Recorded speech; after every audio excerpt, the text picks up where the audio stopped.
Chapter 1. The Boy, the Old Dog, and the Fairy.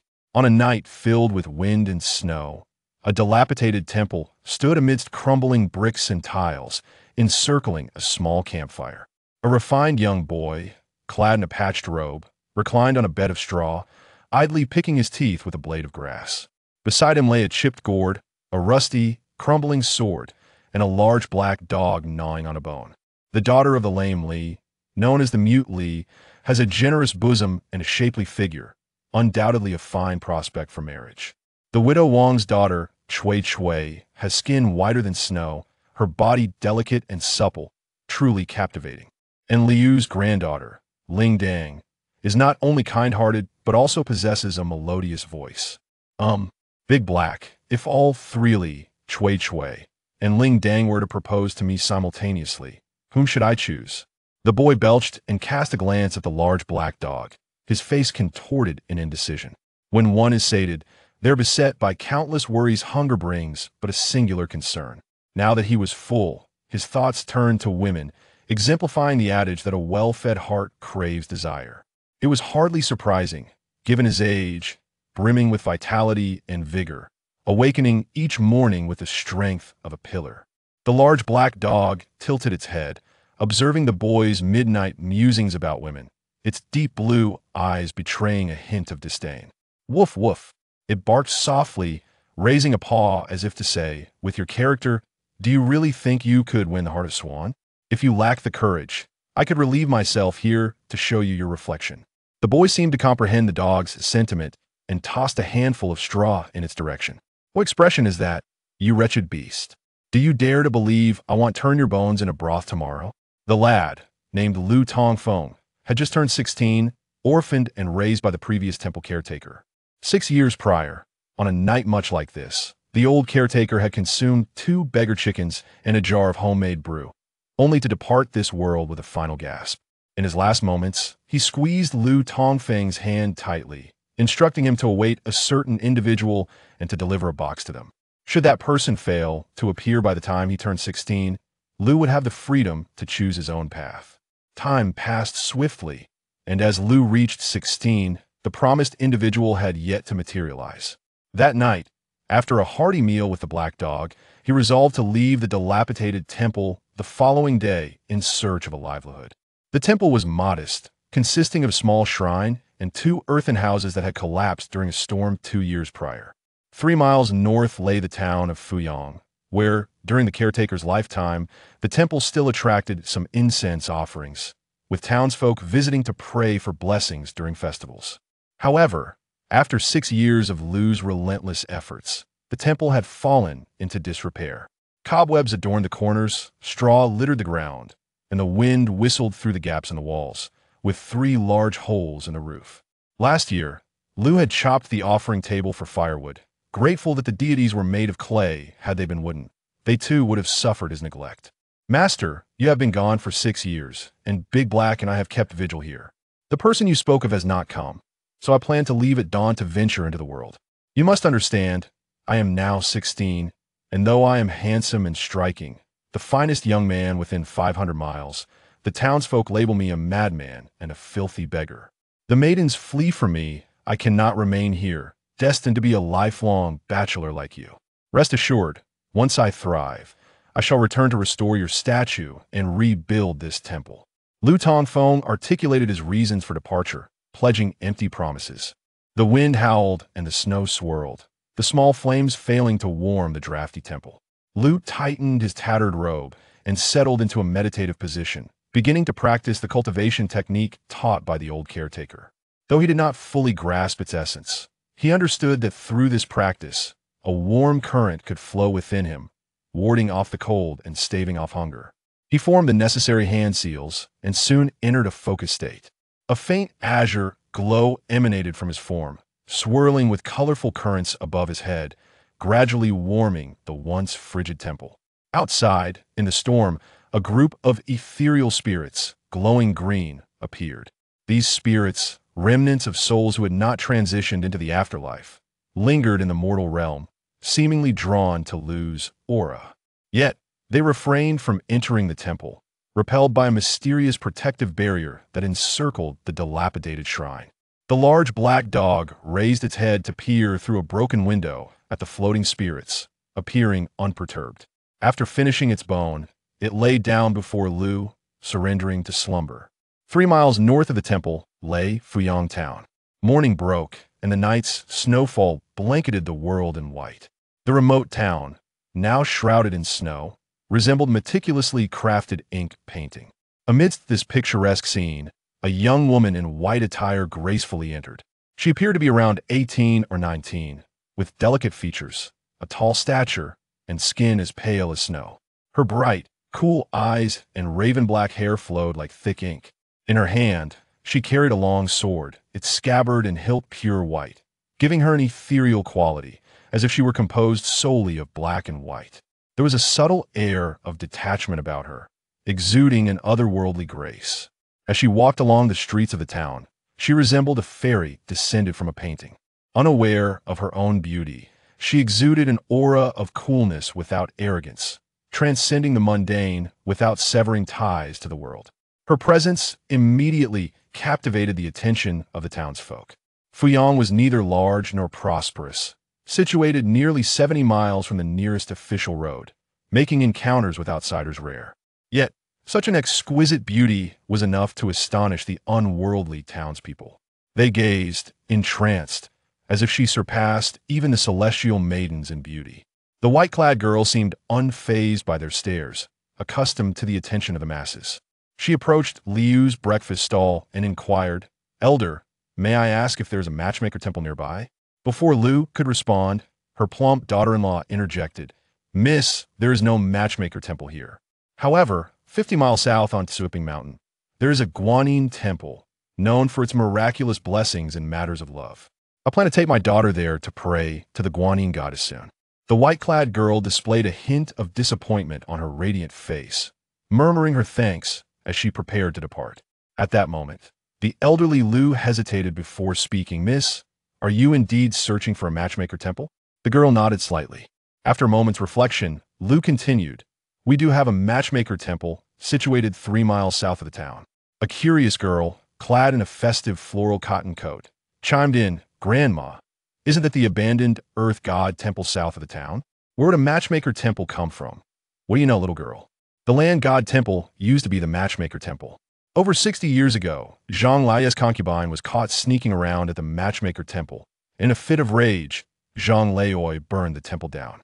Later, a wandering Taoist came to town and spent money to rebuild the temple on the original site. Initially, it remained the matchmaker temple, but Zhang Laoi was always looking for trouble, and before long, it was changed to the land god temple. That old Taoist stayed in the temple. He was the previous temple steward who enjoyed his wine. The beautiful young girl, along with her plump mother and several young patrons at the breakfast shop, suddenly comprehended the history of the land god temple from over 60 years ago. It seemed that only the elderly, like Granny Lu, were aware of its past. The woman in white glanced southward, a glimmer of delight shining in her clear, watery eyes. "Thank you, Elder," the woman in white said, turning to leave. Behind her, Granny Liu's plump daughter-in-law called out, "Miss, don't go to the land god temple. There's a madman there who is always thinking about his wife. It's haunted, and there's a big black dog that frightens everyone. You're so lovely, do be careful not to be taken advantage of by that madman." The woman in white said nothing, her figure suddenly becoming ethereal, and within mere breaths, she vanished from the street like a specter. This scene startled many onlookers. In the street, the limping Li, who pushed a night fragrance cart, stared blankly, accompanied by his daughter, Li Chuyin, a mute. The townsfolk often referred to her as Li the Mute. The father and daughter exchanged glances, both frowning slightly. In Granny Liu's breakfast shop, a Baiji girl in a flowered cotton jacket remarked, while working, "Mother, Lu Tongfeng isn't actually bad. He's just been living alone at the land god temple for years, and his personality has become a bit odd. Please don't speak ill of him." "Ching Ching, you silly girl, that madman has made advances on you several times, and yet you defend him? Truly, a girl should not be kept." This beautiful Baiji girl was none other than the town's most coveted beauty, Yu Qingqing, whom Lu Tongfeng longed to marry. Yu Qingqing, unfazed by her mother's reprimand, gazed towards the south, her pretty face slightly reddened from the cold, revealing an envious expression. She murmured to herself, "That girl in white earlier looked like a fairy. She was truly beautiful. Is she the one the old steward asked Feng Gu to wait for? How could she be such a lovely girl? No, I must go and take a look." Yu Qingqing and Lu Tongfeng were quite familiar since they were of similar age, and one could say they were childhood friends. However, after the old steward's death, Lu Tongfeng lost his support, and at that tender age, he did not manage the land god temple well. To make ends meet, he often resorted to petty thievery in town. As he grew older, his thoughts turned to women, frequently teasing young maidens and sneaking around to flirt with them. As a result, in the past 2 or 3 years, Lu Tongfeng had become a pariah in Fuyang town. As the saying goes, a golden nest or a silver nest is not as good as one's own doghouse. If he had good relationships, he wouldn't need to worry about food and drink. Why would he think of wandering far away to beg? It was simply because he could no longer stay in this cursed place. Yu Qingqing was one of the few friends Lu Tongfeng had in Fuyang town. He had once told her that he had long wished to venture into the world and build a career, but his master had insisted he stay at the dilapidated temple until he turned 16 to wait for someone. Yu Qingqing knew that Lu Tongfeng intended to leave for Chuyang, 100 miles to the south, so she rose early that day, helping her mother and grandmother at the breakfast shop while secretly stashing away a dozen buns to serve as provisions for his journey. When her grandmother and mother were not looking, she stealthily tucked the hidden buns into her flowered cotton jacket. "Mother, I'm going to play with Chui Chui," she said. "You silly girl, running around in this heavy snow. A number of young maidens have gone missing in the last 6 months. Return home early." The maidens disappeared at night, not during the day. It's fine. In recent months, a flower thief had emerged in the vicinity, and many young maidens had vanished from nearby towns. Despite the government's efforts to capture him, he remained elusive, causing great anxiety among families with beautiful daughters within hundreds of miles. Thankfully, the disappearances occurred at night, and there were no reports of anyone missing during the day. Otherwise, the young maidens would fear to step outside. Outside the land god temple, Lu Tongfeng donned a tattered Taoist robe, carrying a worn-out bundle on his back, with a rusted long sword and a chipped gourd hanging from his waist. Beside him stood a black dog, as big as a calf, named Dahei, an ancient dog whose age was unknown. Since he could remember, Dahei had always been by his side. After years, the dog remained unchanged, leading Lu Tongfeng to often wonder if Dahei had somehow become enlightened. Looking up at the sagging plaque of the land god temple, a wave of melancholy washed over him. After living here for 16 years, often contemplating leaving, he now found himself reluctant to part. Ultimately, Lu Tongfeng slowly closed the temple door. The dilapidated wooden door creaked loudly at the hinges, an unpleasant sound. Stroking his chin, he murmured, "This old temple only has the clay statues of the land god and goddess left, and there are several large holes in the roof. Dahei, do you think we should lock it up?" "Wong, Wong." Dahei barked softly, seemingly with disdain. "Ha, it seems I really don't have a key." Lu Tongfeng chuckled at Dahei's apparent sentiment. Casting one last glance at the land god temple, he whispered, "Master, rest assured, I will return." He planned to venture south to Chuyang City, 100 miles away, to carve out his destiny and eventually marry. Fuyang town was too small and impoverished. Chuyang, with its hundreds of thousands of residents, promised better prospects for a beggar. "Wong, Wong." Dahei suddenly barked again, the sound sharp and urgent, entirely different from its previous mocking tone. Lu Tongfeng turned around to see a beam of white light shooting from the direction of Fuyang town. In an instant, the light arrived in front of the land god temple, revealing a stunning beauty clad in white, standing atop a celestial sword. Chapter 2. An unorthodox signal. The white-clad fairy descended from her celestial sword with a crisp sound, the glowing sword sheathing itself. Flying on a sword? Lu Tongfeng was astonished. He had heard his master speak of cultivators who could soar through the skies on their swords. At 16 years old, this was his first encounter with a living cultivator. In the harsh winter, blanketed by snow and biting winds, the girl in white wore only a thin white dress, her dark hair billowing alongside the fabric, exuding an ethereal, untouchable aura. Her striking black and white eyes sparkled like precious gems. Lu Tongfeng, a simpleton, had never encountered such a transcendent and breathtaking woman. For a moment, she was utterly captivated. Is this truly the legendary celestial maiden of the nine heavens? She is simply too exquisite, even more beautiful than a belle. The woman in white descended gracefully before the entrance of the earth god temple, approximately 6 or 7 paces away. Before her stood a massive slab of granite, towering over a meter high, its surface blanketed by a thick layer of white snow. Engraved upon the stone were 4 peculiar characters, swirling like dragons and phoenixes. Boundary between celestial and mortal? The woman in white paused as she read the inscription, feeling a flicker of recognition, as if she had encountered or heard these words before. Suddenly, her brow furrowed slightly, a hint of astonishment gracing her exquisite features. She sensed something strange about this place, an imperceptible aura of malevolence lingering in the air. As she surveyed her surroundings, her gaze fell upon Lu Tongfeng and his companion, a large black dog resembling a calf.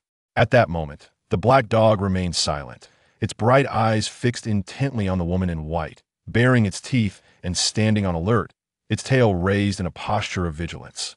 Noticing the dog's azure, gem-like eyes, the woman's flawless cheeks displayed a trace of surprise.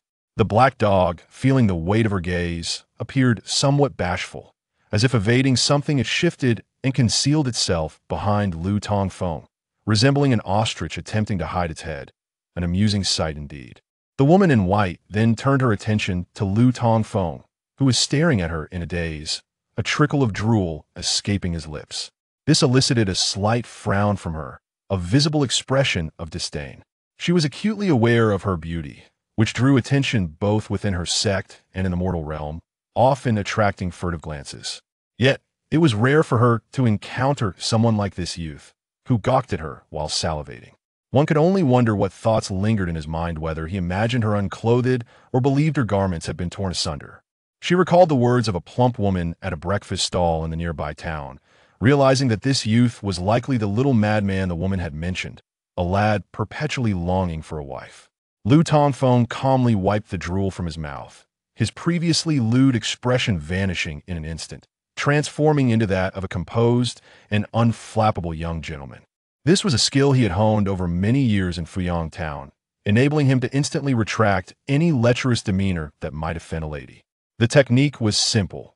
He would silently recite a calming mantra taught to him by his master, suppressing his inner desires while repeatedly murmuring to himself, "I am a virtuous gentleman. I am a virtuous gentleman."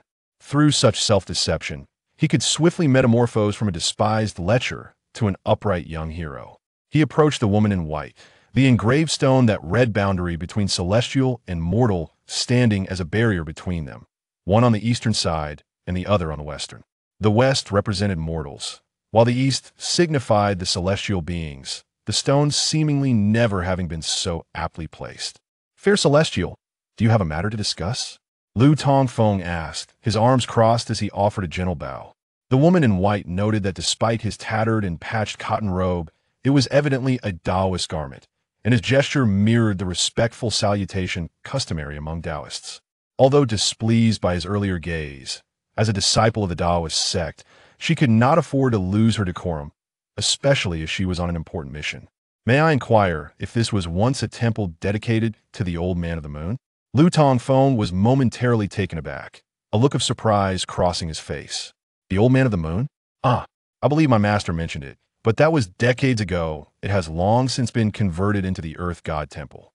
Today, the temple has officially closed its doors. If you seek a romantic destiny, you might consider heading south to Tsuiping Mountain, 50 miles away.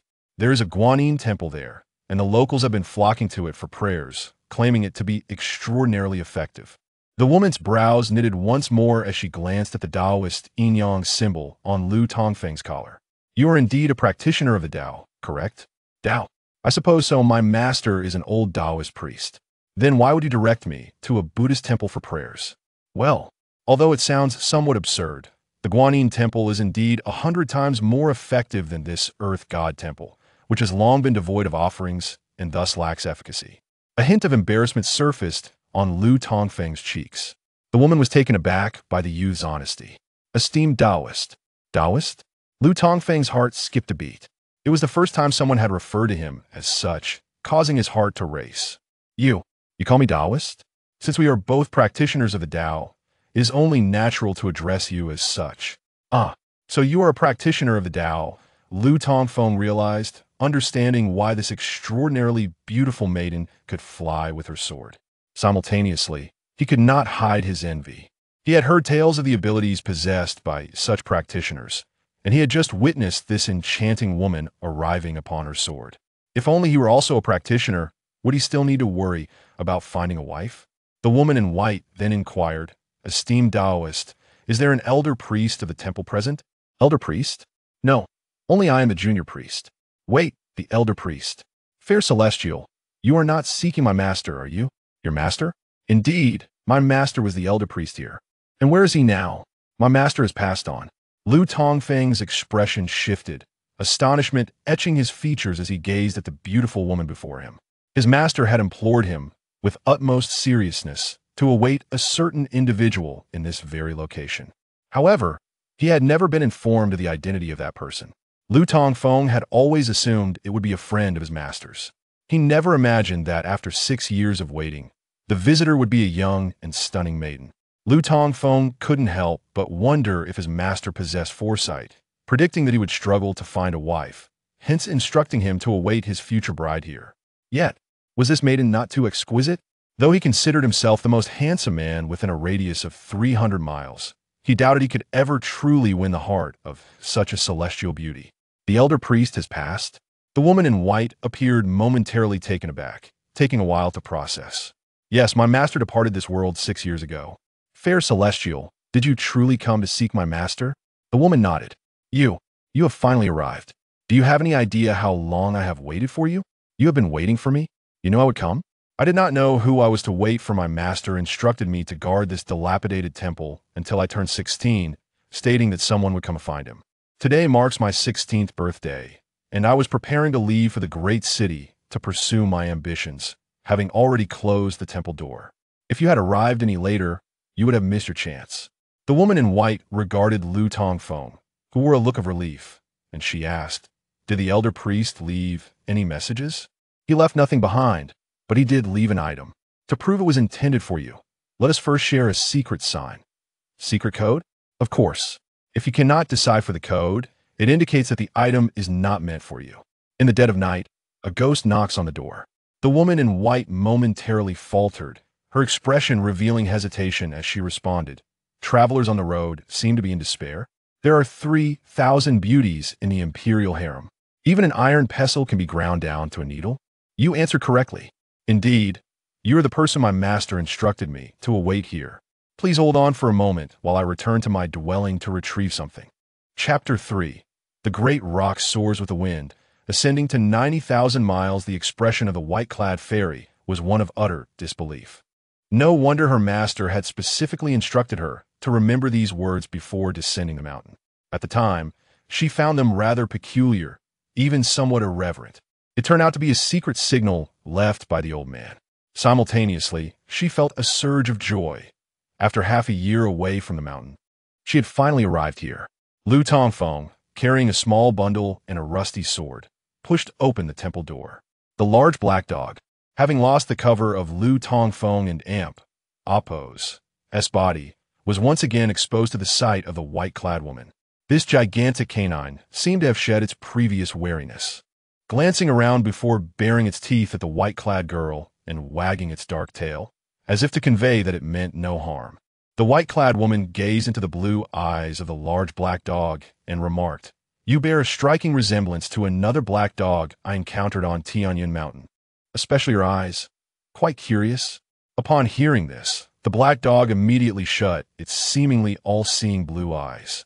This act, reminiscent of hiding treasure, left the white-clad woman both amused and increasingly convinced that this large black dog was indeed related to the divine canine within her sect. She scanned the surroundings once more, expanding her consciousness to trace the source of the lingering malevolent energy. The Earth Deity Temple was situated at the foot of a low mountain, modest in size. Merely a large room. In front of the temple, besides a massive stone inscribed with the boundary between immortals and mortals, stood an ancient locust tree, its thick trunk twisted and gnarled, marked by the passage of time. This so-called Moon Elder's locust shade must have existed since the era of the Moon Elder Temple. At this moment, the branches were laden not only with snow, but also with many red strings worn by time. It was evident that this small temple had once enjoyed a good deal of incense offerings.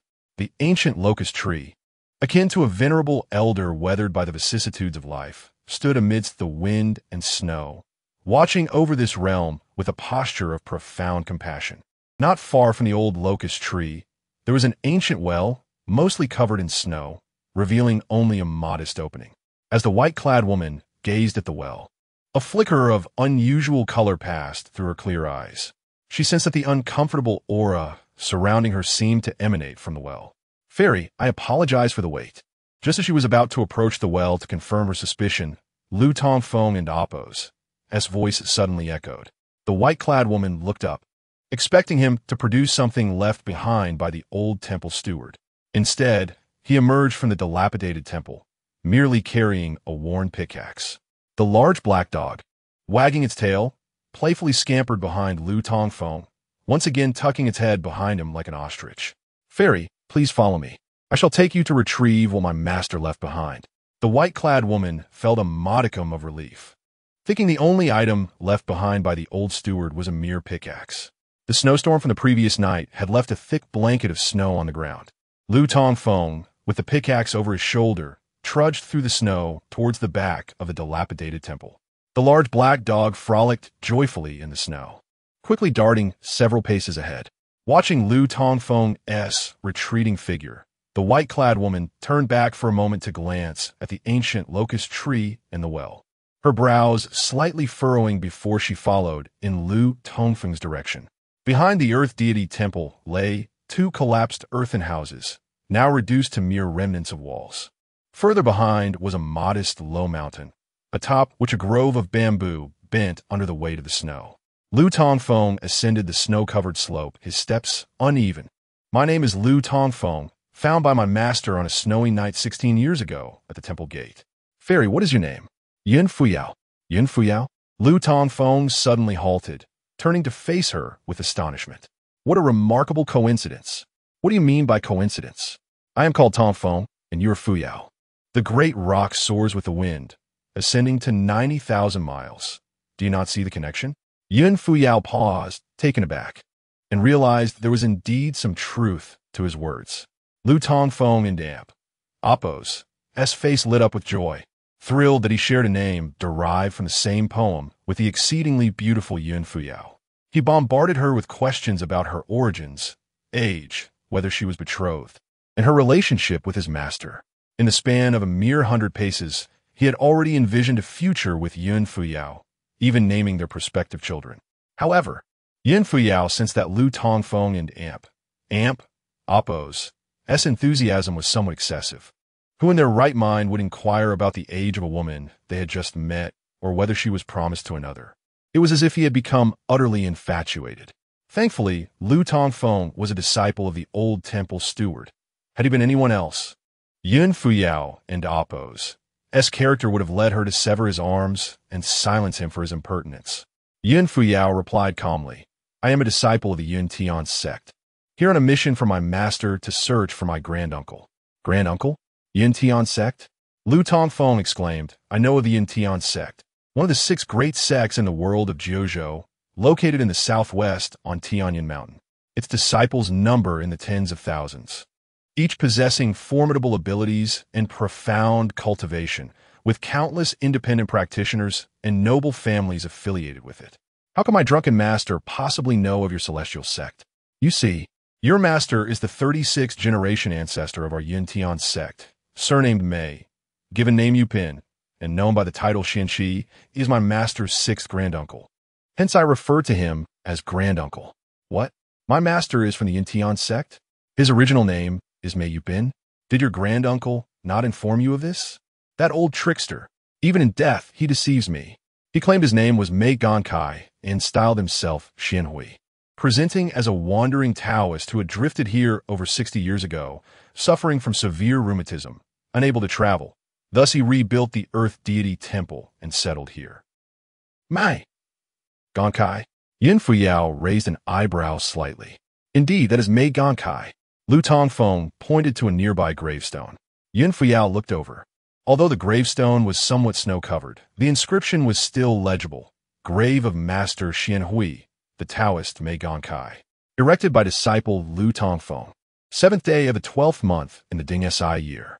Yun Fuyao initially thought Lu Tongfeng was jesting, only to find his words were true.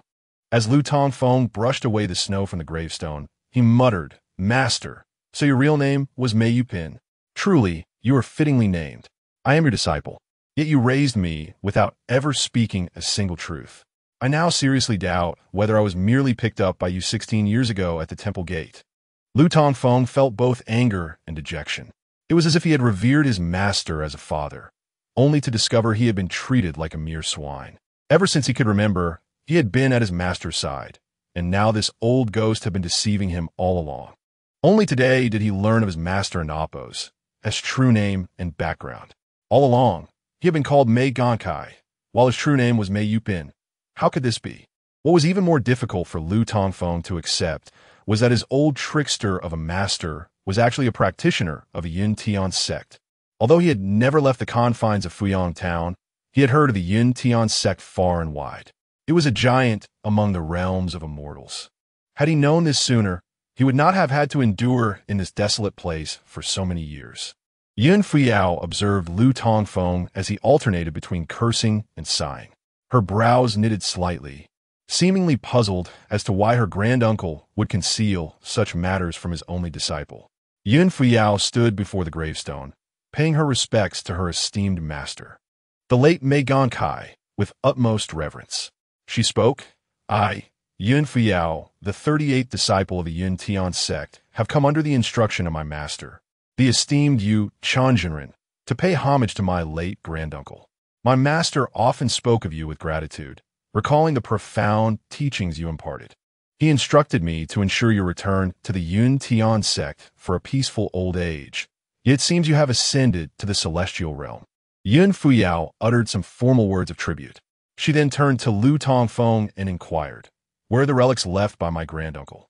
Upon hearing this, Lu Tongfeng glanced at her and, with a sudden movement, knelt before the gravestone. "Master," he proclaimed, "since your passing, I have remained here, believing for years that you were merely testing my resolve, preventing me from departing and intending for me to inherit your humble abode. Little did I expect that just as I was about to venture forth, the arrival of Fairy Fuyao would indeed be destined.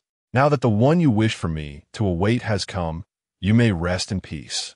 As for your deception over these years, well, as the saying goes, and Appos, once a teacher, always a father, and Appos, the deceased hold the greatest reverence, and I shall not hold it against you. I shall soon embark on my own journey, and likely will not return to pay my respects for some time. If you find yourself hungry below, do remember to send me a dream." With that, he bowed 3 times deeply before his master's grave. Yun Fuyao observed in silence. In her heart, she mused that despite her granduncle and Appos' deceit towards Lu Tongfeng, it was evident that this young disciple held a deep affection for him and had already forgiven his transgressions. Just as Yun Fuyao was lost in reflection, Lu Tongfeng stood up, brushing the snow off his legs and head. With a swift kick, he sent the gravestone tumbling. Yun Fuyao gasped in astonishment. "What are you doing?" "Digging for treasures, of course. Do you not seek what your master left behind?" Lu Tongfeng retorted, dragging the stone aside and vigorously wielding a pickaxe. Nearby, Dehei, panting heavily, watched quietly, his deep blue eyes reflecting a hint of sorrow. In that moment, Dehei seemed less a mere dog and more akin to a human being. Before long, the ground where the gravestone had stood was excavated into a deep pit. A sudden metallic clink echoed from the depths of the earth. Lu Tongfeng's expression brightened. "I've struck gold." Chapter 4.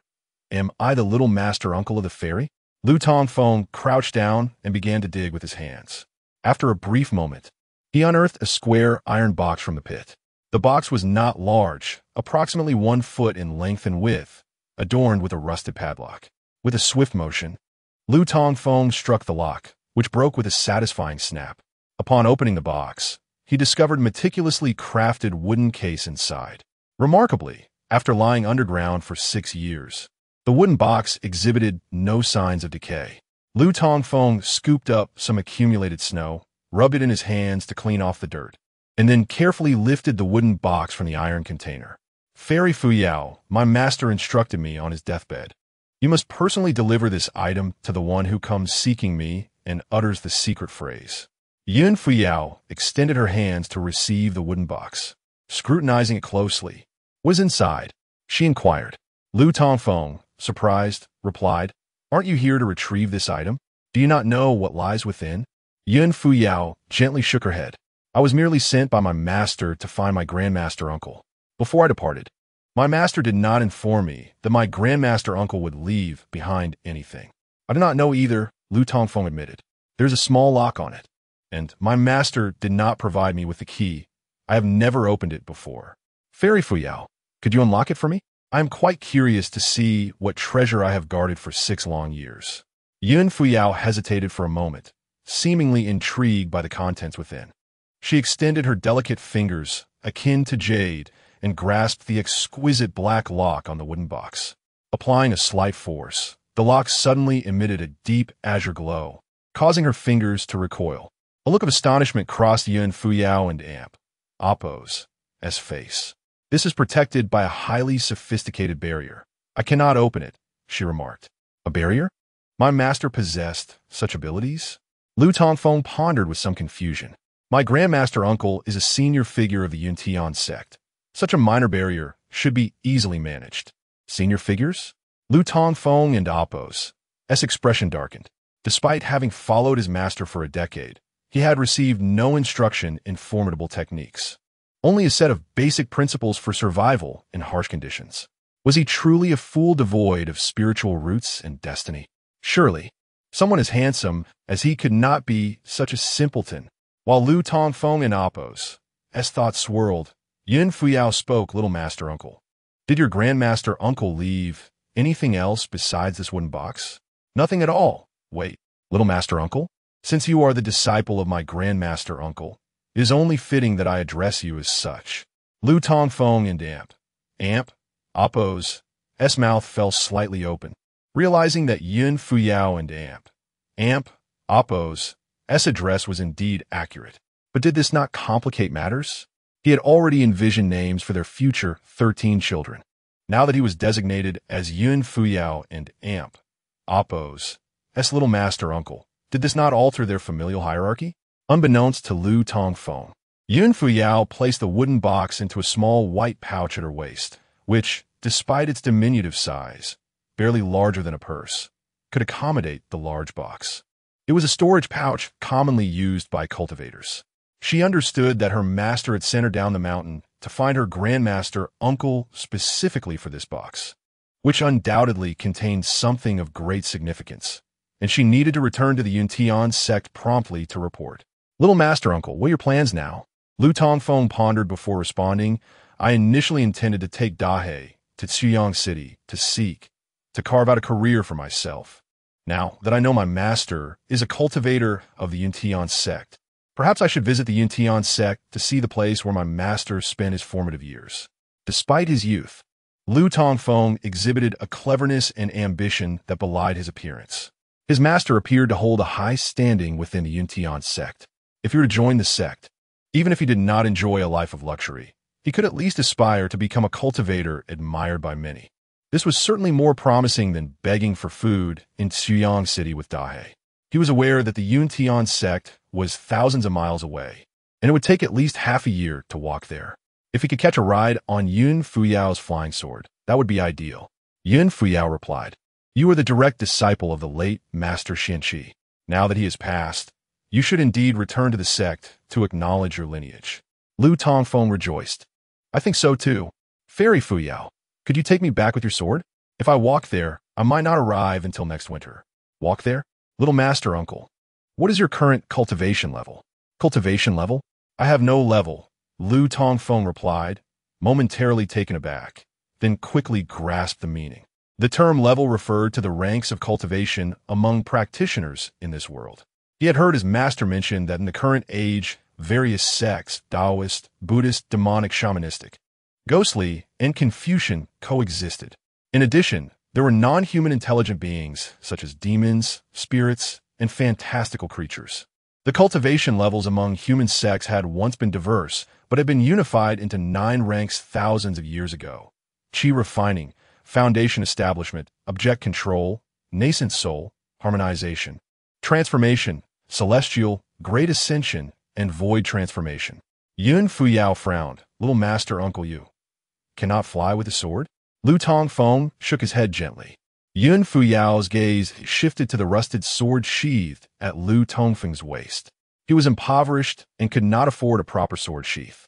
2 pieces of broken wood held his sword, with half the blade exposed and a thick layer of rust visible. Such a shabby sword would likely be disregarded by even a beggar on the street. This sword must have belonged to your grandmaster uncle, she remarked. Indeed, my master left me 3 things: a rusty sword, a broken gourd, and that old dog who will never die.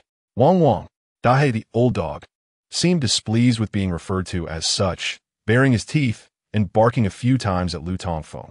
Yun Fuyao frowned slightly. Your grandmaster uncle passed down this sword to you. Did he not also impart the cultivation methods and sword techniques of the Yuntian sect? Lu Tongfeng shook his head in confusion. My master passed away before I turned 10. He taught me nothing and never spoke of his past. He only instructed me to wait here for someone from the Yuntian sect to arrive. Yun Fuyao and Appo's brow furrowed slightly. She seemed surprised that her little master uncle was utterly untrained. No wonder his sword had rusted. Fairy Fuyao, Lu Tongfeng inquired. I saw you flying with your sword earlier. It was quite impressive. What is your cultivation level? Yun Fuyao replied slowly. I am at the 5th level of harmonization. Lu Tongfeng was unsure of the specifics of harmonization, but recognized that there were only 9 levels in the entire cultivation system. The youthful Yun Fuyao, appearing no older than 17 or 18, had already attained the 5th level. She was undoubtedly a formidable practitioner. After a brief moment of contemplation, Yun Fuyao did not agree to take Lu Tongfeng back to the Yuntian sect on her sword. The late Master Xianxi had lived for over 800 years, and if he had remained within the sect, he would undoubtedly have held the highest status. Yet, he had rarely returned to the sect in recent years. The reasons were unclear to Yun Fuyao, but she could surmise they were connected to the upheavals that had occurred in the Yuntian sect years ago. For many years, Master Xianxi had concealed his identity and had not informed Lu Tongfeng of his background, nor had he instructed Lu Tongfeng to return the box to the Yuntian sect, nor had he imparted any teachings or magical arts to him. He had merely instructed Lu Tongfeng to wait for visitors from the Yuntian sect. This led Yun Fuyao to believe that her grandmaster uncle likely did not intend for Lu Tongfeng to embark on the path of cultivation. Moreover, the esteemed elder once triumphed over more than 700 adversaries, leaving him with countless enemies. Should I recklessly bring Lu Tongfeng back to the sect? It is likely to spell disaster for this younger uncle. Yun Fuyao resolved to return to the sect and report this matter to her master, who would then decide whether to welcome the young uncle back to Tianyan Mountain. Thus, Yun Fuyao said, Younger uncle, I can carry 1 person on my sword, but you are accompanied by this black dog. I have been searching for elder uncle for over half a year, and now that I have obtained the relic he left behind, I must hasten back to Tianyan Mountain to report. I cannot afford to delay. You may wait here. Upon my return to the mountain, I will inform our master of your situation, and I am certain that she will promptly send other disciples to escort you back. Chapter 5. The Late-Stage Delusional Patient. Upon hearing Yun Fuyao and Appo's words, Lu Tongfeng and Appo's expression stiffened, becoming exceedingly unnatural. He merely aspired to be a little mad about women, not a fool, nor had his head ever been caught in a heavy iron door. For years, he had roamed alone in Fuyang town, adeptly navigating his way through life, and had become quite astute. Naturally, he discerned that Yun Fuyao did not wish to take him to Yunshanzong on a flying sword. Lu Tongfeng felt a twinge of discomfort in his heart. Was he truly that lacking? His master had never mentioned that he was a senior figure from Yunshanzong, nor had he imparted any cultivation techniques from a sect. After diligently guarding the precious box for Yunshanzong for 6 arduous years, he felt that even if he received no accolades, his efforts should at least be acknowledged. Was it fair to dismantle the bridge after crossing it and discard him like an overworked beast of burden? With a hint of reluctance, Lu Tongfeng remarked, "All right, I cannot wait any longer. I have grand ambitions to pursue in Xuyang City with Dahe. Perhaps I shall visit the place where my master lived another time." Yin Fuyao recognized that Lu Tongfeng had grasped the meaning behind her words and refrained from further comment. She clasped her hands in gratitude, saying, "Thank you, little uncle, for guarding this place for 6 years. We shall part ways here. May we meet again by fate." Lu Tongfeng returned the gesture. Yin Fuyao then took to the air, drawing her celestial sword from its sheath, and hovered above, her feet resting on the blade. She cast one last glance at Lu Tongfeng before transforming into a beam of light and soaring southward. Bah! Once Yin Fuyao had vanished from sight, Lu Tongfeng spat disdainfully. What a farce! She possessed naught but a fair countenance, lacking any sense of chivalry. What good did it do for her to fly him back? Was he to be a lecherous gentleman along the way? I hereby declare that you are officially removed from my list of potential future brides. Alas! What a pity for our 13 unborn children. Dahe, squatting by the grave, turned its dark head away, unable to bear the sight of this severely delusional fellow. In less than half an hour, this fool had already begun to fantasize about having 13 children with Yin Fuyao. Lu Tongfeng restored his master's tombstone to its rightful place. As he buried the earth, he muttered quietly to himself. It was said that the disciples of Yanshenzong were paragons of righteousness, slaying demons and upholding justice.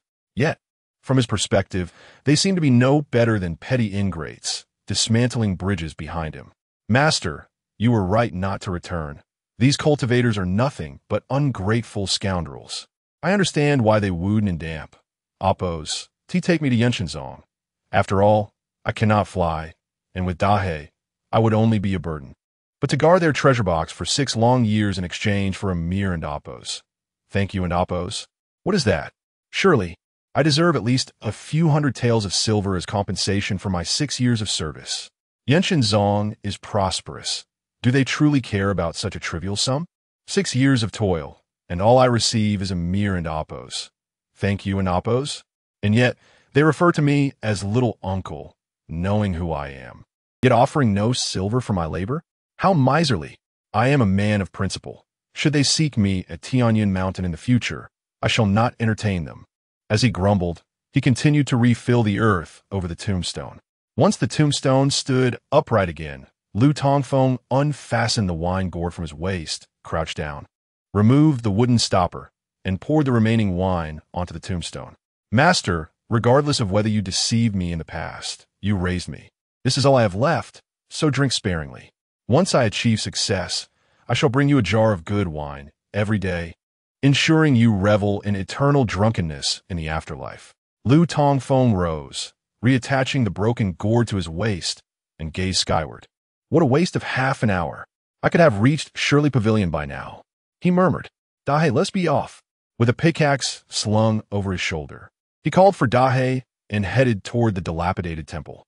As he approached the entrance, he spotted a young girl in a floral cotton coat emerging from the snowy terrain to the north. "Lingdang?" Lu Tongfeng rubbed his eyes and tossed the pick aside. Striding forward, observing Lingdang and Oppos' rosy cheeks from the cold wind, he exclaimed in surprise, "Lingdang, what brings you here on such a frigid day?" Yu Lingdang glanced at the tattered bundle on Lu Tongfeng's back, then pulled out some still-warm steamed buns and dumplings from her coat. "Did you not say that after the first snow of the year, you would leave here with Dahe for Xuyang?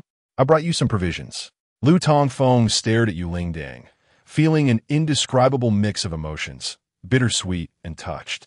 Once a self-indulgent figure, he had become the object of disdain among the residents of Fuyang town.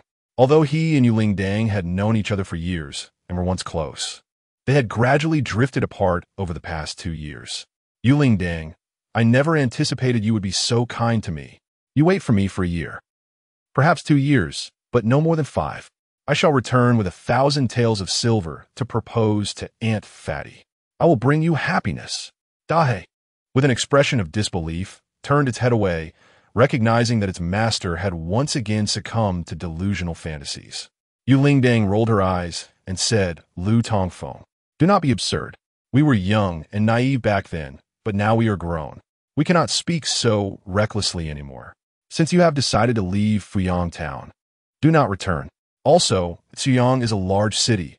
Unlike our humble abode, you must change your ways. Do not speak carelessly or tease young women, or you will attract trouble. Save your earnings and be prudent so you can marry a wife.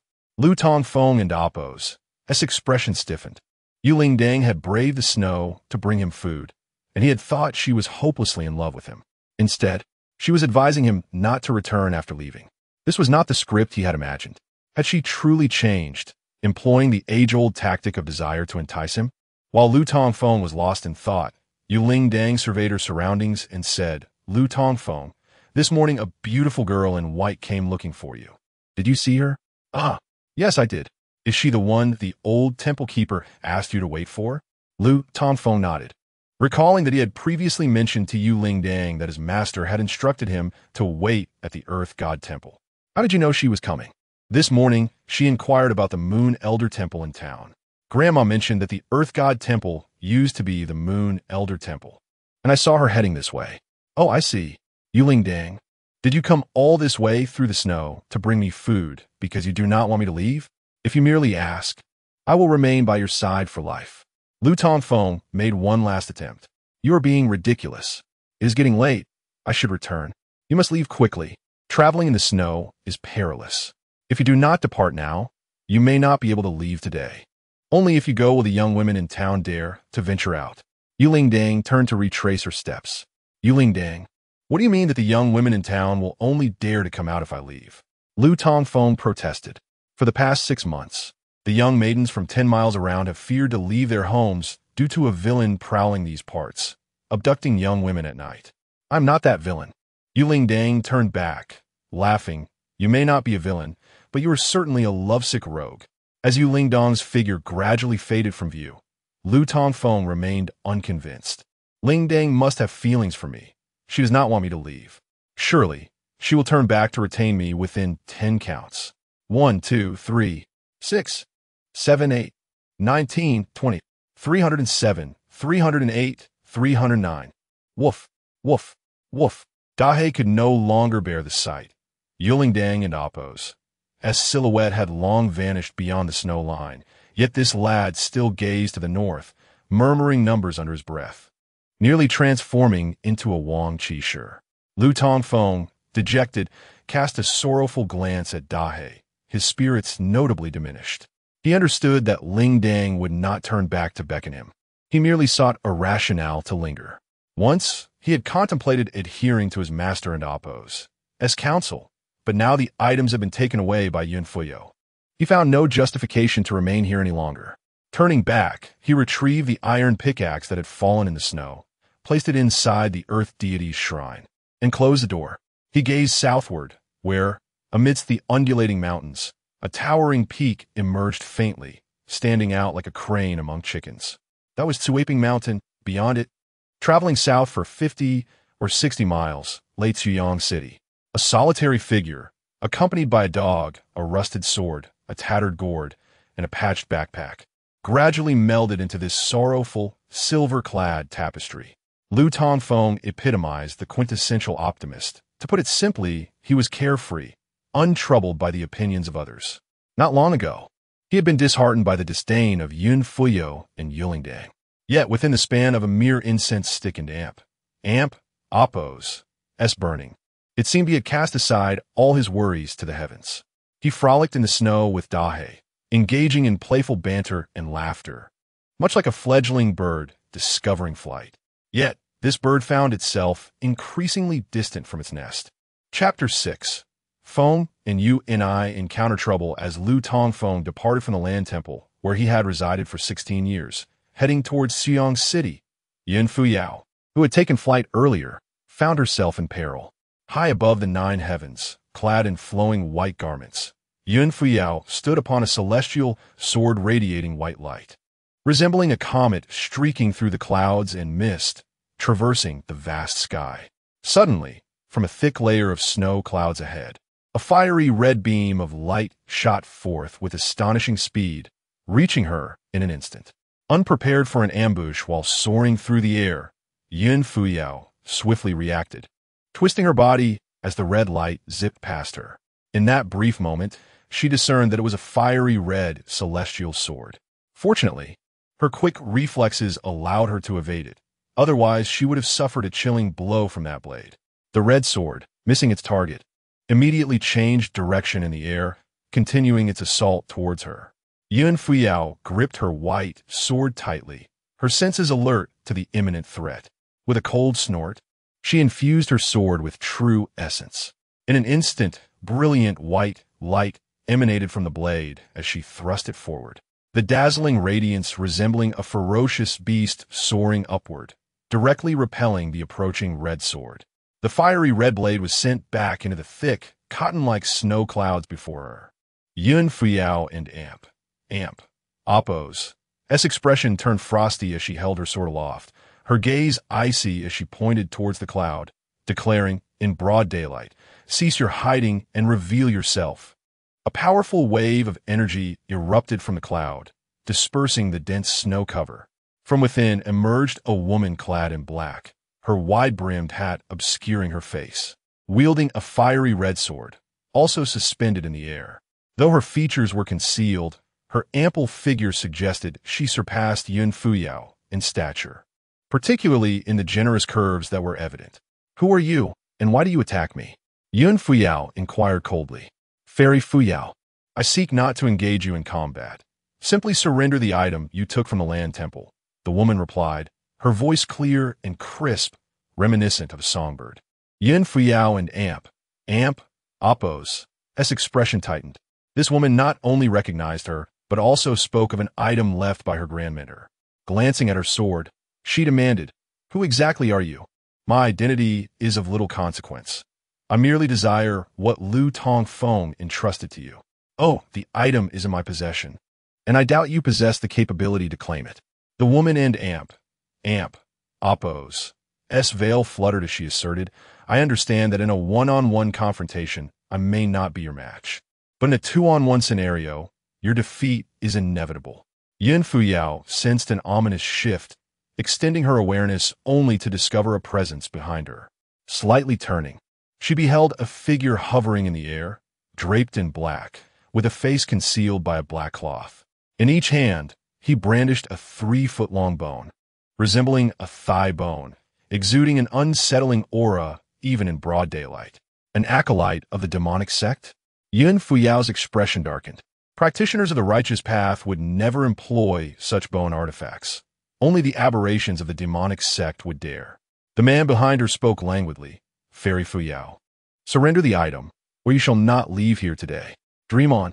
Without hesitation, Yun Fuyao surged forward towards the woman in the hat, her wrist flicking as dozens of sword energies emitted piercing sounds, hurtling towards her foe. The woman in black scoffed, "You dare to provoke me?" Her fiery red sword ignited with fierce flames, engulfing her entirely. Strangely, despite the intensity of the flames, the woman remained unharmed, as if she were one with the fire itself. With swift movements, she wielded the flaming sword, conjuring a wall of fire that blocked Yun Fuyao's barrage. Meanwhile, the black-clad man let out a piercing howl, flinging the bone artifacts, which emitted a ghostly wail, as if countless vengeful spirits were struggling and howling in despair, capable of unsettling any mind. Yun Fuyao did not look back. Instead, she retaliated mid-flight, slicing one of the bone artifacts away while deftly evading the other. Thus began a fierce battle in the heavens. Unbeknownst to Lu Tongfeng, Yun Fuyao was under siege. Even if he were aware, he would be powerless to intervene. The conflict of cultivators was beyond the realm of a mere mortal like him. Accompanied by the large black dog, he journeyed southward, unperturbed by fatigue, covering a considerable distance in a single hour. Unlike an ordinary person who would have collapsed from exhaustion, Lu Tongfeng moved with the tirelessness of a machine, his steps light even in the snow.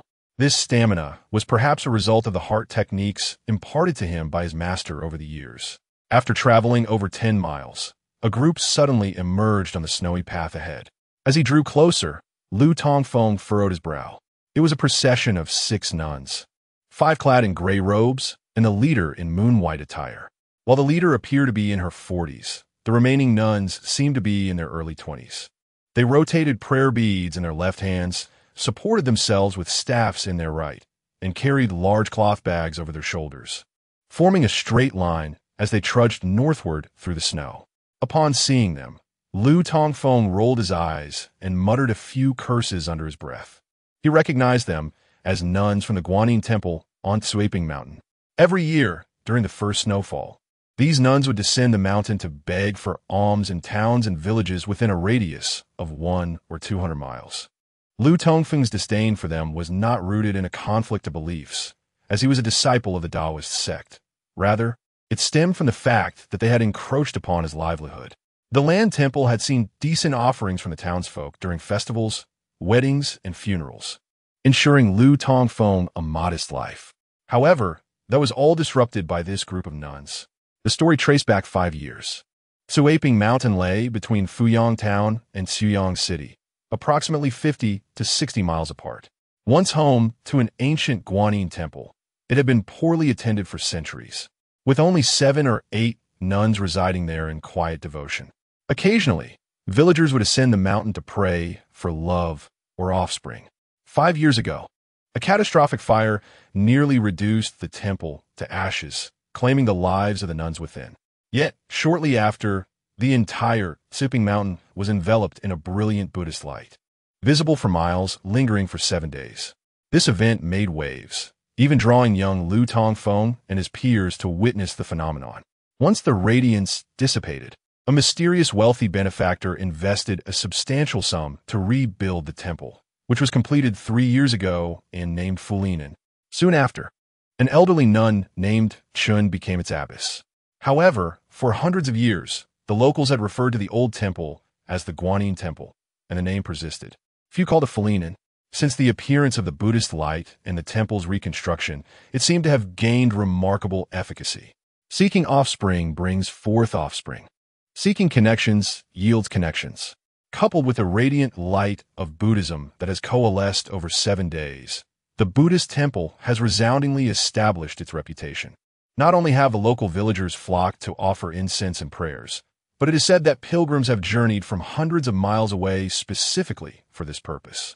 The newly appointed abbot, Chun, possesses a keen sense for opportunity, adeptly seizing this wave of unprecedented attention. Daily, rituals are conducted within the temple to bestow blessings upon the devotees, and he frequently dispenses medicine to the needy, thereby earning an exemplary reputation. The influx of worshippers has simultaneously filled the temple's coffers with an abundance of offerings. Donations have poured in from all directions, and the temple has experienced remarkable growth.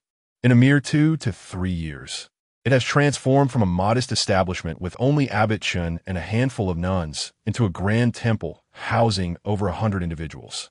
With the rise of this temple, the neighboring shrines, including the Earth Temple steadfastly maintained by Lu Tongfeng, have gradually fallen into obscurity. Lu Tongfeng crossed paths with 6 nuns, and the leading nun, adorned in white, regarded him with a slight furrow of her brow, particularly upon noticing his stout black dog, which resembled a calf. A flicker of apprehension seemed to dance in her eyes at the sight of the canine. She glanced at the burden Lu Tongfeng carried, folded her hands in prayer, and offered him a subtle nod, which he chose not to acknowledge. Once the nuns had distanced themselves, Lu Tongfeng spat disdainfully at their retreating figures. Bah, shameless. They claim the Buddhist path is free of desires and attachments. What nonsense! These nuns are more beautiful than courtesans in brothels. The notion of emptiness is mere fantasy. The revenue from incense offerings at the Guanyin Temple exceeds 100,000 coins annually. How brazen to descend the mountain to solicit alms. Were it not for your kind, would my Earth Temple face closure? With a heart full of resentment, Lu Tongfeng muttered curses under his breath and continued southward. The stout black dog paused to gaze back at the nuns heading towards Fuyang Town, its deep blue eyes shimmering thoughtfully, as if contemplating. Come on, Dai, let us go. What is there to see with a bunch of beggar nuns stealing our livelihoods? Noticing that Dai had not followed, Lu Tongfeng turned to call out. Wong! Dai barked in response, before turning to chase after its young master. Chapter 7. Encountering the celestial fairy at midnight. Half an hour later, several nuns from the Fo Lin monastery descended into Fuyang town to seek alms. They knocked on doors one by one, and a simple greeting of Ba would prompt the townspeople to offer some buns or food, thus forging a bond of goodwill. The more affluent households would present a few taels of loose silver, claiming it was for the repair of the Guanyin temple. They seemed indifferent to the amount bestowed upon them. Whether a bun was meager or a silver ingot abundant, they accepted all with gratitude, hands clasped in reverence while reciting sutras. Their journey led them to Granny Lu's breakfast shop. The shop was closed, and the elderly Granny Lu sat by the stove, warming herself. Her plump daughter-in-law, Aunt Fong, and the lovely Yuling Dang were tidying up the steamer. Upon seeing the group of nuns approaching with their staffs, Yuling Dang's mother greeted them warmly, instructing her daughter to pack up the leftover buns and vegetarian dumplings. She then fetched 3 to 4 coins of loose silver from Silverbox. The leading nun, a young woman clad in white, clasped her hands and smiled in appreciation. However, her gaze kept wandering over to Yuling Dang. Despite Yuling Dang's somewhat bulky floral cotton coat, it could not conceal her well-developed, graceful figure. Her fair skin resembled creamy jade, her features delicate, particularly her eyes, which sparkled like stars in the night sky. Seeing the white-clad nun gaze upon her daughter, Aunt Fong could not help but feel a sense of pride. Though she herself was unattractive, she had given birth to the town and Appo's most beautiful maiden, a lifelong source of pride. Little master, this is my daughter, Ling Dang. She has reached the age for marriage, but has yet to find a suitable match. I plan to take her to the Guanyin temple to seek a good union in the spring. Could you offer a glimpse? The white-clad nun scrutinized Yuling Dang for a moment, hands together, and said, Ba, this disciple Ling Dang is imbued with a spiritual aura, her beauty exceptional, generous in nature, and possesses profound virtues. In the near future, she shall surely find a good match and bear many offspring. Really? That is wonderful, Aunt Fong exclaimed with delight, urging Yuling Dang to thank the nun. Yuling Dang's cheeks flushed, losing her youthful exuberance, replaced by a shy demeanor of budding womanhood. The nun continued, recently, it has been rumored that there are malicious individuals in the Yuzhou region, often abducting beautiful maidens at night. Given your striking appearance, you should exercise caution. Thank you, little master. I will be more vigilant, Yuling Dang replied. Having received their offerings, the nuns soon departed from Granny Lu's shop, continuing their alms-seeking along the street. In front of an alley stood a middle-aged man with a limp, accompanied by a young girl clad in simple cotton attire. They were Li the Lame, known for selling night incense, and his daughter, Li Yin, who had been refugees 3 years prior. At that time, the elderly incense seller had passed away, and no one in the town wished to take on such a dirty job. So Li the Lame stayed behind to inherit it. Though the pay was low, it was sufficient to support himself and his daughter. Li Yin, however, was not truly named Li Yin. She had a lovely name, but due to her being mute, the townsfolk commonly referred to her as Li Yin.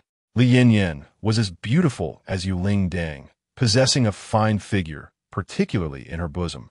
Though her skin was somewhat dark, being mute, she rarely interacted with the townspeople, save for kind-hearted Yuling Dang and the infatuated Lu Tongfeng, who occasionally spoke with her. As they watched the group of nuns recede into the distance, the father and daughter exchanged glances, then turned to gaze at Granny Lu's shop across the street. Unfortunately, that black dog has left, Li the Lame muttered incomprehensibly. Li Yin's eyes flickered, betraying her worry. Since encountering the group of nuns, Lu Tongfeng's mood had soured considerably. He had been grumbling throughout the journey. As dusk approached, he arrived at the western foothills of Tsuping Mountain. Having visited the area several times before, primarily to catch wild rabbits and mountain chickens due to his lack of funds, he was aware of an abandoned cave ahead. Beyond Tsuping Mountain, traveling south for over 50 miles would lead him to his destination, Tuyang City. He intended to spend the night in the cave and continue his journey at dawn. With his remarkable speed, he estimated he would reach Tuyang by noon. Soon, Lu Tongfeng traversed a thicket and found the cave, nestled in a shaded area that rarely saw sunlight, providing a secluded refuge. He gathered some branches and extracted a fire starter from his pocket. However, The dampness from the snow rendered the branches difficult to ignite, and he was quickly driven out of the smoke-filled cave. Meanwhile, the large black dog was zealously pursuing a wild rabbit through the snow. Lu Tongfeng, witnessing this, felt a surge of joy as he rubbed his smoke-stung eyes and encouraged the dog to chase the rabbit. The thick snow impeded the rabbit and amp, Oppo's, speed, allowing the dog to soon return with a lifeless gray rabbit in its mouth. "Good dog, truly a good dog," Lu Tongfeng exclaimed. Originally, he had intended to roast the buns gifted by Ling Dang, but now he could enjoy a more substantial meal. The dog, basking in its owner's praise, proudly lifted its head, exuding an air of satisfaction. Big Black, the rabbit and amp, Oppo's, meat is too scant. One and amp, Oppo's, suffice. Go catch more game. Ideally, bring back 2 Plum Mountain chickens. Big Black, sensing the insufficiency of the rabbit, turned and ventured back into the thicket to continue hunting. Meanwhile, Lu Tongfeng retrieved a sharp dagger from his pocket to prepare the gray rabbit. After darkness fell, Big Black returned with 2 plump rabbits. However, as mountain chickens could fly, he had not managed to catch any. Nonetheless, this was enough for the man and dog to enjoy a hearty meal.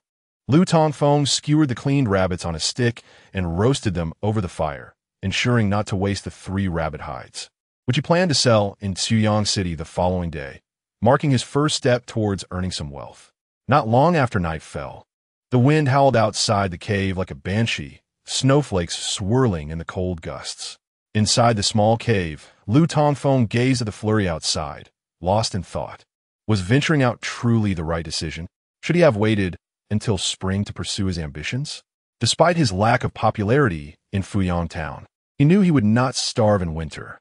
The townspeople would always share some leftover food with him. What good does it do to dwell on such thoughts now? If I were to return, would it not be a source of ridicule for Ling Dang? Regardless, Yang is not far from the town. If things turn dire, returning would still be an option. In his heart, Lu Tongfeng sought to comfort himself amidst the snowstorm. The light from the cave resembled a beacon in a tempest, not shining far, yet enough to guide any lost souls in the blizzard. He gnawed on the lean rabbit meat, occasionally taking a bite of the roasted buns. Regrettably, he lamented spilling all the wine from his gourd at the grave of the old conman earlier that morning. Now, even the thought of warming himself with a drink was a luxury. Big Black lay beside Lu Tongfeng, its sharp teeth easily crushing the rabbit bones. In no time, one roasted rabbit had vanished into the dog and Oppo's belly. As it prepared to devour the second rabbit, suddenly, Big Black and Oppo's ears perked up, and it turned to face the snowy world outside the cave. Its azure eyes, illuminated by the firelight, appeared almost otherworldly. Big Black slowly rose, its tail erect, and approached the entrance, barking loudly at the outside world. Lu Tongfeng swatted at Big Black's tail, exclaiming, "Big Black, why are you barking like a ghost? Could it be that this place harbors fierce beasts?" He disregarded Lu Tongfeng and suddenly transformed into a streak of black lightning, darting away. Lu Tongfeng was taken aback and called out, "Hey, where are you going?" "Dai, wungi wungi." Amidst the blizzard, faintly echoed Dahei's cries. Lu Tongfeng paused, understanding the implication. This was a signal of danger. Grasping the rusted sword that had never left its sheath, he ventured towards the source of Dahei and Oppo's voice. After traversing a mere several dozen paces, Lu Tongfeng discovered Dahei. Before the dog lay a blood-soaked woman, a sword clutched in her hand. Yet, this woman was exceedingly peculiar, her form wavering as if she were a mere figment of Lu Tongfeng's imagination, appearing and disappearing at will. Never before had Lu Tongfeng witnessed such an extraordinary sight. His heart raced, fearing he had encountered the legendary snow woman known to prey upon men. Summoning his courage, he approached the ethereal figure, rusted sword in hand, and gently reached out to touch her. A tangible sensation confirmed she was no illusion. He slowly turned her over, and a familiar, beautiful visage emerged before him. Lu Tongfeng's expression froze. The woman before him was none other than Yun Fuyao, who had departed from the land temple with a treasure box that very morning. However, she now appeared drastically different. Several hours prior, she had donned pristine white robes. Untainted by the world, resembling a celestial being from the heavens. In stark contrast, her current appearance was marred by dried blood and dirt, the remnants of her ordeal evident even in the foot-deep snow. Indeed, she bore numerous wounds. Most bewildering of all was her body, at times solid, at times translucent. Fuyao, the Celestial Maiden? Chapter 8. The Fairy's Grave Injury. When Lu Tongfeng finally discerned the woman's appearance, he was taken aback, hastily patting the bloodied face of Yun Fuyao, exclaiming, Fairy Fuyao, Miss Yun, little disciple, little fairy. Despite his frantic calls, Yun Fuyao remained unresponsive. He quickly reached out to grasp her wrist, checking for a pulse. Her body was icy, yet a faint pulse still lingered. Relieved to find that she was alive, he had no time to ponder how her form fluctuated between corporeal and ethereal, nor to consider who could have inflicted such harm upon her. Without hesitation, he lifted her in his arms and hurried toward the nearby cave. The great black wolf, resembling a king of the blizzard, slowly turned its head, surveying the surroundings. Once assured that no danger lurked nearby, it opened its jaws and picked up a rusted sword and a white celestial sword that lay abandoned in the snow before following Lu Tongfeng. Before long, Lu Tongfeng had carried Yun Fuyao into the cave. He retrieved a tattered blanket from his pack and spread on the ground, while also adding some dried wood to the fire. Under the flickering light, the reality of Yun Fuyao's condition became painfully apparent. Her plight could not simply be described as tragic. Her back, shoulders, legs, and abdomen bore over a dozen wounds inflicted by sharp blades, some so deep that bone was visible. Blood seeped from the injuries, congealing into clots in the frigid air, the color darkening ominously. Thankfully, these frozen clots had, to some extent, staved off further bleeding. Otherwise, she would have surely succumbed to her injuries by now. From Lu Tongfeng and Appo's experience, it was evident that Yun Fuyao and Appo's injuries were not recent, having likely been sustained over the course of at least 3 hours. Though he could not fathom who had assaulted her, the color of the coagulated blood hinted that she had been ambushed shortly after departing from the Earth Temple. Kneeling beside her, Lu Tongfeng brushed his fingers against her forehead, which felt shockingly cold. A brief examination revealed that her wounds were far more severe than they appeared. In addition to the multitude of cuts, her left leg was broken, the ankle shattered, leaving her foot dangling painfully. Yet, curiously, despite the extensive injuries, they had all miraculously avoided vital areas, primarily affecting her back, legs, and arms. What should I do? What should I do? Hey, are you a foolish dog? Don and Appo's, just stand there. Help her. Lu Tongfeng, for the first time in his life, found himself in such a chaotic situation, flustered and uncertain. Hey, equally bewildered, wore a perplexed expression as if to say, You want me to save her? You're the one who seems more like a dog. How am I supposed to help? Should I use my sharp fangs to set her bones? Or perhaps bite her throat to free her from her pain? Woof. Hey barked a few times in frustration. The sound gradually pulled Lu Tongfeng back from his panic. Yun Fuyao had lost an unfathomable amount of blood, her once pristine white garments now appearing as if they had been submerged in a mix of blood and mud. The blood that had frozen over her wounds began thawing in the warmth of the cave, fresh crimson seeping forth once more. Remarkably, despite having lost at least 8 pounds of blood, her body still managed to retain some vitality, prompting Lu Tongfeng to marvel at the resilience of cultivators. The immediate priority was to staunch her bleeding. He rummaged through his worn pack, discovering an assortment of useless items, but nothing suitable for healing. Woof, woof. Suddenly, He barked again, nudging a filthy cloth pouch at Yun Fuyao's waist with his nose. Lu Tongfeng paused, recalling that it was this very pouch into which Yun Fuyao had earlier stuffed a mysterious treasure box. This must be a storage bag used by cultivators. Lacking any potent elixirs himself, Lu Tongfeng surmised that as a disciple of the Yin Tian sect, she might possess some healing supplies. He quickly unfastened the pouch from her waist. The once exquisitely crafted storage bag was now smeared with blood and dirt, giving the impression that Yun Fuyao had crawled out from the earth rather than descending from the heavens. He pried open the pouch, peering inside but seeing nothing but darkness. Lu Tongfeng had only heard of such storage bags, but had never seen one. He was unaware that it contained an entire spatial realm. Typically, cultivators would use their spiritual consciousness to retrieve items from within. However, even if he had known, he was unfamiliar with the concept of spiritual consciousness. Thus, Lu Tongfeng resorted to the most primitive method. He inverted the storage bag and shook it vigorously. Remarkably, this rudimentary technique proved effective. As a plethora of items spilled forth, books, writing implements, hairpins, garments, shoes, undergarments, pots and pans, various snacks and grains, several jars of wine, water skins, gold ingots, silver coins, talismans, an exquisitely crafted feather cloak, and even split firewood. A chaotic assortment of items tumbled out, leaving Lu Tongfeng dumbfounded. This little thing can hold so much, he murmured, astonished to see what appeared to be a general store contained within such a small bag.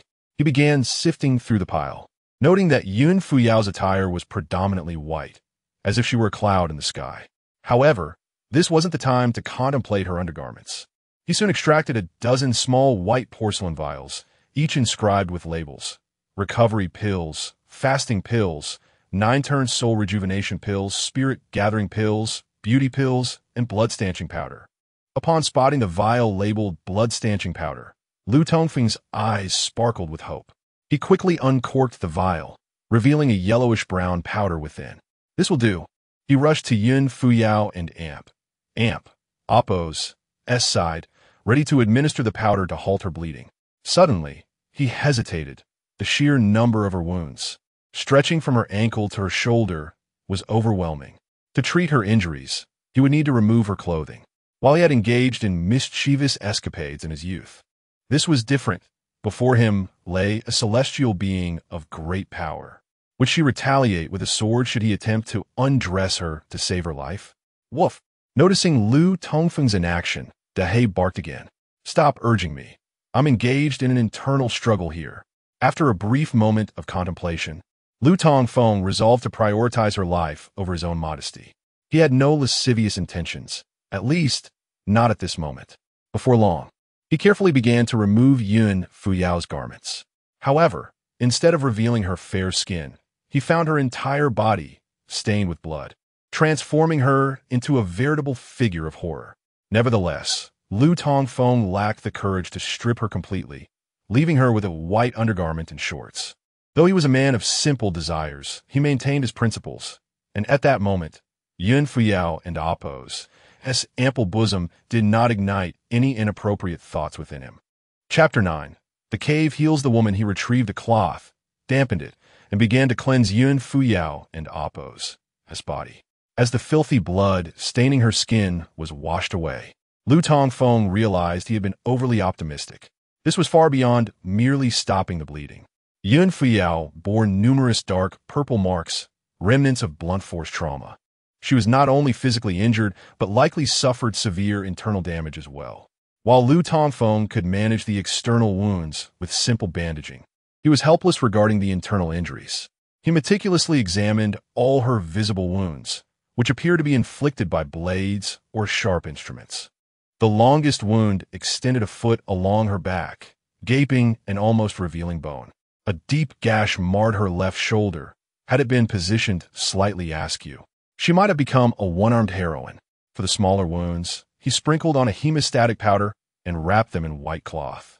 However, for the larger wounds, he had to rummage through her belongings to find a needle and thread for suturing, followed by applying the hemostatic powder. Remarkably, the miraculous medicines from the Yun Tian sect proved effective. The powder worked wonders. After half an hour of diligent effort, Lu Tongfeng had attended to all visible external injuries, and Yun Fuyao was now swathed like a mummy. During the treatment, he periodically checked her pulse, anxious to ascertain if she still clung to life. Although her pulse persisted, it seemed to weaken by the moment, as if she might slip away at any instant. In a moment of desperation, he slapped his forehead and returned to the assortment of vials and jars. He hastily poured out a handful of pills: 9 turns resurrection pill, Yuan recovery pill, spirit gathering pill, and stuffed them into Yun Fuyao's mouth. Initially, He contemplated that if she was unable to swallow in her unconscious state, he could resort to mouth-to-mouth administration. To his surprise, the medicinal pills from the Yun Tian sect were astonishingly effective, dissolving upon contact. After prying her mouth open and observing for a while, he confirmed that she had ingested the pills. Uncertain whether it was an overdose or a misapplication, he grew anxious as he noticed that within a short interval, her previously pale cheeks began to regain color. Not only did her pulse strengthen, but she also exhibited faint signs of breathing. Though elated, Lu Tongfeng remained apprehensive, fearing he might have inadvertently caused her demise through excessive or incorrect dosing. Fortunately, his concerns proved unfounded. Yun Fuyao and Appo's complexion was rejuvenating under the nourishment of the elixirs. Gradually, he relaxed. He also noticed that, at some point, her body had ceased its sporadic vanishing and reappearing. After a moment's wait, verifying that he had not fatally poisoned her with his rudimentary medical skills, Lu Tongfeng turned his attention to her fractured ankle. The broken bone protruded ominously, as if poised to pierce through the skin. He could hardly fathom the force required to shatter the bones of a cultivator, renowned for their resilience. Lacking experience in setting bones, he continued his search among her supplies for a suitable remedy. It turned out that Yun Fuyao had prepared well for her journey, for he indeed found a remedy for broken bones, the Xintian bone setting ointment. With utmost care, Lu Tongfeng gently aligned her fractured ankle, cautious not to inflict further pain. Yet, despite his careful ministrations, the agonizing sensation caused her eyelashes to flutter as if she might awaken at any moment. Seeing this, Lu Tongfeng silently prayed. If she were to regain consciousness now, would she not be overwhelmed by pain? After a considerable effort, he finally managed to reposition her broken ankle. He then applied the Xintian bone setting ointment, a pale, viscous substance devoid of any herbal scent, instead exuding a subtle floral fragrance. Once applied, the ointment gradually solidified, forming a protective layer akin to stone. Lu Tongfeng marveled at the efficacy of the elixirs from the cultivation realm, realizing why so many sought the path of immortality. These miraculous remedies were indeed incomparable to any mundane concoction. Having exhausted all his options, he could only entrust her recovery to time. He took a pure white feather cloak from her storage pouch and draped it over her. Gazing at her exquisitely beautiful visage illuminated by the firelight, he sighed, reflecting on their fateful connection. It appears we are indeed destined, he mused. Tonight, you were fortunate to encounter me. Otherwise, you would surely have perished in the snow. Such a beautiful woman deserves not to die in this desolate wilderness. After a moment of self-reflection, he noticed the clutter within the cramped cave. Thus, he began to organize Yun Fuyao's belongings. Strangely enough, he could effortlessly pour items from her storage pouch, but no matter how he tried, he could not return anything inside. Ultimately, he sorted everything and piled it in a corner of the cave. Upon completing the task, Lu Tongfeng suddenly sensed something amiss. After careful consideration, he realized that the exquisite wooden box Yun Fuyao had taken in the morning was missing. Assuming it remained in the storage pouch, he inverted it, but nothing fell out. It seemed to be empty now. Had the box been seized by those who harmed her? Was her attack connected to the box? Frowning slightly, Lu Tongfeng recalled witnessing her place the box into the pouch that morning. Now, its absence suggested a troubling connection to her current state. His heart swirled with worry and curiosity. He feared that the box entrusted to him by his master for 6 years had fallen into the hands of nefarious individuals. Simultaneously, he was intrigued by the remarkable treasures that might have resided within the box, compelling someone to resort to such violence against a young disciple of the Yun Tian sect. Did they not fear retribution from a sect? Contemplating the box, Lu Tongfeng found himself in a tumultuous state of mind. He felt guilt for having inadvertently drawn calamity upon Yun Fuyao through the box, as well as for failing to fulfill his master and damp, Appo's, final wish. The box was meant to be delivered to someone with the corresponding signal, yet had been stolen. His master's spirit, if aware, would likely find no peace. In a fit of melancholy, he discovered several unopened jars of wine. He opened one and took a few hearty swigs. To his astonishment, he regarded the jar in his hands, savoring the taste that lingered on his palate. What exquisite wine! rich and robust. It penetrated to the very essence. Was this truly the kind of wine consumed by cultivators? Lu Tongfeng and Appo's master had been a notorious wine enthusiast, and in his youth, he had consumed more alcohol than milk. After his master's passing, Lu Tongfeng inherited the wine gourd, routinely procuring 2 pounds from the local tavern. When funds were scarce and his craving struck, he would pilfer wine. He fancied himself a connoisseur, but had never tasted anything quite like this. His eyes sparkled with delight as his earlier gloom dissipated. This time, he refrained from guzzling the wine. As a true aficionado, he knew that such fine liquor deserved to be savored.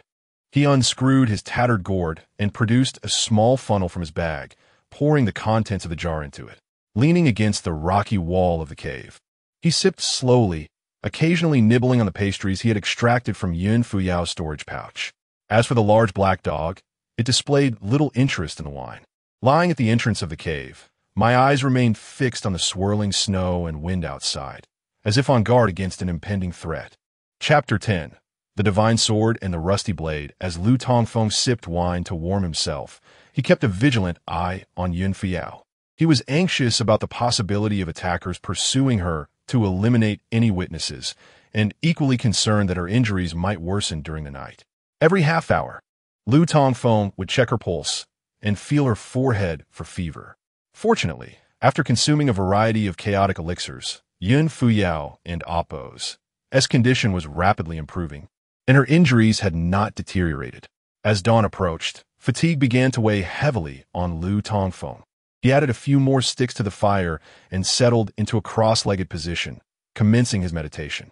Although the martial arts technique his master had imparted lacked significant utility, meditating for several cycles effectively alleviated his exhaustion.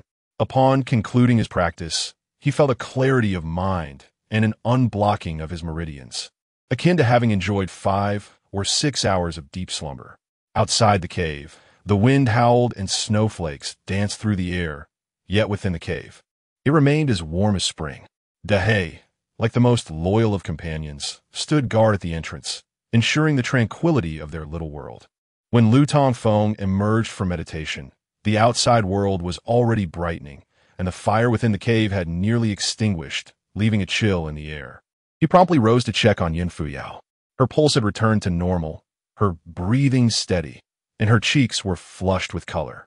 At that moment, she resembled a slumbering fairy. It was hard to believe that just hours prior, she had been in such a dire state. Phew, she should survive now. Lu Tongfeng sighed in relief. He stepped outside the cave, which had a low entrance requiring him to bow his head to exit. The storm had subsided. However, the night's fury had left nearly a foot of snow blanketing the ground, with his feet sinking past his knees upon stepping out. Although the snow had ceased, the wind continued to blow fiercely, causing Lu Tongfeng to shiver involuntarily. Not far from the cave, Lu Tongfeng unfastened his belt and relieved himself. As he secured his belt once more, he gazed up at the sky, noting the thick clouds that hinted at more snow to come. His initial plan to continue their journey at dawn was now impossible. Even if Yun Fuyao awakened, her broken leg would make it difficult for her to leave. He had considered constructing a snow sled to transport Yun Fuyao back to the Earth Deity Temple for medical treatment, but quickly dismissed the idea. The precious box was not in her possession. He did not know if she had hidden it or if it had been taken by her assailants. If it had been stolen, it was likely the culprits had already departed. However, if she had concealed it, the situation would be precarious. Since they had come for the box, they would not easily leave empty-handed. They might be lying in wait at the Earth Deity Temple. Returning with Yun Fuyao would be akin to walking into a trap. After much contemplation, Lu Tongfeng decided it was prudent to remain hidden in the cave until Yun Fuyao awoke, at which point he could inquire about her situation. To shield from the cold wind and enhance the cave's concealment, he gathered some branches and fashioned a rudimentary wooden door. Covering it with Yun Fuyao's white garments proved to be an effective windbreak. Once the door was secured, Lu Tongfeng tossed the leftover roasted rabbit from the previous night to Dahei while he roasted 2 buns on a stick for himself. Time passed, and as the day wore on, the sky gradually darkened, with snowflakes beginning to fall once more, indicating that night was approaching. Dahei remained at the cave entrance. its head oriented toward the outside, despite the barrier of the makeshift wooden door. Throughout this time, Yun Fuyao showed no signs of awakening. In his boredom, Lu Tongfeng began to examine her sword. It was a stunning weapon, with a white blade adorned with exquisite, ancient patterns resembling inscriptions or the totems of a bygone era. The 3-foot blade emitted a soft, pale glow, exuding an aura of frost. Near the hilt, he noticed 2 archaic characters inscribed on the blade. Frost? So this sword, belonging to the enchanting Fuyao, was called Frost, and indeed, it radiated a frigid essence. Lu Tongfeng tossed a strand of his hair, and, upon contact with the blade's edge, it was severed with ease. What a sharp sword! Is this the divine weapon wielded by cultivators? Lu Tongfeng was in awe. He glanced at his own rusty sword, awkwardly held together by 2 splintered wooden pieces. It certainly illustrated the adage, comparison brings despair. Drawing his rusty blade, he muttered to himself, "Master, this sword you left me is rather disappointing, and yet you boasted of it being a legendary weapon. What legendary weapon is rusty and cannot be sharpened?" The frost sword of Fuyao was the true legendary weapon, he mused. As hours passed in this manner, Yun Fuyao and Appo's breathing remained steady, but it was unclear when she would awaken. In a moment of inspiration, Lu Tongfeng recalled the collection of books among her belongings. After a brief search, he unearthed several volumes. One was titled The Record of Yin and Yang and the 5 Elements, which discussed the interrelationships of these elements. Another was the Atlas of the 9 Continents, illustrating the geographical features and famous landmarks of the world. A third, the Compendium of Beasts and Monsters, detailed various supernatural beings, ferocious beasts, and otherworldly tribes. The remaining volumes were tales of martial heroes, such as the Record of the Sword God, Chronicles of the Young Hero, the extraordinary Ouyang Ming, and Tales of the 9 Continents. It appeared that Yun Fuyao had a penchant for heroic tales. Lu Tongfeng felt a twinge of disappointment. He had hoped to find a manual on cultivation from the Yun Tian sect. Technically, he was also a disciple of the Yun Tian sect and shared the same generation as Yun Fuyao's master. Even if he were to read the sect's teachings, it would not be considered theft. Alas, there were no cultivation methods within Yun Fuyao's storage pouch. To pass the time, Lu Tongfeng picked up Tales of the 9 Continents and began to peruse it. He had heard of this book before. In truth, it resembled a periodic publication akin to a martial arts newsletter produced by the enigmatic Tianji Pavilion. Every 60 years, Tianji Pavilion released a new edition of the 9 Continents Heroic Rankings, featuring 6 major lists: the Heroic Rankings, the Celestial Unicorn Rankings, the Celestial Being Rankings, the Divine Artifact Rankings, the Beast and Monster Rankings, and the Celestial Sect Rankings. As Lu Tongfeng turned to the first page, it recounted the background of the 9 Continents world. Following there were the 9 levels of cultivation in the present-day spiritual realm. Chi refinement stage, understanding the essence of heaven and earth, traversing the meridians, cleansing the marrow and expelling impurities, achieving clarity of mind. Foundation establishment stage, cultivating the dantian, connecting the meridians, transforming the mind into an ocean, focusing one's spirit, increasing lifespan. Object control stage, manifesting one and amp. Amp, Appo's will, controlling object from a distance, enabling flight, distinguishing oneself from mortals, entering the ranks of cultivators. Nascent soul stage, uniting with the sea of consciousness, forming the nascent soul, existing independently of the 3 souls and 7 spirits, with the potential to extend one and amp. Amp, Appo's lifespan. Tao integration stage, merging body and artifact, intent and heart, spirit and essence, achieving a harmonious union of the 6 aspects, thereby extending one's lifespan significantly. Lu Tongfeng recognized that Yun Fuyao had reached the Tao integration stage, and as he read the description, he felt a mixture of envy and admiration. Yun Fuyao was undoubtedly young. When he had treated her wounds the night before, he had not unveiled her clothing, but from his experience, her physique was remarkably well endowed. At such a tender age, she had achieved the unification of the 6 meridians, aspiring to the Tao integration stage, with a future ripe with limitless potential. as Lu Tongfeng was about to delve into the descriptions of the four realms. Transformation into God, celestial being, great vehicle, and transformation into void. He was suddenly interrupted by a soft cough. Startled, Lu Tongfeng turned to see that the sound originated from Yun Fuyao. He promptly set aside the book in his hands and approached her side. Dehei also leaned in closer, tongue lolling out in curiosity. Fairy Fuyao. Fairy Fuyao. Lu Tongfeng called out gently. Chapter 11. The Fairy Awakens. Misunderstanding the benefactor at this moment. Yun Fuyao and Amp, Appo's consciousness seemed to begin to revive. Her lashes fluttered gently, and her lips moved. Water, water. Lu Tongfeng clearly heard Yun Fuyao's murmurs. You wish to drink, correct? Just a moment. In a flurry, Lu Tongfeng rummaged through his belongings and quickly found a water pouch. He poured some clear water into a bowl and carefully fed it to Yun Fuyao. After consuming 2 large bowls of water, Yun Fuyao and Amp, Appo's eyes gradually opened. Her once clear gaze was now clouded with confusion, as if she lacked focus. Lu Tongfeng, filled with joy, exclaimed, Fairy Fuyao, you have finally awakened. Gradually, the spark returned to Yun Fuyao and Appo's eyes. She discerned the joyful visage of the young man before her, revealing 2 rows of bright white teeth, alongside the menacing presence of a dark canine. In an instant, memories flooded her mind.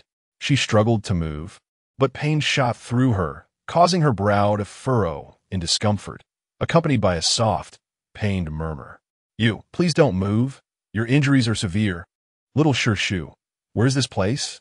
This is a cave at the foot of Sweeping Mountain. I found you in the snow last night, Fairy Fuyao. Did you not return to Yun Tian's sect with the treasured box left by my master?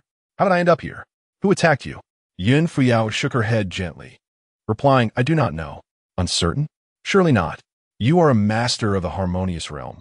You could not discern your assailant's appearance? Were they ambushed? Yun Fuyao softly replied. There was a man and a woman, both masked. I did not see their faces. From Yun Fuyao's account, Lu Tongfeng gleaned what transpired the previous day. The assailants had targeted the box he had guarded for 6 years, appearing shortly after Yun Fuyao's departure to seize it. With a wry smile, Lu Tongfeng lamented, It is I who have caused your plight. Had it not been for that box, you would not have sustained such injuries. Last night, I feared you would not survive. It was only then that Yun Fuyao became aware of her own condition. She glanced down to find herself wrapped in her own pure, white feather cloak. She wished to move her hands, but found herself unable. After all, it was Lu Tongfeng, lacking experience in rescue, who had swathed her like a dumpling. Did you tend to my wounds? Indeed. Fortunately, your Qinquan storage bag contained elixirs from Yun Tian's sect, and they were still viable. Otherwise, your fate would have been dire. However, I was unsure how to open the storage bag and how to spill its contents. You wouldn't mind, would you? Yun Fuyao certainly minded, as the storage bag contained many of her personal items. Nevertheless, recognizing that Lu Tongfeng acted out of a desire to save her, she refrained from protest and merely shook her head. Lu Tongfeng hesitated to reveal that he had removed her garments to tend to her injuries. He surmised that Yun Fuyao had yet to realize this fact. Thus, he redirected the conversation. Fairy Fuyao, when I discovered you last night, your body appeared quite peculiar, at times solid and at other times transparent, and you were covered in mud. What was the cause of this? Yun Fuyao explained, I was no match for those two. I used an invisibility talisman and an earth escape talisman to narrowly escape. Later, I recalled the Guanyin temple atop Sweeping Mountain, thinking there might be Buddhist practitioners there to seek aid. However, I ultimately exhausted my strength and collapsed at the foot of the mountain. Little Shu, thank you for saving me. So that was an invisibility talisman. I had thought it was some wondrous spell. While I may not favor your Navi approach to social matters, you have referred to me as your little Shu. Thus, do not be overly formal. Moreover, I believe gratitude should manifest in tangible ways. Mere words can often be disappointing. Upon witnessing the peculiar smile on Lu Tongfeng and Amp, Appo's face, Yun Fuyao and Amp, Appo's eyes filled with wariness. Given her grave injuries, should this young man harbor ulterior motives, she lacked the strength to resist. Noticing the change in Yun Fuyao's expression, Lu Tongfeng scratched his head and turned to the large black dog. Dehei, do I resemble a lecher? Why does every maiden regard me with such suspicion? The large black dog, resting at the cave entrance, let out a low growl and shot a disapproving glance at its master. Lu Tongfeng chuckled, Fairy Fuyao. Do you think I desire your body in exchange for my assistance? You are mistaken. I merely wish to acquire some silver. Furthermore, if I could endure 6 years in that decrepit temple for a promise, and without hesitation surrender the treasured box left by my master to you, you should recognize the integrity of Lu Tongfeng. Your suspicious gaze weighs heavily on my heart. Gradually, Yun Fuyao relaxed.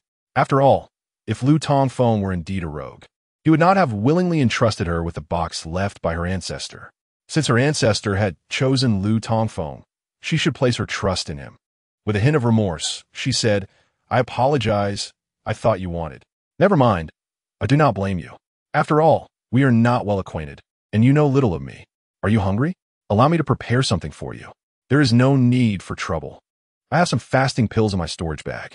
Fasting pills, as I recall from my childhood, taste like wax, provide no nutrition, and merely stave off hunger. Please, rest while I prepare something for you. Yun Fuyao possessed some provisions, yet they were merely dry rations. Given her weakened state, she required meat to restore her strength. Thus, Lu Tongfeng instructed Dahe, go catch some game. Dahe regarded Yun Fuyao for a moment before silently exiting the cave. Before long, Dahe returned with 2 plump wild rabbits in its mouth. Lu Tongfeng skillfully skinned and cleaned the rabbits outside the cave. Among Yun Fuyao and Appo's supplies were rice and oil, so Lu Tongfeng washed some millet, intending to prepare a pot of millet porridge for her. Amidst his bustling activity, Yun Fuyao drifted back into a deep slumber. Approximately an hour later, Yun Fuyao awoke once more, roused by the savory aroma of roasted rabbit and millet porridge. As she opened her eyes, she beheld her little Shu, clad in tattered robes, seated by the campfire, stirring the porridge in the pot with a spoon. Having simmered for some time, the fragrance of the porridge wafted through the cave, permeating every corner. Upon noticing Yun Fuyao's wakefulness, Lu Tongfeng smiled. Fairy Fuyao, you have awakened just in time. It will soon be ready to eat. Yun Fuyao remained silent, simply observing the industrious young man. Before long, Lu Tongfeng ladled a bowl of porridge. The porridge is still too hot. Let it cool before you eat. Yun Fuyao nodded softly. Outside, the wind and snow had begun anew. Though the evening and Appo's chill was not too harsh, one could faintly hear the sound of snowflakes landing on the ground. After allowing the porridge to cool for a while, Lu Tongfeng deemed it ready and offered it to Yun Fuyao. However, due to her severe injuries, she had several wounds on her arms and shoulders, rendering her unable to feed herself. Thus, Lu Tongfeng, determined to be of service, tucked some of her clothing beneath her head for support and began to feed her with a spoon. Initially, Yun Fuyao resisted. She had never been fed by a man before. Yet, her hunger was undeniable, and she reluctantly accepted Lu Tongfeng and Appo's as kindness. Lu Tongfeng and Appo's culinary skills were commendable. The porridge was fragrant, and the rabbit was perfectly roasted, crispy on the outside and tender within. Yun Fuyao consumed 2 bowls of porridge and a whole rabbit, and after satisfying her hunger, she felt her strength begin to return. Little Shu, is this place safe?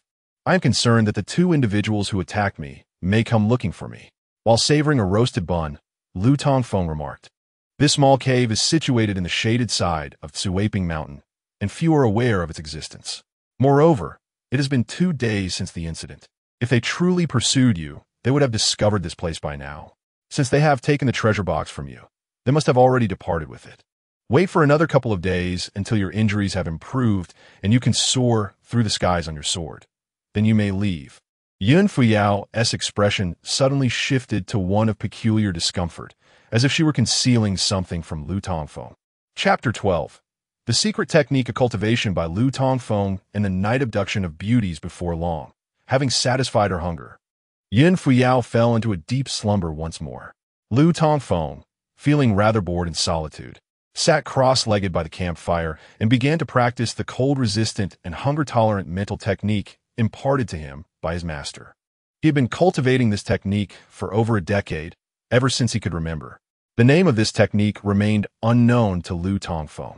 Each time he practiced, it felt as if a flame coursed through his meridians, circulating through various acupoints and ultimately gathering in the dantian, effectively warding off the cold and providing a degree of sustenance resistance.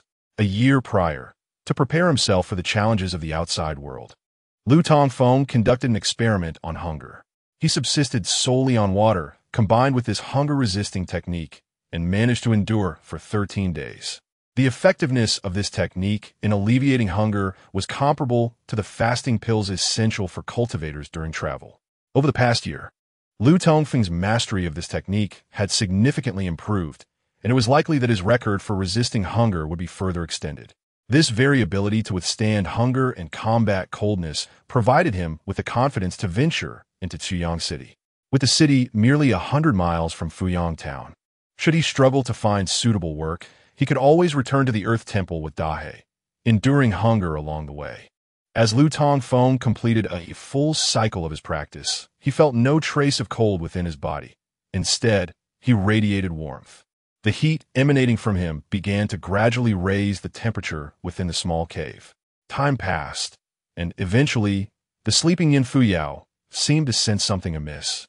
Slowly opening her eyes, upon seeing Lu Tongfeng, a glimmer of surprise flickered in her bright eyes, and her beautiful cheeks reflected a mix of astonishment and curiosity. Lu Tongfeng sat cross-legged, his hands forming seals, a swirling vortex of dense spiritual energy rotating above his head, while colorful streams of light danced around him. His skin had taken on a dark golden hue. Such formidable spiritual power. Was it the gathering of 3 flowers at the crown? The convergence of 5 energies? Yin Fuyao recalled that her little master had mentioned that her grandmaster had not imparted any cultivation methods to him. How could he possess such immense spiritual energy?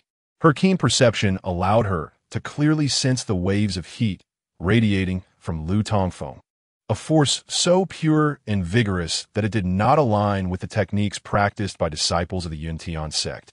It bore some resemblance to Buddhist methods, yet only in similarity. Yin Fuyao was certain that what Lu Tongfeng practiced was not a Buddhist technique. Confusion clouded her thoughts. How could Lu Tongfeng, possessing such high cultivation, deceive her upon their first encounter? If he chose to obscure the truth, why would he meditate and cultivate before her? Was he not exposing himself? Dahe, lying at the cave entrance, gazed at Yin Fuyao with unblinking blue eyes, seemingly pondering something. Yin Fuyao noticed Dahe's scrutiny and turned her gaze towards him. Upon meeting her eyes, Dahe quickly averted his gaze, as if this old dog feared direct eye contact with her. This had been the case in the dilapidated temple. It was so now.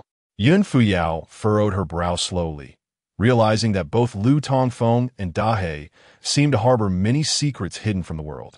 In the dead of night in Fuyang Town, the weather was frigid, heavy snow obstructing the roads. During this cold season, as dusk fell, the town was virtually devoid of human presence.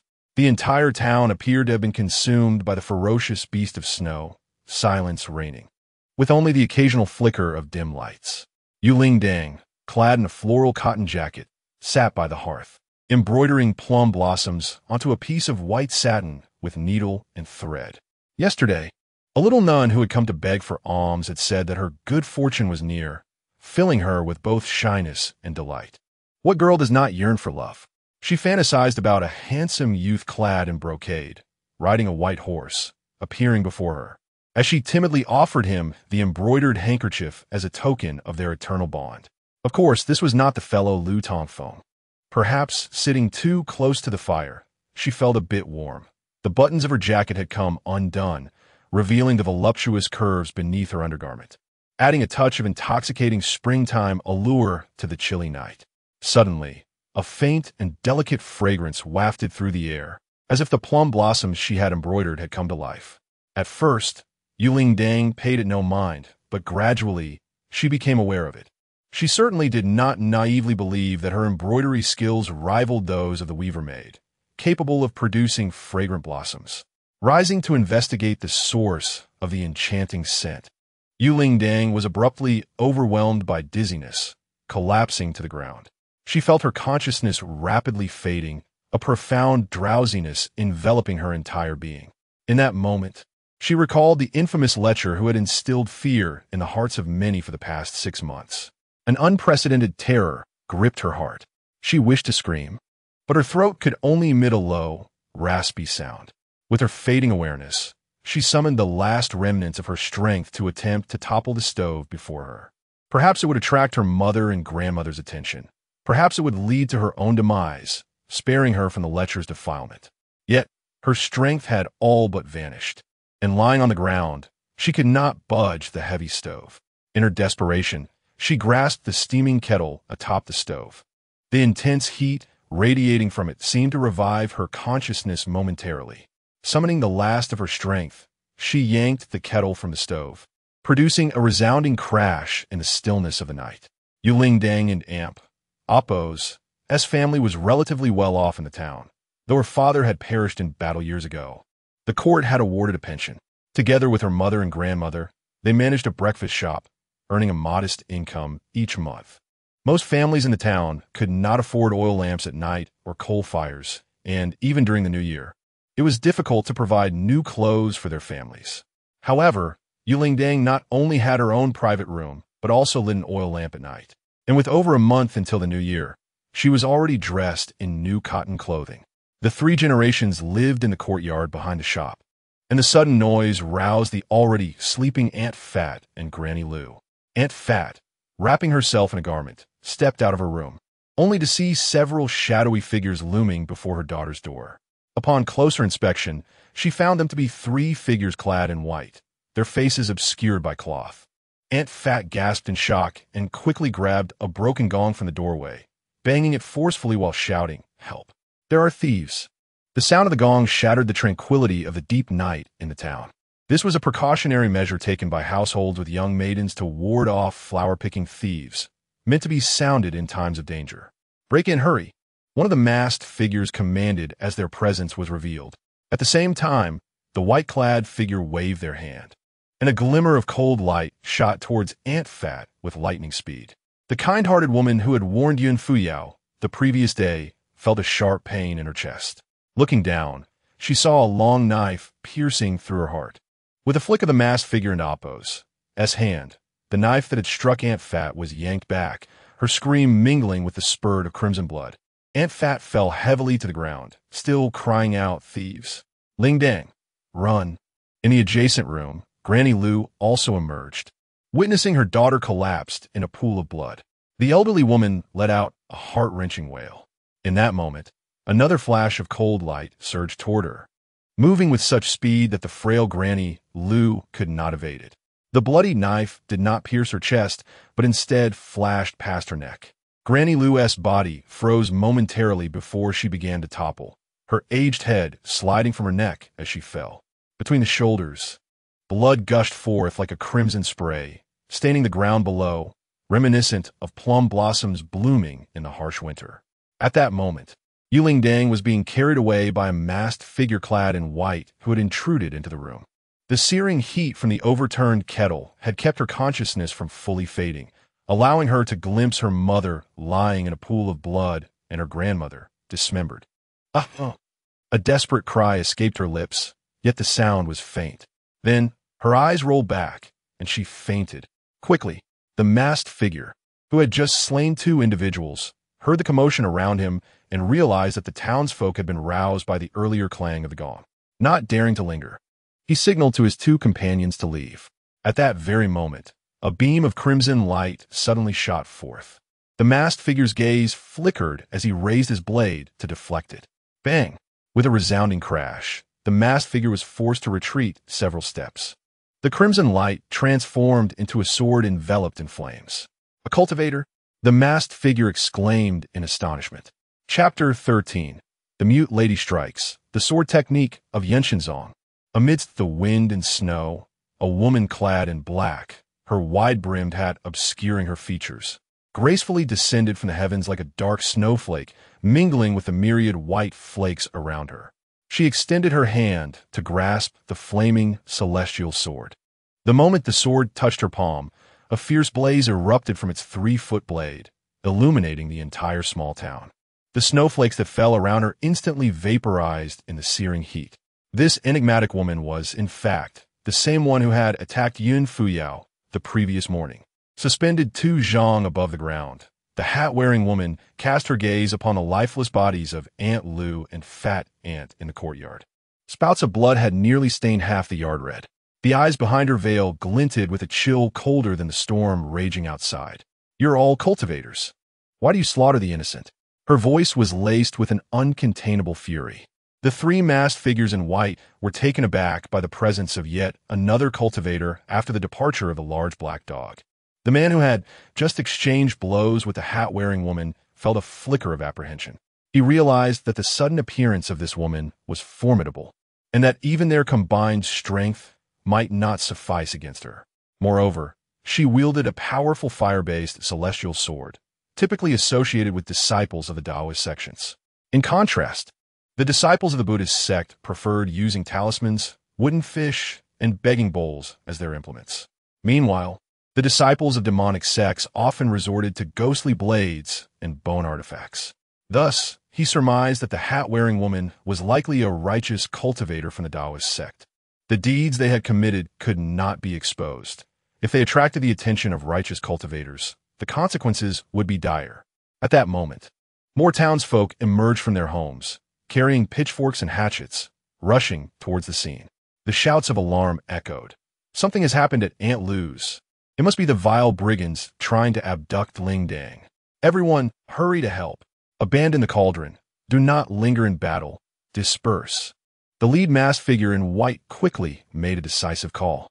The man carrying Yu Ling Dang promptly dropped the unconscious girl to the ground.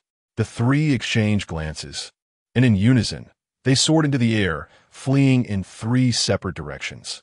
The hat-wearing woman discerned that among the 3, only the leader possessed a slightly higher cultivation level, likely at the 4th level of the Yuan Shun realm, while the others had only just reached the 3rd level of object control. She paid little heed to the lesser cultivators and pursued the leader on her sword. Her cultivation level surpassed his by 1 realm. Like Yun Fuyao, she was also at the 5th level of the harmonization realm. The 5th level of harmonization lies at the midpoint of the 9 realms, serving a crucial transitional role. Many cultivators spend their lives striving to achieve the 6 meridians harmonization and reach the harmonization pinnacle. Thus, it is often said in the cultivation world that half a step to immortality is achieved at the 6 meridians harmonization. Within mere tens of zhang, she caught up to the white-clad figure. Fueled by rage, she struck without mercy, forming a sword gesture with her hand as the celestial sword thrust forward. Dozens of fiery energy swords surged forth, hurtling towards the man and amp. Appo's back. The white-clad brigand sensed a searing force approaching from behind and was taken aback. His speed in the air was no match for the hat-wearing woman's, making it impossible to evade the lightning-fast fiery energy swords. He could only channel his energy into his blade, roaring as he turned to slash at the oncoming assault. A shadow of a blade erupted from his long sword, rapidly expanding as it caught the wind. The massive blade's shadow collided with the approaching energy swords, producing a deafening roar. The blade's shadow shattered the numerous fiery energy swords, yet it did not dissipate. Instead, it crashed down upon a nearby building with a thunderous crash. The house crumbled in an instant. "There's someone in the sky. A cultivator," the townsfolk exclaimed in astonishment, having spotted the 2 battling above. The hat-wearing woman sneered. "The infinite blade intent? Quite interesting." As she spun upward, an array of fiery energy swords materialized around her, swirling rapidly like a fire tornado. Hundreds of fiery swords, each conjured from her celestial sword through her spiritual energy, glimmered as if they were real blades. The countless fiery swords shot through the air at an incredible speed, their piercing whines coalescing into a deafening roar. The white-clad brigand's eyes reflected the myriad fiery swords, filled with deep-seated dread. "The whirlwind sword technique? You are a disciple of Yenshenzong." Yenshenzong possessed 9 renowned sword techniques, and the whirlwind sword technique was among them. The hat-wearing woman offered no reply. With a furious shout, she summoned her divine sword. unleashing a torrent of over 1,000 fiery energy swords that surged towards the white-clad brigand like a relentless meteor shower.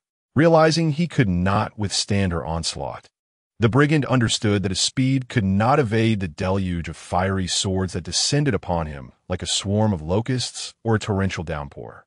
Gritting his teeth, he resolved to confront the attack head-on, hoping for a sliver of survival. He poured all his true essence into his long sword, frantically swirling it to create a barrier around himself. The fiery swords rained down from all directions, crashing against his defensive circle with a cacophony of sound. Since the energy swords were mere constructs of the hat-wearing woman and not actual celestial swords, they shattered upon contact with his long sword. Yet, the sound of their impact resonated with a weighty realism. For a time, the multitude of fiery swords failed to breach the brigand's defensive barrier. Seeing the white-clad brigand making his final desperate struggle, the hat-wearing woman chuckled coldly. With a leap, she closed the distance, thrusting her sword with unadorned precision. Her strike bore no flourish, yet the motion conveyed an urgency masked by apparent calm. A slender, crimson sword light flickered from her flaming, celestial sword, seeming inconsequential at first, like a single red thread stretched taut in the air.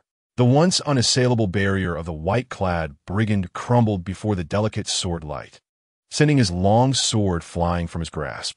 A sword that shatters the heavens? You truly are a disciple of Yenshenzong. This was the brigand Inapo's final utterance, filled with despair and resentment. Yenshenzong, as the pinnacle of righteousness, had a legacy spanning millennia, far beyond the capacity of a mere figure like him to provoke. Even the sect backing him would be like an ant trying to shake a tree when faced with Yenshenzong. The hat-wearing woman remained silent, gently rotating her flaming celestial sword. Hundreds of fiery energy swords still lingered in the sky, resembling ferocious beasts charging towards the white-clad brigand. Amidst his desperate screams, his body was pierced repeatedly by the onslaught of fiery swords, swiftly transforming him into a mass of bloody remnants, which were then reduced to ashes by the flames. The hat-wearing woman surveyed the chaos that had unfolded in the town and sighed softly. She then sheathed her celestial sword, soaring upwards into the night, vanishing swiftly into the storm. Before long, her figure reappeared discreetly in a dark alleyway within the town, directly across from Aunt Lu's breakfast shop. At the alley's end lay a dilapidated courtyard with 3 earthen houses. The hat-wearing woman glided swiftly through the snowy terrain, her toes occasionally brushing against the snow without leaving a trace. A few leaps brought her into the courtyard. The house remained shrouded in darkness, devoid of light. In the yard stood a sizable wooden cart, atop which rested several large barrels, the cart for the night fragrance.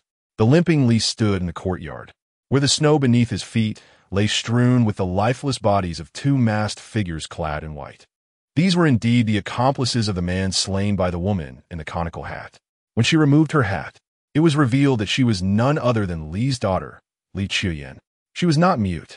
She was capable of speech. Chapter 14. The town's turmoil. Li Qiuyan glanced at the 2 lifeless bodies on the ground, and then turned her gaze towards the expressionless lame Li. Swiftly, she shed her black attire, stowing away her garments, conical hat, and the celestial sword into her spatial storage bag. Lamely remarked coolly, "I warned you against attracting trouble. Now, before we have even acquired the items, we have already drawn attention to this place." Li Qiuyan replied, "I have a friend here, Ling Dang. She's a good girl, and I cannot stand idly by as those ruffians abduct and violate her, turning her into their furnace." Lamely sighed. He understood that this matter could not be solely blamed on Li Qiuyan. As cultivators, they could not merely watch as mortals suffered, especially when it involved someone they knew. "How is Ling Dang faring?" he inquired. "She should be fine, but Granny Lu and Aunt Fat have perished at their hands," Li Qiuyan replied. Lamely furrowed his brow, saying, "These wretches truly deserve death. If it weren't for the need to keep the secrets of the earth deity temple hidden from other cultivators, I would have long since summoned righteous practitioners to encircle and exterminate these demons. You were fighting in the air. Many townsfolk witnessed it. This cannot be concealed. With the appearance of cultivators battling, it is certain that many righteous practitioners will come to investigate soon. Ordinary disciples may not discern anything, but if experts arrive, they will sense our presence and may even detect the unusual happenings outside the Earth Deity Temple. The stone tablet that demarcates the boundary between mortals and immortals may not escape the attention of those above the celestial realm. It is unwise to linger here. We must depart. Li Chuyan gently shook her head, asserting, I will not leave. The box taken by Yun Fuyao may not be the true relic left by Master Xuanji. Perhaps the secret still lies within the Earth Deity Temple. Now that Dahe has vacated the temple, we can boldly occupy it and search at our leisure. If we find nothing, or if our identities are revealed, we can leave then. The small town of Fuyang, with its mere 100 households, was in an uproar that night. Torches illuminated the remote settlement, and the elderly village chief, Lin Deming, arrived at Lingdang and Amp, Appo's home to find Aunt Fat sprawled in a pool of blood and Granny Lu beheaded. His cane struck the ground with a heavy thud. Who did this? Who did this? Beasts! Beasts! The aged chief roared in fury, his body trembling uncontrollably. A gaunt middle-aged man supported him, saying, Uncle Ming, you are getting old. Take care of your health. The elder managed to calm his agitation slightly, asking, where is Ling Dang? That girl, she hasn't an Amp? Appo's. She been taken by the villains, has she? The middle-aged man reassured him, Uncle Ming, do not worry. Ling Dang is safe. She was merely knocked unconscious by the ruffians and is resting inside. That is a relief, a relief. Uncle Ming sighed deeply. You must quickly take a few strong young men to Tsuyang and report this to the county magistrate. We need the court to send someone here. Yes, I shall go at once. The man nodded and departed. Uncle Ming glanced once more at the two lifeless bodies, tears welling in his eyes, his face etched with sorrow. He called upon the residents in the yard to tend to Granny Lu and Aunt Fat's remains, instructing Zhang the carpenter to bring over 2 coffins. The townsfolk, known for their close-knit community and familial ties, were devastated. The Yu family, already a widow and an orphan, was now left with only Ling Dang. How could a girl endure such a calamity? The aftermath of Granny Lu and Aunt Fat's tragic deaths would naturally be managed by the village chief and the townspeople. The storm had finally ceased, yet chaos still reigned in the town. The residents had learned of the tragic events at Lingdong's home, and many were deeply affected given their long-standing relationships. The gruesome deaths of Granny Lu and Aunt Fat brought tears to countless eyes. As the first rays of sunlight graced the town, Ling Dang, who had been unconscious throughout the night, slowly awakened. A heart-wrenching wail echoed throughout the town. Her father had perished in the military years ago, and with her grandmother and mother now tragically gone, Ling Dang was utterly heartbroken, collapsing in grief multiple times. 50 miles away, on Tipping Mountain, Lu Tongfeng awoke from his meditation as the hour approached noon. Noticing that Yun Fuyao was still asleep, he chose to tread lightly to avoid waking her. After addressing his bodily needs, he returned to the cave to prepare breakfast for her. Having lived alone for years, he had not mastered much, but he was quite adept at handling spoons, his culinary skills nearly rivaling the town's famous chef. Noticing Yun Fuyao's fondness for rice porridge the previous night, he had prepared another pot for her. It was close to noon when Yun Fuyao finally stirred. She consumed 2 large bowls of porridge without questioning Lu Tongfeng about his deception regarding his cultivation. Since he chose to conceal the truth, he must have had his reasons.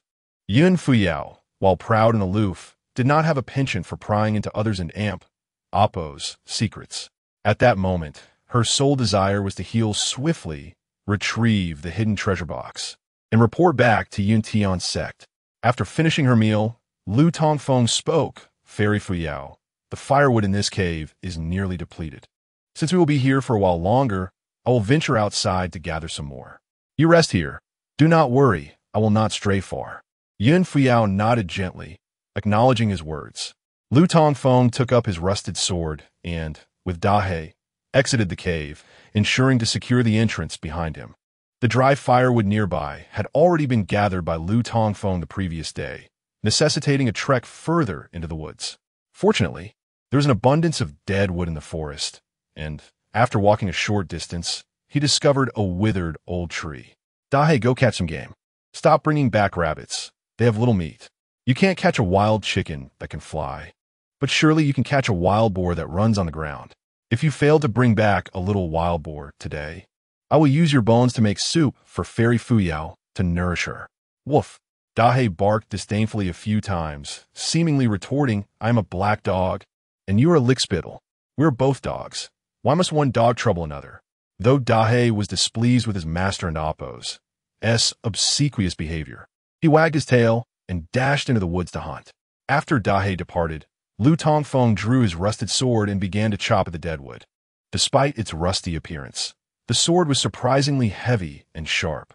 Branches fell with resounding thuds. Before long, Lu Tongfeng had gathered a substantial bundle of firewood, enough to last a day or two. Just as he was preparing to pack the wood to carry back, he suddenly heard Dahe barking. Having lived with Dahe for many years, Lu Tongfeng recognized that the barking did not signal the discovery of prey. Gripping his rusted sword, he sprinted towards the source of Dahe's barks. Chapter 15.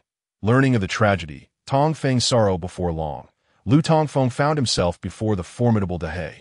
Accompanying Dahe were 3 individuals bundled up in bulky clothing, their heads adorned with cotton caps, indicating they had likely paused here for a rest. Lu Tongfeng knew that Dahe, this immortal canine, was exceptionally astute, never allowing strangers to touch him. Yet, at that moment, one individual was affectionately stroking Dahe's head, and Dahe did not shy away, suggesting familiarity with these 3 likely residents of the town. Dahe, Lu Tongfeng called out from a distance. Upon hearing his voice, the 3 turned their gaze toward him, one of them adjusting the cap atop his head. Only then did Lu Tongfeng recognize him as Lin Yuqing, the town's constable. Aside from the village head Lin Deming, he was the most authoritative figure in Fuyang town, accompanied by 2 subordinates named Sanhua and Ergu, tasked with maintaining order in the small town. Over the years, Lu Tongfeng had often been caught pilfering or engaging in petty mischief, frequently running afoul of Lin Yuqing, who had caught him several times but was not a cruel enforcer. He had merely given Lu Tongfeng a few light lashes. Uncle Lin? Sanhua? Ergu? What brings you here? Upon spotting familiar faces, Lu Tongfeng immediately relaxed, a wave of joy washing over him as he approached. The 3 individuals at the foot of Tsiping Mountain had been dispatched by village head Lin Deming to report to the county magistrate in Fuyang City. With heavy snowfall blocking the roads, they had no choice but to travel on foot. After a night of arduous travel, they finally reached the foot of Tsiping Mountain just before noon, intending to rest and eat before continuing their journey, only to unexpectedly encounter Lu Tongfeng and Dahe. Little madman, what are you and Dahe doing here? Lin Yuqing inquired, a hint of surprise in his voice. A dark-skinned youth behind him remarked, surely the temple has run out of provisions, and he has brought his big black dog to Tsiping Mountain to hunt for game. Ergu, who do you look down upon? When have I, Lu Tongfeng, ever run out of food? I intended to venture to Fuyang City for a grand endeavor, but the incessant snowfall has detained me in a cave for the past couple of days. I plan to set off once the snow ceased, Lu Tongfeng replied. Uncle Lin, why are you all out here in this frigid weather instead of hibernating at home? Lin Yuqing sighed and replied, there was an incident in the town last night. Uncle Ming sent us to Fuyang to report to the magistrate. An incident in the town? What happened? Lu Tongfeng's heart sank. The minor thefts or brawls he had committed in town were matters Lin Yuqing could handle himself. However, the distance to the town was over 50 miles, and with such deep snow, travel was slow. It appeared that Lin Yuqing and his companions had set out from the town the previous night. Despite the snow blocking the roads, they were hastening to report a matter of great urgency. Lin Yuqing said, last night, a burglar broke into Old Lady Lu and Appo's home, attempting to abduct Ling Dang. Both Old Lady Lu and Aunt Peng were murdered. What? How could this happen? Lu Tongfeng's expression shifted dramatically. That's impossible. I just left the town 2 days ago. How could such a tragedy occur? Uncle Lin, you must be jesting. Little madman, would I joke about such matters? Lu Tongfeng turned to Ergu and Sanhua. The somewhat gaunt Sanhua nodded and said, it's true. Aunt Peng was stabbed through the heart, and Old Lady Lu was decapitated. It was a gruesome sight. Lu Tongfeng staggered, nearly losing his balance and collapsing into the snow. Since his master and Appo's death, it was Old Lady Lu and Ling Dang who had provided him with the most support. although Aunt Pang often scolded him whenever she saw him. She would always toss him some warm buns after her tirade if he had gone hungry for days. How could this happen? How could this happen? They were all good people. Lu Tongfeng finally succumbed to despair, collapsing onto the snow. Dahei lowered his head in silence, having enjoyed many of old lady Lu's buns as well. Observing Lu Tongfeng's profound sorrow, Lin Yuqing sighed. He had apprehended Lu Tongfeng numerous times, yet had never imposed harsh penalties, knowing him to be no malicious person. After a long pause, Lu Tongfeng hoarsely asked, "Is Ling Dang all right? Was she taken by the burglar?" Lin Yuqing shook his head. No, Aunt Pang rang the gong before her death, and the burglar did not take Ling Dang. Upon hearing this, Lu Tongfeng felt a slight sense of relief and raised his head. Were the burglars captured? Ergu interjected. One was killed last night, but two escaped. With so many people in the town, how could they possibly escape through the deep snow? Ergu replied, "They are not ordinary men. They are cultivators, capable of flying. How could we possibly apprehend them? Cultivators?" Lu Tongfeng stood up abruptly. Lin Yuqing confirmed indeed. Many witnesses saw three masked individuals in white robes fleeing from old lady Lu and Appo's house. If they were cultivators, how could you kill one? Uncle Lin, are you also a cultivator? How could I be a cultivator? Last night, a young woman in black appeared suddenly, wearing a conical hat.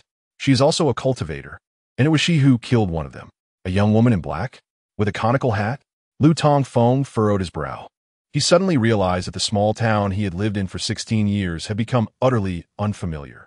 Once a secluded hamlet where even stray dogs did not roam, let alone exalted cultivators, it now faced a wave of strange occurrences. Just days earlier, there was Yun Fuyao's appearance, followed by the attack on her by a man and a woman. The three burglars, alongside a woman in a conical hat, were a troubling turn of events. If the assailants of Yun Fuyao had been tailing her to seize treasure, then the three burglars must be the infamous criminals plaguing Yuzhou for the past 6 months. Yet, what of the woman in the conical hat who had suddenly appeared in the town and slain one of the burglars? Did she know the burglars intended to abduct Ling Dang, thus lying in wait outside her home? He inquired of the three about the whereabouts of the woman in the conical hat. Lin Yuqing shook his head, stating, "After she killed one last night, she swiftly flew away and did not come into contact with us. Oh, if she was there to save someone, why did she leave so quickly?" Lu Tongfeng expressed his confusion. Could it be that the woman in the conical hat was pursuing the two escaping burglars? Suddenly, Ergu remarked, "That young woman is likely a fairy from Yuntian's sect." What? Yantian sect? Lu Tongfeng's expression shifted slightly. "Ergu, how do you know this?" Ergu replied, "I happened to be nearby last night when she was battling the burglar in the sky. I heard the burglar say something about an Appo's, a sword breaking the heavens. You are indeed a disciple of Yuntian's sect before he died. That young woman is incredibly powerful, wielding a divine flame sword, and swiftly dispatched the burglar. Did you hear that clearly?" "Of course. Chen Ergu has always had keen hearing. I could not be mistaken." Lu Tongfeng felt a surge of excitement. He believed that it was Yun Fuyao and Appo's companion who had come to find her. After a brief conversation, Lin Yuqing said, "Little madman, we must continue our journey to Tsuyang as soon as possible. Will you accompany us, or will you travel alone?" Lu Tongfeng shook his head. "Ling Dang is my friend, and Aunt Pang and old lady Lu have treated me well. Given the gravity of this situation, how could I go to Tsuyang? I will return to the Earth Temple first, and see if there is any way I can assist." Lin Yuqing remarked, "Well, that is acceptable." After exchanging farewells, Lin Yuqing and his companions hoisted their satchels and staffs, continuing their journey southward, treading with a rhythm of deep steps and shallow ones. Once they had distanced themselves, Lu Tongfeng, accompanied by Dahei, made his way towards the cave. Along the route, he reflected on the kindness bestowed upon him by Granny Lu and Aunt Fat, tears involuntarily streaming down his cheeks. Upon returning to the cave, he was taken aback to find it transformed from its previous disarray into an immaculate state. The items once cluttering a corner, belonging to Yun Fuyao, had entirely vanished, presumably returned to her storage pouch. At that moment, Yun Fuyao was not reclining but rather sitting against the rock wall, draped in a feathered cloak. Just as Lu Tongfeng was about to mention the appearance of disciples from the Yuntian sect in the town, he suddenly caught sight of Yun Fuyao's gaze, filled with a mixture of shame and indignation, as if she were intent on devouring him whole. Chapter 16.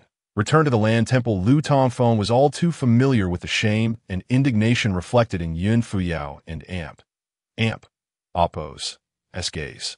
He often received such looks when he teased the young ladies in town. Lu Tongfeng realized that during his absence, Yun Fuyao must have examined her injuries and discovered that he had stripped her of her clothing to tend to her wounds. However, instead of fleeing, he silently began to gather his belongings after a brief moment of silence. Noticing the shift in Lu Tongfeng and Appo's demeanor, his downcast expression and reddened eyes, as if he had been crying, Yun Fuyao coldly inquired, "Lu Tongfeng, do you not have anything to say to me?" Shaking his head while continuing to pack, Lu Tongfeng responded, "No. How did you treat my injuries?" "Fairy Fuyao, I understand what you wish to convey. Your injuries were severe, and saving you took precedence. Hence, I had to remove your clothing. Moreover, I did not strip you completely.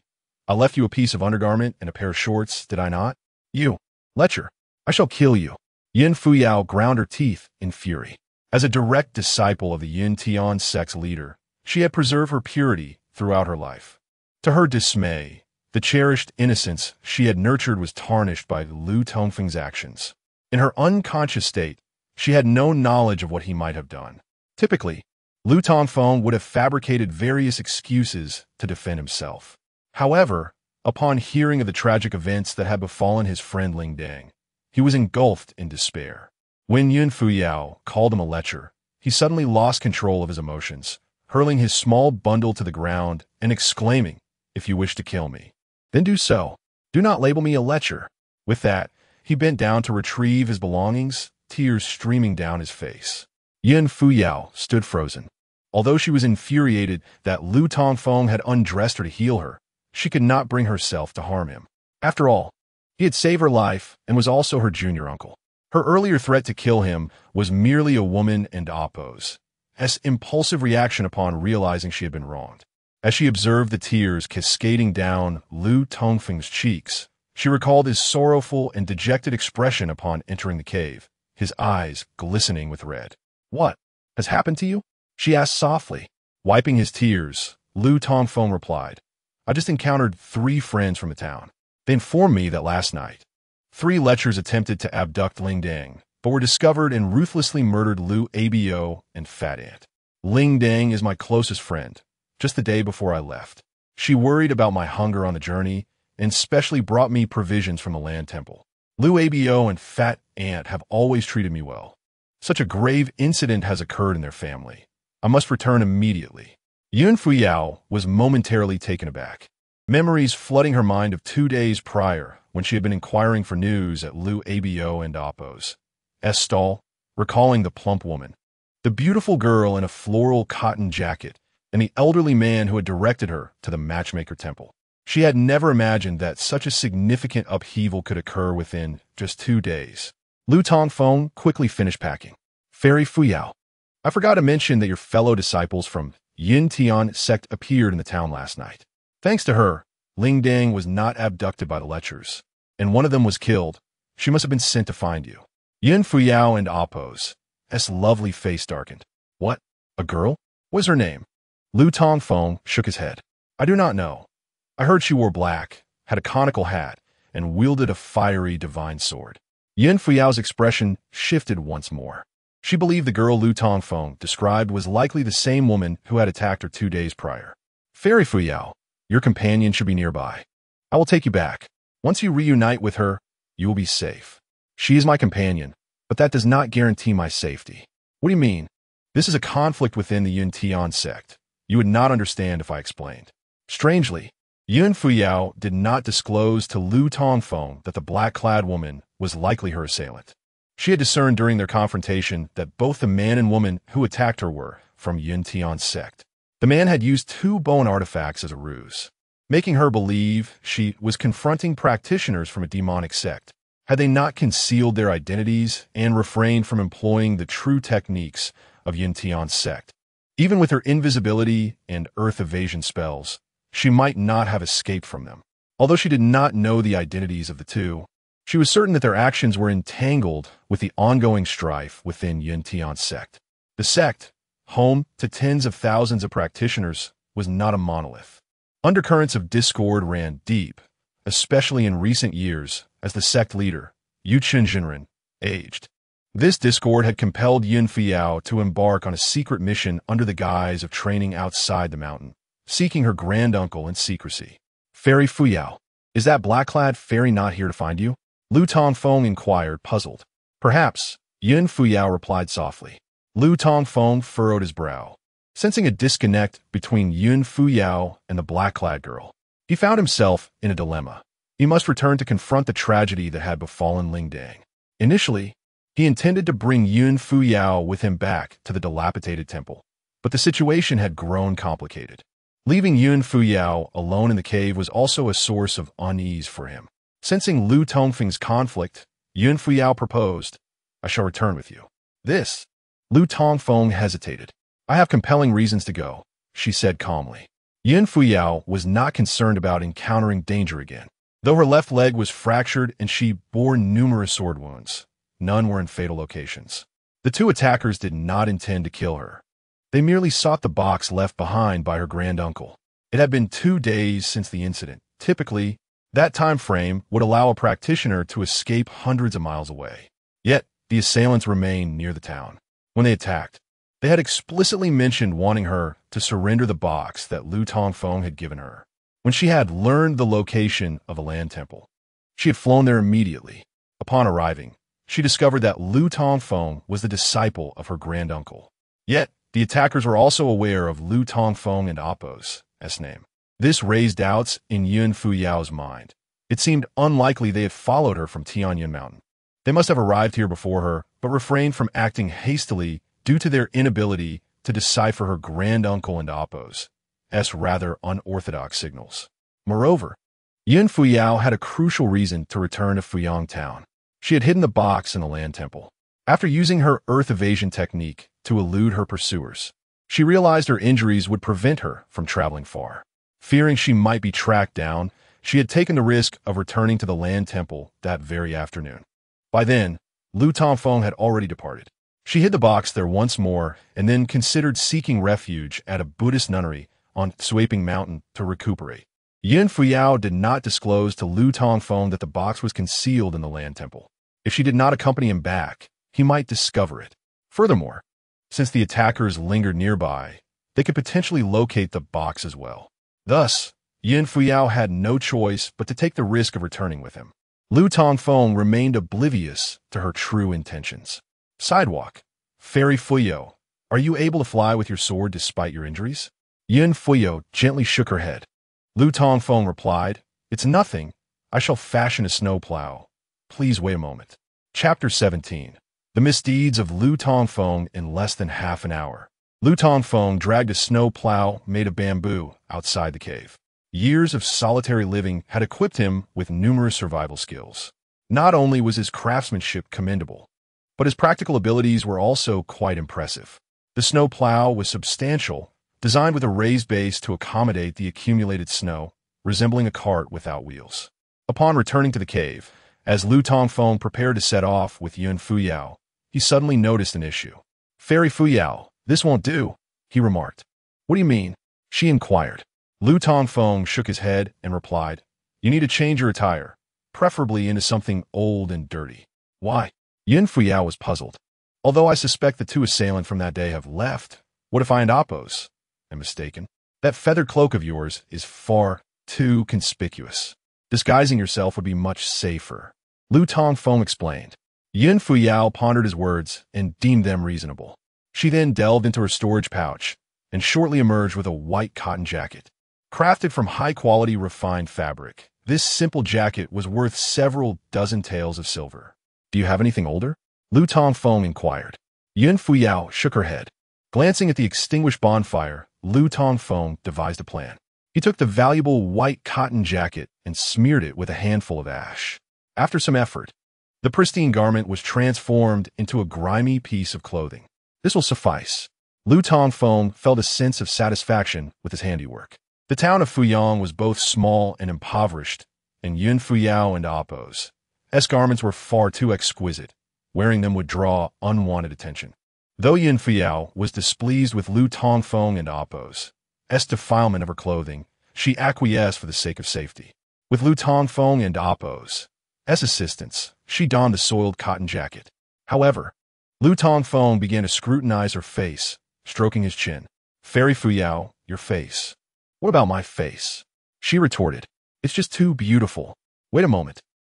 Lu Tongfeng returned to the fire, grabbed a handful of ash, and mixed it with his saliva before rubbing it together. What are you doing? Yin Fuyao felt an ominous sensation rise within her. I'm applying some ash to your face. Don't you realize how stunning you are? For precaution, it's best to darken your visage. Lu Tongfeng, you shall not smear that filthy substance on my face. Stay back. I will kill you. Ignoring her threats, Lu Tongfeng began to apply the ash mixed with his saliva onto Yin Fuyao's delicate features amidst her protests and threats. Undeniably, Yin Fuyao's complexion was smooth and refined, more pleasant to the touch than that of Cui, the daughter of Widow Wang. After transforming her into a grimy visage, Lu Tongfeng noticed her lustrous black hair stood out as well. He proceeded to tousle her hair and apply more ash. After his meddling, the once exquisite and fair-skinned Fairy Fuyao now resembled a disheveled beggar, her face smudged with dirt. Lu Tongfeng contemplated for a moment, feeling something was still amiss. He rummaged through his tattered bag and produced a weather cloth hat, placing it atop her head, and then wrapped a tattered scarf around a significant portion of her face. Now it was nearly impossible to recognize this ragged, filthy beggar as the renowned Fairy Fuyao. Even her own mother would hesitate for half an hour before daring to acknowledge her. Yin Fuyao, still nursing her injuries, was powerless to resist Lu Tongfeng's assault on her beauty. What woman does not cherish her appearance? Especially someone like Yin Fuyao, who had a slight obsession with cleanliness. Having soiled her garments was already beyond her psychological limits, and now her face, too, bore the marks of ash, compounded by the fact that it was tainted with Lu Tongfeng and Appo's saliva. This was unbearable for her. Once Lu Tongfeng completed her transformation, she ceased to refer to him as Uncle Shu and instead glared at him with resentment. Lu Tongfeng, you wait. I will remember this, and I shall not let you off lightly in the future. Your teeth seem very white. Lu Tongfeng, enough of this. Seeing Yin Fuyao genuinely infuriated, Lu Tongfeng chuckled awkwardly. All right, if we encounter anyone, just try not to speak. That way, no one will notice those teeth of yours, whiter than snow. Suddenly, a peculiar noise broke the tension, and they turned to find Da He lying on the ground, one paw on his face while the other playfully patting the earth. Even a blind person could see that Da He was mocking Yin Fuyao and Appo's current appearance. Lu Tongfeng kicked the old dog lightly and said, Don and Appo's, T-minus old mutt. It's just having a fit of lunacy, not mocking you. By the way, Fairy Fuyao, I recall you have some blankets in your storage pouch. Could you retrieve a couple? I do not. You are mistaken. If not, then it matters not. I'm not the one lying on the plow. With gritted teeth, Yin Fuyao relented and retrieved some blankets from her pouch. Lu Tongfeng then began to dirty these valuable blankets. Why are you tarnishing my blankets? These items are far too new and splendid. They would give us away at first glance. They must appear worn. Yin Fuyao had no retort. As the proud daughter of the Yin Tian sect, she had never been treated in such a manner. She mentally noted Lu Tongfeng and Appo's rudeness, vowing that once she recovered, she would break his legs and cover him in ash as well. After a moment, Lu Tongfeng took the soiled blankets outside. He first laid a thick layer of straw on the plow and then placed the blankets atop it. Once finished, Lu Tongfeng returned to the cave, checked to ensure nothing was left behind, and then picked up his bag, signaling Da He to follow. The snowplow, crafted from bamboo, is quite substantial. To prevent it from becoming ensnared in the snow, the underside is fashioned in the likeness of a bamboo raft. Two elongated bamboo poles extend from the front, facilitating dragging, accompanied by a single rope. Lu Tongfeng slung the rope over his shoulder, grasped the two handles, and trudged laboriously through the snow. As he walked, he spoke, Fairy Fuyao, please bear with me. It's just over 50 miles. I shall reach the land temple before nightfall. Are you sure? Absolutely. I am the divine traveler. My legs are no trifling matter. You should rest on the plow for a while. By the time you awaken, we shall have arrived at the land temple. Lu Tongfeng asserted with conviction. It was now the beginning of the late afternoon, with dusk approaching. He believed that covering 50 miles in 2 hours was not an insurmountable task. However, it seemed he had overlooked 3 significant details. First, the snow accumulated nearly 2 feet in depth. Second, he was dragging a plow weighing over 100 pounds, atop which rested a petite beauty of similar weight. Third, the clouds above were heavily laden, indicating that this bout of wind and snow was far from over, and it was likely that another heavy snowfall would soon ensue. Chapter 18. Can thieves even enter this dilapidated temple? The wind and snow intertwined with the heavens and earth, enveloping the mountains and valleys in a thick mist. Lu Tongfeng struggled to navigate through the deep snow, dragging a sled behind him. With each step, the snow nearly engulfed him to his knees. Upon emerging from the forest, he arrived at the narrow path leading to Fuyang town. The trail was almost entirely buried under the snowstorm, yet the footprints of Uncle Lin, Ergo, and Sanhua were clearly etched in the snow, gradually fading from sight. Lu Tongfeng wore a grim expression. He glanced back at Yin Fuyo, who was wrapped in blankets atop the sled. Her weathered windproof hat shielded her head, but her small, darkened face glowed with bright, piercing eyes that reflected a mix of mockery and disdain. She was still upset with Lu Tongfeng, yet deep down, she was eager to witness the folly of her boastful junior uncle. Observing the increasingly dense snow clouds above, Yun Fuyo remarked, "It seems it's about to snow. I doubt you'll even cover half the distance before nightfall. We shall camp in the wilderness amidst the storm tonight." "Impossible. Shall we place a wager?" Lu Tongfeng grinned. "If you lose, you must allow me to steal a kiss." "How shameless." "Shameless? That is how I wager with the girls in town. And if you lose, then I shall allow you to kiss me." Yun Fuyo shut her eyes, choosing to refrain from further conversation with her irreverent junior uncle. Lu Tongfeng chuckled awkwardly, uncertain if their wager had any significance. He inhaled deeply and resumed dragging the sled, leaving deep furrows in the snow behind him. Initially, the journey progressed relatively smoothly. Though not swift, it was far from slow. Despite hauling over 200 pounds, he maintained a steady pace, a testament to his secretive training in a particular mental discipline. In terms of speed, strength, and endurance, Lu Tongfeng surpassed the average person. After an hour of trudging, he had covered nearly 20 miles, approximately 1/3 of the journey. However, Lu Tongfeng soon felt the strain on his stamina, yet his extraordinary physique allowed him to maintain his speed.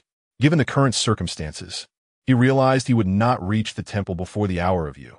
But if he continued at this pace, he could arrive around the hour of Su that evening.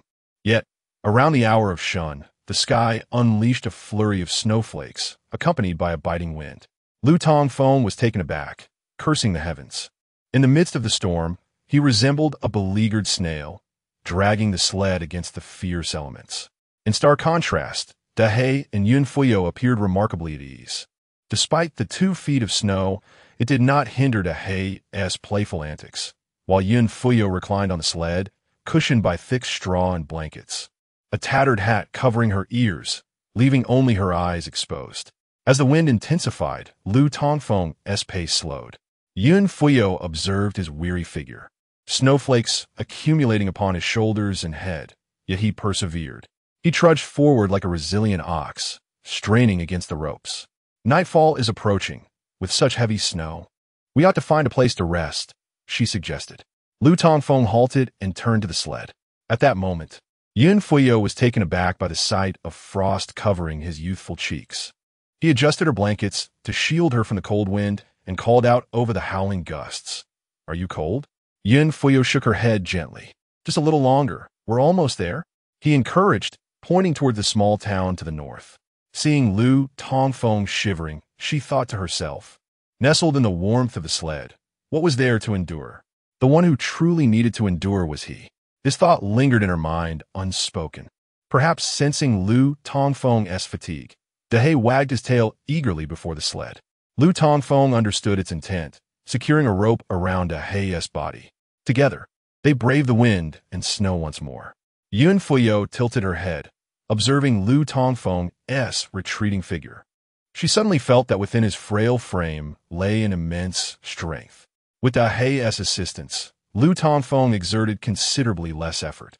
Dahe, resembling a sturdy calf, galloped through the snow with remarkable speed, and Lu Tongfeng felt as if he had discovered a new world. Dahe, I can't believe you can pull as well. Have you turned into a spirit? Night swiftly descended, the wind and snow intensifying, with the cold air crystallizing the snowflakes into icy shards that stung his face painfully. With Dahe's help, Lu Tongfeng found himself exerting significantly less effort. The two of them dashed across the snow, yet Lu Tongfeng panted heavily, struggling to catch his breath, leaving one to wonder who truly resembled the dog. After approximately another hour, Lu Tongfeng and Dahe finally reached the temple's entrance. Suddenly, Dahe seemed to sense something, his azure eyes radiating a faint glow. Woof! Woof!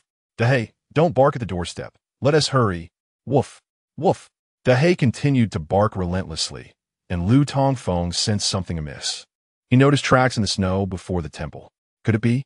He had only been away for 2 days, and someone had already taken residence in his sanctuary? Lu Tongfeng was taken aback. Fuyang town was quite remote, devoid of beggars or vagrants, and no outsider would venture to this isolated place during a blizzard.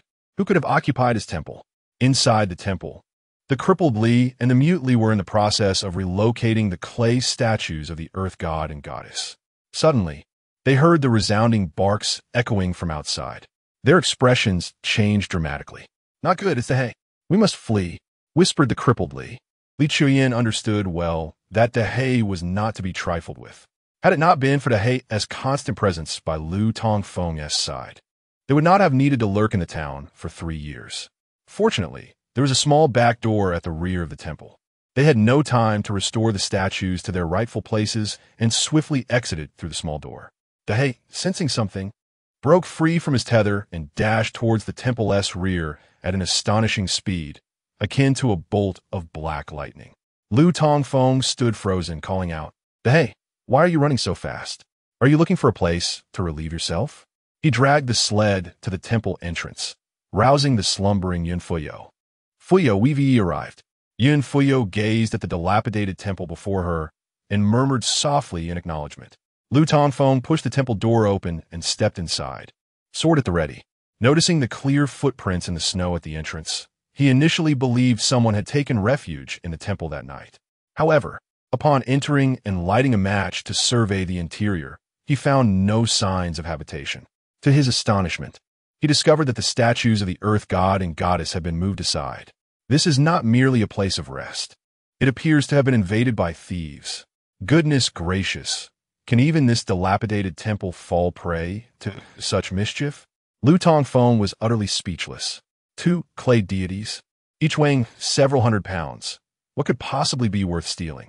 Even if one were to haul away the statues of the earth god and earth goddess, who would be inclined to purchase them? He surmised that it might be those mischievous children from the town, knowing he had departed, who had come to the temple to frolic and cause a ruckus.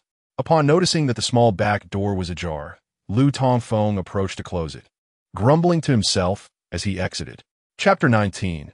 Midnight Cultivation. The spirits of the ruined temple on the snowy ground. Yun Fuyao lay atop a plow, her gaze fixed upon the ancient locust tree amidst the swirling snow. Lu Tongfeng approached, seemingly unnoticed by her. It was not until his head obstructed her view that she acknowledged his presence. Lu Tongfeng tilted his head to follow her gaze. Fairy Fuyao and Amp, Oppos, es merely an old tree. What is so extraordinary about it that it captivates you? Yun Fuyao gently shook her head, replying, I simply find this tree to be beautiful amidst the storm. Beautiful? Lu Tongfeng scoffed, casting another glance at the gnarled tree. What beauty lies in a half-dead old tree? I truly cannot comprehend the minds of you immortals. He then pulled the entire plow into the dilapidated temple. Inside, there were a few basic supplies for survival, predominantly firewood. Lu Tongfeng gathered a pile of split logs from the corner and kindled a fire. Only after the flickering flames illuminated the interior did Yun Fuyao take stock of the temple's condition, having only waited outside on her previous visit. To her dismay, the temple appeared even more dilapidated than she had anticipated, with 3 large holes in the roof and an overall disarray. To the north, a heap of firewood indicated a storage area, while to the south lay Lu Tongfeng's makeshift sleeping quarters, devoid of a proper bed, instead cluttered with straw and tattered clothing, broken shoes, and shattered pottery. This is where you have resided for 6 years? Yun Fuyao, known for her fastidiousness, frowned slightly. Lu Tongfeng chuckled awkwardly. I assure you, I'm not at all untidy. I usually keep this place spotless. It seems the mischievous rascals from town have made a mess now that they know I am away. Made a mess? Yun Fuyao was left speechless. Yet, she felt a pang of sympathy. A young man, for the sake of a promise, had endured 6 years alone in this forsaken place. Was this not akin to living like a beggar?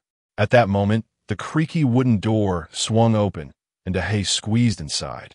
This black dog seemed almost sentient, knowing to nudge the door closed behind itself. It shook off the snow from its fur and, undeterred, made its way to Lu Tongfeng and Appo's bedroom, quickly unearthing a large bone from a straw. With the bone in its mouth, it laid down before the fire. Lu Tongfeng was taken aback. Having just proclaimed himself a cleanly young man, Dahé promptly undermined his assertion. You old dog, how many times have I told you not to stash your treats in my bed? Do you dare me to stew you tonight? Dahé shot him a disdainful glance. In the depths of the night, in a shabby courtyard at the end of a narrow alley in Puyang town, the flickering candlelight illuminated the bare walls of a room. Lamely unwrapped the black cloth from his face, revealing a hint of unease on his darkened cheeks. Why had Dahé returned so suddenly? Hadn't Lu Tongfeng taken it to Chuyang City? Lame Li and Li Qiuyan had arrived in the town 3 years prior, uncovering the secrets of the land temple. Yet, they dared not act against the defenseless Lu Tongfeng, primarily due to the formidable black dog that followed him like a shadow. Dahé was no ordinary wolf dog. Though the two of them could easily overpower Yun Fuyao, they felt no chance against Dahé. Thus, they had chosen to remain incognito, seeking opportunities in the town while waiting for their chance to uncover the secrets of the land temple. They had not acquired the precious box taken by Yun Fuyao and speculated that perhaps the temple still harbored more secrets. Situated 3 miles south of the town, the land temple remained concealed from prying eyes, especially in this snowstorm. They could dig without fear of detection. Yet upon arriving, they found Lu Tongfeng had returned with Dahé before they could even begin their excavation. Fortunately, the temple had a back door, or they would have been trapped by Dahé's presence tonight. Li Qiuyan scoffed that Lu Tongfeng, during his time in town, only knows how to deceive and harass innocent young women. How could he possibly survive in Xi'an? I thought he might manage for at least 10 days or half a month, yet he returned after just 3 days. What a disgrace to our master, lamely replied. We cannot be so harsh. While Lu Tongfeng may be mischievous and lecherous, he is not of ill character. With such heavy snowfall tonight, I suspect his return is related to the matter of Lingdang. Did not Ming Shu send someone to Ciyang to inform the prefect? He likely encountered Lu Tongfeng and shared the situation concerning Lingdang's family. Given their close relationship, it is only natural for him to rush back. Li Qiuyan remained silent. Yet she too found truth in Lame Li and Appo's deduction. Within the town, the two individuals she had interacted with most were Lingdang and Lu Tongfeng. Despite his flaws, Lu Tongfeng was not entirely bad. Seeing her pensive expression, Lame Li inquired, Qiuyan, now that Lu Tongfeng and Dahé have returned, what shall we do next? Should we leave? Their conversation revealed that Lame Li seemed inclined to heed her counsel regarding this significant decision. Li Qiuyan contemplated before responding, let's wait a while longer. I still believe that the true secret of the land temple has not been taken away by Yun Fuyao. Lame Li frowned slightly, appearing reluctant to linger any longer. Nevertheless, he did not voice his dissent. Nodding, he stated, the person sent by Ming Shu to Xiang will return in 2 or 3 days. I suspect that in the coming days, righteous cultivators will arrive to investigate. Since Lu Tongfeng and Dahé are back, we should refrain from making any moves for now to avoid drawing attention. Within the land temple, Lu Tongfeng prepared a bed for Yun Fuyao. Though he called it a bed, it merely involved gathering the scattered straw and laying her mattress upon it. After some effort, he finally managed to lift Yun Fuyao down from the plow and began to prepare dinner. The steamed buns Ling Dang had gifted her were now all consumed, but fortunately, Yin Fuyao's storage bag still contained some provisions. Lu Tongfeng boiled a pot of millet porridge. After a simple meal shared among the three, the sky was nearly brightening. This place was drafty, offering less warmth than the tiny cave at the foot of Tsuiping Mountain. Once Yin Fuyao fell asleep, Lu Tongfeng could only sit cross-legged to dispel the cold within him. As he entered a meditative state, Yin Fuyao slowly opened her eyes, gazing at the focused figure of Lu Tongfeng. For cultivators, the act of cultivation was a deeply private affair, even among fellow disciples. They seldom practiced in the presence of others. This was primarily due to the vulnerability that accompanied entering a meditative state, where one and amp, Oppo's, sensitivity to the outside world diminished drastically, leaving them defenseless. The intrigues among cultivators were often far more intense than those of ordinary mortals. One must harbor no ill will yet remain vigilant against the treachery of others. No one would dare to practice brazenly before another. However, Lu Tongfeng appeared entirely oblivious to any potential malicious intent, having meditated openly before Yin Fuyao the previous night and again that evening, seemingly unconcerned that she might harbor ill will towards him. Yin Fuyao observed as Lu Tongfeng's skin gradually flushed, colorful energy swirling above his head. Although she could not discern the specifics of his cultivation method, she was certain it was an immensely powerful and mysterious Pure Yang technique.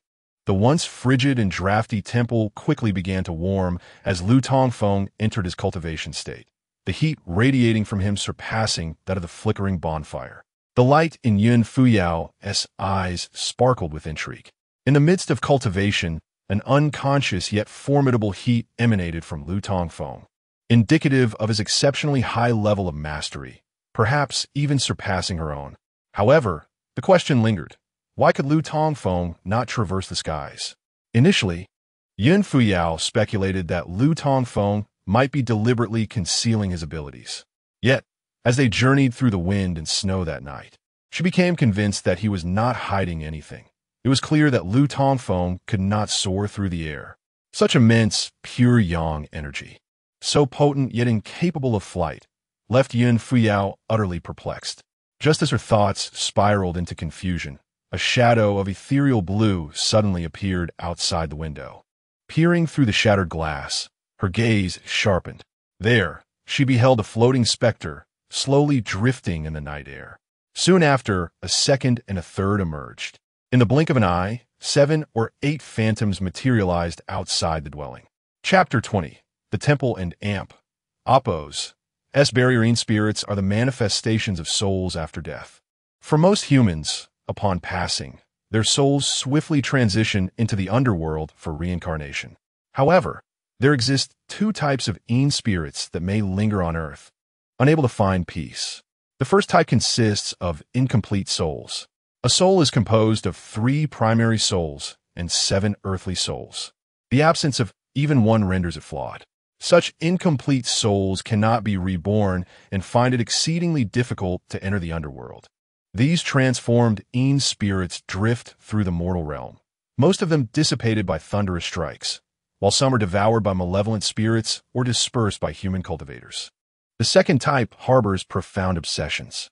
These obsessions generally manifest in 2 forms: an inability to let go of loved ones or a refusal to reincarnate after an untimely death, resulting in their wandering existence. Some of these untimely deaths lead to deep-seated resentment, transforming them into malevolent spirits. Typically, ordinary spirits pose no threat to the living, but malevolent spirits do. Haunted houses, possessions, and violent encounters are frequently the work of these malevolent beings. Yin Fuyao, a practitioner of Taoist arts, frequently interacts with spirits. After descending the mountain for over half a year, she has vanquished nearly 80 to 100 of them. Yet, she finds it perplexing that so many unanchored spirits are congregating in this land deity temple. Spirits are drawn to cold, damp places, and even without worship rites. It seems improbable for such a multitude to gather here.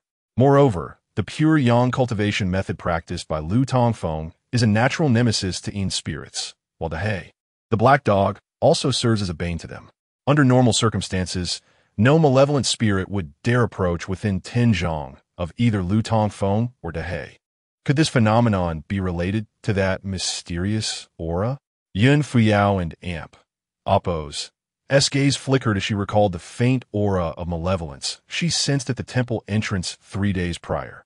She also remembered a comment made by a plump woman at Lu Apa's breakfast stall who had mentioned ghostly happenings at the temple. Initially dismissing it as mere gossip, she now realized that the place was indeed haunted. Suddenly, she recalled the words boundary of Immortals and Mortals she had seen inscribed on a massive stone at the temple entrance.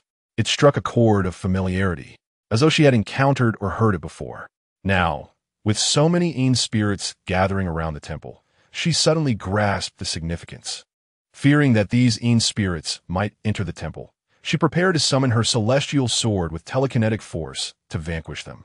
However, as the sword nestled beneath her bedding trembled slightly, Dehei abruptly lifted its head, instead of gazing at the Yin spirits encircling the temple. It looked directly at Yun Fuyao, emitting a low growl and gently shaking its dog head. Yun Fuyao was taken aback, her expression one of astonishment. She understood Dehei's intention. The dark blue-eyed dog was advising her not to harm the Yin spirits. She had long suspected a connection between Dehei and the divine canine of the Yun Tian sect. Consequently, she relinquished her plan to summon the celestial sword. Peering out the window again, she noticed a peculiar phenomenon. The number of Yin spirits outside had increased significantly. At least 7 or 8 were visible through the window, and undoubtedly more lurked in her blind spots. Strangely, these spirits merely circled the dilapidated temple, refraining from entering. As she pondered this oddity, she observed another occurrence.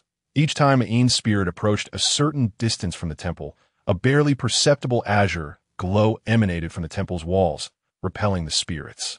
A barrier? With her broad knowledge, Yun Fuyao quickly deduced that this dilapidated temple had been imbued with an impressive barrier by her ancestral master. Although this barrier could not vanquish the Yin spirits, it effectively kept them at bay. The Yin spirits did not exhibit aggressive behavior toward the barrier. Instead, they seemed to be absorbing some unseen power from their surroundings. This bizarre scene persisted for the duration of an incense sticks burning before the suddenly appearing Yin spirits gradually retreated. Yun Fuyao furrowed her brow as she regarded the temple before her. It dawned on her that she had underestimated her ancestral master and the temple and Oppos' significance. It appeared to conceal other secrets. When Lu Tongfeng awoke from his meditative state, dawn had already broken. He looked towards Yun Fuyao, who was still fast asleep. Approaching her, he reached out to touch her forehead. Everything seemed normal. She did not have a fever. Startled awake, Yun Fuyao noticed Lu Tongfeng and Amp, Oppos' hand resting on her forehead. "What are you doing? Remove your hand from my face at once. Don't misunderstand. I was merely checking on your condition. I must say, your cultivator and Amp, Oppos' physique is more resilient than I anticipated. I was worried that after traveling through the snowstorm yesterday, you might have succumbed to chills and developed a fever." Lu Tongfeng naturally withdrew his hand, even sniffing it as if savoring the moment. This scene incited a surge of annoyance within Yun Fuyao. Yet, she realized she could not act against Lu Tongfeng just yet, so she noted another transgression in her mental ledger. "Fuyao, I intend to visit the town to inquire about the bell. Will you rest here or accompany me?" Lu Tongfeng inquired. "I will not go," Yun Fuyao replied through gritted teeth. "Very well, rest here. I will have Dehei remain in the temple to guard you. I will also discreetly investigate whether the Yun Tian sect and Amp, Oppos' female disciple who killed that scoundrel is still in town." Lu Tongfeng had never intended to take Yun Fuyao to Fuyang town. He estimated he could return within half a day and found the idea of dragging along a burdensome companion rather bothersome, especially given the treacherous weather that would deter outsiders. Regarding the 2 cultivators who had attacked Yun Fuyao, he felt certain they had already departed with the treasure box. With Dehei in the temple, Yun Fuyao should be safe. He planned to pay respects to Lu Granny and the plump aunt, while also seeking information about the whereabouts of the Yun Tian sect disciple. After preparing some rice porridge for Yun Fuyao and instructing Dehei to stay close, Lu Tongfeng slung his rusty sword over his shoulder and departed the dilapidated temple, heading toward the small town in the north. Not long after Lu Tongfeng and Appo's departure, Yun Fuyao, who had been lying down, slowly rose from her bedding. She hobbled to the temple entrance, and the numerous sword and knife wounds on her body had begun to heal under the influence of the spiritual medicine from Yun Tian's sect. Her internal injuries had also mostly mended, though the wound on her left leg was severe and would require several more days to fully recover. As she reached the temple door and peered outside, she confirmed that Lu Tongfeng had indeed walked far away, allowing her to exhale a sigh of relief. Turning back, she found Dahe staring at her with its deep blue eyes. "You black dog, what are you looking at?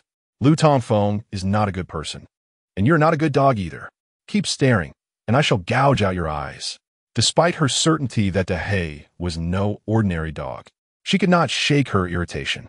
However, within Yun Fuyao and Appo's heart, a ledger brimming with the transgressions of Lu Tongfeng and Appo's bullying and frivolity had already been inscribed, casting a shadow over her perception of Dahe as well. Dahe rolled its eyes in exasperation, turning away to the fire pit, where it resumed gnawing on its substantial bone. Lu Tongfeng was a sycophant, and so was Dahe. The only distinction lay in the objects of their devotion. Chapter 21.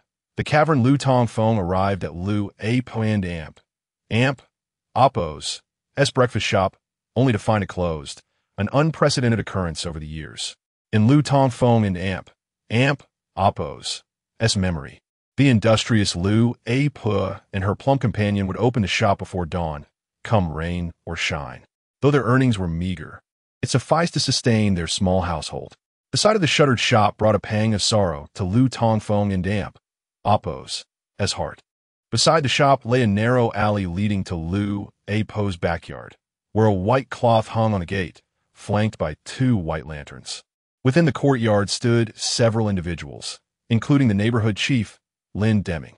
Now, only Yu Lingdang remained of the Yu family, and it was Lin Deming who had taken charge of Lu Appo and her companion and Appo's final affairs. Upon seeing Lu Tongfeng at the entrance, Lin Deming approached, leaning on his cane. "Tongfeng, I heard you went to Chuyang. What brings you back?" Lu Tongfeng wiped away a tear and replied, "Grandpa Ming, I encountered Uncle Lin on the road yesterday and learned of this tragic event, so I returned overnight." The elderly Lin Deming gently patted Lu Tongfeng's shoulder and remarked, "Your filial piety is commendable. It reflects well on the care Lu Appo and her companion have given you over the years. Go inside and pay your respects." Lu Tongfeng nodded and entered, where he found 2 coffins placed side by side in the morning hall. Yu Lingdang, clad in heavy mourning attire, knelt beside one of the coffins. Once the most beautiful woman in the town, she now appeared exceptionally haggard, like a lost fawn, her expression vacant. Surely, her tears had run dry over the past few days. Beside her knelt a girl of about 16 or 17, Chui, the daughter of Widow Wang. Kui, Du, seemed fatigued, likely having kept vigil at Yu Lingdang and Appo's side during this tumultuous time. Seeing Lu Tongfeng enter, Chui exclaimed, "Little madman?" Lu Tongfeng nodded slightly in acknowledgement. Upon gazing at the 2 coffins and the dazed Yu Lingdang, Lu Tongfeng felt another wave of sorrow.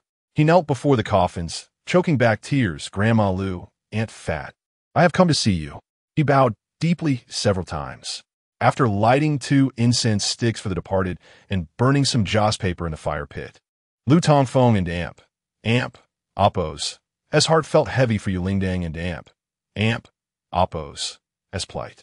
In a hoarse voice, he vowed, "Lingdang, do not worry. I will avenge Grandma Lu and Aunt Fat. I swear it." At that moment, Yu Lingdang slowly lifted her head, and a hint of color flickered in her vacant eyes. She gently bit her lip, but remained silent, eventually lowering her head once more. Chui pulled Lu Tongfeng out into the courtyard. "Little madman, you were supposed to leave. Why are you back?" Though Chui and Appo's features paled in comparison to Lingdang and Appo's her skin was remarkably fair, almost translucent.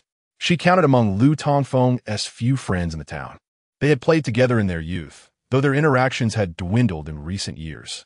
Lu Tongfeng answered, given Lingdang and Appo's misfortune, How could I not return? How is she faring? Cui Cui shook her head, worry etched on her face. For 2 days, she has scarcely touched a drop of water and has fainted several times. At this rate, her health will surely falter. That cannot be. The dead are gone, but the living must carry on. I must go in and talk to Lingdang. She cannot torment herself like this. Please don't. If we could have persuaded her, we would have. This morning, I managed to coax down a small bowl of rice porridge, but she soon vomited it all back up. Lu Tongfeng frowned. Lingdang was already weak, and with such a heavy blow, if things continued this way, she might collapse before the coffins were even buried. Suddenly, he recalled Yun Fuyao. In her storage bag was a bottle of fasting pills. Though unpleasant in taste, they could stave off hunger. He resolved to borrow one from her upon his return. For if Lingdang continued without food or drink, another coffin would soon be added to the mourning hall. He instructed Cui Cui to take good care of Lingdang before seeking out Lin Deming in the neighboring room. Grandpa Ming, how will the arrangements for Grandma Lu and Aunt Fat be handled? If assistance is needed, I am more than capable. Lin Deming shook his head. Yu Qing should have already arrived in Xuyang. The county magistrate will send someone to oversee the burial. When the time comes, I will call for you. Understood. Lu Tongfeng then inquired about the black-clad girl who had slain the bandits that night, wondering if she remained in the town. Lin Deming gently shook his head. That heroine has not been seen since that night. Lu Tongfeng's brow furrowed slightly, disappointment creeping into his heart. Although Yun Fuyao had said that the sudden appearance of the black-clad girl was unrelated to her, they were both disciples of Yuntian's sect, and, if not allies, should not be enemies. He wished to learn more of her whereabouts, but found himself at a loss. After exchanging a few simple words with Lin Deming, Lu Tongfeng took his leave, intending to return to the Land Temple to borrow the fasting pill from Yun Fuyao. Meanwhile, in a secluded and dimly lit cavern, several flames blazed fiercely, illuminating every corner and warming the cave like spring. The air was thick with a lascivious scent. A group of comely young maidens danced gracefully to the sounds of music, some even shorn of their hair as novice nuns. In that moment, they drank and frolicked, their attire disheveled, revealing none of the solemnity expected of the Buddhist order. At the center of the cavern, on a stone platform, sat a gaunt man with a shock of white hair, appearing to be in his 40s. His prominent cheekbones and pale skin were striking, and he held a beautiful young woman in each arm. Surrounding him were several men, similarly embracing their own companions. Yet, in one corner of the cave stood a stone chamber sealed by an iron door, where several disheveled girls huddled in fear, trembling in the dim light. As the revelers indulged, a middle-aged nun clad in moon-white robes entered, wielding a whisk. Though lines creased her face, she still possessed the beauty of a former enchantress, marked by a small red mole at her brow that lent her an air of dignity. This was indeed Liao Chun, the abbess of the Buddhist temple on Shuiping Mountain. Liao Chun appeared unfazed by the debauchery around her, approaching the white-haired man. Respected one, I have just received word that Yu Hai and his companions have been killed. At this, the white-haired man's expression darkened, and he abruptly pushed away the beautiful girl in his arms. Who dares to kill the people of my Ji'in sect? His voice was high-pitched, reminiscent of a castrated man. The once bustling cavern fell silent, a chilling atmosphere swiftly enveloping the space, causing the temperature to plummet. The maidens, scantily clad, shivered uncontrollably in response to the sudden drop. Liao Chun spoke slowly. It seems to be the work of a practitioner from Yuntian's sect. Yuntian's sect? The white-haired man's expression tightened. Chapter 22. The Master of Yin and Yang, Silencing Witnesses. The Buddhist temple on Shuiping Mountain had long since devolved into a den of debauchery under the auspices of the Extreme sect. The white-haired man presiding over this establishment was none other than the Master of Yin and Yang, the leader of the Extreme sect. This tale traces back 5 years when the Guanyin Temple was set ablaze by the Master himself. The 7 days of Buddhist light that graced Shuiping Mountain were also orchestrated by him in the shadows. Subsequently, he covertly funded the reconstruction of the temple, with the monk Liao Chun being his disciple. This faction belongs to a splinter group of the demonic sect known as the Harmony sect. 3 centuries ago, the Master of Yin and Yang, having acquired certain Buddhist meditative techniques from an unknown source, fused them with his own demonic practices to create the Yin-Yang Joyful Zen method, thus establishing the extreme Yin sect and adopting the title of Master of Yin and Yang. Though the sect has existed for merely 2 centuries, its reputation is exceedingly notorious. The disciples under his command neglect proper cultivation, instead indulging in nefarious pursuits, employing ruthless methods, committing countless murders, and frequently abducting virtuous women, masquerading their actions as a dual cultivation of Yin and Yang, when in truth, they merely sought to extract the essence of women to enhance their own power. Having faced numerous crackdowns from righteous cultivators, the sect gradually faded from public view over the past decades. No one could have anticipated that the master of Yin and Yang, in a bid to evade the relentless pursuit of righteous sects, would adopt a new guise, concealing himself within the Buddhist community, using the guise of a nunnery to continue his depraved activities. Recently, a band of raiders had emerged within the territory of Yuzhou, frequently targeting virtuous women at night, all orchestrated by a sect. The nunnery, being composed entirely of women, and the male abductors made it exceedingly difficult for righteous cultivators and the authorities to uncover the truth. The presence of nuns facilitated the abduction of women. The nuns of the temple often descended the mountain to beg for alms. When they encountered attractive women, they would discreetly note their addresses, later sending people to abduct them under the cover of night for their own vile pleasures. Furthermore, the nunnery's reputation had surged in the past 2 years, particularly regarding matters of marriage and fertility, leading women from hundreds of miles away to flock to the temple seeking blessings from Guanyin. Should a beautiful girl or young woman arrive seeking fortune, the nuns would subtly inquire about her background and, after a while, would dispatch individuals to abduct her. The extreme Yin sect, having emerged from the Harmony sect, possesses an array of aphrodisiacs and dual cultivation techniques.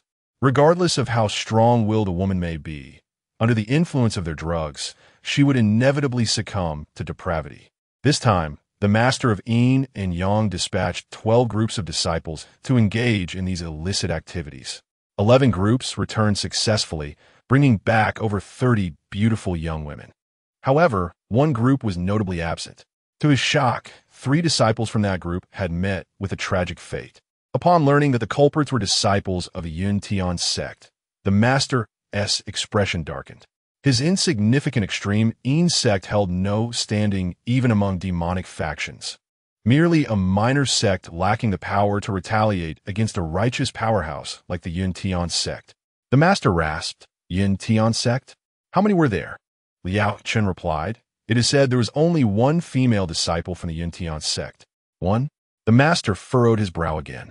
"Yuhai, a disciple of considerable prowess in the Yuan Shen realm, along with the other 2 disciples who had reached the realm of controlling objects in the air, could not have been easily bested by a single young female disciple, even one at the Harmony realm." "Liao Chen, can you confirm that Yu Hai and the others were slain?"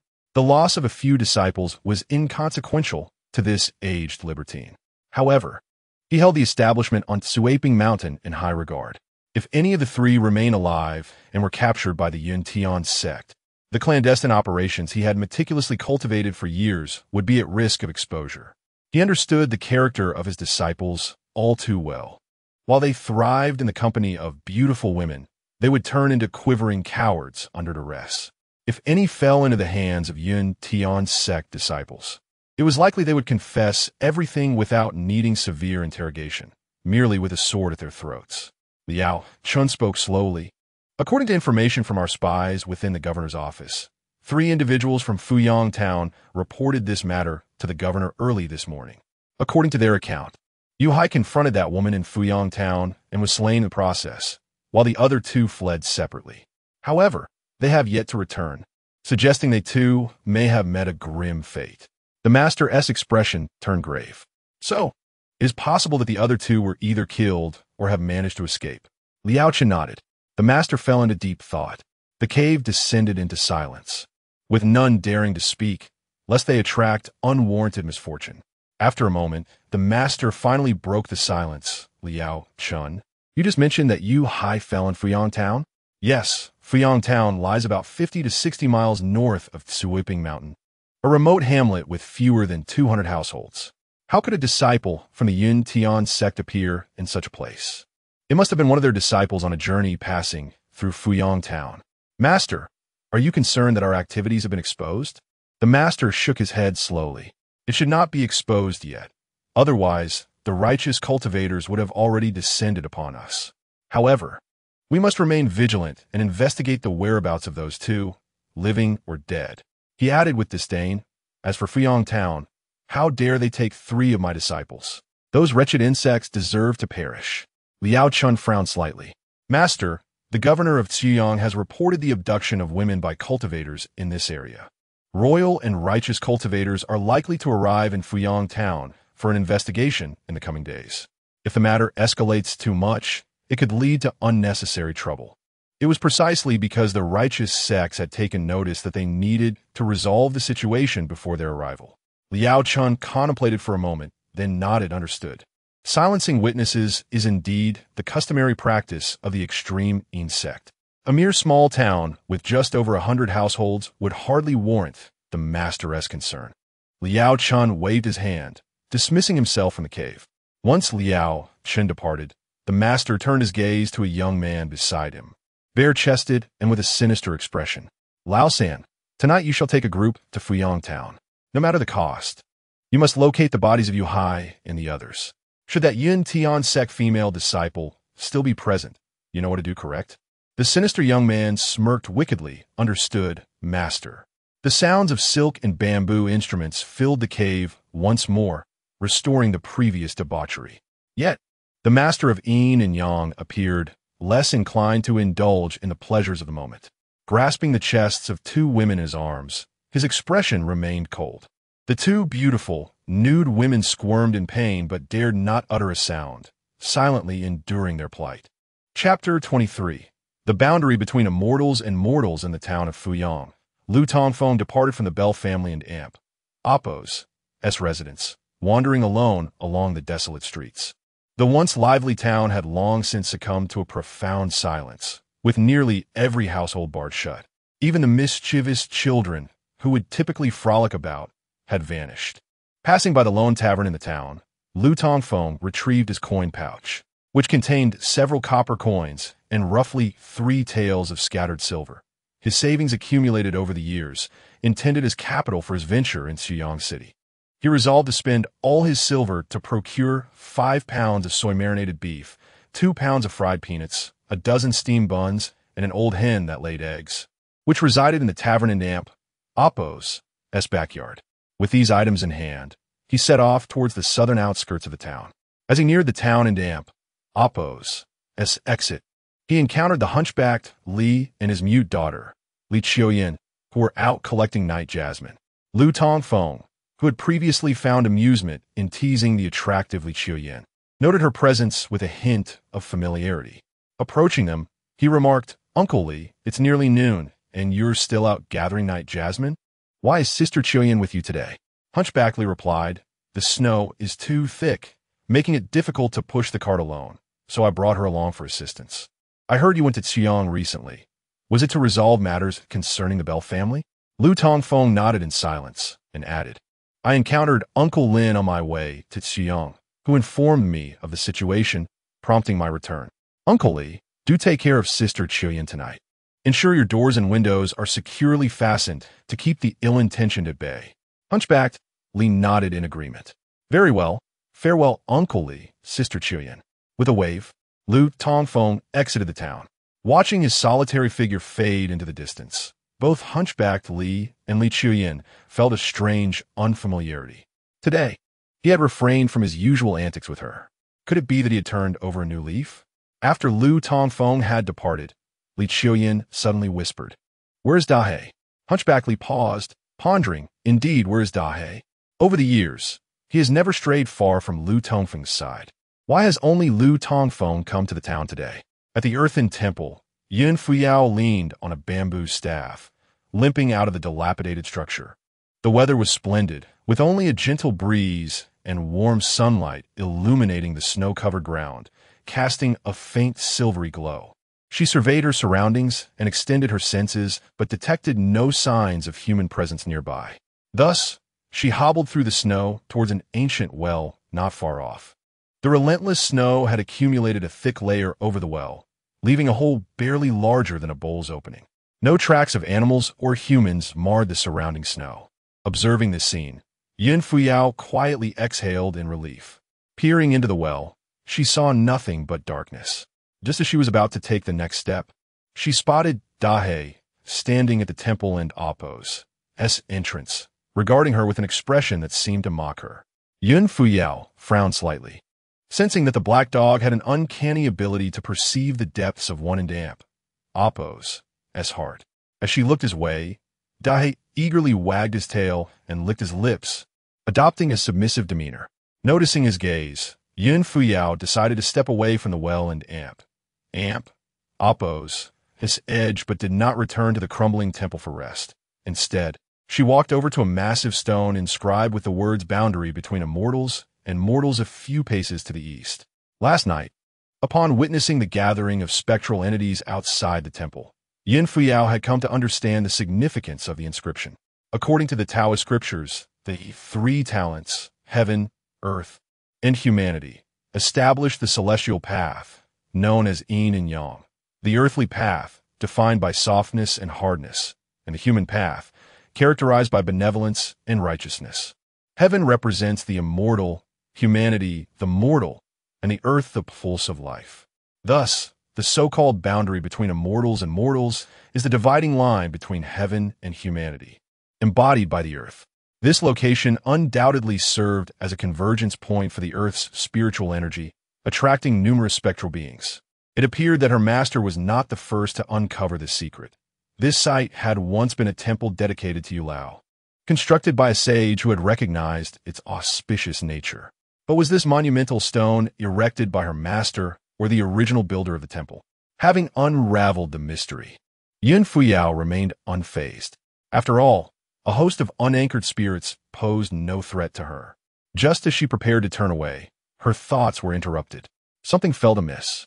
If her suspicions were correct and a spiritual vein lay beneath the ground, then the spirits must be concealed below. How had they traversed to the surface?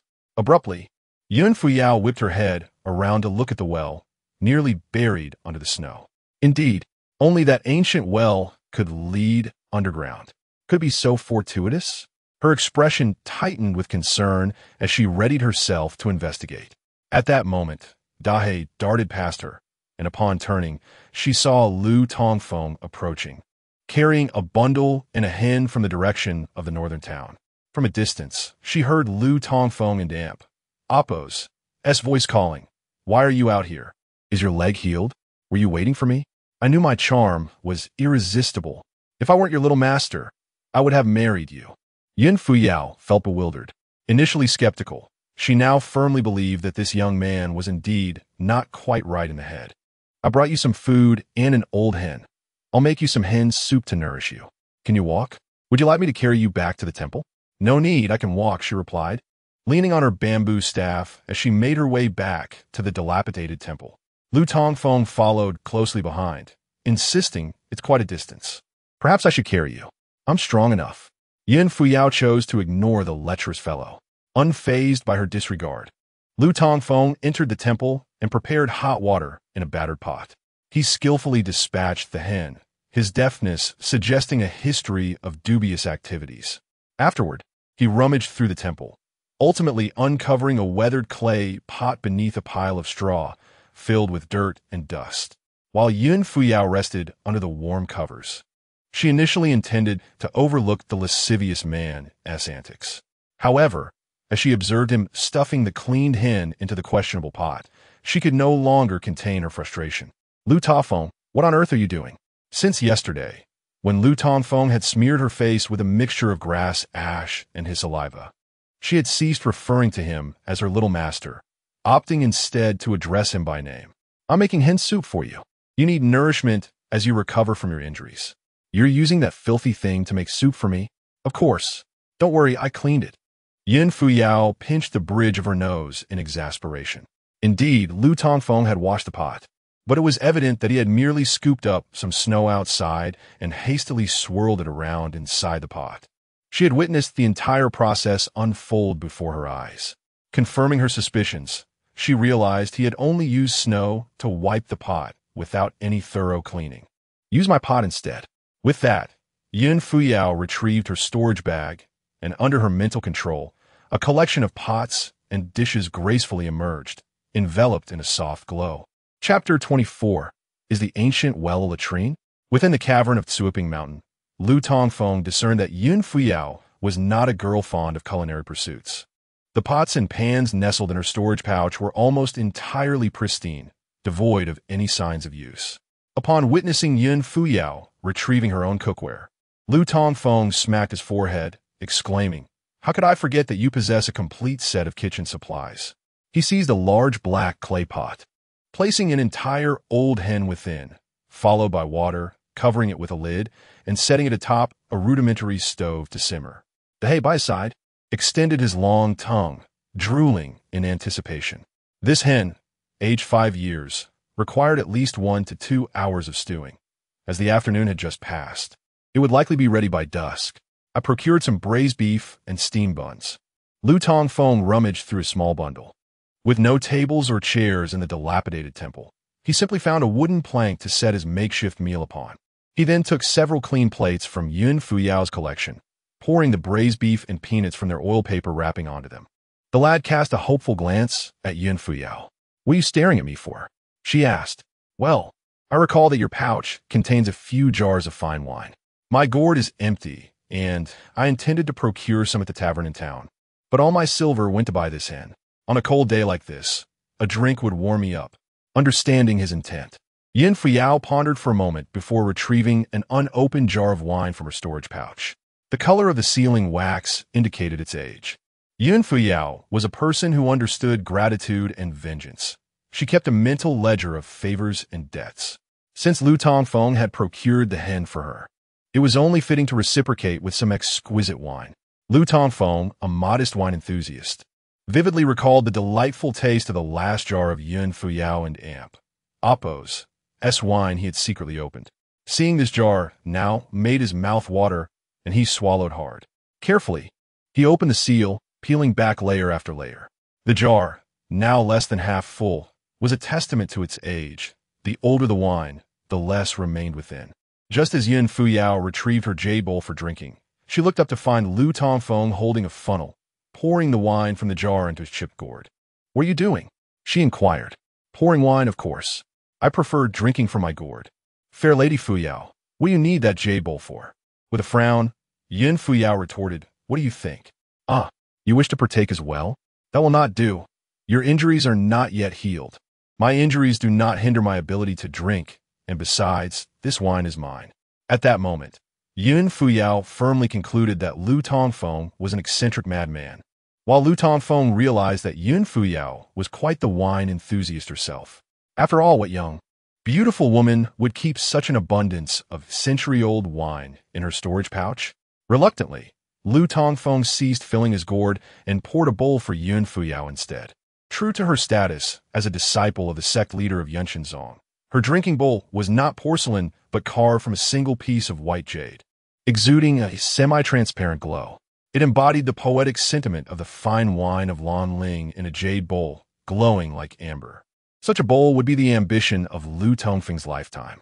Seated upon the ground, they savored their wine and braised beef, occasionally tossing a piece of meat to the hay. After a few rounds of drinks, Yun Fuyao inquired, "Lu Tongfeng, I heard rumors in town a few days ago about this land temple being haunted. Is there any truth to it?" "Haunted? Utter nonsense. Do not believe such fabrications." Lu Tongfeng immediately shook his head in denial. "Oh, just a rumor? Indeed, the land god and goddess reside here. How could it possibly be haunted? Do not listen to the ghost tales spun by those townsfolk. They are merely slandering our good name." Lu Tongfeng appeared genuinely indignant. The persistent rumors in town about the temple being haunted had caused many young women to avoid him, which he found utterly absurd. Observing Lu Tongfeng and Amp Oppo's earnestness tinged with indignation, Yun Fuyao sensed that he had lived here for 16 years without acknowledging the presence of numerous spirits. Her gaze shifted to the hay, who had witnessed the temple surrounded by at least a dozen spirits the previous night. Dahe had even prevented her from acting against them. She sought answers from Dahe, but the clever dog averted its gaze, as if to say, "Do not look at me. I refuse to answer your questions." Yun Fuyao's confusion deepened. She suddenly perceived that both Lu Tongfeng and this dilapidated land temple harbored many undisclosed secrets. Lu Tongfeng, not blind, must have seen those spirits during his long stay. Yet, why did he appear not to be lying at this moment? Could it be that those spirits did not frequently emerge? Was it merely happenstance that she had encountered them last night? After a brief silence, Yun Fuyao pressed on. "Lu Tongfeng, I noticed an ancient well beneath the large locust tree at the temple entrance. I find it curious. Why would an ancient well be located there? Do you not worry about falling into a pile of leaves?" Lu Tongfeng took a sip of the fine wine, tossing a peanut high into the air and catching it deftly with his mouth. As he chewed, he replied, "That ancient well is not a mere water well. It is a wishing well." "A wishing well?" "Yes, when I was young, my master told me that this wishing well is only about 2 zhong deep, with water about 2 feet deep. Beneath the water, there lies a small clay jar. Those wishing to make a wish toss coins into the well. If the coins glide across the surface and sink, landing in the jar, then their wish will come true. After my master passed away a few years ago, lacking silver to spend, I even went down to dig for coins." Yun Fuyao and Appo's expression hardened. "You have descended into that ancient well?" Lu Tongfeng nodded. "Indeed. The well and the locust tree have existed for a long time, since the days when this place was a temple of the matchmaker. Over the centuries, many coins have accumulated at the bottom. It took me several days to unearth them all, totaling over 20,000 coins, which sustained me for more than a year. Without those coins, I would have likely starved 4 years ago." Yun Fuyao fell silent again. Based on her deductions, this was a place where spiritual energy converged, and the spirits she had witnessed last night were likely drawn here by this ethereal force. The spirits must be concealed beneath the ancient well. Ordinarily, a living person like Lu Tongfeng entering the well would be devoured by those spirits. Yet, why had they not manifested to drain his lifeblood during his 2 days of digging? Were these spirits only recently gathered, or had she miscalculated? Is there anything special about the well and Appo's bottom? Yun Fuyao inquired. Lu Tongfeng chuckled. "Anything special? It reeks terribly." "It reeks?" "Yes, a couple of years ago, a storm collapsed 2 earthen rooms behind the temple, taking down the latrine as well. So for the past 2 years, I have used that dry wishing well as an open-air latrine and garbage disposal." Gazing at Lu Tongfeng and Appo's mischievous grin, Yun Fuyao was left speechless. Has this ancient well now transformed into a cesspool? What shall we do about this? Chapter 25. Borrowing pills 3 days prior, Yun Fuyao, despite her grievous injuries, had stealthily returned to the land temple using an earth escape talisman. By that time, Lu Tongfeng had already departed. To prevent the 2 adversaries from acquiring the box left by her master, she had discarded it into the ancient well at the temple and Appo's entrance, planning to retrieve it when the opportunity arose. This time, she had insisted on accompanying Lu Tongfeng back to the dilapidated temple, rather than remaining in the cave on Suaping Mountain to recuperate, solely for the purpose of reclaiming the box. Initially, she had contemplated leaping into the ancient well to search for the box, but that cursed black dog, Dahe, had been watching her intently, forcing her to seek another opportunity. To her dismay, Lu Tongfeng had just mentioned that the well had become his open-air latrine, filled with 2 years' worth of refuse. Heaven knew how thick the accumulation of filth had become at the bottom. It was likely enough to suffocate a person, with a smear of ashes on her face. She already felt more dead than alive. The mere thought of having to plunge into a cesspool to find the treasure box made her expression pale. She would rather meet her end than sully her purity by diving into that mire. At that moment, Lu Tongfeng and Appo's voice reached her ears. "Fairy Fuyao, let's not dwell on such absurdities. I require your assistance with a matter." Lu Tongfeng rubbed his hands together, wearing an expression of hesitation, as if feeling somewhat embarrassed. Yun Fuyao slowly regained her composure, tilting her head to glance at him. This shameless fellow, who would casually defecate into the well without a shred of modesty. Did he truly feel any shame? What do you wish to ask of me? I would like to borrow a few pills of fasting elixir. I promise to repay you once I earn some silver. Lu Tongfeng said with a cheerful demeanor. Fasting elixir? What do you need that for? To eat. Lu Tongfeng replied candidly. Yin Fuyao felt she had posed a foolish question. What else could one do with a fasting elixir but consume it? Did you not say it was tasteless while you were in the cave? Why the sudden desire to eat it now? Lu Tongfeng shook his head and sighed. It an oppose. That's not for me. I intend to give it to Ling Dang. The deaths of Lu Granny and Fat Aunt have dealt her a heavy blow. She has hardly eaten or drunk anything in the past 2 days and has become utterly emaciated. I'm concerned that if this continues, her health will deteriorate. Thus, I wish to borrow some fasting elixirs to at least preserve her life. Yun Fuyao regarded Lu Tongfeng with a penetrating gaze, a sudden thought flickering in her mind. A faint, mischievous smile graced her lips. Oh, since it is to save your friend, I shall lend you a few. Splendid. I knew you were a benevolent savior. Fairy Fuyao. Yin Fuyao took a sip of fine wine and replied coolly, Lu Tongfeng, do not rejoice too soon. I will provide you with the fasting elixir without expecting repayment, but you must do something for me in return. Absolutely, just name it. He readily agreed. I need you to descend into the depths of that ancient well. What? Lu Tongfeng was taken aback. The well at the entrance? Yes, indeed. What do you need to go down there for? I accidentally dropped something of great importance while peering into the well out of curiosity. Initially, I intended to retrieve it myself, but given the foulness that now resides below, I have a bit of a cleanliness obsession, so I would like you to fetch it for me. Lu Tongfeng and Oppos. His expression stiffened at once. He recoiled slightly, stammering this. How could you ask me to do such a trivial task? Do you have any idea how much a fasting elixir sells for in the market? I generously offered it to help your friend, and now you put me in such a predicament?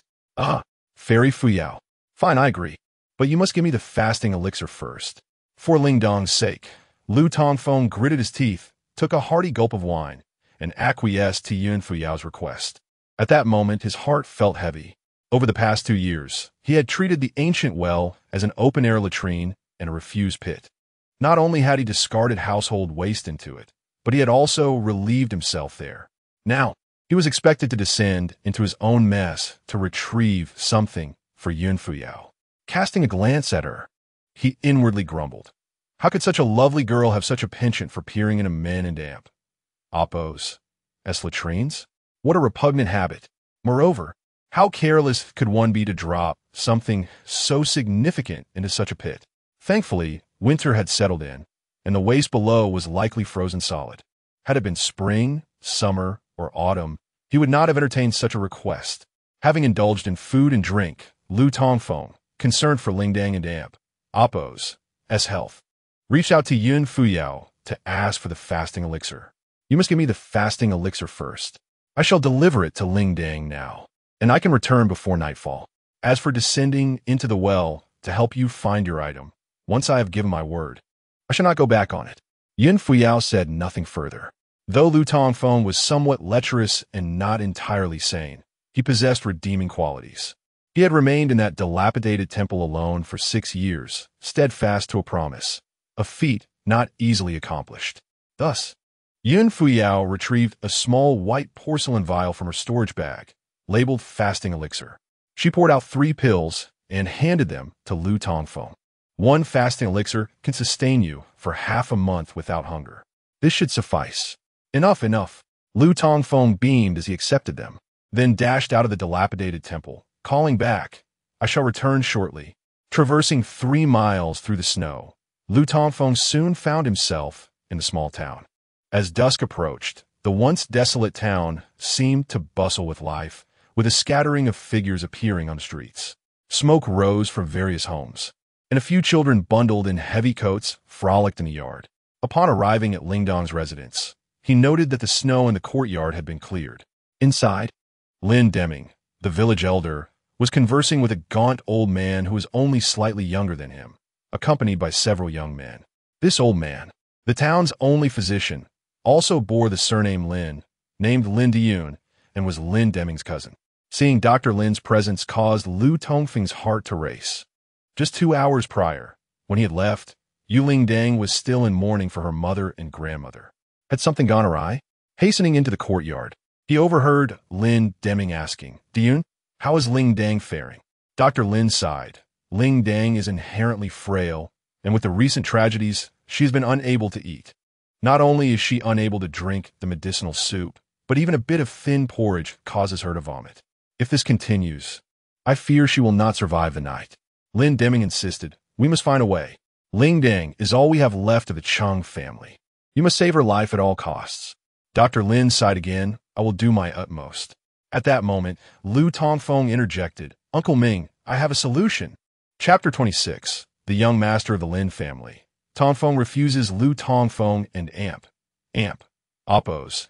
S words immediately drew the attention of Lin Deming and others. Beside Lin Deming stood a remarkably dressed young man, appearing to be around 17 or 18, with thick eyebrows and large eyes, quite handsome.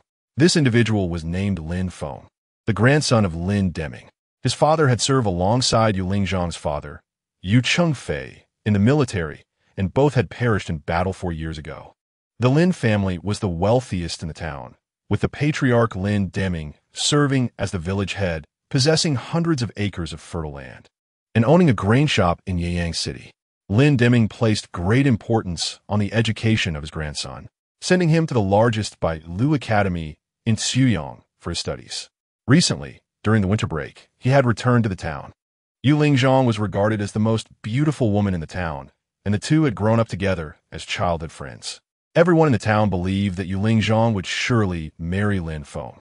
Lin Feng also harbored deep feelings for her, and now that such a significant event had occurred to her family, he had been bustling around the courtyard.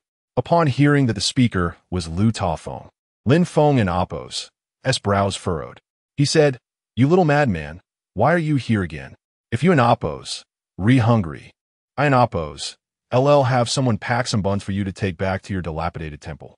Don and Appo's come here to cause trouble. A young man beside him added, "Exactly.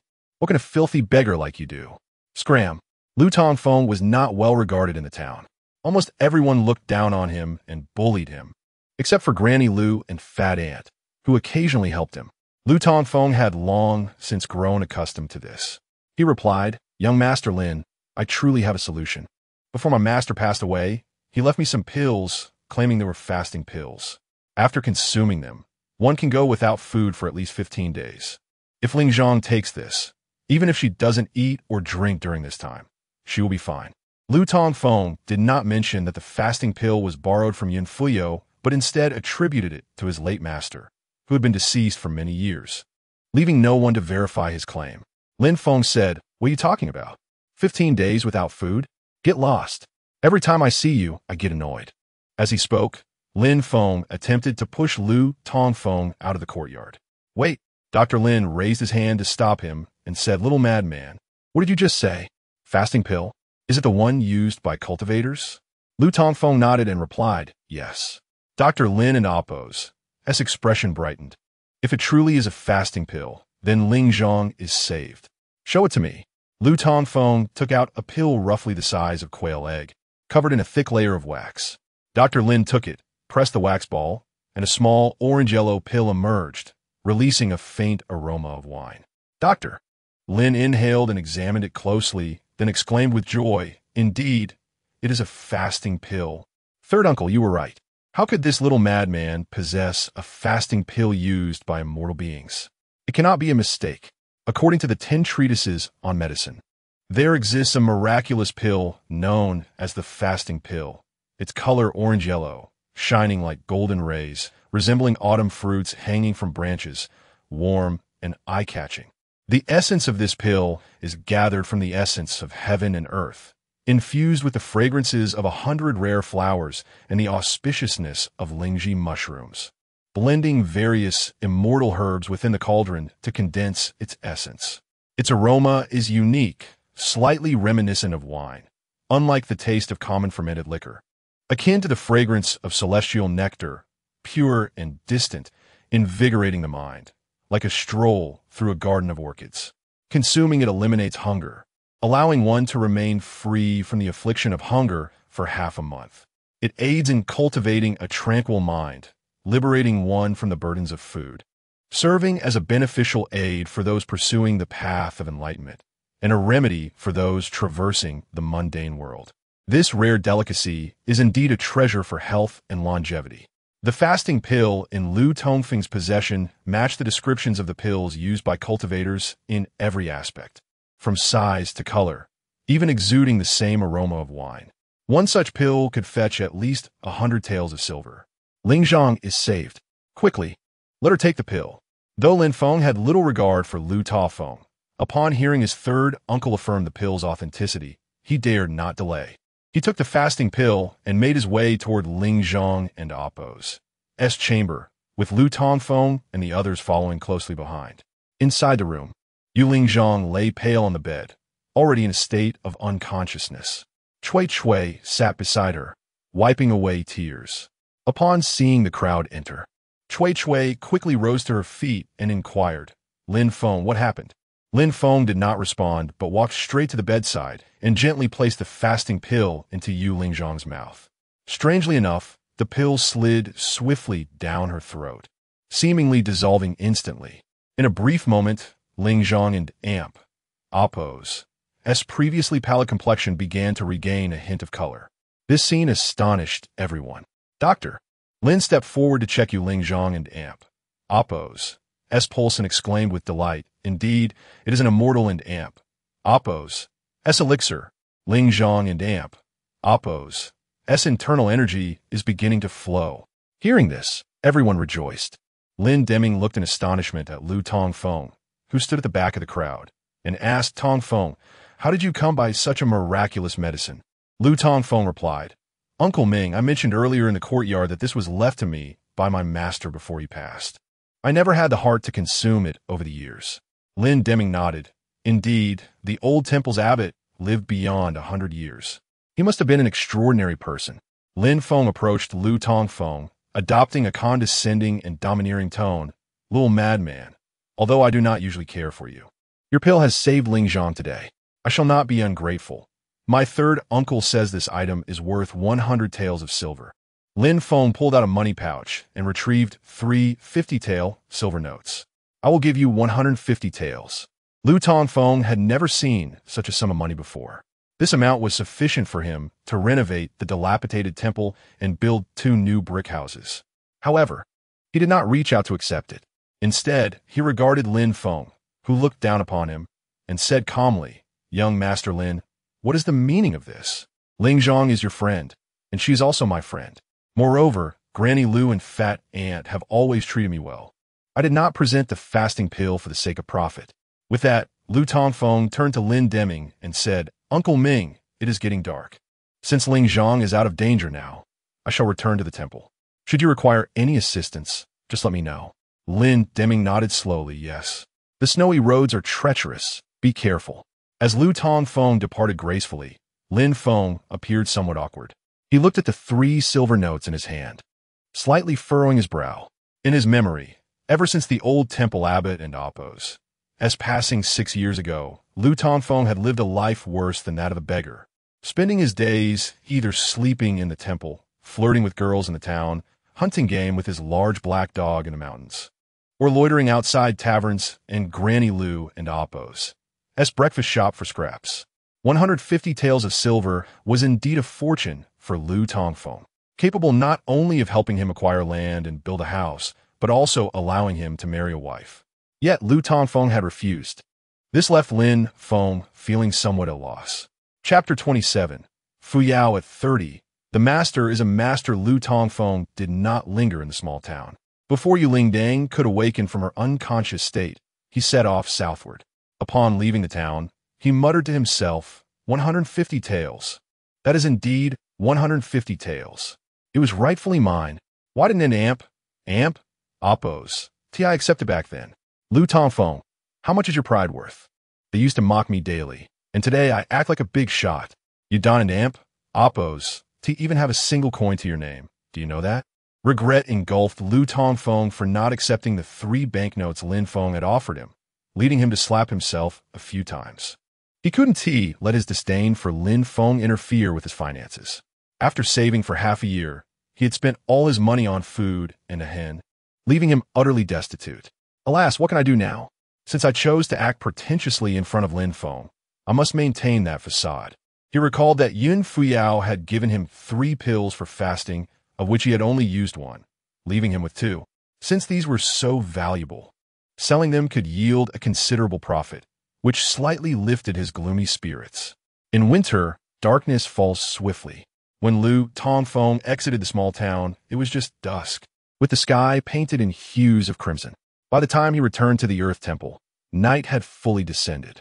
Stepping inside, he saw Yun Fuyao sitting on the ground, savoring chicken soup, while the He lay beside her, gnawing on chicken bones.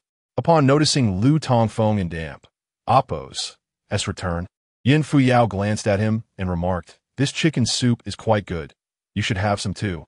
Shaking his head, Lu Tongfeng replied, "The hen was bought for your nourishment. I am tall and robust. I do not need it. You should drink more." With that, he gathered some firewood from the corner of the northern wall and tossed a few pieces onto the fire.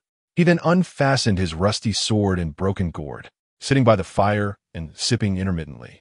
After a few sips of wine, Lu Tongfeng turned his head to look at Yun Fuyao. Though her face was still dirty, the exquisite contours of her features spoke volumes of her unparalleled beauty, albeit with a somewhat aloof demeanor. "Fairy Fuyao, may I inquire about my master's past?" he asked. Yun Fuyao paused, slightly taken aback. "I know little of my grandmaster and Appo's affairs. I have been under my master and Appo's tutelage for only 23 years, while my grandmaster departed from the Yuntian sect over 300 years ago. I have merely heard tales of him. As for my master, that old drunkard." "Tales? Wait, you said you and Appo's been in the Yuntian sect for how many years?" 23. "How old are you this year?" A look of suspicion crossed Lu Tongfeng and Appo's face. "I was born in the Guac year. How old does that make me?" Yun Fuyao replied slowly. Lu Tongfeng began to calculate on his fingers, muttering, "This year is Guai. You were born in the Guac year." His eyes widened in shock. "You're 30 years old." Yun Fuyao nodded. "Yes, is that surprising?" Lu Tongfeng gasped, leaning back in astonishment as he stared at her. You must be joking. You look no more than 18. How can you be 30? It is impossible for cultivators to accurately judge age by appearance. For mortals, reaching 70 is rare. However, for us cultivators, living to 100 is commonplace. The higher one in Appo's cultivation, the longer one lives. My master, Yukinzi, is over 500 years old. And as for your master, Xianxi, when he passed 6 years ago, he was over 800. Lu Tongfeng felt a bit dazed. This only complicated matters. Having unwittingly become Yun Fuyao and Appo's junior, it disrupted his grand plan of having 13 children with her. Now, it turned out there was a 14-year age gap between them. The chances of their union had diminished significantly. Seeing Lu Tongfeng and Appo's shocked expression, Yun Fuyao felt perplexed. Is it so strange that I am 30? Reaching the Dao realm at 30 is indeed unique among the younger generation of the Yuntian sect, and I am hailed as the most extraordinary woman in a millennium. As one of the 10 fairies of our time, no one has ever remarked on my age. Lu Tongfeng, are you implying that I am old? Yun Fuyao and Appo's tone turned slightly irritated. Not all. Not old in the slightest. Lu Tongfeng quickly reassured her. Cultivators are not like mortals, proportionally. A 30-year-old cultivator is akin to a mere child in the mortal realm. Yun Fuyao shot him a sharp look. Let us return to discussing my late master. Did he truly live for 800 years? Lu Tongfeng asked. Yun Fuyao replied. Master Xianxi possessed unparalleled cultivation. It is said he attained the void transformation realm, with a lifespan of 800 years. What is so surprising about that? Void transformation realm? The highest realm? My master was indeed formidable. Was he renowned? Did he hold a high position in the Yuntian sect? Certainly, although he has been wandering the mortal realm in obscurity for the past 300 years. There are still many legends about him, and he is celebrated as the strongest in a millennium within the Yuntian sect. The strongest in a millennium? My master? Wait, are we speaking of the same person? My master, The notorious drunkard who choked on a beggar's chicken? The greatest in a millennium? He only ever did two things. Ask him to fetch wine for him or lounge beneath the old locust tree, drinking and relaxing. How could he possibly be so formidable? Fairy Fuyao, had we perhaps misunderstood each other? Lu Tongfeng felt an awkwardness settle in. It seemed they were indeed speaking of different individuals. Yun Fuyao shook her head gently. No, if there were any misunderstanding, I would not have been able to respond to the secret signal. That is true. Your ability to respond indicates you are indeed the person my master instructed me to wait for. But my disheveled master, he hardly resembles a transcendent being. Lu Tongfeng scratched his head, bewildered. Yun Fuyao replied calmly. My grandmaster is revered as the sword god of the burning sky, wielding the burning sky, divine sword. Undefeated in his lifetime. 300 years ago, he was already recognized as the strongest in the world, consistently ranking among the top 3 of the Tianji Pavilion and AMP, Oppo's, celestial rankings. Lu Tongfeng and Oppo's, eyes widened. Top 3 of the celestial rankings? If my master is so formidable, why? Does he not teach me? Have I been unkind to him? I ride on to Hay daily to fetch wine for him. Surely, I deserve some recognition. Initially, he had forgiven his master for deceiving him, but now he felt that forgiveness slipping away. That wretched old man. How infuriating. Chapter 28. Lu Tongfeng and Oppo's, hidden secrets. Yin Fuyao and AMP, Oppo's, desire to examine him. Lu Tongfeng was enveloped in sorrow. It was one thing for the townsfolk to hold him in disdain, but it was utterly disheartening to discover that his master, who had been his sole companion for a decade, also regarded him with contempt. If he had truly valued him, how could the master have taken his unparalleled skills to the grave? The top 3 on the celestial ranking. Perhaps he wasn't even third. This was a formidable master who could command the elements at will. Had his master imparted even a fraction of his knowledge, Lu Tongfeng mused, he would not have endured such a wretched existence over the past 6 years. Reflecting on the hardships he had faced, the injustices he had suffered, tears welled in his eyes. Yun Fuyao, savoring a delectable chicken soup, observed Lu Tongfeng and Oppo's melancholic demeanor and, with a flicker of interest, inquired, Are you certain that your uncle master did not bestow upon you any profound techniques? Certainly not. Had he taught me any celestial arts, I would have ascended to immortality long ago. Instead, I find myself in this pitiful state. But Yin Fuyao seemed to deliberate her words carefully before continuing. I have witnessed you meditating and cultivating. You saw me meditating? When? Every night during your practice. Was that truly cultivation? Lu Tongfeng was momentarily taken aback, only to realize Yun Fuyao's implication. Indeed, from my observations, the method you practice is quite extraordinary. I have long wished to ask you what true art you are cultivating. Lu Tongfeng was momentarily flummoxed. After a pause, he replied, What I meditate on is something I call the hunger-resisting cold weather technique. Hunger-resisting cold weather technique? I have never heard of such a thing. Yun Fuyao pondered for a long while, but could not recall any technique with such an unusual name. Lu Tongfeng chuckled. Of course, you and Oppo's, never heard of it. I coined the name myself. As long as I practice it, I remain warm in winter and can go without food or water for 7 to 8 days. This is my greatest secret. I haven't even told Lingling, just you. Yun Fuyao and Oppo's eyes widened in realization. Lu Tongfeng, have you considered that the very heart method you practice might be a powerful celestial technique passed down from your uncle master? Impossible. Since I was 3, my master taught me to recognize characters, meridians, and acupoints. At 6, he imparted this hunger-resisting technique and insisted I practice it daily without interruption. I have diligently followed his teachings for 10 years, even meditating by his coffin on the day he passed. If this were indeed a formidable celestial art, after a decade of practice, I would have been able to soar through the clouds and fly with a sword like you. Yet, all I possess is slightly more strength and stamina than others, and a bit more resilience to cold and hunger. Yun Fuyao furrowed her brow. Something was amiss. Through her observations of Lu Tongfeng and Oppo's cultivation, she discerned that he had already reached the pinnacle of the 3 flowers gathering at the crown and the 5 qi returning to 1. Such a state was at least the fourth level of the nascent soul realm, possibly even on par with her own attainment of the harmonious Tao. Yet, it was peculiar that Lu Tongfeng possessed such abundant vital energy, yet could not harness it. Suddenly, Yun Fuyao spoke. Lu Tongfeng, may I examine your body? Examine my body? Does that require undressing? No need. I only require my hand upon your pulse to delve into your body with my spiritual awareness. Ah, I see. Lu Tongfeng and Appo's face fell in disappointment, having anticipated a more invasive procedure. Very well, please proceed. At that moment, the large black dog, Dahe, which had been gnawing on a bone, suddenly stood and positioned itself between Lu Tongfeng and Yun Fuyao, barking at Lu Tongfeng. It was evident that Dahe was opposed to Yun Fuyao examining Lu Tongfeng. Having lived together for many years, Lu Tongfeng understood Dahe and Appo's intent. Rest assured, Dahe, Fairy Fuyao means me no harm.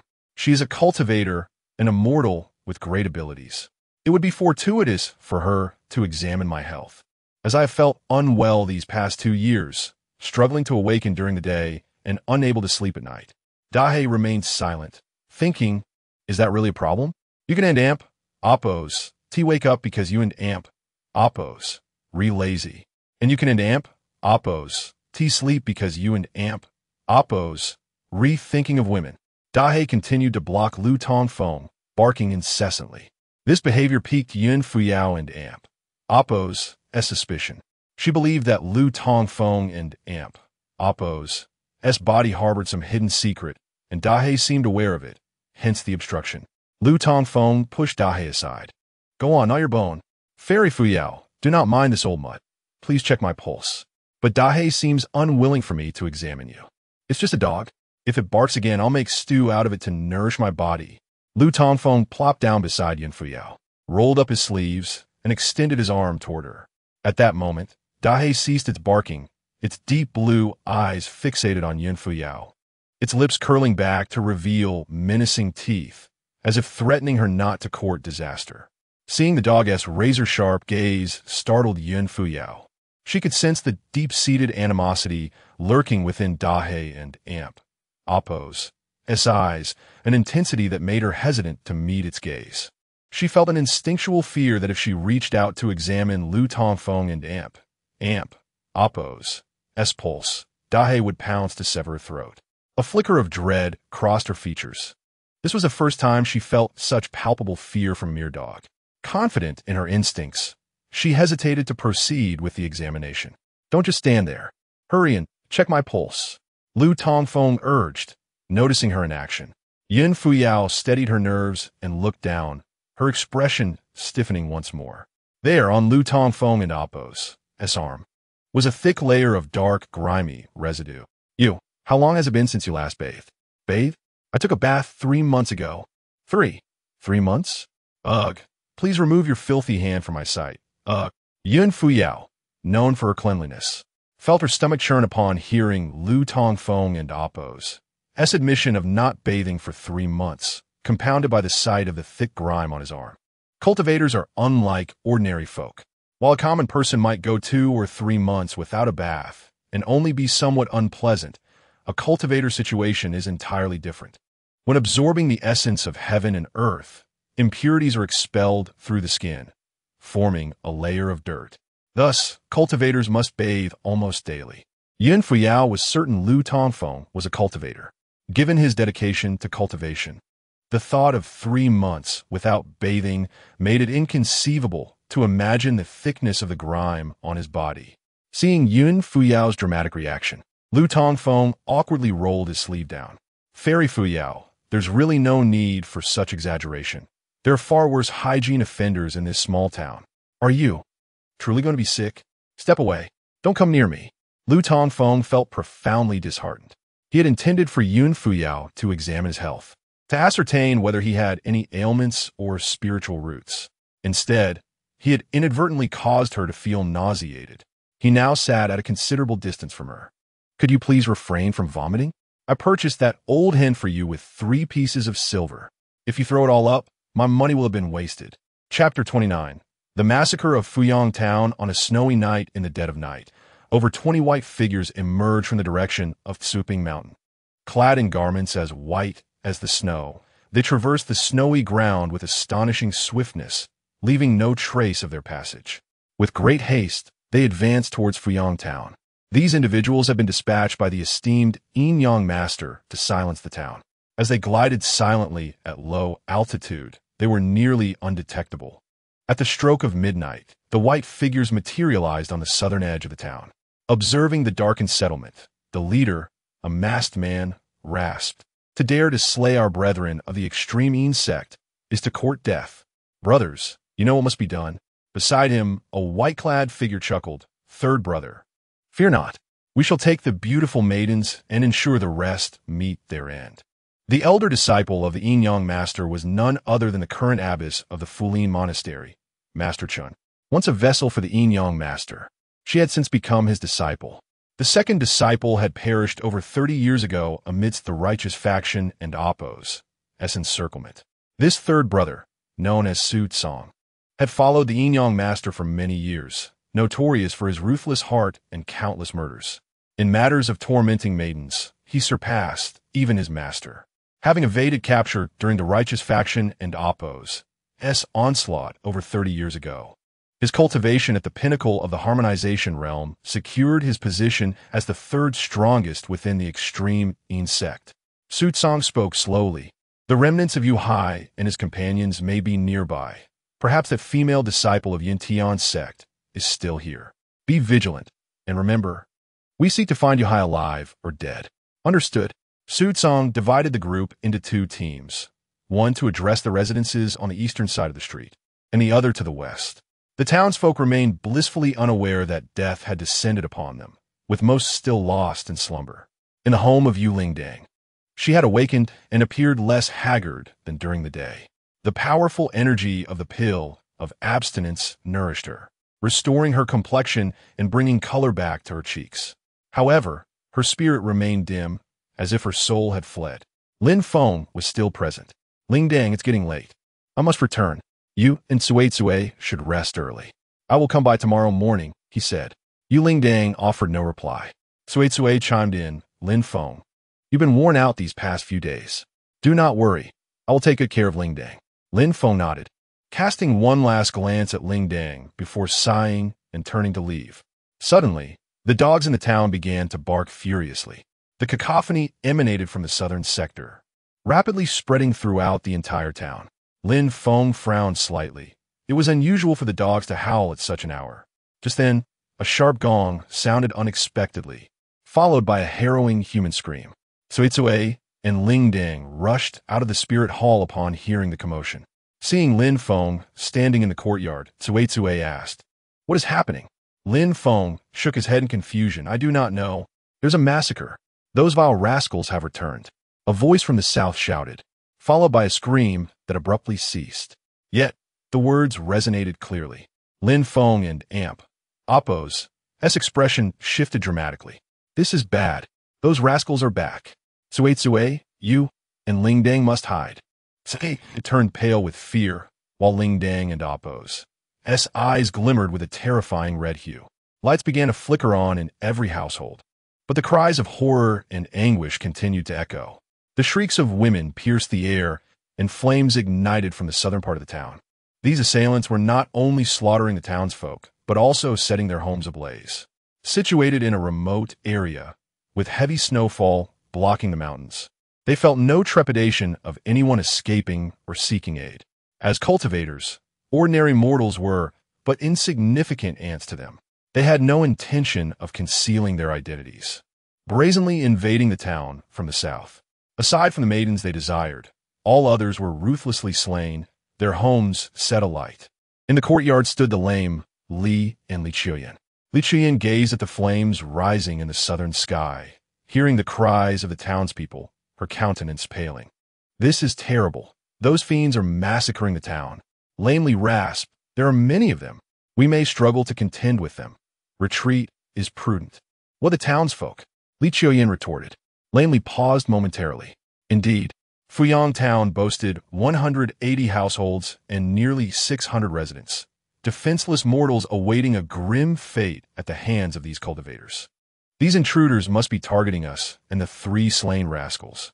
We may be able to divert their attention, Li Qiuyin suggested. Lamely shook his head gently. Their numbers are great, and their goal is clear, to annihilate the entire town. Even if we manage to lead a few away, it will be of little consequence. What shall we do? Shall we simply stand by and watch as the townsfolk are slaughtered? Li Qiuyang Kriya. Lame Li's gaze suddenly turned to the south, rasping. Iasin and Appos. Ti Dahe back. This may be our chance. Li Qiuyin and Appos. Eyes lit up. Yes, Dahe has returned. At the Earth Deity Temple, Dahe, who had been dozing by the bonfire, suddenly perked up his ears and raised his head. In an instant, he bolted out of the temple, barking furiously. The commotion startled Lu Tongfeng and Yun Fuyao from their slumber. Hearing Dahe and Appos' frantic barks outside, Lu Tongfeng felt a jolt of alarm. Having lived with Dahe for many years, he could discern the meaning behind his barks. The urgency and sharpness of the sound signaled danger. Lu Tongfeng sprang to his feet and dashed out of the temple, only to see Dahe barking madly towards the north. Turning to look, his face paled dramatically. Just 3 miles away, the flickering flames of the town and the billowing smoke were unmistakable. Through the haze, he could discern the sounds of anguished cries. Not one to be foolish, he quickly realized that something was amiss in Fuyang town. The sheer number of burning houses made it evident this was no mere accident. It was likely connected to the 2 white-clad rascals who had fled that night. Having been thwarted then and losing one of their own, they were undoubtedly here for vengeance. With this realization, Lu Tongfeng and Appos' expression darkened as he hurried back to the dilapidated temple, retrieving his rusty sword from the corner where he had just been resting. Seeing Lu Tongfeng's panicked demeanor, Yun Fuyao inquired, "What is the matter?" "There is trouble in the town. It seems those escaped rascals have returned for revenge." "Fuyao, you must hide well. I will go to the town to lend assistance." With that, Lu Tongfeng grasped his rusty sword and charged out of the dilapidated temple. Chapter 30. The demonic blade shatters the universe as Yun Fuyao leaned on her bamboo staff and stepped outside the temple.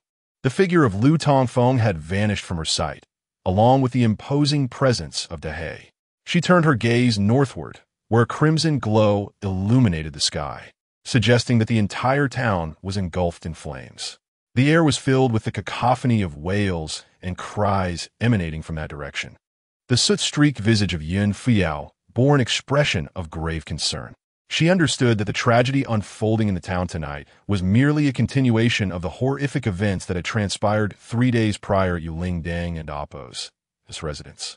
Lu Tongfeng had recounted the events of that fateful night in the cave.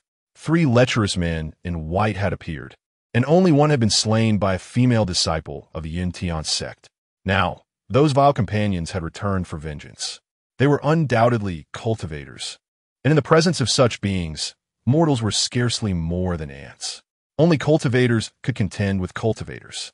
Although she was certain Lu Tongfeng was also a cultivator, his decade of arduous training seemed to have yielded little more than brute strength and endurance, rendering him woefully unqualified for the impending conflict. Cultivators engaged in battles of skill, relying on their cultivation level, genuine techniques, magical artifacts, and supernatural abilities, not mere physical prowess. Yun Fuyao's gaze drifted to the ancient well nearby. Her previously clear eyes now clouded with indecision. Her injuries had healed significantly, though her leg remained weak. Nevertheless, this did not hinder her ability to fly with her sword. She could retrieve the treasure box from the well and depart at once, returning to the Yin Tian sect to report. This would be the most prudent course of action. However, what would become of Lu Tongfeng if she left with the treasure? The loss of life among the townsfolk mattered little to her. But Lu Tongfeng was a familiar acquaintance and her junior master. With his meager cultivation, should he venture into the town and encounter those lecherous cultivators, his chances of survival would be slim. After a brief moment of hesitation, she bit her silver teeth and extended her hand behind her, summoning her celestial sword, Hans Huang, from within the dilapidated temple. Meanwhile, Lu Tongfeng and Dahe sprinted through the snow, and as they neared the town, his heart sank further. Over 20 masked figures in white wielded glimmering long blades, all cultivators capable of sensing the presence of mortals, even those hiding in cellars. The massacre commenced from the southern edge of the town, swiftly claiming the lives of several households. A few young maidens of fair beauty were rendered unconscious and discarded in the streets, intended for later enjoyment. The young men of the town brandished various weapons, prepared for a fierce confrontation, yet they were no match for the cultivators. A group of men charging forward was swiftly met with decapitation, their bodies collapsing to the ground as blood gushed from their neatly severed necks, staining the snow a vivid red. Lin Deming, the village chief, rallied dozens of men, armed with blades and clubs, to rush southward. Spotting the white-clad villain who had just slaughtered several townsfolk, he noticed a glimmer of bloodlust in the man's eyes as he welcomed more challengers.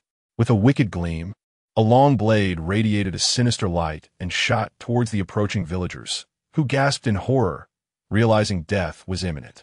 Just then, a fiery sword beam erupted from a dark alley to the west. With a thunderous crash, the flying long blade was sent reeling away. Emerging from the shadows was a woman dressed in black, her figure graceful and her face veiled under a hat.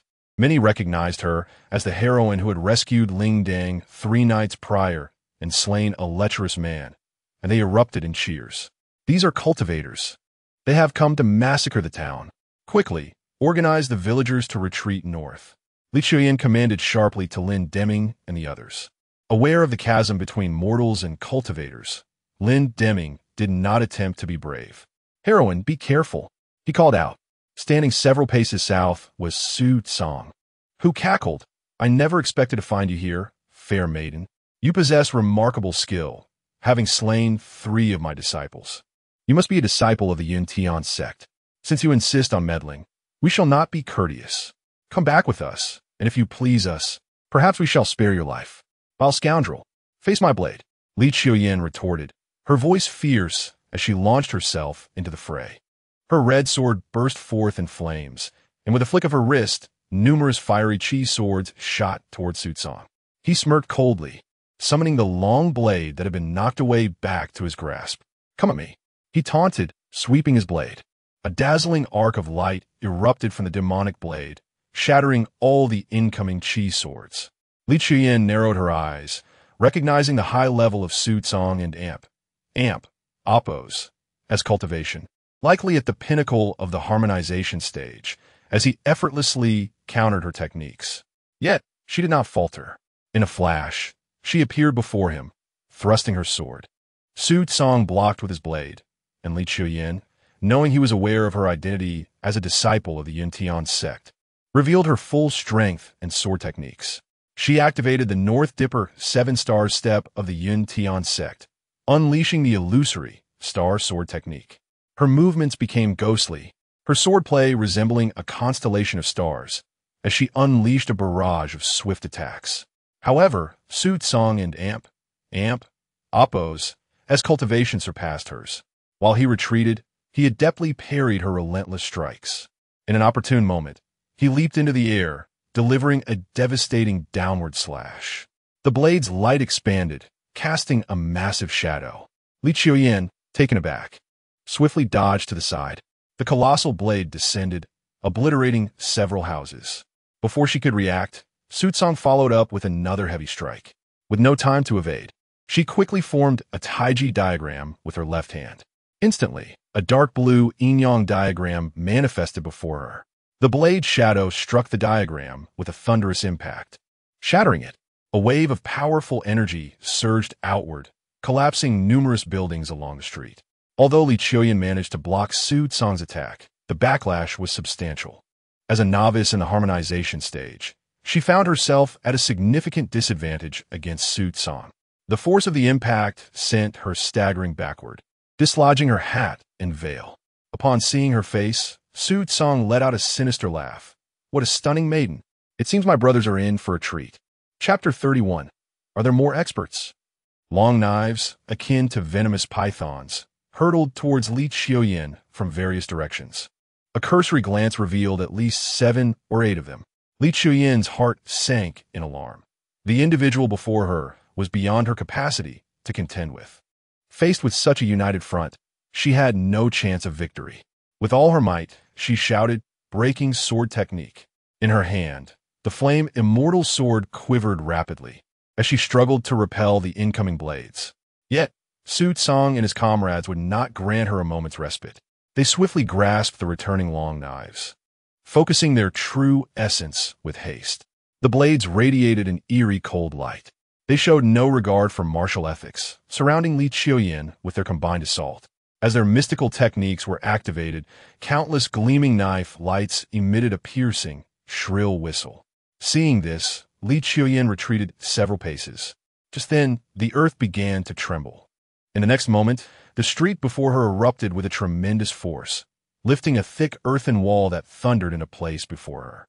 The barrage of incoming knife lights was largely intercepted by this sudden barrier.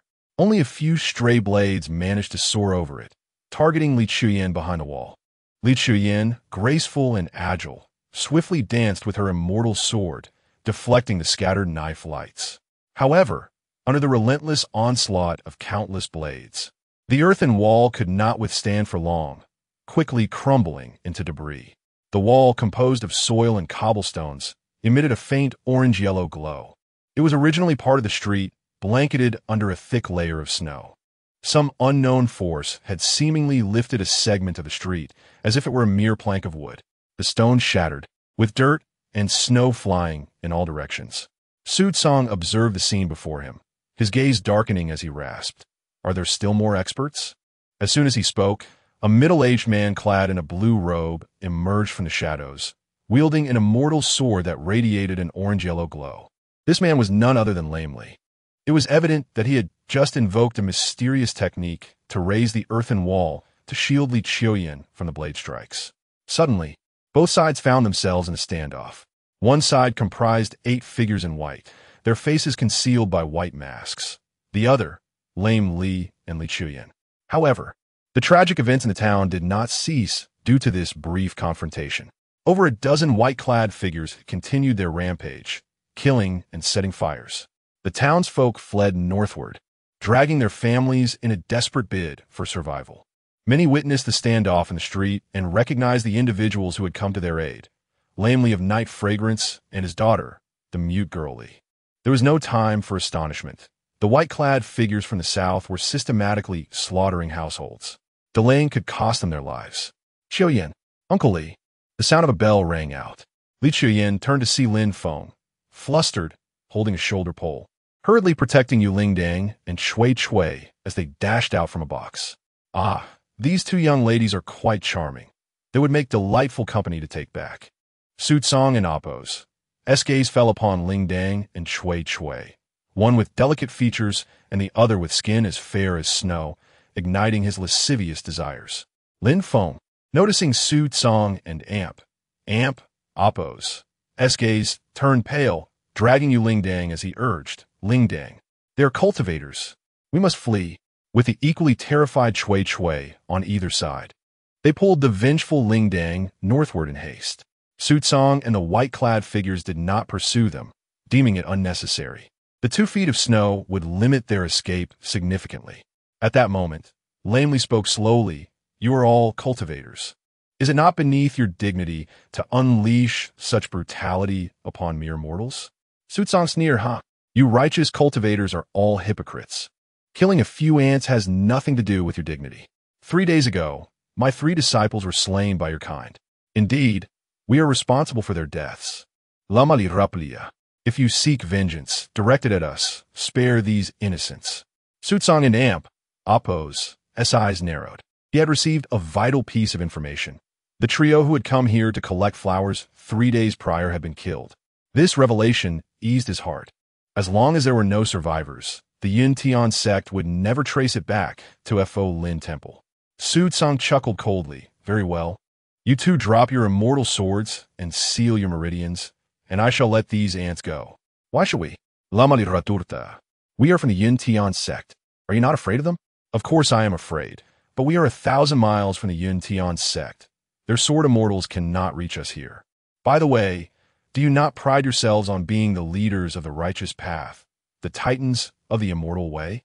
Do not your disciples take it upon themselves to vanquish demons, save the common folk, and uphold the heavenly path?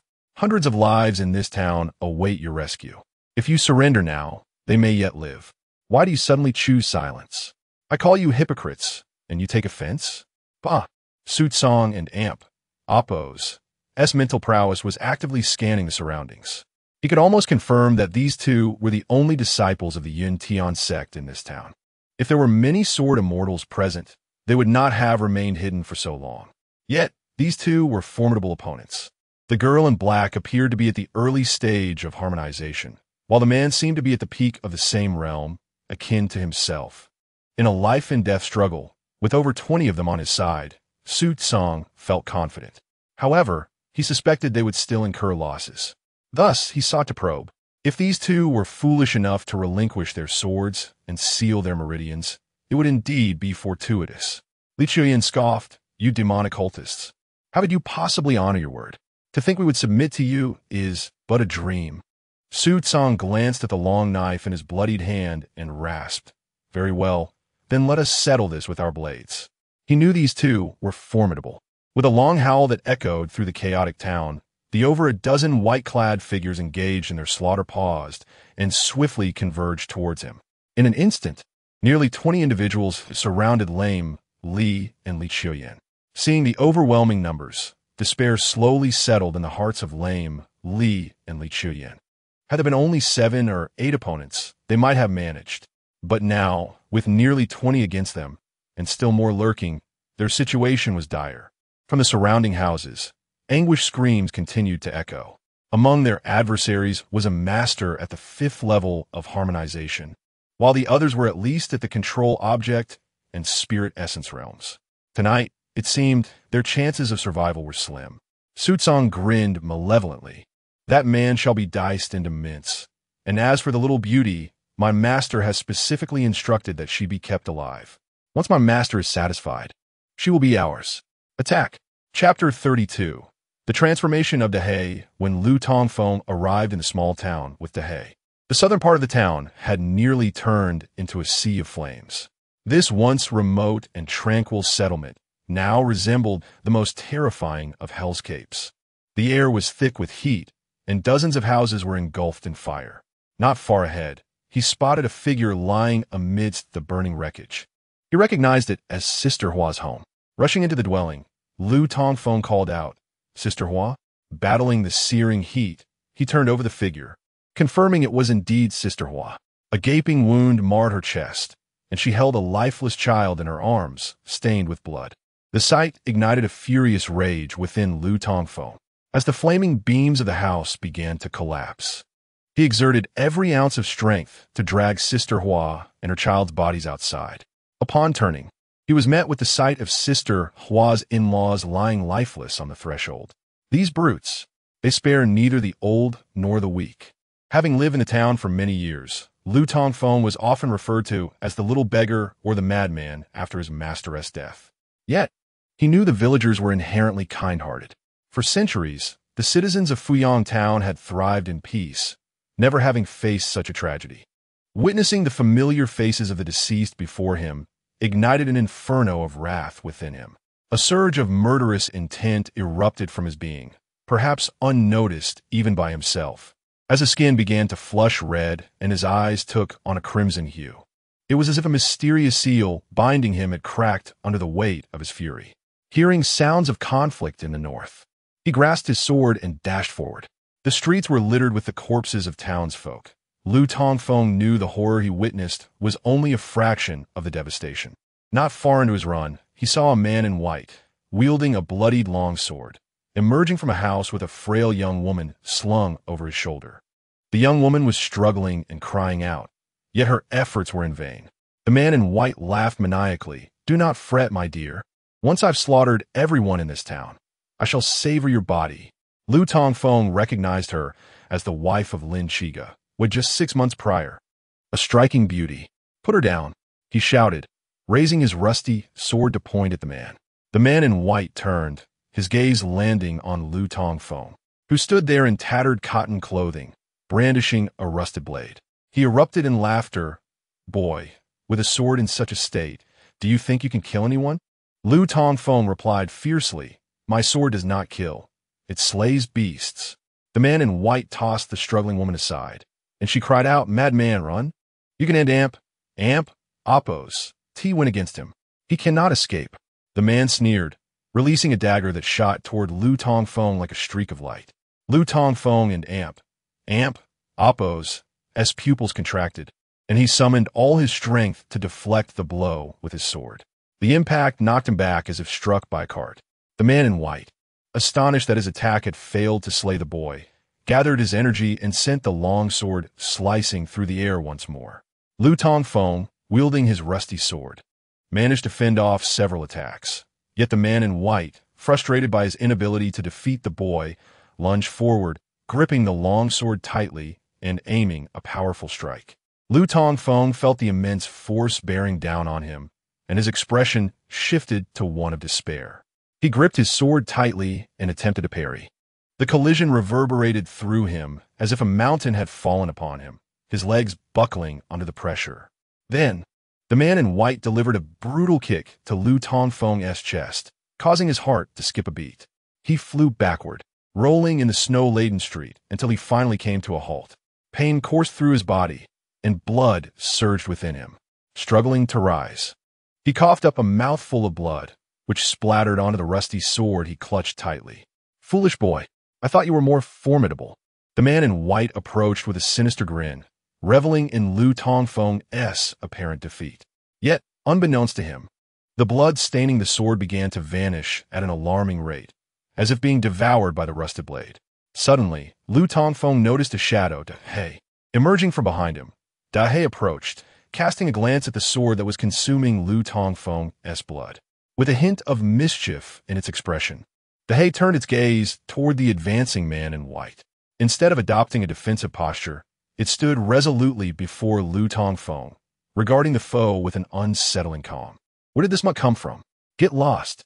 The man in white felt an unsettling chill as he met Dahe's gaze, yet he dismissed it, raising his long sword and lunging forward to strike at Dahe's head. Dahe, Lu Tongfeng cried out, but Dahe seemed unfazed, its eyes glowing with a faint azure flame. It let out a roar, not a bark but a primal howl.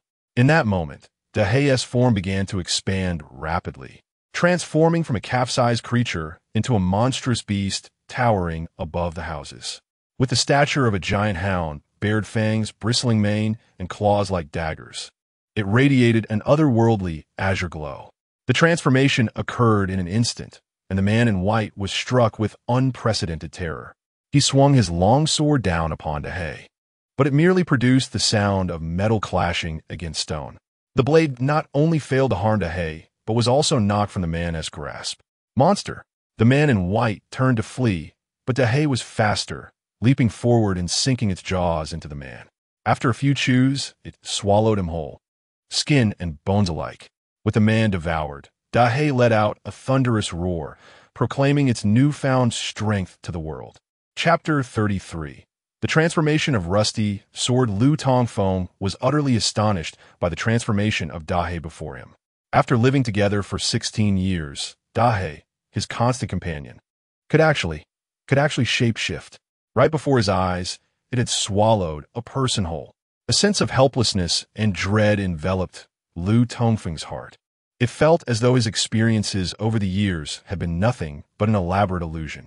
His master was a fabrication, and so was Dahe. What then was real? Gazing upon the enormous creature towering over him, measuring over 10 feet high and exceeding 60 feet in length, Lu Tongfeng was engulfed in profound terror. Dahe turned its head, meeting Lu Tongfeng and Oppos' fearful gaze. Its hauntingly blue eyes resembled two eerie lanterns, filled with an otherworldly allure. The blood smeared on its fangs only augmented this unsettling charm. Dahe bared its teeth and wagged its tail, seemingly attempting to reassure Lu Tongfeng not to be afraid. Yet how could Lu Tongfeng not be terrified? He slumped on the street, his legs inching backward in a desperate retreat. Dahe was at a loss on how to explain itself to its little master. Suddenly, a rumble echoed from the north, accompanied by a woman's voice calling, Dahe, Dahe. Dahe turned towards the sound, hesitated for a moment, then let out a low call to Lu Tongfeng before sprinting northward. Despite its massive size, Dahei's movements were swift and agile, leaping over 10 feet with each bound. What manner of beast is this? Lu Tongfeng thought, alarmed by distant cries of panic. Be careful. Third senior brother, help. After briefly regaining his composure, Lu Tongfeng approached the unconscious wife of Lin Chiga, who had been left behind by the white-clad demon. Upon closer inspection, he discovered she was merely unconscious, either from the effects of a drug administered by the white-clad demon or from the fright caused by Dahei's transformation. He checked her pulse and breath, relieved to find she was alive. The battle to the north intensified, with flashes of swords and swirling hues of light and shadow visible from afar. A multitude of fiery swords darted through the fray, shining brightly. Instead of fleeing, Lu Tongfeng gripped his rusty sword and crouched low, stealthily advancing towards the commotion, concealed behind the buildings lining the street. Unbeknownst to him, the rusty sword in his hand was undergoing an enigmatic transformation. The rust was gradually flaking away, a phenomenon triggered by his blood, which had been absorbed by the sword. It seemed as if the sword contained a slumbering demon, awakened by Lu Tongfeng and Appo's essence. As he drew nearer to the tumult, waves of violent energy surged forth. Hiding behind a wall, Lu Tongfeng peered out. In an instant, his body stiffened, and his expression shifted dramatically. He beheld two battlefields. Dahei was clashing with 8 or 9 white-clad demons, while to the north, a man and a woman wielding celestial swords were engaged against more than 10 white-clad demons. What shocked Lu Tongfeng was not Dahei, but the duo wielding swords against their foes. If he was not mistaken, the man was the limping Li from Dao Yexiang, and the woman was his daughter, Lianu. The limping Li wielded a sword radiating an orange-yellow glow, while Lianu held one exuding fiery brilliance. The two were surrounded by at least 10 white-clad demons, who thwarted their attempts to ascend into the air. Dahei yearned to rush in and assist, but was continuously impeded by 7 or 8 white-clad demons wielding cursed blades. Their attacks, infused with razor-sharp energy, struck Dahei, yet their prowess was insufficient to inflict any significant harm. On the ground lay the remnants of 2 white-clad demons, evidently slain by Dahei and Appo's fangs. Although these adversaries could not inflict fatal wounds, they nonetheless hindered Dahei and Appo's efforts to rescue Li and his daughter. Lu Tongfeng could hardly fathom that the limping Li and his daughter, who had sought refuge in the town 3 years prior, were actually cultivators. Moreover, their cultivation level appeared low. Otherwise, they would not be able to withstand such a multitude of white-clad cultivators. Lu Tongfeng felt as though his worldview was collapsing. First, Dahei had suddenly gained intelligence, and now the limping Li and his daughter were revealed as formidable practitioners. The events of the day were undeniably bizarre. Block that beast. Let's first unite to slay these two from Yuntian's sect. Su Chong and Appo's furious voice rang out as he unleashed the full power of his cursed blade, sending Li Qiuyan flying several feet. Initially, he had anticipated the night's slaughter in the town to be an effortless task. Even the presence of 2 sword cultivators from Yuntian's sect had not frightened him. Rather, he had felt exhilarated. Little did he expect the sudden emergence of a monstrous creature that had claimed the lives of 2 of his disciples in an instant. No, it was 3. Another white-clad demon had already been devoured by Dahei. Now, their only option was to ensnare this vile beast and jointly eliminate the 2 before them. Su Chong called out loudly for the white-clad disciples still engaged in the massacre within the town, and upon realizing the dire situation, they began to converge from the buildings. As they beheld Dahei, their gasps of astonishment echoed in the air. Dahei was not only swift as lightning and capable of extraordinary leaps, but could also unleash magical attacks. A flurry of cursed blades hurtled toward it, and Dahei suddenly roared in fury. A shockwave erupted, sending the incoming blades spiraling away. The sheer force of its roar threatened to shatter eardrums. The white-clad demons assaulting Dahei were left disoriented and dazed. With a flick of its tail, Dahei sent one of the demons hurtling over 10 feet, crashing heavily into a nearby house. Remarkably, the demon survived, emerging with a sword in hand. Lu Tongfeng locked eyes with the man, their distance merely 4 feet apart. Their gaze bore no spark of affection. The first to react, the white-clad demon swung his sword at Lu Tongfeng. With a startled cry, Lu Tongfeng raised his sword in defense. The clash of metal resonated with a thunderous impact, followed by an overwhelming surge of power emanating from the rusty sword. The white-clad demon had no time to react before he was propelled backward, shrieking as he flew towards Dahe. Dahe opened its mouth to catch him, biting down with such force that the demon was cleaved in two, blood and entrails spilling onto the ground. The onlookers were taken aback, turning to see a young man standing nearby, sword in hand. The youth was not observing them. Instead, he gazed at his weapon with an unusual expression. At that moment, the rusty sword had undergone a remarkable transformation.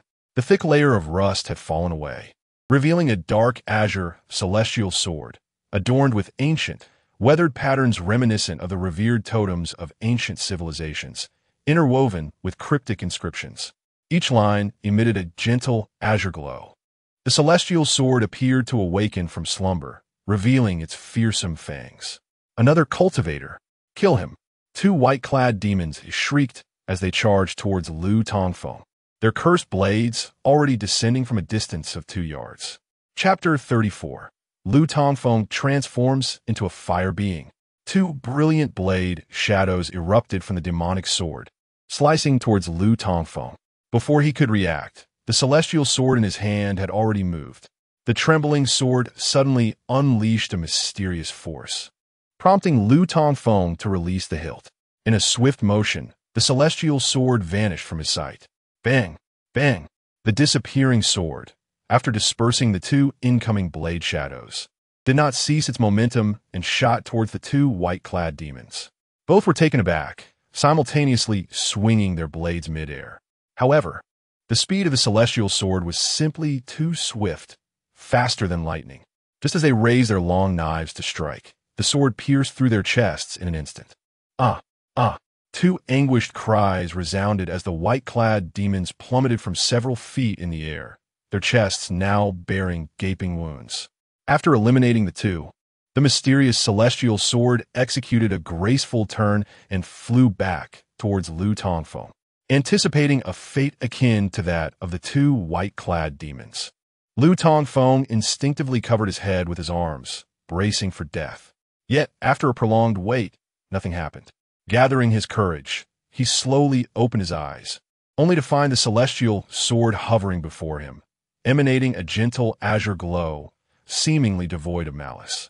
Tentatively, Lu Tongfeng extended his hand and grasped the hilt once more.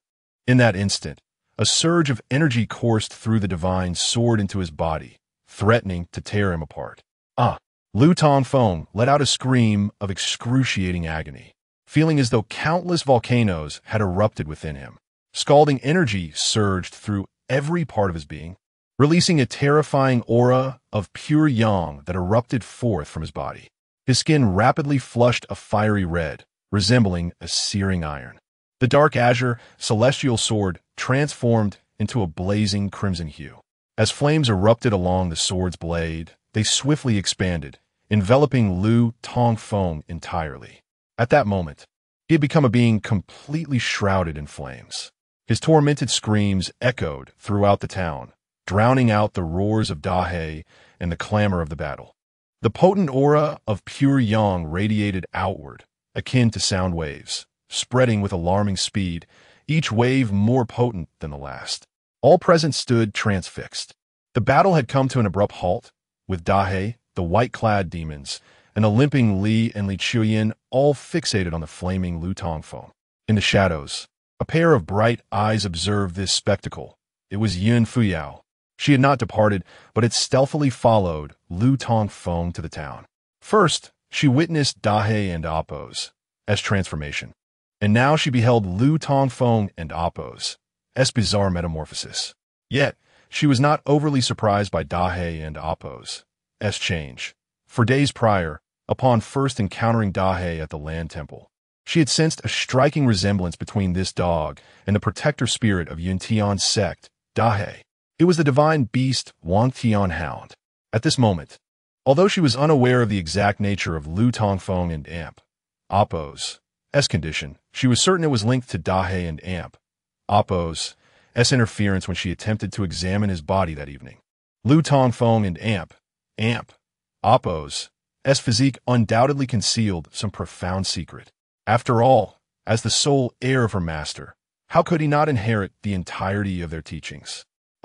While Yun Fuyao pondered, Lu Tongfeng let out another agonizing roar, his burning body slowly beginning to levitate. Curiously, although the flames leapt over 10 feet high, his form seemed unscathed by the fire. He appeared to be a part of the flames themselves. At this juncture, all of Lu Tongfeng and Appo's anguish stemmed not from the flames externally, but from within. Countless forces tore at every muscle of his body, as if even his soul was being shredded into fragments. No one comprehended why Lu Tongfeng had suddenly transformed into a being of fire. Su Tsang and the other white-clad demons were filled with trepidation. Li the Lame and Li Chuyan exchanged glances, their eyes brimming with disbelief. Had they known Lu Tongfeng for 3 years without realizing he was a cultivator? The overwhelming aura of Pure Yang was so formidable it sent shivers down the spines of even those at the harmonization realm. Moments later, the flames enveloping Lu Tongfeng began to change once more. All the fire seemed to be drawn into him, as though a great whale had absorbed water. Subsequently, Lu Tongfeng collapsed to the ground. Though the flames had vanished, his eyes burned with a fiery crimson, as if all the flames had converged within his gaze. Slowly, he raised his head to face the white-clad demons to the north. Upon seeing Lu Tongfeng and Amp Appo's terrifying expression, Su Tsang shuddered involuntarily. As a peak harmonization realm master, just a step away from the divine transformation realm, he had taken countless lives, yet the moment he met Lu Tongfeng and Appo's youthful gaze, his heart quaked violently. An overwhelming sense of dread enveloped him. Withdraw! Withdraw! Quickly retreat! Su Tsang dared not linger for even a moment longer, soaring eastward away from the town. The other white-clad demons, witnessing their senior brother and Amp Appo's flight, hastily followed suit, swiftly vanishing into the night. Once this band of demons, who had turned Fuyang Town into a hellish realm, had fled without a trace, Lu Tongfeng and Appo's body slowly toppled over, sprawling upon the ground. Dahe leaped forward, landing before Lu Tongfeng. Li the Lame and Li Chuyan rushed forward, intent on assessing Lu Tongfeng and Appo's condition. Do not touch him. A cold, feminine voice echoed softly. Li the Lame and Li Chuyan halted abruptly. Emerging from a narrow alley was a girl clad in a tattered cotton coat, her face smeared with soot, none other than Yun Fuyao. In her hand, she wielded a celestial sword that radiated a gentle white light, an icy aura swirling around its blade. Initially, Li Chuyan did not recognize the disheveled Yun Fuyao. However, she immediately recognized the sword. Han Shuang? Yun Fuyao, she murmured to herself, her brow furrowing slightly. For days had passed, and she had not anticipated that Yun Fuyao would still be in the town. Nor could she have imagined how disheveled Yun Fuyao had become. Her hair a tangled mess, her coat covered in dust, her entire appearance filthy. She appeared a far cry from the renowned fairy Fuyao. Yun Fuyao had already deduced that the 2 individuals before her were the masked assailants from 4 days prior. She realized that she had not been their match even before her injuries, and now, still unhealed, she was even less capable of confronting them. Yet, Yun Fuyao exhibited no concern regarding the potential threat posed by the 2, gradually drifting from the shadows to the side of the unconscious Lu Tongfeng. Chapter 35. Secrets within the body. Upon witnessing Yun Fuyao extending her hand to take Lu Tongfeng and Amp Appo's pulse, Dahe immediately bared his teeth and emitted a low growl. Yun Fuyao furrowed her brows slightly and remarked, "What is it?" As the guardian spirit of Yunshinzong, the Wang Tian hound, do you intend to devour me? The direct disciple of Yunshinzong and Amp Appo's leader? Dahe and Amp Appo's enormous blue eyes spun a few times before glancing at Li, the lame man, and Li Chuyan, a few yards away. After a moment, the ethereal blue light in Dahe and Amp Appo's pupils gradually faded. His massive form began to shrink, transforming in an instant from a monstrous creature larger than a house into the familiar large black dog that had always accompanied Lu Tongfeng. De He wagged his tail and licked his tongue at Yun Fuyao, seemingly devoid of the hostility he had exhibited when she first attempted to diagnose Lu Tongfeng in the dilapidated temple. Now that the divine sword had acknowledged its master and the seal was loosened, De He no longer felt the need to guard the secret within his young master. Observing this change, Yun Fuyao secretly breathed a sigh of relief. She had been uncertain whether De He would permit her to approach Lu Tongfeng and had merely been testing the waters. With the hostility dissipated, she finally dared to reach out and touch Lu Tongfeng and Amp Oppo's wrist. At that moment, she paid no heed to the fact that he had not bathed in 3 months. Her delicate fingers rested upon his pulse, and a strand of her spiritual energy entered his body. At that moment, Lu Tongfeng and Amp Oppo's body was overflowing with a searing and violent pure yang energy. Curiously, however, this pure yang energy was rapidly dissipating. By tracing the energy and her spiritual intent, Yun Fuyao soon discovered that this force was not vanishing into thin air, but was swiftly surging into his acupoints. Yun Fuyao and Amp Oppo's exquisite face darkened slightly, her brows knitting together.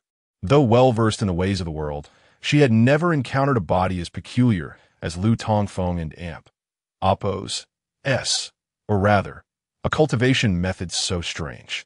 It appeared that his dantian had not been developed and was akin to that of an ordinary mortal. Yet, his acupoints exuded an unfathomable mystery. In all schools of cultivation, whether Buddhist, demonic, or Taoist, the focus was on the dantian. The 8 extraordinary meridians connected to the dantian, where spiritual energy was stored. During usage, one would mobilize the energy from the dantian to traverse the meridians, much like rivers connecting to the vast ocean of the dantian. However, Lu Tongfeng and Amp Oppo's dantian was nearly sealed, devoid of any fluctuations of spiritual energy. Instead, the pure yang energies were inexplicably converging within his acupoints. As the pure yang energy rapidly dissipated within him, Lu Tongfeng and Oppo's crimson skin gradually returned to normal. This bizarre phenomenon was something Yun Fuyao had never heard of or witnessed before. It likely explained why De He had refused to allow her to diagnose Lu Tongfeng back in the temple. De He was aware of the secrets hidden within Lu Tongfeng and Oppo's body and feared that she would uncover them. How is Lu Tongfeng and Oppo's condition? Li Chuyin asked from a distance. Yun Fuyao slowly regained her composure. Rising to her feet, she refrained from disclosing Lu Tongfeng and Amp Oppo's condition and instead remarked coolly, "What? Has it been only 4 days and you no longer recognize me?" Feigning ignorance, Li Chuyin responded, "Have we met?" For days prior, when they ambushed Yun Fuyao, their faces had been covered. Even if she recognized them as the attackers, Li Chuyin would not admit it. Yun Fuyao snorted coldly, attacking fellow disciples and committing fratricide. Those who kill among their own shall face the punishment of divine retribution as stipulated in the 16th rule of Yunshinzong. I trust you're well aware of this. Li Chuyin continued, "What do you mean, miss? I do not comprehend your words. Are you also a disciple of Yunshinzong?" Yun Fuyao replied, "Though you were masked and wearing a hat at that time, I recognize the sword in your hand." Li Chuyin glanced at the ethereal sword, emitting a faint flame in her grasp, still wishing to argue. Suddenly, the lame man, Li, interjected, "Chiu Yin, there is no need for further concealment. You were the one who activated the 2 skeletal artifacts that day, were you not?" Yun Fuyao turned her gaze toward Li. He nodded and affirmed, "Indeed, that was I." Yun Fuyao chuckled coldly. "You two possess quite the audacity. As disciples of Yunshinzong, you dare to slay your own kind." Li replied indifferently, "Fairy Fuyao, had we truly wished to kill you that day, you would not be standing here now. It was precisely because we considered you a fellow disciple that we refrained from striking you down. You may report this matter truthfully to Master Yukenzi. We were merely following orders to guard the relic left by our ancestor, and thus did no wrong." Yun Fuyao and Oppo's brows knitted slightly. Although she did not know these 2 individuals, she could surmise their allegiance. In recent years, as Master Yukenzi aged. Several senior brothers have been embroiled in constant strife over the leadership. These two must surely be loyal to one of her senior brothers. Yun Fuyao understood that even if this matter were reported to her master, Yukenzi, these two would likely not face the punishment of the divine retribution stage and would probably evade justice. She wished to remain uninvolved in the sect's internal strife, preferring instead to cultivate in peace and pursue the art of longevity. Yet, how could one maintain such detachment within a sect? She was a person with a clear sense of justice. The deep grudge from her ambush would not go unaddressed. She would repay each wound they had inflicted upon her. However, she currently lacked the strength to confront them one-on-one. Yet, they would not dare to kill her. She was not an ordinary disciple of Yanshenzong, but rather a direct disciple of the sect and Appo's leader. They had dared to ambush her on the road, attempting to seize the treasure box, but they would never possess the courage to end her life. Yun Fuyao spoke slowly. You cannot possibly have followed me here, can you? Li Chuyan laughed. Follow you? You descended from the mountain over 6 months ago and only now arrive here. Why would we need to follow you? We have been here far longer than you. We discovered our ancestors' hidden abode 3 years ago. 3 years? Yun Fuyao raised a brow, a hint of sarcasm in her tone. You two have been lurking here for 3 years? Why have you not obtained the relic left by our ancestor? Are you mocking us? Li Qian and Appo's expression turned slightly cold. Yin Fuyao smirked. I see. You are unaware of the hidden signals left by our ancestor, which is why you are hesitant to act. Deep down, you know full well that you are not a match for Wang Tianhound. Li interjected. You are quite astute. Indeed, when we found this place 3 years ago, we did not expect to require the signals to proceed. I recognized He as the guardian spirit of our sect, the Wang Tianhound, and he has awakened the bloodline of the Wang Tianhound. He has been closely following Lu Tongfeng, which has made us wary, preventing us from making a move. Over the past 3 years, we have stealthily entered the temple multiple times while He and Lu Tongfeng were away. Yet we failed to uncover that box. Who would have thought that Lu Tongfeng had hidden the relic beneath the gravestone? Fairy Fuyao, to my knowledge, you have not engaged in the sect and Appo's internal conflicts thus far. The relic left by our ancestor holds no significance for you. Relinquishing it to me would incur no loss on your part. Otherwise, we do not mind engaging you once more. Huh, are you jesting with me? The last time you ambushed me, you left me gravely injured, and now you wish for me to hand over the relic left by our ancestor? Furthermore, do you truly think I, Yun Fuyao, am a fool who would carry our ancestor and Appo's treasure to meet you? I secretly sent that item back to Yanshenzong 3 days ago. It should have reached my master by now. If you desire the relic, seek my master. Chapter 36. The Great Black and Appo's mischief. It is often said that the more beautiful a woman is, the more adept she is at deception. Yun Fuyao, possessing striking beauty, could weave lies with an unblinking gaze and a steady heart. She would certainly not divulge to the two individuals before her that the precious box either remained with her or was hidden within the Earth God's temple. Instead, she claimed that it had been secretly returned to the Yun Tian sect 3 days prior. The crippled Li and Li Chuyan harbored no suspicions regarding her words. If the box left by her master had indeed been in her possession, she would not dare to confront them so openly. Her grave injuries, which prevented her from undertaking a long journey, provided a perfectly reasonable explanation for why she had sent someone else to return it while she stayed behind to recuperate. Suddenly, the Great Black let out a bark. The three turned their gazes northward, where they vaguely discerned figures approaching from that direction. The townspeople who had fled northward caught sight of several beams of light soaring into the air, and with the absence of fighting sounds in the town, the village head, Lin Deming, dispatched a few individuals to assess the situation. Yun Fuyao picked up the rusted sword of Lu Tongfeng, its ancient and weathered patterns now revealed. Great Black, let us depart, she declared as she lifted the unconscious Lu Tongfeng, stepping onto the sword and flying toward the southern Earth God's temple. The Great Black cast a glance at the crippled Li and Li Chuyan, blinked its large eyes, and then followed in pursuit of Yun Fuyao. Li, the cripple, said Chuyan, our identities have been discovered by the townsfolk. We must leave, whether we wish to or not. Li Chuyan furrowed her brow, surveying the once peaceful town, now transformed into a hellish scene. With a soft sigh, she pondered that while they could interact with the townspeople as ordinary individuals, their identities as cultivators had been exposed tonight in their attempt to save them. It was no longer safe to linger here, and they had no choice but to depart. Thus, the two sheathed their swords and turned toward the small courtyard where they had once resided. By the time the young men arrived, trembling with trepidation, the street where the crowd had gathered was littered with the bodies of the white-robed cultivators slain by the Great Black, alongside the collapsed structures damaged by the aftermath of the battle. The casualties in Fuyang town were dire. Over 200 individuals had been brutally murdered by the white-robed fiends. Half of the houses set ablaze, and dozens more destroyed in the clash. Upon learning that the fiends had left, the townspeople returned to find their homes strewn with corpses and devastation, their wails echoing through every corner of the town.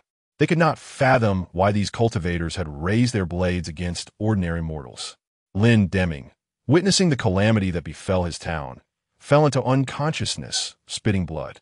As dawn gradually broke, the cries of anguish began to diminish. Most of the flames had been extinguished, leaving behind only smoking ruins. Corpses were carried onto the streets. Some remained intact, while others had been reduced to charred remains. Even infants in their cradles had not been spared by these beasts. Within the Earth God and Apos' temple, Lu Tongfeng lay on the straw, covered with tattered bedding. The Great Black rested quietly beside him. Yun Fuyao sat before the fire, examining Lu Tongfeng's ancient sword. After bringing him back to the Earth God and Apos' temple, she began her investigation. She recalled the sword and Apos' previous appearance, entangled between two pieces of dilapidated wood, its blade coated in a thick layer of rust. For days, she had dismissed the rusted sword as an ordinary iron weapon, assuming that cultivators wielded swords imbued with countless magical formations, making them resistant to rusting. However, last night, she had witnessed the sword transform from its corroded state into the majestic ancient sword it now resembled. She had initially thought that it might be the legendary sword, the burning heaven, once wielded by her master. Yet this sword bore no resemblance to the fire attribute sword of legend. There were no inscriptions indicating its name upon the blade. After half a night of study, she reached a conclusion. This was a wind attribute sword, which astonished her greatly. How could it possess the attribute of wind? What had become of her master and Apos' burning heaven sword? Had it been buried alongside her master as a burial offering? This thought ignited within her a desire to dig up her master and Apos' grave. The burning heaven sword was one of the 3 divine weapons of the Yin Tian sect, held by her master for centuries. With this sword, her master had emerged victorious in countless battles, earning the title of Sword God of Burning Heaven. Even Yun Fuyao, an ethereal being untouched by worldly affairs, could not escape the allure of the burning heaven sword. Great Black. Yun Fuyao turned her gaze to the great black dog lying beside her master. The Great Black lifted its head slightly, regarding her with its striking blue eyes. Your bloodline of the Wang Tian hound must have awakened long ago. You must have followed my master for centuries, correct? The Great Black offered no response, merely blinking its large, cerulean eyes at her. You must know where my master's burning heaven sword is, do you not? With a low bark, the Great Black shifted its body, turning its back to Yun Fuyao. How dare you turn your back on me? She exclaimed. Do not think that I fear you simply because you are a Wang Tian hound. The Great Black glanced back at her with a teasing expression before shutting its eyes again, dismissively treating Yun Fuyao, the proud daughter of the Yin Tian sect, with indifference. This left her feeling both exasperated and helpless. Had the Great Black not awakened its bloodline, she might have kicked it in irritation. But the current Great Black was not something she could contend with. Should she provoke this divine beast, her fate would not differ from that of the white-robed fiend slain by the Great Black. Resorting to a softer approach, Yun Fuyao prepared to employ her least practiced charm. She sat beside the Great Black, stroking its mane. Come now, Great Black, tell me where the burning heaven sword is. I only wish to return it to the Yin Tian sect. The Great Black raised its hind leg. If Lu Tongfeng were awake, seeing the Great Black in Apos' posture would have prompted him to flee. However, Yun Fuyao, unfamiliar with the Great Black, mistook its action for enjoyment. feeling a surge of hope that she might elicit the whereabouts of her master and amp, Oppo's sword. To her dismay, the great black and amp, Oppo's raised leg was not a sign of pleasure, but rather an imminent act of relief. A stream of urine shot forth, and upon realizing what had occurred, Yin Fuyao's face turned pale. Although she instinctively attempted to evade, it was too late. A significant amount of dog urine had splattered upon her, even reaching her neck. The foul odor triggered her delicate sensibilities, causing her to gag. "Great Black, you dare to urinate on me? You will pay for this." Witnessing her frantic reaction, the Great Black bared its teeth in amusement, barking with a sound reminiscent of a quacking duck, and began to pat the ground with its paws in mirth. Disheveled, with dirt smeared across her face and clad in a filthy cotton coat, Yin Fuyao reached the limits of her endurance. Now, with dog urine trickling into her collar and the pungent scent surrounding her, coupled with the relentless mockery of the Great Black, how could she possibly tolerate it? Casting a glance at the unconscious Lu Tongfeng, who seemed deeply asleep and unlikely to awaken any time soon, she retrieved a clean set of garments from her storage bag, preparing to change and tend to her wounds. Chapter 37. The fairy changes her garment. Yin Fuyao swiftly shed her pitch-black cotton coat, revealing layers of bandages wrapped around her body. When Lu Tongfeng had treated her wounds in the cave, he had inadvertently wrapped her like a zongzi. Later, when he was away, she had re-bandaged herself. Thanks to the efficacy of the spiritual herbs from the Yun Tian sect, her external injuries had scabbed over, leaving her with a stunningly beautiful face marred by a dozen scars. Notably, a scar over her back, measuring over a foot in length, was particularly unsightly. In no time, Yin Fuyao began to unravel the white bandages. As she touched the scars on her skin, she felt no pain, only a slight itch. There was no longer any need for the bandaging. While she was changing her clothes, she remained unaware that Lu Tongfeng's eyelashes fluttered slightly before he gradually opened his eyes. After several hours of unconsciousness, his mind was clouded, akin to waking from a severe hangover, with many memories seemingly lost. Simultaneously, his muscles ached intensely. When his dull and lifeless gaze fell upon the familiar ceiling above, a glimmer of awareness began to return. Memories of the events leading up to his fainting spell flooded back. He vividly recalled the massacre in the town by a group of figures clad in white. Numerous townsfolk had been slain, homes consumed by flames. He had transformed into a monstrous creature larger than a house. The crippled Li and his daughter, Lianu, were cultivators. His rusty sword had flown from his hand, slaying two of the white-clad attackers before igniting his own body. Horrific and agonizing memories filled his mind in an instant. Lu Tongfeng noticed He, his faithful companion, sleeping soundly beside him. Not a monster, but the lazy and indulgent He who had been with him for years. So it was all just a dream. What a fright. Yet the dream felt so real. Why did his entire body ache so?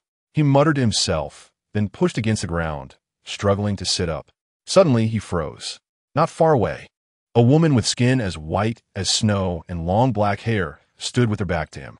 The long scar on her back resembled a beautiful piece of art marred by a cruel scratch, utterly diminishing its original splendor and even appearing somewhat terrifying. Yin Fuyao heard noise behind her and turned to see Lu Tongfeng, now awake, propped up on his hands, staring at her with wide eyes. Then, she noticed two streams of crimson liquid flowing from his nose. Looking down at herself, she saw that she was tying her belly wrap, which barely concealed her two mountainous peaks, resembling two mischievous white rabbits curious about the world beyond their confines. Is this still a dream? Lu Tongfeng pondered, gazing at Yin Fuyao's two white rabbits. With a reaction typical of women caught being seen, a high-pitched scream erupted, nearly toppling the roof of the dilapidated temple. He, who had been deep in slumber, sprang up immediately, his sharp eyes darting around. Aside from the disheveled Yin Fuyao and the nose-bleeding young master, he detected no other dangers. Lu Tongfeng, however, quickly realized this was not a dream. Panic surged within him. Yet, as a seasoned rogue accustomed to teasing maidens in the town, he had ample experience in handling such unexpected situations. He rolled his eyes, kicked his legs, and promptly fell back to the ground, feigning death. In the past, this tactic had saved him from many beatings. Yin Fuyao, shielding her chest with one hand and clutching her clothing with the other, hid behind the statue of the earth god. Moments later, a young girl clad in pure white, her face smeared with ash, emerged indignantly from behind the statue. Although her foot had yet to fully heal, it did not hinder her agility. With a swift movement, she leaped to Lu Tongfeng's side, noting the continued flow of blood from his nose. Clearly, he had indeed seen her. Summoning her frostblade, she coldly declared, feigning death. "Are we? I shall gouge out your eyes." Lu Tongfeng and Amp, Oppos, as tried and true ploy of playing dead, was utterly ineffective against Yin Fuyao, a cultivator of the Tao. Wait.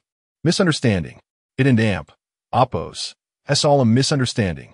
He hastily scrambled to his feet, retreating to a corner. "You shameless scoundrel! How dare you?" Fuyao and Amp, Oppos, as a misunderstanding. "I just woke up. I saw nothing." "Nothing? Then why is your nose bleeding?" "Ah, nosebleed? Is there?" Lu Tongfeng reached up to touch his nose, confirming the blood's presence. "What is this? Have I truly matured?" In the past, when he had climbed over Widow and Oppos, walls or sneaked past young ladies, he had never reacted this way, furious and embarrassed. Yin Fuyao exclaimed, "I shall kill you, you shameless rogue." She raised her sword, ready to strike. Suddenly, Da He leaped forward, placing himself between his master and Yin Fuyao. Barking fiercely, Lu Tongfeng interjected this. "This ISN and Amp, Oppos, my fault. Why are you changing clothes in broad daylight, especially in front of me?" Yin Fuyao, realizing her own fault, noted that Lu Tongfeng had been unconscious for 3 hours. She had assumed he would remain asleep for a while longer, hence her decision to change. Little did she know he would wake just as she was shedding her garments and unwrapping her bandages. Previously, when she had been unconscious, Lu Tongfeng had removed her clothing to bandage her wounds, leaving her with significant psychological trauma. After much self-convincing that his actions were justifiable, she had merely documented the incident in her mental ledger for future reckoning. Now, only days later, she found herself exposed once more before this rogue. Overwhelmed by shame and indignation, tears streamed down her cheeks. The ash from Lu Tongfeng's previous ministrations stained her face, and, as the tears flowed, they carved 2 rivulets down her cheeks like gentle streams. Seeing Yin Fuyao in tears, Lu Tongfeng shoved Da He aside. Please don't cry. I was wrong. If you're angry, just hit me. Just don't hit my face. I need this handsome face to make a living." He straightened, closing his eyes as if offering himself up for her to vent her frustration. After a long wait, the anticipated blows did not come. When he finally opened his eyes, he found Yin Fuyao still glaring at him with resentment. She wiped her tears away and warned, "Lu Tongfeng, if you dare speak of today's events, I shall kill you." With that, Yin Fuyao turned and stormed out of the dilapidated temple, her sword in hand. Lu Tongfeng glanced at Da He and said, "Da He, she was the one changing clothes in front of me. Surely you agree this isn't my fault? And why is she changing in broad daylight anyway? Wasn't he an invitation for me to peek?" Da He rolled his eyes, knowing full well that his earlier misadventure was the cause of this predicament. He nodded emphatically, steadfastly siding with his young master. Chapter 38. Not a dream? Lu Tongfeng wiped the blood from his nose with his sleeve, a bitter smile tugging at his lips. He felt that the events of the day were largely unrelated to him. Recalling the scene he had just witnessed, he felt a twinge of sorrow. What a wonderful girl she was. Alas, how had she acquired so many scars? He had heard that cultivators possessed numerous miraculous elixirs. He wondered if any could heal scars. If those marks on Yin Fuyao could not be removed, it would indeed be a great pity. Yet, upon reflection, he questioned why he should feel such regret. After all, even if Yin Fuyao's scars marred her beauty, it was not his concern. Shaking his head in self-mockery, he realized he was being overly dramatic. It was not his place to lament her scars. Rather, it was her future husband who should feel the loss. At that moment, Lu Tongfeng felt a profound ache throughout his body, utterly exhausted, as though he had just engaged in a fierce battle with 7 maidens the previous night. Why was he in such pain? In past dreams, after a night of combat, he had never awakened feeling this miserable. He murmured to himself, gently stretching his limbs. Hey, last night, I had a terrifying dream. I dreamt that many villains were wreaking havoc in the town, killing and setting fires. You transformed into a colossal beast, capable of devouring a person whole, tearing others asunder, with their entrails spilling everywhere. What a frightful scene. Oh, and that rusted sword left by my deceased master. Its rust had fallen away to reveal a formidable divine sword. With a swift motion, I pierced the chests of two villains, creating gaping wounds the size of bowls. In the dream, he had become a dashing sword immortal, a paragon of martial prowess, far surpassing Yin Fuyao by 100-fold. Wielding the divine sword, he fought against dozens, even hundreds of villains, battling from one end of the street to the other, with flashing sword light and surging sword energy. Heads rolling as he fought for 3 days and nights, finally vanquishing all the evildoers. He had become a blood-drenched figure. Yet the divine sword in his hand remained untouched by blood. It was a sword with a blue blade, 3 feet and 7 inches long, adorned with ancient patterns, truly the sword of his dreams. Just like this sword, Lu Tongfeng bent down to pick up a dark blue divine sword, covered in ancient markings from beside the fire, shaking it slightly as he spoke to the hay. Suddenly, he froze. He looked at the sword, radiating a chilling aura. And then at the hay. How could this sword be here? Was he still dreaming? Of course, the celestial maiden could not possibly change clothes before him in broad daylight. But the figure of the celestial maiden was indeed remarkable. Lu Tongfeng realized he must still be in a dream and felt a pang of regret. The hay stared blankly at its young master, barking a few times. At that moment, Yin Fuyao and Appo's icy voice reached him. This is not a dream.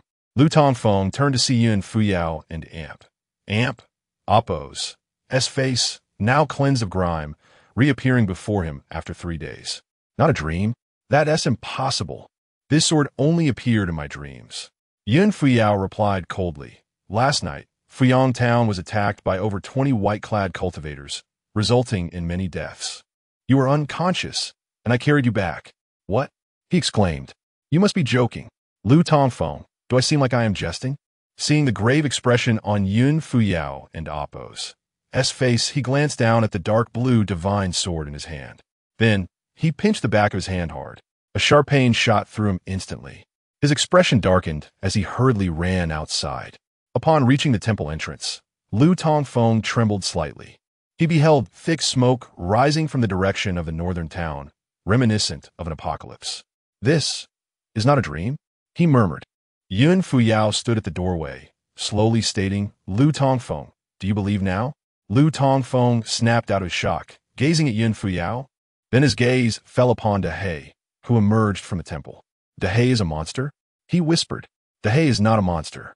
It is the mountain guardian spirit beast of our Yun Tian sect, a divine beast. Wang Tian Hound, a divine beast?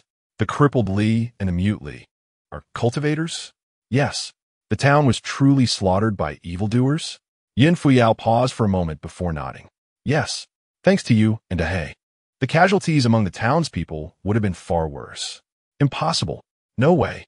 Absolutely not. Lu Tongfeng shouted, ready to dash towards the town when suddenly Dehei barked loudly. A golden light streaked in from the south, soaring through the air at an altitude of about 100 feet.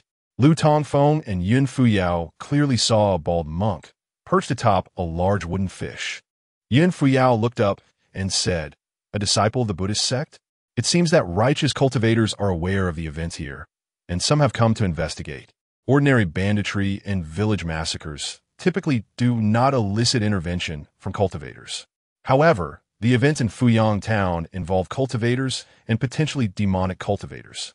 This matter would surely attract the attention of royal cultivators and righteous sections. The monk's appearance indicated he had come to investigate the situation. When Yin Fuyao returned her gaze, she noticed Lu Tongfeng had already vanished. Turning around, she saw him clutching the divine sword, racing through the snow towards the northern town. Perhaps in his panic, he stumbled and fell in the snow, only to rise again and continue his frantic dash. Yin Fuyao glanced at the ancient well and surveyed her surroundings.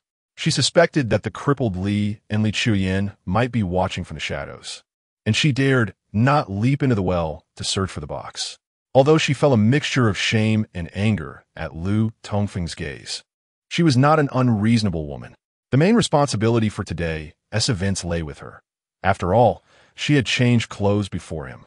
After a moment's hesitation, Yin Fuyao stepped on her frost-cold divine sword and swiftly pursued Lu Tongfeng and He. However, she did not soar into the air with him. Instead, she followed him from above, keeping a safe distance. When Lu Tongfeng arrived back at the town, witnessing its transformation into ruins and the corpses strewn across the streets, he finally accepted the horrifying truth. It was not a dream, but a grim reality. Chapter 39. Sister Lin and Appo's concealment. Lingdang in distress, Lu Tongfeng walked through the streets of Fuyang town, sword in hand. He surveyed the charred ruins of homes, the blackened corpses strewn about, and the pained, numb faces of the townsfolk. His heart felt as if it were being pierced by a knife. Awakening in a dilapidated temple, he initially felt relieved, believing it had all been a nightmare. Alas, he soon realized the grim reality. Before him sat Sister Lin, disheveled and pale, helplessly slumped before the charred remains of her in-laws. Fortunately, her husband, Lin Chiga, had escaped this calamity a month prior, having gone to Xiang City with a few young men to work as carpenters. Had he been in the town last night, he too may have met a similar fate. Sister Lin's gaze fell upon Lu Tongfeng and the imposing figure of He behind him, a flicker of light igniting in her otherwise vacant stare. It was not the white-clad specter that had rendered her unconscious, but rather the terrifying transformation of He. Yet, she chose to keep this revelation to herself. For she was a wise woman who understood that certain matters were beyond the influence of an ordinary mortal like herself. Lu Tongfeng and He had saved her life, and the nature of He, whether a monster or not, was of little consequence to her.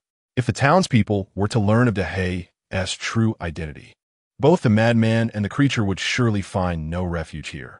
Approaching Sister Lin, Lu Tongfeng noticed her youthful and striking appearance, which had likely spared her life at the hands of the white-clad fiend, who had intended to take her for his own pleasure. She softly spoke, "Madman, thank you for saving me." Lu Tongfeng shook his head, pain evident in his voice as he replied, "I arrived too late. Perhaps I could have saved more." Sister Lin gently countered, "It is fate. How can mere mortals contend with destiny?" "What are your plans now, Sister Lin?" he inquired. "My in-laws are gone. I intend to seek out Chiga in Xuyang." "Madman, you must check on Lingdang. You are friends, and she needs your support at this time." A sudden chill gripped Lu Tongfeng. "What has happened to Lingdang?" Sister Lin shook her head slowly. The townsfolk blamed Lingdang for this disaster, claiming she summoned these evildoers and brought this calamity upon us. What? Have they lost their sanity? Lingdang has lost her family. How can they hold her responsible? They are driving her to despair. With alarm in his heart, Lu Tongfeng rushed towards Lingdang and Appo's home. Yunjing, moving with difficulty, flew just above the ground on her sword, gliding past Sister Lin, who merely bowed slightly in acknowledgement. Arriving at the breakfast shop run by old lady Lu Tongfeng found the aftermath of last night's battle. The surrounding structures had collapsed from the fierce confrontation between the hobbled father and daughter and the assailants, including Lingdang's home. The front and back of the shop lay in utter ruin. Lingdang was desperately clawing through the debris with her bare hands, while a group of women cursed her incessantly. The bodies of the slain townspeople had been retrieved, yet Lingdang's grandmother and mother remained entombed beneath the rubble, and no one dared help her recover their coffins. They lacked the courage to confront the true perpetrators, the white-clad villains, and instead shifted all blame onto Lingdang. This is the basest nature of humanity. They revel in the suffering of the weak, seeking a scapegoat for their misfortunes. Before the tragedy, these townspeople had feigned concern for Lingdang's family. But how many truly cared? Many relished the spectacle, eager to showcase their own benevolence. When calamity struck again, who would care whether Lingdang, the fragile girl, was innocent? They needed an outlet for their pent-up frustration, and the sole survivor of her family, the helpless Lingdang, inevitably became their target. Lu Tongfeng raised his voice, chastising the women who hurled insults at Lingdang. Yet, who would heed the words of this madman? He commanded He to disperse the crowd, and indeed, The sight of the formidable creature sent the women fleeing in terror. Approaching Lingdang, Lu Tongfeng saw her bloodied and mud-stained hands, frozen and raw from the cold. Despite the biting chill, she continued her mechanical digging, oblivious to her suffering. Lingdang, Lingdang, he called urgently, but she seemed unresponsive. Dehei approached, barking with an enchanting resonance that stirred something within Lingdang. Her expression shifted, and a glimmer of awareness returned to her eyes as she met Lu Tongfeng's concerned gaze. Suddenly, she collapsed into his arms, sobbing uncontrollably. After enduring the women's vitriol for so long, she had shed no tears until now. Overwhelmed by grief, she cried out, "Madman, it's all my fault. I caused my grandmother's death. My mother's death. So many lives lost. I deserve to die. Just kill me." Her anguished cries echoed through the desolate town, drawing stares from passers-by, yet not a soul approached. Lingdang, this is not your fault. You bear no responsibility. It is the wicked deeds of those villains, Lu Tongfeng gently reassured her, patting her back in a comforting manner. Lu Tongfeng, her hands are severely frostbitten, if not treated. She may lose them. At some point, Yun Jing had descended beside him. Lu Tongfeng grasped Lingdang and Appo's hands, discovering them caked with congealed blood and filth, the fingers raw and frostbitten. "Fairy Yunjing, do you possess any healing elixirs? Lingdang is my dearest friend. Please save her, and I shall repay your kindness." Yunjing produced a vial of medicine and some pristine silk cloth, offering them to him. "Fetch warm water to cleanse her hands. Then apply the snow lotus powder externally and bandage them." "I shall do so at once." He hurried off to find warm water. Lingdang gazed upon Yunjing, who seemed to float like a celestial being. "I am Yunjing, a friend of Lu Tongfeng. Do you remember me? We met at the breakfast shop a few days ago." Lingdang nodded silently, her heart captured by the memory of Yunjing's ethereal beauty, the most exquisite woman she had ever encountered. Chapter 40. The Righteous Path of Cultivators. Soon, Lu Tongfeng discovered some damaged pots and pans amidst the ruins, as well as some shattered wood from doors and windows, and he hastily made a fire to boil water. Before long, he brought a bowl of warm water to Yu Lingzhang. He carefully helped her wash the mud off her hands. Despite his gentleness, she winced in pain, her brows furrowing deeply. Seeing her hands, bruised and swollen, sent a pang of distress through Lu Tongfeng. They say the fingers are connected to the heart. How excruciating this must be. However, after applying Yun Fuyo's snow lotus powder, Yu Lingzhang's tightly knitted brows gradually relaxed. Truly, it was a miraculous remedy from the Yuntian sect, as the pain in her fingers quickly diminished. At that moment, a group of individuals approached. Dehei immediately stood guard in front of Lu Tongfeng. There were 7 or 8 people in total, led by Lin Feng, whom Lu Tongfeng recognized, while the others were unfamiliar to him.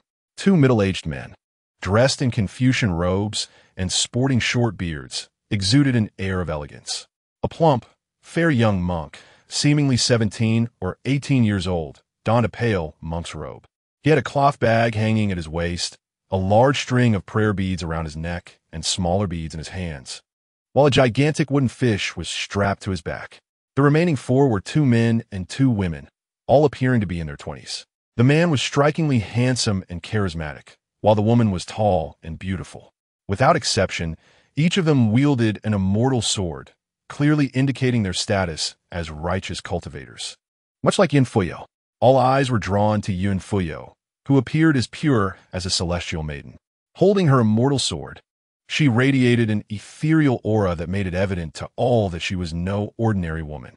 A dashing young man dressed in a purple shirt, with sharp brows and bright eyes, clasped his fists in a salute and said loudly, "I am Chu Yuan Hong, a disciple of the Xuanqu sect. These 3 are my junior brothers and sisters, Zhao Yijia, Nan Gongmu, and Wei Shuanger. These 2 gentlemen are Li Maoyin and Zhao Mengjun from the Bailu Academy. And this is my junior brother, Jiese, from the Kuhai Temple. May I inquire about the name and sect of the esteemed fairy?" With each name mentioned, the others bowed respectfully towards Yun Fuyo, while the monk named Jiese clasped his hands together in prayer. Yun Fuyo slightly inclined her body and responded, "I am Yun Fuyo, the 7th disciple of Yukenzi from the Yuntian sect. It is an honor to meet all of you. Yin Fuyo? You are. The fairy Fuyo? Chu Yuan Hong and Amp. Appo's expression shifted, astonishment evident on his face. The others also displayed similar surprise. They had not anticipated that the renowned fairy Fuyo would appear in such a remote town within Yuzhou.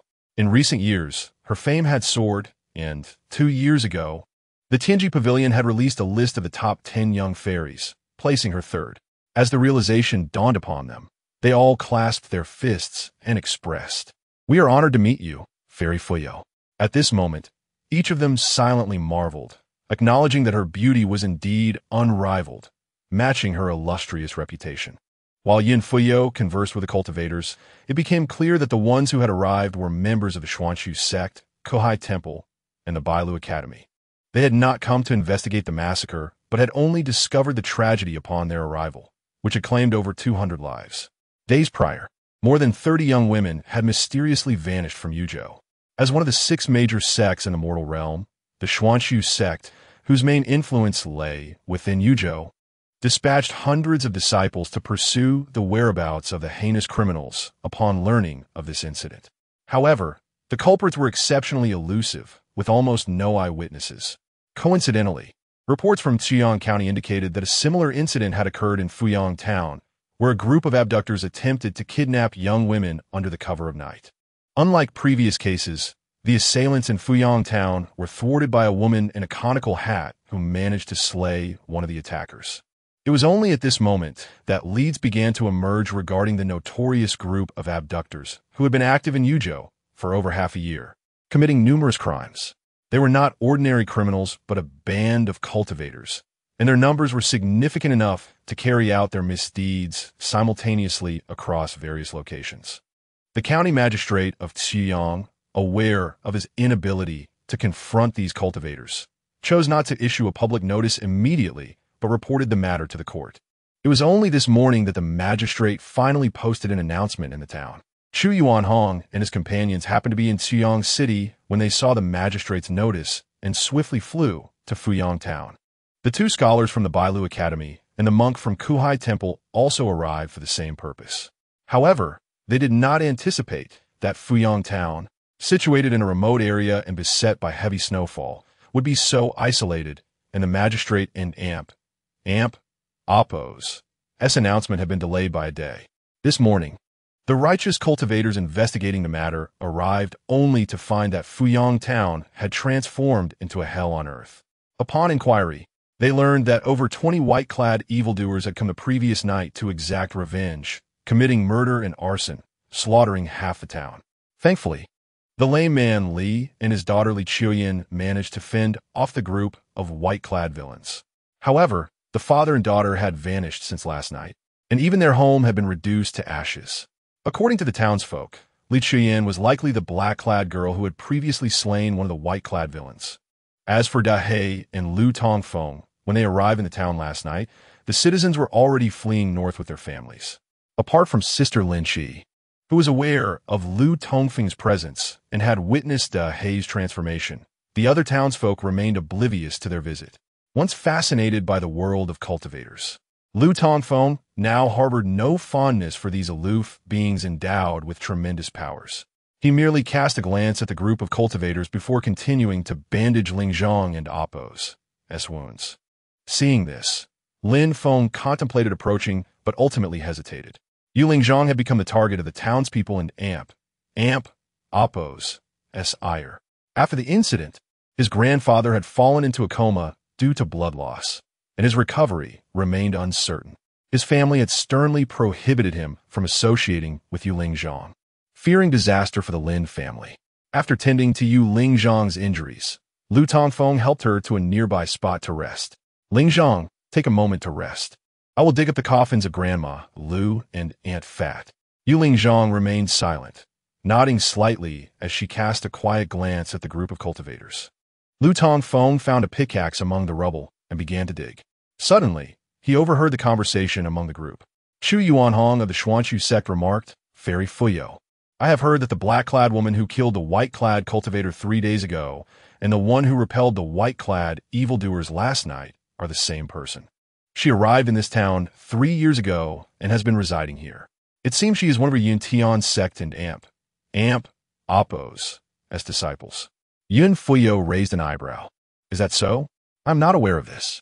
Chu Yuan Hong and Oppos. S expression shifted slightly. Oh, then why is the fairy here? Yun Fuyo replied. I am traveling in a mortal realm and happened to pass through this place, only to encounter this incident. Chu Yuan Hong clearly did not believe her words. That night, when the black-clad woman slayed the white-clad villain, her sword technique had been recognized, and many townsfolk heard the dying evildoer mention the Yun sect's sword technique. Last night confirmed that the suddenly appearing black-clad woman was indeed Li Chuyin, who had lived in the town for 3 years. Chu Yuan Hong and his companions were nearly certain that Li Chuyin and the lame man Li were both disciples of the Yun sect. However, how could disciples of the Yun sect end up in this remote town, thousands of miles away from Tianyan Mountain? At this moment, the presence of Yun Fuyo, the inner disciple of the Yun sect, further aroused suspicion among the onlookers regarding the unusual appearance of Yun sect disciples in this locale. Yuzhou, being the territory of the Xuanshu sect, naturally would not tolerate the clandestine activities of Yun sect members within its domain. Yet, Yun Fuyo vehemently denied any wrongdoing, and Chu Yuan Hong found it inappropriate to press further. Not wishing to prolong the discussion about Li Chuyin and her companion, Yun Fuyo inquired, Chu Shixiao, may I ask how your investigation is progressing? Who exactly attacked the town? Chu Yuan Hong responded slowly. We discovered several corpses of white-clad villains in the town, along with the magical artifacts they employed. Considering their methods, it is likely that they belong to the demonic sect known as the Extreme sect. Chapter 41. Little Master Uncle, Senior Lu, the Extreme sect? Upon hearing this, Yun Fuyao furrowed her delicate brows slightly. She was aware of the notorious reputation of this demonic sect, which had only been established for a couple of 100 years. It was said that the sect leader, the Inyang Venerable, was once a wandering cultivator from the demon sect and Oppos, as pleasure sect. Later, having acquired some esoteric Buddhist cultivation methods, he fused them to create the Extreme sect. The Extreme sect was known for its sinister and brutal practices, even looked down upon by other disciples of the demon sect. Unable to survive within the demon sect, they stealthily infiltrated the Central Plains, abducting young women for dual cultivation and pleasure, and have been besieged by righteous cultivators several times, the most recent occurrence being over 30 years ago. Yun Fuyao slowly inquired, is it the Extreme sect established by the Inyang Venerable? Chu Yuan Hong nodded, stating, indeed, over 30 years ago, they were besieged by your Yun sect, and hundreds of their minions were slain. However, Inyang Venerable and a few of his disciples managed to escape, and unexpectedly, they have resurfaced after hiding for over 30 years, wreaking havoc on innocent lives. In the last 6 months alone in Yuzhou, over 100 young women have been abducted, and it is likely their doing. I have reported this matter to the sect, and by this afternoon at the latest, the royal cultivators and the disciples of the Xuanshu sect will gather here. We will surely locate their lair based on their trail and eradicate them. Yu Lingdang slowly rose to her feet, having overheard the conversation among the cultivators.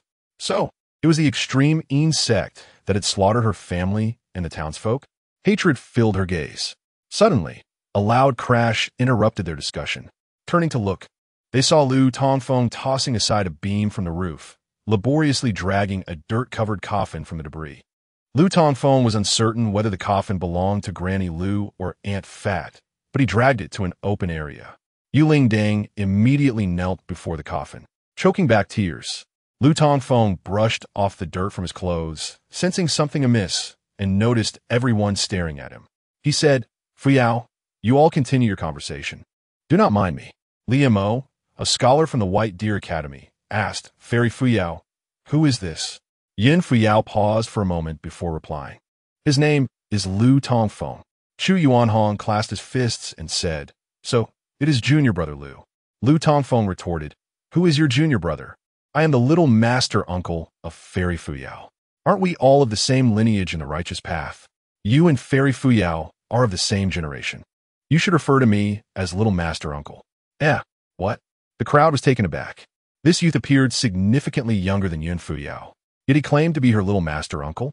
In the righteous sects, disciples typically addressed each other as brothers and sisters, and there was a great emphasis on respect for elders. If Yun Fuyao had a little master uncle, he would be of the same generation as the current sect leader of Yun Tian's sect.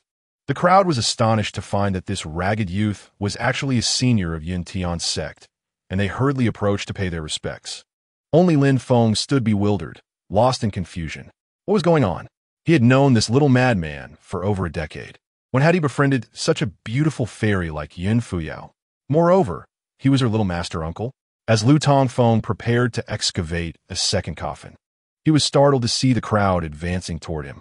Dehe stood protectively in front of Lu Tongfeng, baring his teeth at the approaching figures. What? What do you all want? Chu Yuanhong cupped his hands and said, I am Chu Yuanhong from the Xuanchu sect. It is an honor to meet Senior Lu. The two middle-aged scholars, a stout monk, and 3 disciples from the Xuanchu sect, all bowed toward Lu Tongfeng, saying, Greetings, Senior Lu. Senior Lu? Who? Who is Senior Lu? Lu Tongfeng looked around in confusion, searching for the real Senior Lu. Finally, he realized that the cultivators were bowing to him. For a moment, he was at a loss. Yun Fuyao covered her forehead, unable to bear to look. She had intended to keep Lu Tongfeng and Appo's identity a secret, but unexpectedly, he had revealed it himself. Now, the elders of the Yun Tian sect from the Yu generation were all at least 200 years old, and her master, Yu Chunzi, was over 500. Who would have anticipated that Yun Tian sect would have a 16-year-old little master uncle? Observing Lu Tongfeng and Appo's reaction, the crowd was somewhat astonished. Chu Yuanhong remarked, Did you not just say you were Fairy Fuyao and Appo's little master uncle? Yes, I am her little master uncle. What of it? Then you are indeed a senior. Why do you all insist on calling me a senior? You are all much older than I am. Calling me a senior would only make me feel old. Just refer to me as little master uncle.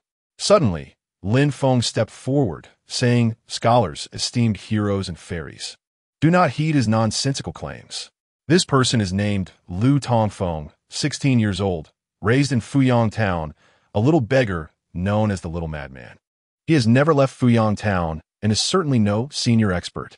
He cannot possibly be this fairy's little master uncle. Hey, Lin Gongzi, I have tolerated you for many years. Every time I see you, I address you as Gongzi, and I do not expect anything in return. But when you introduce me to others, could you please just use my name? Must you mention the titles of Little Beggar and Little Madman in front of strangers? Lu Tongfeng was quite displeased with Lin Feng for labeling him in front of the cultivators. The crowd looked at Yun Fuyao with puzzled expressions. Her fair and beautiful face flushed slightly with embarrassment, unsure how to explain Lu Tongfeng and Appo's identity. As Lu Tongfeng observed the suspicious expressions of the crowd, he seemed to understand the situation. I see what is happening. Although I am young, my generation is high. Do we not find out that these heinous acts were perpetrated by the minions of that extreme Yin sect? You cultivators should hurry and besiege the extreme Yin sect instead of wasting time here. Lu Tongfeng waved his hand impatiently at the cultivators and continued digging through the rubble. The crowd appeared to grasp the situation. Such scenarios often occurred in many major sects and esteemed families. Since he was not a senior, but rather a little beggar who had never left Fuyang Town, their interest waned. Lin Feng, having exposed Lu Tongfeng's identity, felt a sense of satisfaction at seeing the disdainful expressions directed at Lu Tongfeng. He bowed to the crowd, saying, Scholars, esteemed heroes and fairies, the situation here is chaotic. I have already arranged for the bodies of the deceased to be handled promptly. You should all proceed to my residence to rest for a while. We can discuss matters further once the Xuanchu sect and the royal cultivators arrive. The 2 scholars and the 4 disciples from the Xuanchu sect nodded in agreement. Chu Yuanhong looked at Yun Fuyao and said, Fairy Fuyao, it is likely that disciples from Yun Tian sect will arrive soon. Shall we go to Lin Gongzi and Appo's residence to wait? Yun Fuyao gently shook her head. You all go ahead. I have some matters to attend to. If any disciples from Yun Tian sect come, I will seek them out myself. Chu Yuanhong gazed deeply at Yun Fuyao before nodding slowly. Lin Feng courteously led the group to his home, which was the wealthiest in the town, located at the northernmost part of the settlement. The previous night, an Oppos S massacre had not reached Linfeng and Oppos S residence. There were no casualties, and the house remained intact. As Chu Yuanhong and the others departed with Linfeng, the stout little monk lingered behind. He seemed quite intrigued by Lu Tongfeng. Under the watchful gaze of Dehei, he approached Lu Tongfeng, who was still excavating the ruins. "Ba, Lu Shizhu, allow me to assist you." Lu Tongfeng gazed at the chubby little monk and remarked, "You possess a kind heart, little monk. However, I do not require your assistance. Please step aside and do not hinder my work." Lu Tongfeng had always harbored a disdain for those of the Buddhist faith. The reason was, of course, the group of nuns on Sweeping Mountain who had encroached upon his livelihood. Monks and nuns were of the same ilk. Lu Tongfeng and Oppos S aversion to the nuns of Sweeping Mountain extended to the monks as well. Chapter 42. The Disciple of the Sword God. A monk and Oppos S astonishment, the little monk seemed indifferent to Lu Tongfeng and Oppos S unfriendly demeanor. He did not depart, but instead joined his palms together, silently reciting something. As Lu Tongfeng excavated the ruins, he was suddenly enveloped by a resonant Buddhist chant emanating from behind him. Turning around, he beheld a plump monk clad in moon-white robes, his countenance dignified, radiating a gentle golden light. A golden halo of flame flickered behind his head. In the midst of Lu Tongfeng and Oppos S astonishment, the little monk slowly extended his hand. In the next moment, tiles, wooden planks, earth, and snow that lay atop the coffin began to levitate under the influence of a mysterious force. With a subtle wave of his hand, the floating debris parted to the sides. Lu Tongfeng stared in awe at the coffin emerging from the rubble. Is this the power of a cultivator? Indeed, they possess the ability to move mountains and fill seas. He discarded his pickaxe and addressed the little monk. "What is your name?" The little monk, still with his palms together, replied gently, "I am Jiese, a disciple under Master Xianbei of the Bitter Sea Temple." "What? Jiese?" Lu Tongfeng was taken aback by the monk's rather peculiar name. Who would bear such a title? Nevertheless, he sensed the monk's benevolence. Unlike the nuns of Sipping Mountain who were fond of seizing others in Oppos livelihoods, Jiese, while I harbor a dislike for disciples of the Buddhist sect, I must express my gratitude for your assistance. Ba, it was but a small effort, so there is no need for thanks, Lu Benefactor. May I inquire about your master? My master is Xianhui Daoist, Lu Tongfeng replied casually. Xianhui Daoist? A trace of contemplation crossed the chubby monk and Oppos S cherubic face. The Taoist and Buddhist paths are seldom intertwined. The Xian generation corresponds to the current abbot of the Bitter Sea Temple. Yet, in the Yun Tian sect, it denotes the rank of the 34th generation disciple. According to the Yun Tian sect lineage, Xian disciples belong to the Yu generation, while Yu disciples belong to the Jing generation. Yun Fuyao, a disciple of Yu Chenzi, is the 36th generation disciple of the Yun Tian sect. Thus, Lu Tongfeng, being a disciple of the Xian generation, aligns with the Yu generation, on par with Yu Chenzi. However, Jiese knew that the remaining elders of the Xian generation in the Yun Tian sect were few, most of whom were at least 5 or 6 centuries old. He had never heard of a predecessor named Xianhui. Seeing the monk lost in thought, Lu Tongfeng chose not to engage further. He approached the makeshift altar and began to secure the coffin with ropes, pulling it from the rubble to the open ground beside the other coffin he had previously extracted. Observing the 2 coffins, now caked in mud and dust, Lu sighed, procured some tattered cloth, and soaked it in water to wipe them down. Yun Fuyao remained motionless, standing at a distance, quietly gazing at the southern sky, seemingly lost in contemplation. The little monk Jiese piqued Lu Tongfeng and Oppos as curiosity. Unable to recall which elder Xianhui belonged to, he decided to rummage through a thick tome from a satchel. Meanwhile, Yu Lingdang silently wept before the coffins of her mother and grandmother. The potent energy of the pill Lu Tongfeng had given her the previous day had sustained her, preventing her from fainting amidst the chaos that had unfolded. As Lu Tongfeng finished cleaning the coffins, Jiese discovered the answers he sought within the tome. Xianhui Daoist. the 34th generation disciple of the Yin Tian sect, was said to have perished over 300 years ago during the battle against the demons in the western region. Jesse read it repeatedly. Indeed, it was Xianhui. However, the Xianhui of the Yin Tian sect had died long ago in that ancient conflict. Why then was there suddenly a 16-year-old disciple? Was it a case of reincarnation or perhaps an ancient spirit resurrected? Jesse's face reflected his astonishment. At that moment, Lu Tongfeng approached Yu Lingdang, saying, "Lingdang, this place is utterly devastated. Shall we first transport Grandma Lu and Aunt Fat and Amp Appo's remains to the Earth God Temple? Though dilapidated, it can at least shield us from the elements." Yu Lingdang raised her gaze to Lu Tongfeng, then slowly nodded, saying, "Brother Feng, thank you. We're good friends. There and Amp Appo's no need for such formalities. Your home is also gone, but if you stick with me, you will never go hungry." A glimmer of gratitude shone in Yu Lingdang and Amp Appo's eyes.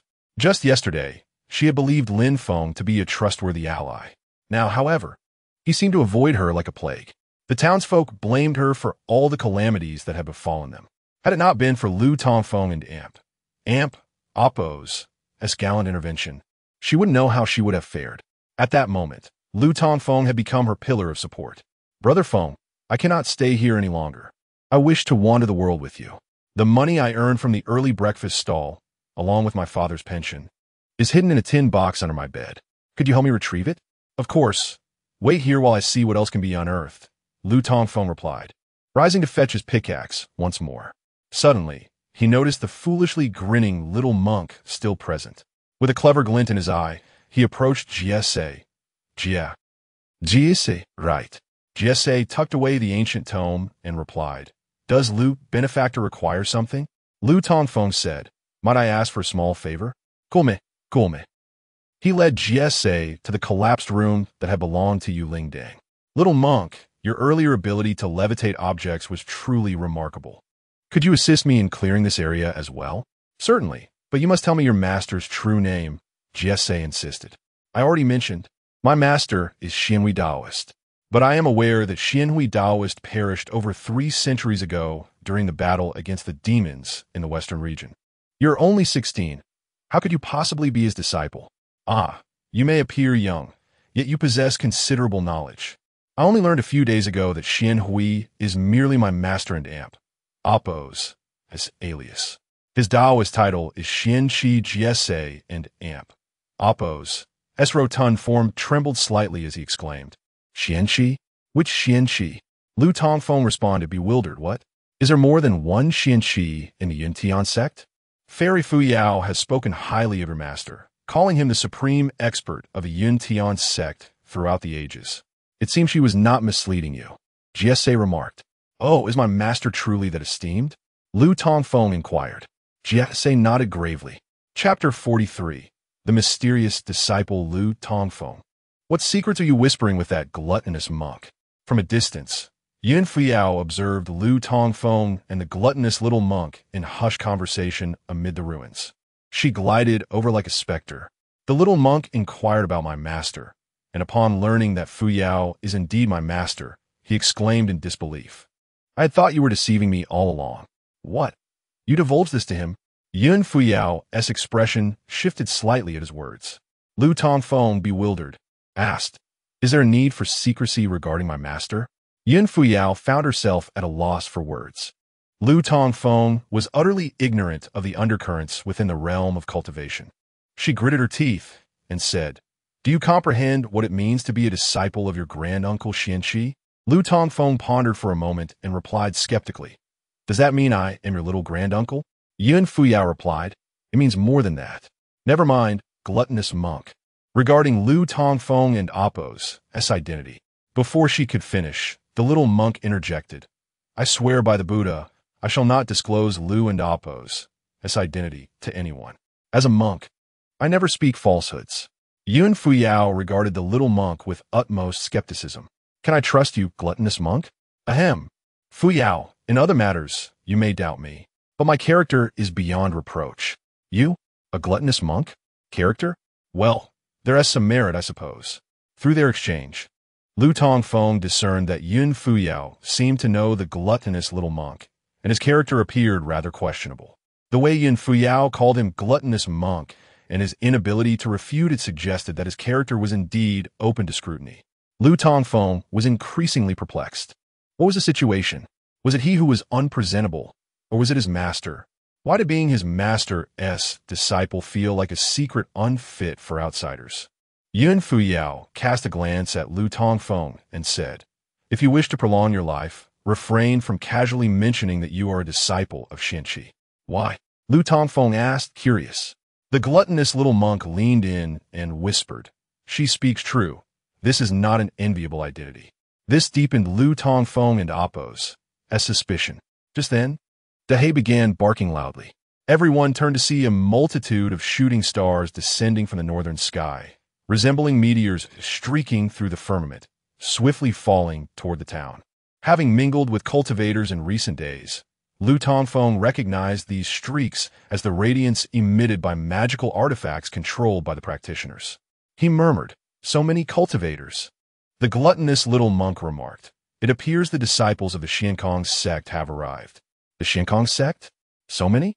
Lu Tongfeng expressed his astonishment. The gluttonous little monk explained, "Yuzhou is the stronghold of the Xiankong sect. Upon learning of the rampant activities of the evil sect and Appo's members in their territory, they will surely take it seriously." Yun Fuyao inquired, "Since the Xiankong sect has arrived, will you not go and see?" The gluttonous little monk shook his head immediately. "I cannot, for I still have to assist my little granduncle." "Right, little granduncle?" Looking at the little monk and Appo's chubby face adorned with an insufferable grin and the flattery gleaming in his eyes, Lu Tongfeng found himself at a loss. "Surely, monks could not be this shameless? Who is your little granduncle? Call me that again, and I shall not hesitate to strike you. We, the righteous sect, stand united. Since you are Fuyao and Appo's little granduncle, then you are mine too. Little granduncle, take a few steps back and witness my prowess." The little monk in Appo's pale blue robe suddenly billowed, and with a flick of his true essence, a faint golden Buddhist light emanated from him. Under the influence of this power, debris from the ruins began to levitate and settle onto the ground. Having witnessed this little monk and Appo's abilities before, Lu Tongfeng was not overly astonished. He approached Yun Fuyao and whispered, "Fuyao, did you know this rotund monk previously?" Yun Fuyao gently shook her head. "I do not know him personally, but I have heard of him. He is a direct disciple of Master Xianbei from the Kuhuai Temple, previously known as Jilin. However, he has never adhered to the monastic precepts, indulging in meat and wine, and like you, he possesses an insatiable lust. It is said he frequents brothels, which led Master Xianbei to change his name to Jisex. He was expelled 2 years ago for training and unexpectedly ended up in Yuzhou. Now makes sense. I thought it strange for a monk, who ought to be fasting and meditating, to be so rotund. Turns out he is a debauched monk. Bah!" Lu Tongfeng spat in disdain at the gluttonous little monk's departing figure. As they conversed, over 100 streaks of light descended upon the town. Witnessing the arrival of so many righteous cultivators, many townsfolk erupted in cheers. The massacre from the previous night had resulted in a stark division. In the south, where the white-robed fiends had invaded, nearly all the inhabitants were slaughtered, leaving only a handful of young women alive. Meanwhile, in the north, most families had fled, preserving their members intact. Those who had not lost family did not share the same grief as those from the south. They feared the return of the white-clad marauders. With the arrival of righteous cultivators, their safety was assured. They need not live in fear or hastily evacuate. Lu Tongfeng observed the young disciples descending on their swords, curling his lip in disdain. Noting the gluttonous little monk had nearly cleared the debris from the bell's chamber, he began to search for useful items. Before long, he discovered a sturdy wooden chest and an iron box trapped beneath a bed. The chest was in excellent condition, having been placed in a corner, untouched by the collapsed structure, and contained neatly folded garments for Yu Lingzhong throughout the seasons. The iron box held over 100 taels of silver, a considerable sum in the small town, sufficient to ensure the family of Yu Lingzhong would be well fed for many years. Lu Tongfeng placed the chest and iron box before Yu Lingzhong and said, Lingzhong, I have retrieved the items. Let us return to the Earth Temple, where I will find a favorable site for Grandma, Lu, and Aunt Fat. Yu Lingzhong cast a grateful glance at Lu Tongfeng and nodded gently. Chapter 44. The Impure Young Monk. As the afternoon waned, Lu Tongfeng resolved to transport the coffins of Granny Lu and Aunt Pang back to the Land God Temple, intending to find an auspicious burial site behind the temple the following day. However, the challenge lay in how to convey the two coffins back to the temple. Scanning his surroundings, Lu Tongfeng spotted a flatbed cart, yet he realized that a single cart could not accommodate both coffins. His gaze then shifted to the monk Jie. Since discovering that his master was the esteemed Xian Qi Dao Run, the rotund monk's demeanor had transformed dramatically.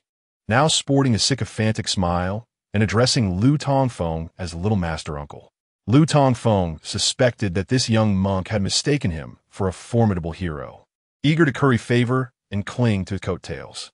With a flick of his eye, Lu Tongfeng formulated a plan. He approached Jie, who was engaged in a subservient conversation with Yun Fuyao, and inquired, What are you discussing? Jie shook his head and replied, Nothing of consequence. Just a simple exchange among cultivators. Little Master Uncle, is there something you require my assistance with? A mischievous smile crept across Lu Tongfeng's face as he responded. Now that you mention it, there is indeed a task I would like your help with. Jie eagerly replied, Whatever it may be, just command me. I possess ample strength. Splendid, Lu Tongfeng exclaimed. Though I harbor no fondness for disciples of the Buddhist sect, I consider you a friend. Wait here for a moment. I shall return shortly. With that, Lu Tongfeng dashed off, and Ahei promptly followed suit. At that moment, Lu Tongfeng was reassured of one thing. His master was indeed formidable, and this rotund monk genuinely sought to ingratiate himself with him. Upon reaching the street, Lu Tongfeng observed numerous young cultivators clad in purple robes, with the symbol of Taiji adorning their waists and collars, disciples of the Xiansu sect. Having heard of the distant Yintian sect, he was naturally familiar with the Xiansu sect as well. The fervor for cultivation among mortals was at its zenith, with various sects including Taoists, demons, Buddhists, sorcerers, ghosts, and monsters vying for supremacy, forming an extensive cultivation system in the 9 provinces. The 6 grand sects of the righteous path, along with the demonic sects comprising 1 palace, 2 valleys, and 3 sects, were the most powerful factions.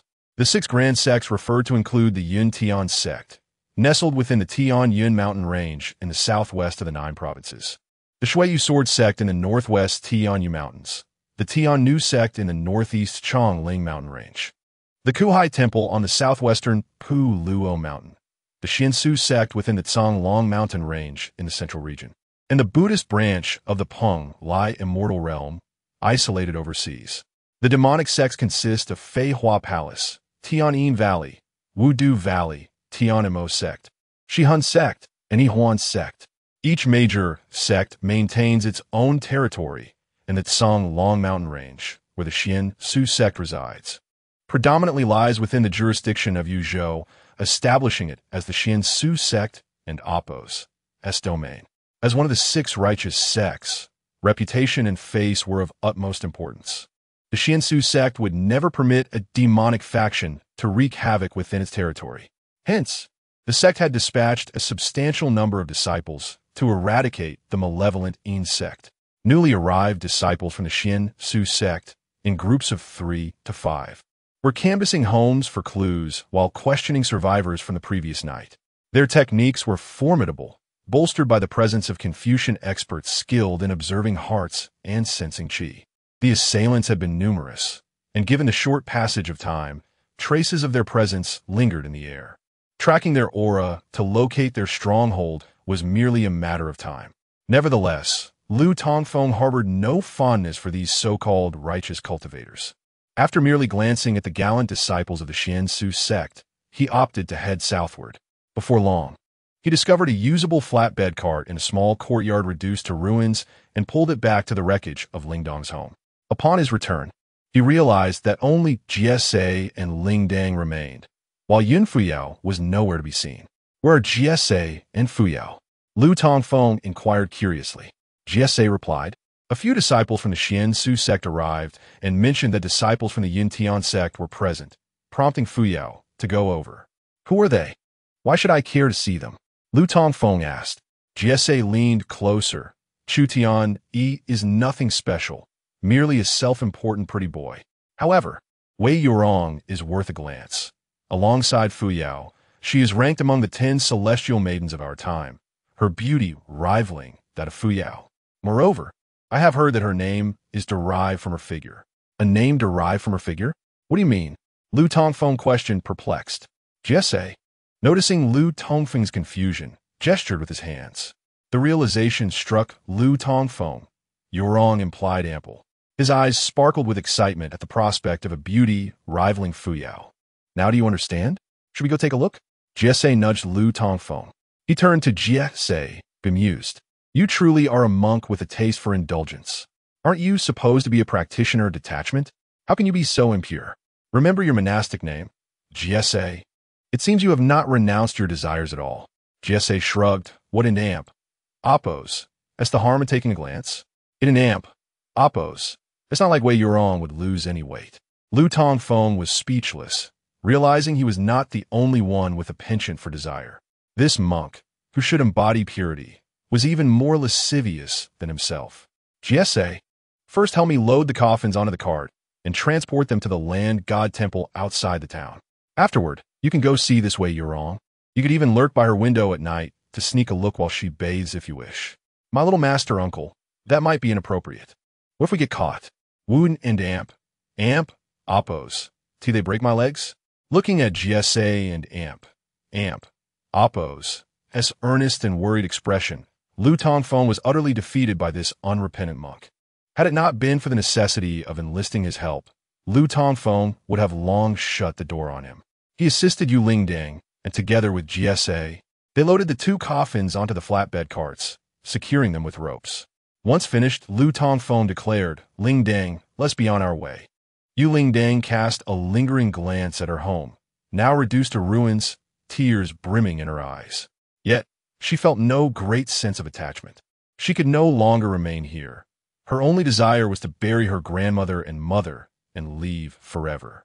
Chapter 45. Departing with the coffins, Lu Tongfeng and the young monk, who practiced abstinence. Each pulled a cart bearing 2 coffins as they made their way south through the streets of the small town.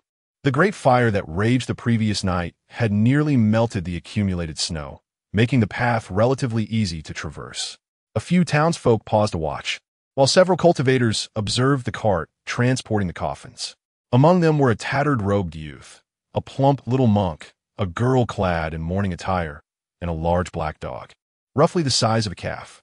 This unusual ensemble was bound to draw attention wherever they went. The cultivators were merely curious, but many of the townspeople muttered curses under their breath. Over 200 bodies, now assisted by the cultivators of the Xianshu sect, began to be collected and cleared away. Given the high death toll, it was impossible for each individual to have a coffin for burial. The village chief, Lin Deming, who had recently regained consciousness, consulted with several respected elders from the town and decided that the deceased would be interred on a small hill to the west of the town after their identities were confirmed. The sight of 2 coffins in the possession of Grandma, Lu S. Rotund, Aunt left many townsfolk feeling uneasy. Why, they wondered, should their loved ones be buried wrapped in straw mats, while the one who brought disaster upon the town, Yu Lingzhang, was afforded coffins for her mother and grandmother? Had it not been for the cultivators surrounding them, the townspeople might have resorted to hurling stones and rotten eggs at Yu Lingzhang and the coffins. Cui ran from the north and soon caught up with Lu Tongfeng and the others. Her father had perished in the battlefield years ago, leaving her and her mother, Wang, to rely on each other. She considered herself fortunate. Her home lay in the northern part of the town, and her mother had escaped injury during the massacre. Yet, the rampant rumors regarding Yu Lingzhang had made her mother anxious about Cui and Amp, Oppos, as associations, leading her to strictly forbid her from interacting with her. Upon learning that Yu Lingzhang was leaving the town with the coffins, Cui broke free from her mother's restraint and rushed to bid farewell. Lingzhang, where are you going? Cui's pallid face reflected her exhaustion. She had been by Yu Lingzhang and Oppos' side for 3 days without rest. and after last night's tumult, she had not closed her eyes. The petite girl was at her limit. Yu Lingzhong grasped Chui's hand. Her expression no longer as numb as before, and she managed to muster a faint smile. My home has been destroyed. I must first take my grandmother and mother to the temple to the south. Chui glanced at a large chest tied to the wooden plank, and silent tears streamed down her cheeks. Lingzhong, will you come back? Yu Lingzhong surveyed the charred and collapsed ruins surrounding her. This is my home. Of course, I will return. Chui found it difficult to believe Yu Lingzhong's words. Her home lay in ruins. She had no family left here, and the townspeople had turned against her. How could she possibly return after leaving today? Chui refrained from exposing Yu Lingzhong's falsehood. Lingzhong, take care of yourself. You must survive, understand? Yu Lingzhong slowly nodded. Chui, you take care as well. Thank you for keeping me company and caring for me these past few days. We are good sisters. Why speak of such things? Chui wiped her tears and called out, oh. What is it, Kui? Take good care of Lingzhong. If you dare to bully her, I will break your legs. Understood. Lu Tongfeng, amidst his busy tasks, waved a hand at Chui, then continued to pull the cart. Kui, I'm leaving. You should go home and get some rest. With so many cultivators around, the bad people will not come back. The two sisters exchanged words for a while, wiping their tears before parting. Yu Lingzhong hurried to catch up with Lu Tongfeng. Lu Tongfeng, I forgot to ask Chui earlier. Is her mother all right? He inquired. Yu Lingzhong gently shook her head. She is fine. That's good to hear. Traversing the streets of the town was manageable, but once they left, the thick blanket of snow posed significant challenges. The cart was no sled. It weighed several hundred pounds, and Lu Tongfeng worried that it might be difficult to pull through the deep snow.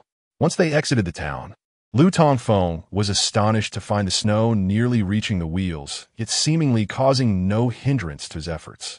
He suddenly sensed a difference in himself today, feeling that his strength had increased significantly. When he had pulled the two coffins from the ruins, he had exerted little effort, barely noticing it at the time. Now, he realized there had been a conspicuous change in his physique. He recalled the strange scene from the previous night when he grasped the celestial sword, feeling his body ignite with power. Though his consciousness had not fully faded, he could vaguely remember what had transpired. Could it be that the transformation within him was linked to the fire that had spared his life? Lu Tongfeng murmured to himself. If he could effortlessly pull the cart through the snow, then the unreliable yet highly skilled monk would have no trouble at all. Not only could he pull the cart, but even if the rotund monk were to carry the coffins, he would traverse the snow with ease.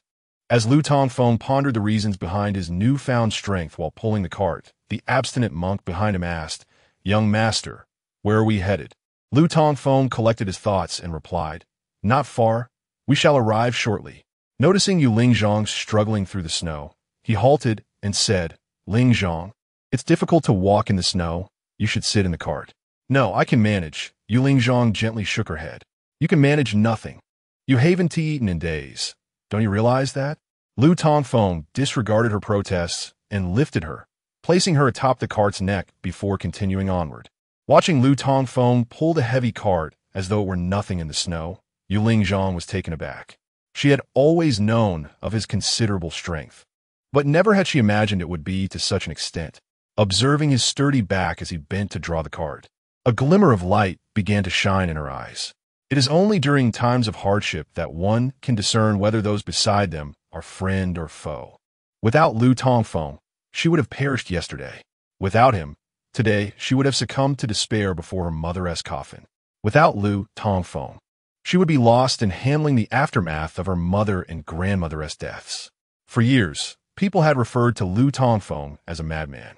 Yet Yu Lingzhong had always considered him a friend, aware of his aspirations to make a name for himself in Yang City, even braving the storm to bring her food. Now that the Yu family had fallen into misfortune, the townspeople cursed her and avoided her, blaming her for the calamity that had befallen the entire town. This left her feeling an unprecedented chill. Her heart had grown numb. Lu Tongfeng, however, gradually warmed the icy desolation within her.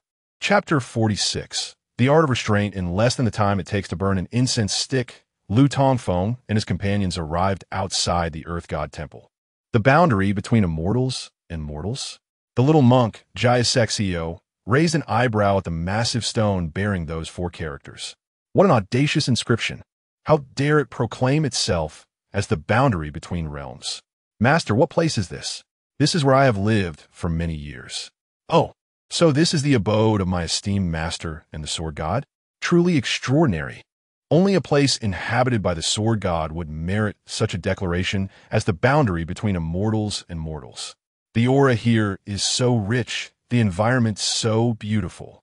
It is indeed a divine location found only by the sword god in this mundane world. By the way, Master, is the sword god here? The chubby little monk and Appos. S expression shifted rapidly.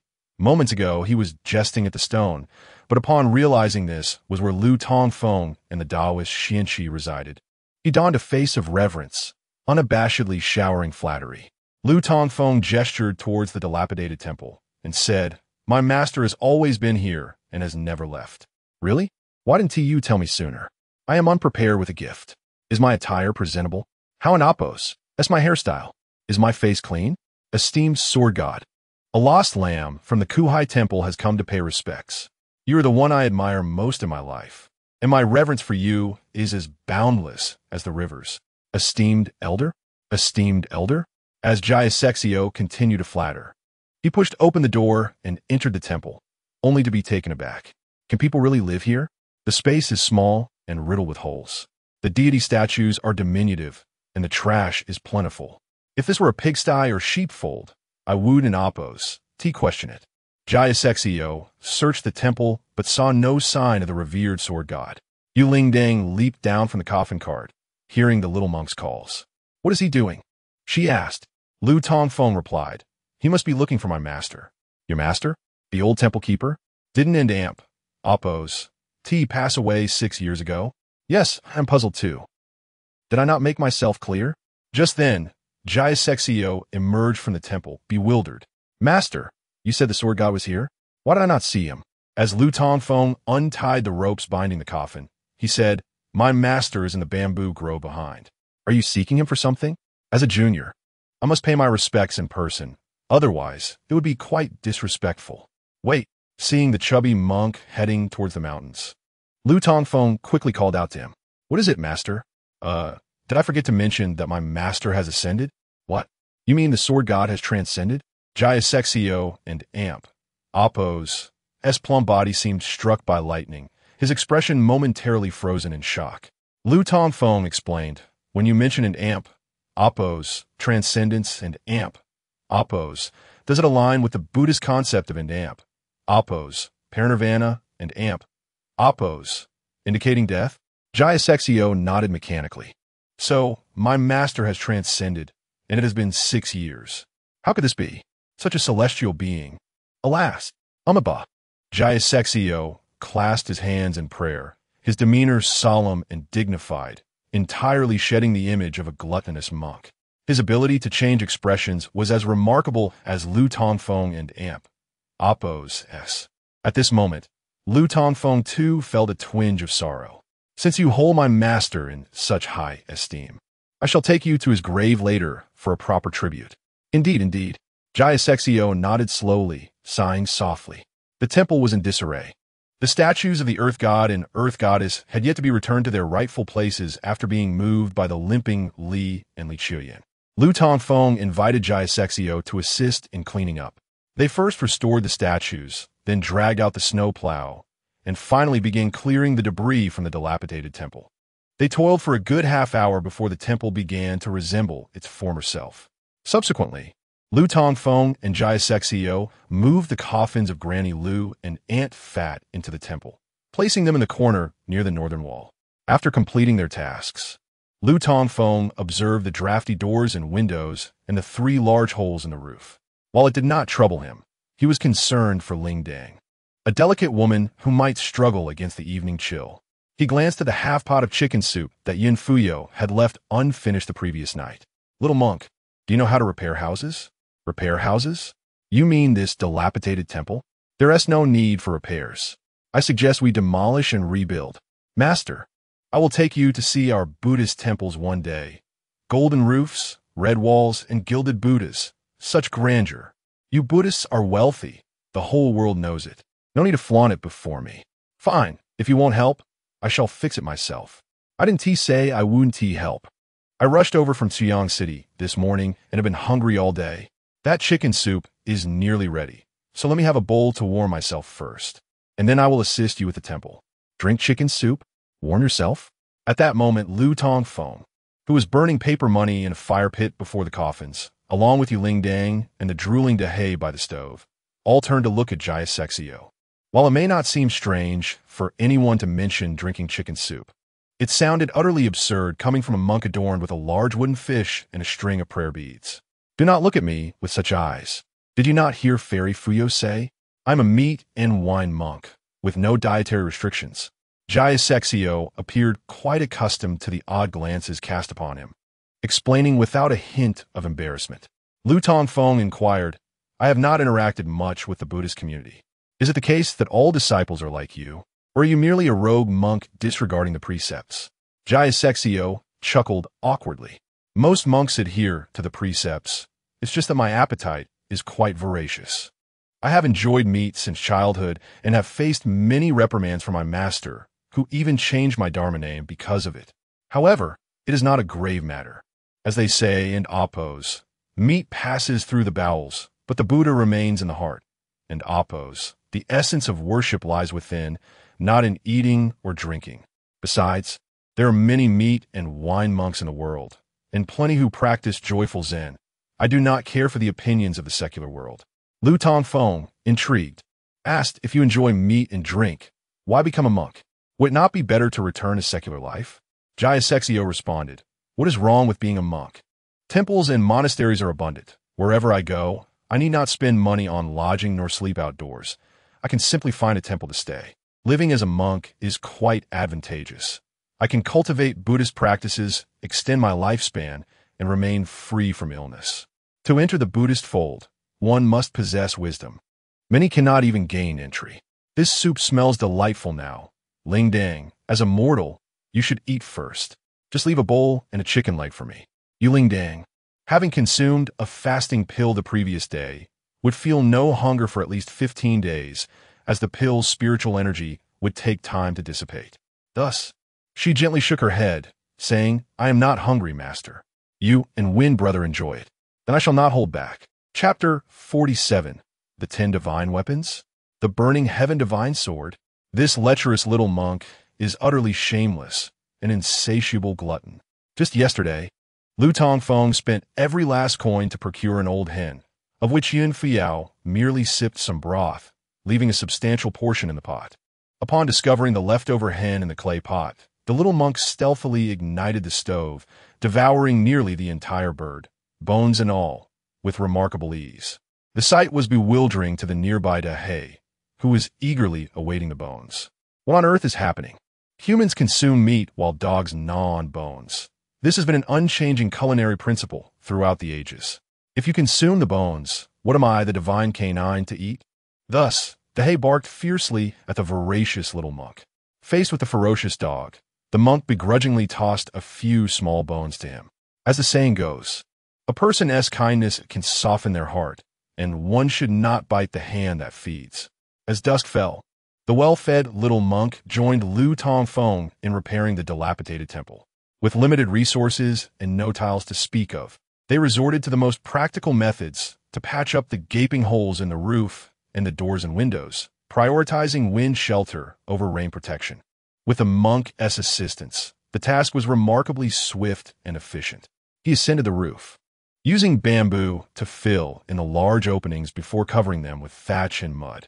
The repairs to the doors and windows were even simpler, as the monk produced 2 pieces of cloth from his storage pouch to seal them, securing them with bamboo. Within the span of a mere incense stick's burning time, the decrepit temple had become impervious to the wind. However, the cloth coverings significantly compromised the light and ventilation, yet the improvements were undeniably apparent. The temple was no longer drafty, and the temperature began to rise, no longer equalizing with the outside chill. As night enveloped the sky, Lu Tongfeng stood at the entrance, gazing at the brightly lit town to the north. The practitioners in the town had not dispersed. Rather, they seemed to multiply. comprising not only disciples from the Xianyuan sect, but also royal cultivators dispatched by the court, as well as benevolent practitioners like the little monk, who had come to vanquish evil upon hearing the news. It was likely that the number of cultivators in the town now exceeded that of its ordinary citizens. The little monk emerged from the temple, noticing Lu Tongfeng lost in thought while gazing at the northern town. "Little master uncle, what are you staring at? Are you waiting for Fairy Fuyao?" "Why would I wait for her? Since disciples from the Yuntian sect have arrived, she is undoubtedly with her fellow sect members. And there is no way she would choose to stay in this filthy, dilapidated temple," Lu Tongfeng retorted. "By the way, why don't you head into town and join the revelry? See for yourself just how magnificent the disciple Wei Yorong of the Xianyuan sect truly is." "What magnificent disciple?" "Her name is Wei Yorong." The little monk corrected him promptly.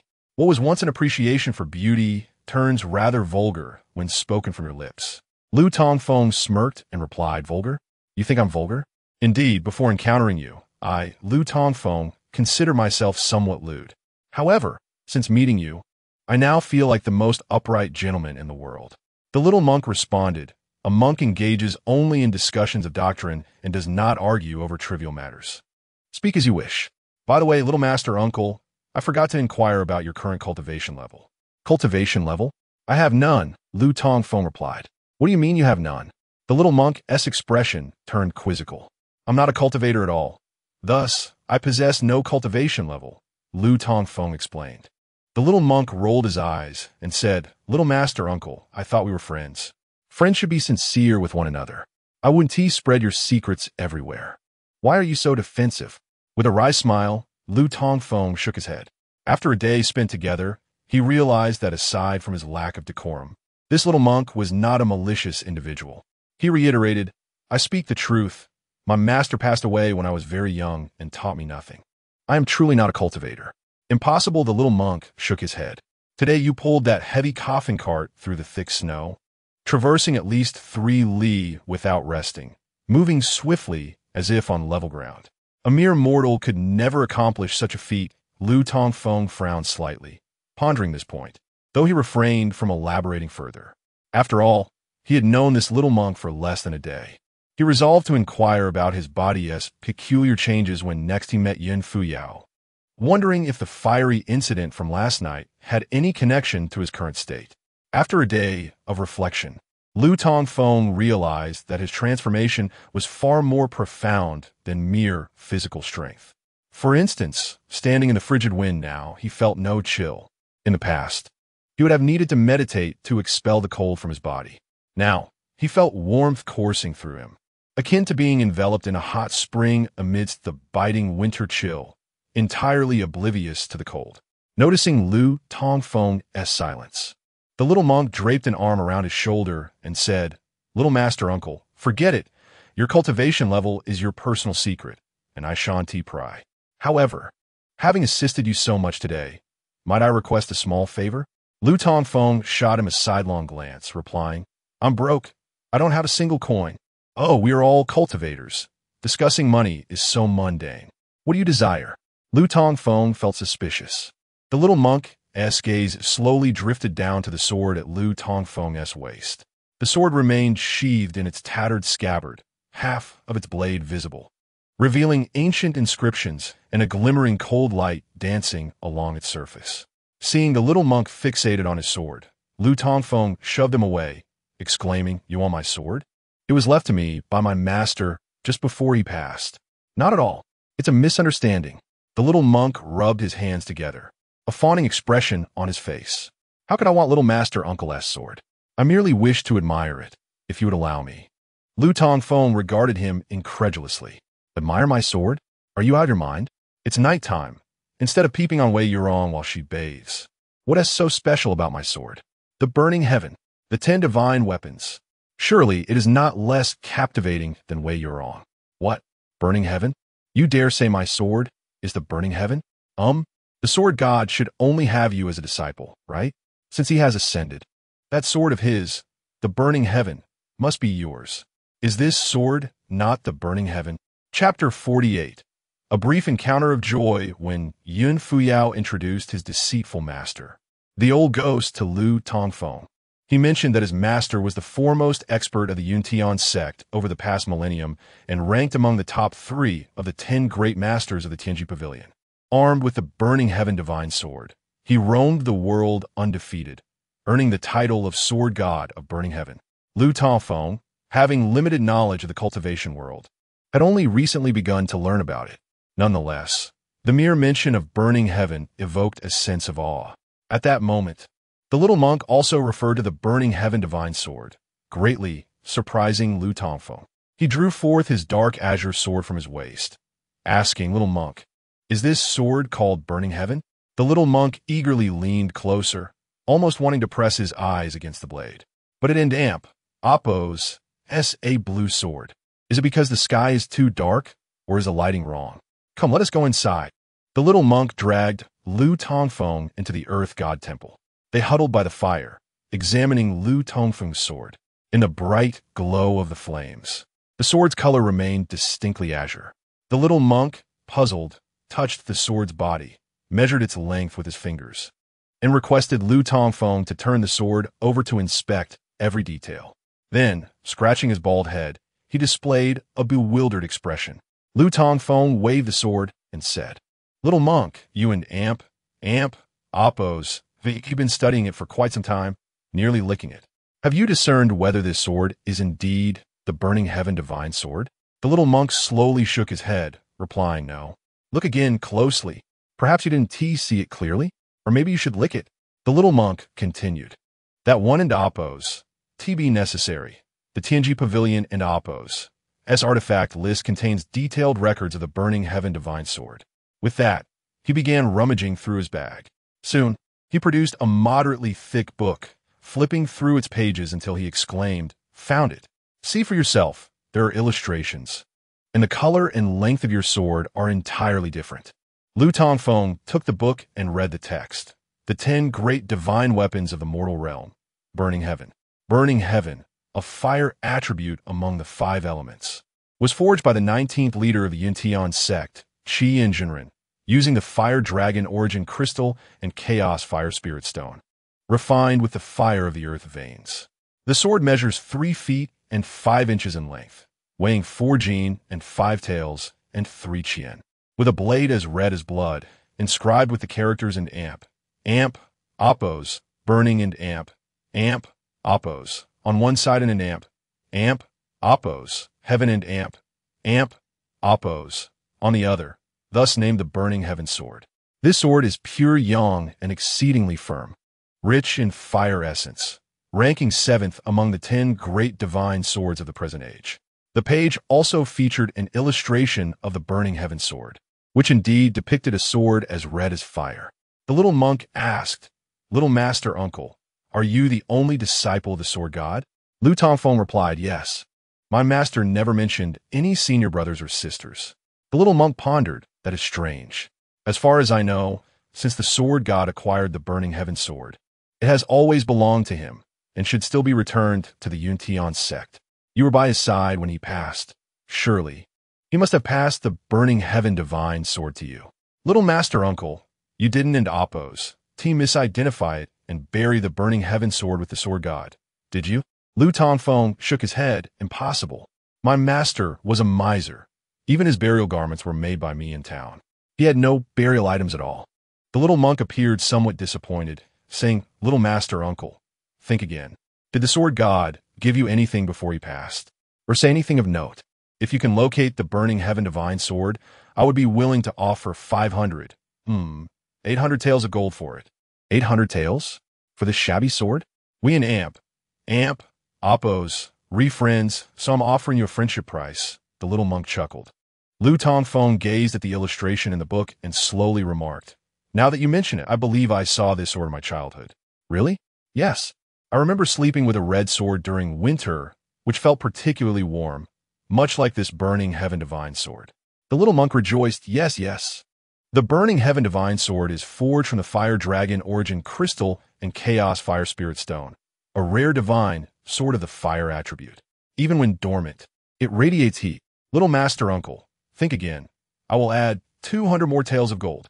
Lu Tongfeng's expression turned contemplative as he gently shook his head. I was very young then, perhaps only 4 or 5 years old. After so many years, how could I remember? He sighed. It seems I, Lu Tongfeng, am destined to be impoverished. I cannot earn that gold. Little monk, since this sword is not the burning heaven, do you know what it is? Seeing Lu Tongfeng unable to recall the whereabouts of the burning heaven sword, the little monk appeared quite disheartened. There are no inscriptions on your sword, so I cannot discern its origin.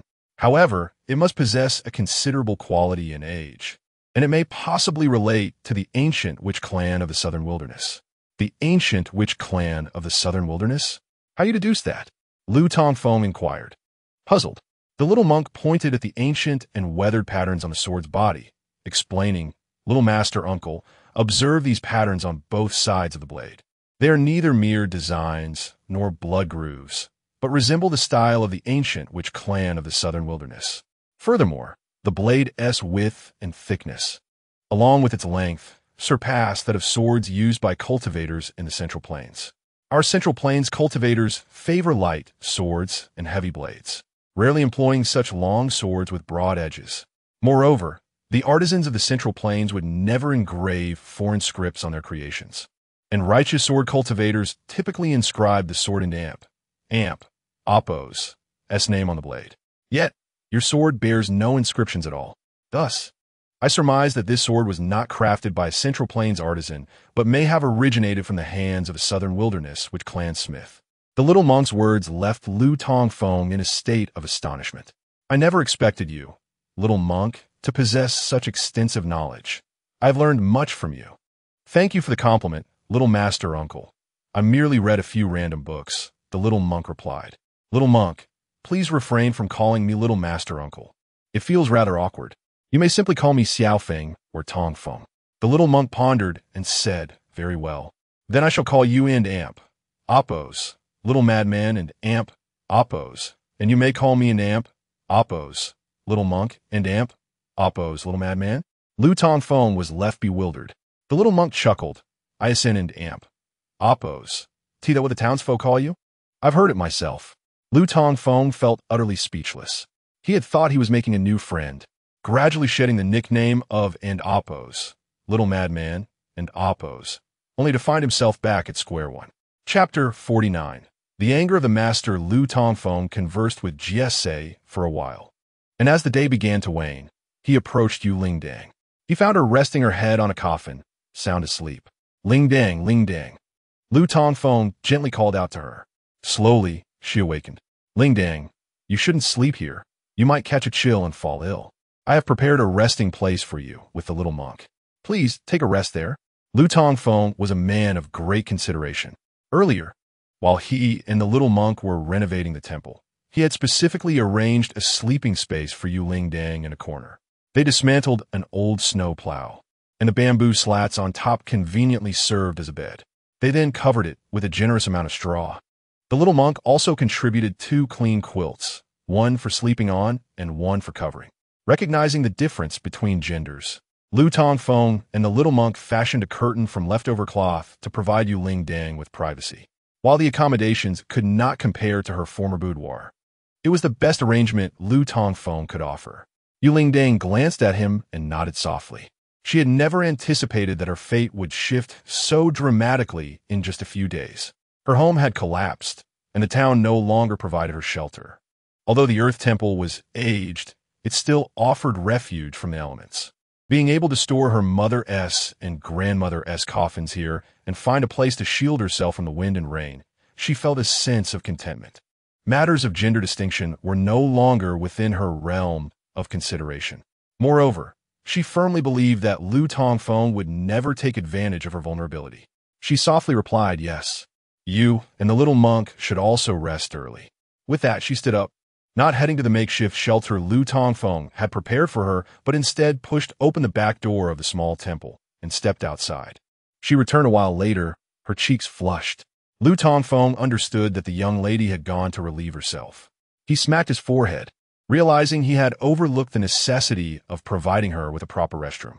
In his solitary past, he would simply relieve himself into an ancient well.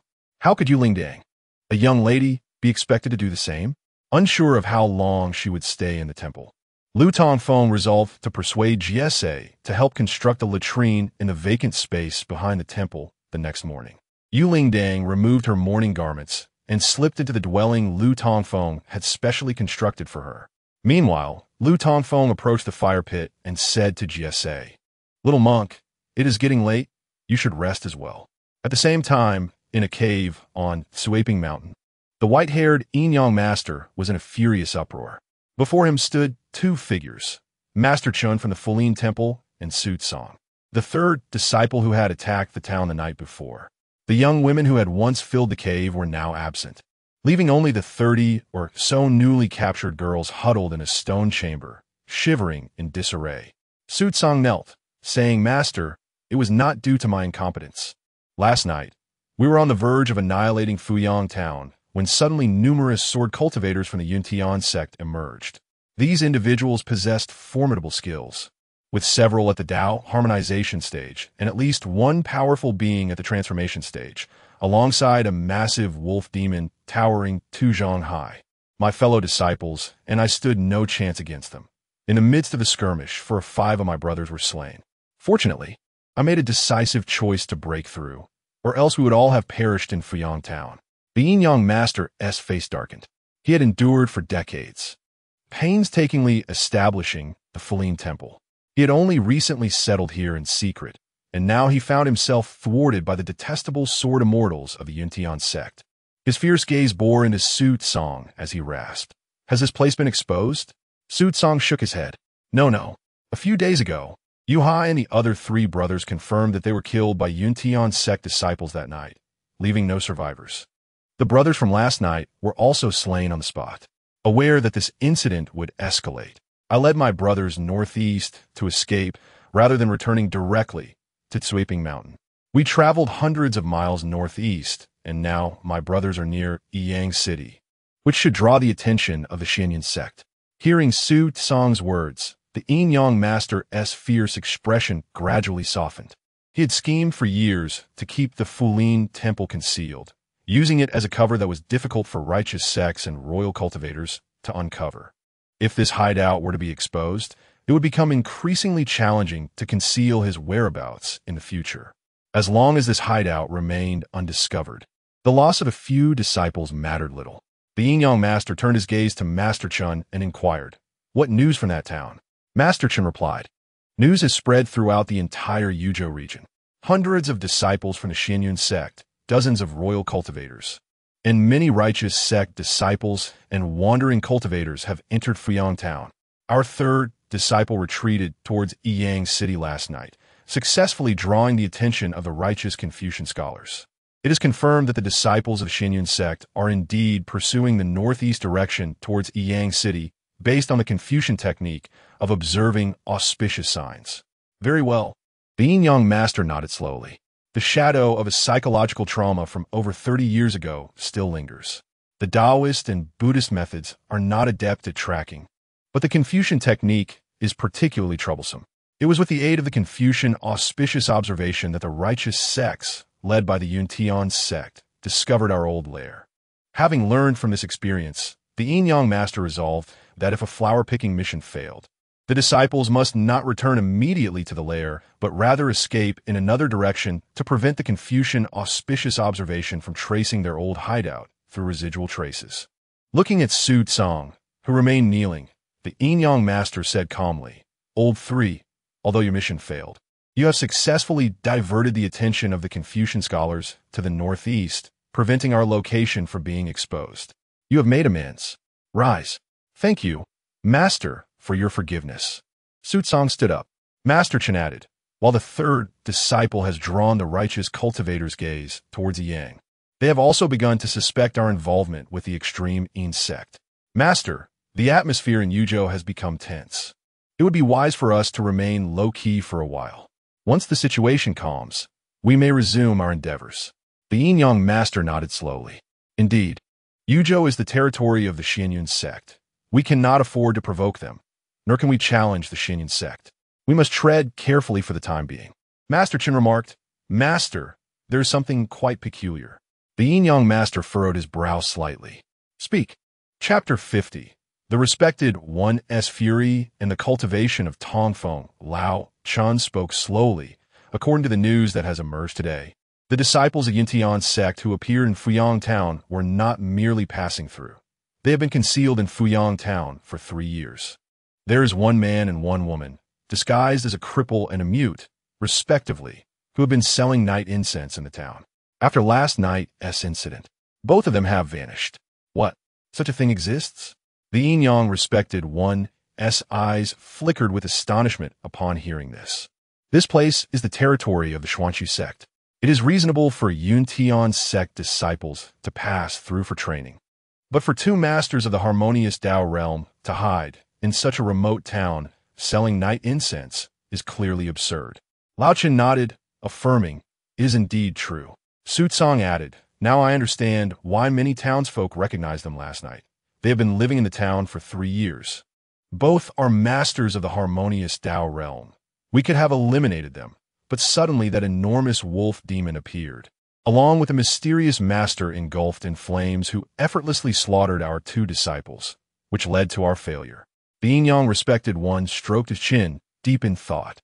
This matter indeed seems unusual. Why would such a remote town harbor so many masters? Could there be some hidden secret within the town? After pondering for a moment, the yin-yang respected one commanded Lao Chun, "Tomorrow morning, take a few disciples who have been shaved and are of pure background, primarily practicing Buddhist heart methods, and under the pretense of transcending the souls of the deceased, personally visit Fuyang Town to investigate the true identities of those righteous cultivators, and also see what is extraordinary about that town." Lao Chen appeared somewhat hesitant. "Master, with so many righteous masters gathered in the town, will our visit not arouse their suspicion?" Is your inaction that will raise suspicion. Cooling Mountain is only 50 or 60 miles from Fuyang Town. Knowing that such events have transpired, yet failing to send disciples to investigate is illogical. Lao Chen contemplated and replied, "What you say is quite right. I shall take people there tomorrow morning." Good. Third, return to Yang immediately and inform the disciples to scatter and evade the pursuit of the righteous disciples. Then regroup after some time. Yes, master. The yin-yang respected one waved his hand, dismissing them both. Having lost so many disciples in just a few days and attracted the attention of so many righteous cultivators has ignited his fury. He must temper his rage. He vanished from a stone platform and reappeared outside the stone chamber where the maidens were held captive. He removed the iron chain from the door and strode inside. The maidens displayed expressions of terror, trembling, yet none dared to scream. For over the past few days, several maidens have been choked to death by this ruthless, white-haired demon for crying out loud. The yin-yang respected one casually seized a young maiden, tearing off her only remaining garment before the eyes of the crowd, forcefully taking her against her will. The maiden's face contorted in pain, yet she dared not resist, silently gritting her teeth to endure. The fresh maidens do have a certain appeal. This was the yin-yang respected one and Appo's heartfelt assessment. In the dead of night at the Earth God Temple, the flames had extinguished, yet the temperature within the temple only seemed to rise, warm as spring. The little monk, Jiesheng, slowly opened his eyes, finding Lu Tongfeng seated in meditation, spiritual energy gathering above him and radiating a faint, colorful glow. Lu Tongfeng's skin had taken on a dark red hue. Jiesheng keenly sensed that the rising warmth within the dilapidated temple emanated from Lu Tongfeng himself. However, he found nothing particularly strange about it. He could not believe Lu Tongfeng's previous denial of being a cultivator. How could the sole disciple of the renowned sword god of fire, Tianjian, be an ordinary mortal? At that moment, a corner of the curtain was lifted, revealing Yu Lingzheng and Appo's head peeking through. Rubbing her sleepy eyes, she looked around, wondering if the temple was on fire. Just as she was about to speak, she noticed Jiesheng placing a finger to his lips, signaling her to be silent. At that moment, the large black dog, who had been sleeping beside Lu Tongfeng, also slowly lifted its head, gazing at the two. Jiesheng pointed at Lu Tongfeng, whispering, "The temperature in the temple is rising because the little madman is cultivating. Do not disturb him, Lingzheng. You should return to sleep." Yu Lingzheng, wide-eyed with astonishment, stared blankly at the swirling, colorful energy above Lu Tongfeng's head and his reddened skin. Having known Lu Tongfeng for over a decade, she never realized he was also a cultivator. No wonder he was able to produce the rare spirit herb only cultivators possess to heal her the other day. And no wonder he could effortlessly drag the coffin cart through the thick snow yesterday. So Lu Tongfeng is a cultivator. With this revelation, Yu Lingzheng could no longer sleep. As she gazed at Lu Tongfeng's face, she suddenly found him to be rather handsome. Jiexing turned over, propping his head on his hand as he watched Lu Tongfeng. He murmured to himself, "Such potent pure yang energy. Is this the Taiji Xiandao, true scripture of Yintian sect? It seems somewhat similar to our Buddhist true methods." Jiexing also detected the pure yang essence radiating from Lu Tongfeng. Yintian sect belongs to the Taoist school, primarily practicing the heart method known as the Taiji Xiandao, true scripture, which emphasizes the harmony of yin and yang and the interdependence of the five elements, focusing on the dual energies of yin and yang during cultivation, with the true energy often appearing in a dark blue hue. Only the true methods of the Buddhist school manifest in golden hues during cultivation, and they predominantly possess a pure yang attribute. Thus, the spells and techniques of the Buddhist school are often grand and powerful, contrasting significantly with the principles of the Taoist Taiji. Jiexing's master is the eminent Xianbei monk from the Kahaisi Temple, a figure of great renown, and he is well-versed in various teachings. Like Yin Fuyao, he too sensed that Lu Tongfeng and Appo's cultivation method seemed quite extraordinary. Unbeknownst to Lu Tongfeng, he was being secretly observed every night during his cultivation. At this moment, his mind had entered the meditative state described in Buddhist teachings. However, tonight in Appo's cultivation was entirely different from before. He could distinctly feel the heat radiating from every acupoint in his body. Turning inward, he witnessed the transformations occurring within. All of his acupoints were emanating a faint crimson glow, an occurrence never seen before in his prior cultivation. And it was a physical anomaly that had manifested only after he was engulfed in flames. This night was indeed peculiar. Lu Tongfeng's cultivation did not attract the wandering spirits that usually gathered outside the small temple. Now, in the late hours of the night, the area surrounding the Earth God Temple was remarkably tranquil. In the heart of winter, even the chirping of night insects was absent. The moonlight, reflected off the snow, rendered the night not overly dim. The small temple, the ancient well, the large locust tree, and the massive stone inscribed with the words boundary between immortals and mortals appeared as a beautiful painting beneath the moonlight. As the cold wind blew, the branches rustled, producing a soothing sound that seemed to enhance the elegance of the night's tranquility. Chapter 51. The Art of Acupuncture. Outside, the cold wind howled like a knife, while inside, the warmth was reminiscent of spring. Whether it was due to the ceiling of the small temple and Appo's cracks in windows, or the awakening of some ancestral bloodline after the great fire of the previous night, Lu Tongfeng found the temperature within the Earth Temple significantly elevated during his cultivation that evening. Faced with the changes within his body, Lu Tongfeng appeared somewhat bewildered. Since childhood, he had diligently studied under his master's guidance, mastering the identification of acupoints and meridians, as well as the intricacies of the 360 major acupoints within the human body. He could recite his master and Appo's teachings on enduring cold and hunger with ease. Yet, he could not fathom why his body and Appo's acupoints were undergoing such peculiar transformations.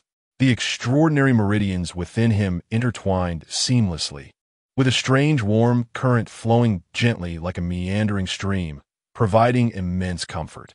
His body was dotted with acupoints, akin to stars scattered across the night sky, with the meridians connecting these points, allowing the warm current to traverse through them. Even when Lu Tongfeng ceased his cultivation, this warm flow did not dissipate as it had in the past. Previously, the warmth would only circulate slowly through his meridians during cultivation, helping him endure hunger and resist the biting cold. Once he stopped, that energy would swiftly vanish, or rather, it would disperse into the various acupoints throughout his body, never lingering for long. Now, however, upon halting his practice, the mysterious energy that resembled a flow of air within his meridians did not assimilate into his acupoints as it once did. Lu Tongfeng, a carefree youth, decided not to dwell on the changes within his body, as they seemed to bear no negative repercussions and appeared to be quite beneficial instead. He silently recited the contents of the heart method imparted by his master, attempting to harness this newfound energy within him. As he focused his mind, he recalled the teachings of harnessing pure yang energy, guiding it upward, tucking in his abdomen, and channeling his will as if directing a spirited steed. He traversed the meridian points, feeling the energy surge through him, akin to the sun's heat enveloping his being. Unbeknownst to Lu Tongfeng, the warm flow he had failed to comprehend over the years was, in fact, the unique true essence possessed by cultivators. His method of cultivation diverged entirely from those of Taoists, Buddhists, demonic sects, or ghostly orders. While other practitioners would gather their energy into the dantian, Lu Tongfeng's dantian was merely a semblance, akin to that of an ordinary person. The true essence did not condense there, but rather distributed among the 360 acupoints throughout his body. He was not cultivating his dantian, but was instead honing his acupoints. Through the operation of the techniques, Lu Tongfeng soon discovered that he could effortlessly manipulate the energy coursing through his meridians. He could not only control the speed of this energy, but also direct it into any acupoint at will, making it vanish entirely from his meridians in an instant. With a mere thought, he could summon this power from any acupoint, allowing it to wander throughout his body. Each acupoint seemed to serve as a reservoir for spiritual energy. This revelation filled Lu Tongfeng with elation, and throughout the night, he reveled in the joy of guiding the spiritual energy through the meridians of his body.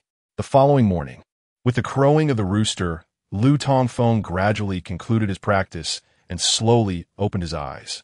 The dilapidated temple remained shrouded in dimness due to the coverings of cloth over the doors and windows. However, light could still be seen filtering through the cracks. The temple felt wonderfully warm. Had he known that sealing the roof and amp, oppos, S-hole, and covering the doors and windows would create such warmth, he would have done so long ago. As he basked in the temple and oppos, S-warmth, Lu Tongfeng regretted not having repaired it sooner, for he had endured years of cold within this broken shrine. He had not realized that the warmth within was not merely a result of his repairs, but rather the pure yang energy released during his cultivation. The little monk, still asleep on the straw, remained oblivious, while Yu Lingdang likely had not yet awakened. Concerned about disturbing them, Lu Tongfeng quietly opened the temple door and stepped outside. As he exited, a gust of cold air hit him, causing him to shiver. Dahe was frolicking in the snow outside the door, prompting Lu Tongfeng to hush the dog. While it didn't matter to the little monk, Yu Lingdang had not been sleeping well lately, and waking her would be unfortunate. After calming Dahe, Lu Tongfeng instinctively moved towards the open-air ancient well to relieve himself. Just as he was about to unfasten his belt, he paused, peering down into the well. I promised to help Fairy Fuyao find something down there. If I were to relieve myself now, wouldn't I be suffocated upon descending? With this thought, Lu Tongfeng decisively walked behind a nearby boulder. Suddenly, footsteps approached from behind. Turning, he saw the little monk in his moon-white robe, stretching and yawning as he approached. Little madman, are you going to relieve yourself? Care to join me? The little monk chuckled as he reached Lu Tongfeng's side. The two youths then took turns behind the boulder, enjoying the moment. Afterward, as they emerged, Dahe began barking furiously again. Lu Tongfeng followed the dog's gaze and spotted a golden cloud swiftly approaching from the southern sky. The little monk, resembling a mouse spotting a cat, quickly ducked behind a large locust tree. What are you doing, little monk? The Buddhist disciples. Don't let them discover me.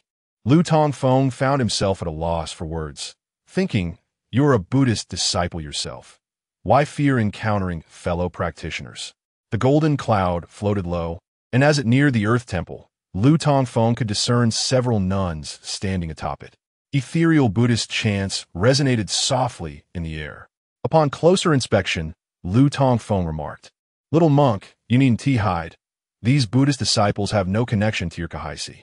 They are not monks, but rather the detestable nuns from the Fulin Monastery on Tsuaping Mountain, several dozen miles to the south. Lu Tongfeng felt a sense of astonishment. He had encountered the nuns from Fuling Monastery a few times over the years, but they had always been walking along the road. To see them flying now indicated their considerable cultivation level. Chapter 52. Stealing chickens and sneaking around? A nun? It terrified me. I thought it was the brothers from the Bitter Sea Temple. After this group of nuns flew past the Earth God Temple, the little monk, who had taken a vow of celibacy, brazenly emerged from behind the old locust tree. Lu Tongfeng cast a sidelong glance at him and remarked, "Little monk, I don't quite understand. As a disciple of the Bitter Sea Temple, are you truly afraid of encountering your fellow disciples?" The little monk scratched his head awkwardly and replied, "It an amp, oppos. That's not so much fear. It an amp, oppos. It's just that I prefer not to return to the Bitter Sea Temple. You see, the temple is indeed nice, but one must adhere to strict precepts. Even having a bite of meat or a sip of wine is quite difficult. Where's the freedom of the mundane world? To be honest, I have lived in the temple for over 20 years, and I have not experienced as much joy as I have in these past 2 years since leaving. I haven't yet savored enough of the worldly pleasures. If I were to be caught and taken back to the temple, it would be challenging to descend the mountain again and indulge in meat and wine." Lu Tongfeng nodded in understanding, while simultaneously harboring a deep disdain for this unorthodox monk. "Little monk, it seems many practitioners from various righteous sects have come to the town. Are you truly not going to take a look? If I go, I wouldn't be of any help. If they truly find the lair of that sinister sect, I can always return to vanquish evil later. Little madman, do you want to put on an act in front of them?" "Put on an act? What do you mean?" "Ah, are you suggesting that I play the fool?" "Of course, I mean to display my talents. You are the sole, true disciple of the Sword God. And if you were to make a public appearance, Wu Nand amp, oppos, tea that create a sensation across the land? About that, let in amp, oppos, as forget it. I am quite indifferent to fame and fortune and do not care for such hollow renown." Lu Tongfeng shook his head in refusal. His words sounded noble, but in truth, he felt cowardly. His master, the so-called Sword God, was an old trickster, but he himself was not. Those practitioners were all gifted individuals, and if they were to learn of his identity as the Sword God and Oppos, as disciple, some might foolishly challenge him publicly. Declining the challenge would be embarrassing for both him and his master, while accepting it would expose his lack of skills, leading to potential humiliation or even death. Moreover, Yin Fuyao had warned him just the day before not to casually disclose his identity to others. Observing Lu Tongfeng feigning an air of indifference to fame, the little monk Kuden and Oppos, he helped but give him a thumbs up. "Truly, you are the disciple of the Sword God. Your realm is indeed lofty and far beyond the reach of us mere mortals." Lu Tongfeng chuckled and waved his hand. "You flatter me, little monk. Regarding my identity, let's not speak of it again, nor refer to me as the Sword God's disciple. I prefer to remain low-key." Understood. "Since you won and Oppos, go to the town to join the commotion, then let us stay here for the time being. I have a favor to ask of you. Little madman, we are friends now. If there is anything you need me to do, just say it. I may not have much, but I do possess a fair amount of strength." Today, Lu Tongfeng intended to accomplish 2 tasks. First, he planned to construct a simple latrine behind the Earth God Temple. Second, he sought a suitable burial site to lay Grandma Lu and Aunt Fat to rest. He shared his plans with the little monk, who readily agreed to assist him. When Yu Ling Dang awoke from her slumber, she did not see either of the two inside the temple. However, she could hear their voices and the barking of Dehei coming from behind the small temple. Upon opening the back door, she spotted Lu Tongfeng and the little monk chopping bamboo.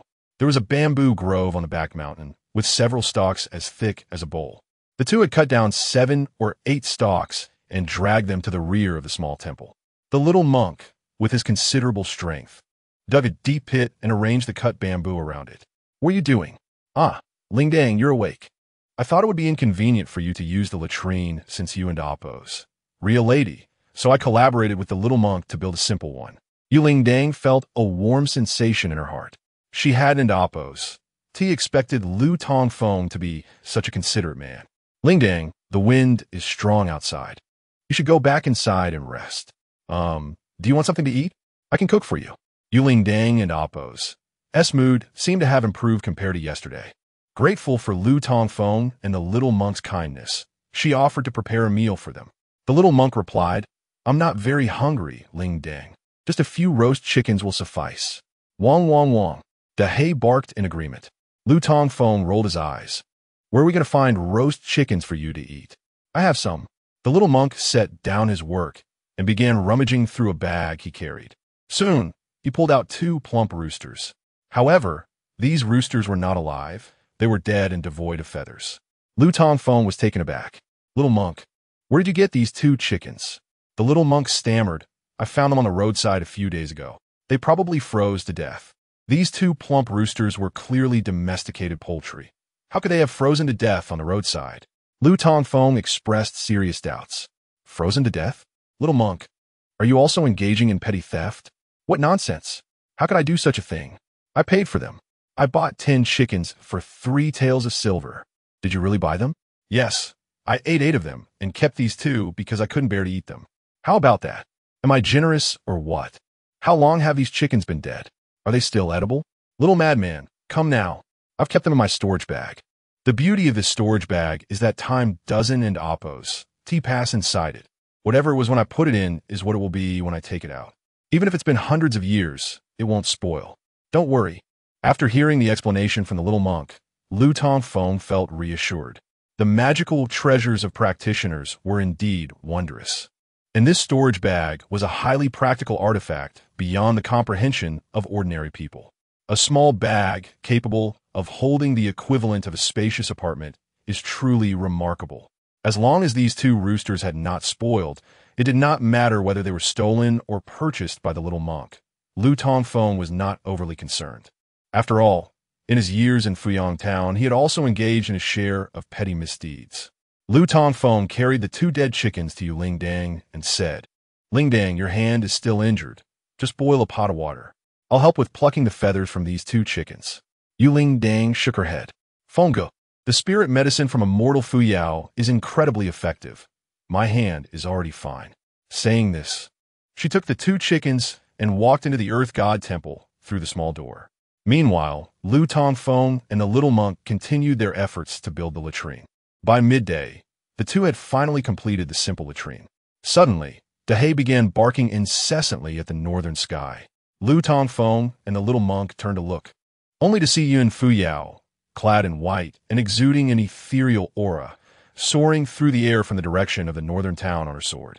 In midair, Yun Fuyao spotted Lu Tongfeng and the little monk behind the Earth God Temple and gracefully descended toward them. Chapter 53. Tongfeng's perception of others and Fuyao's discontent. "Fuyao, how'd you come here?"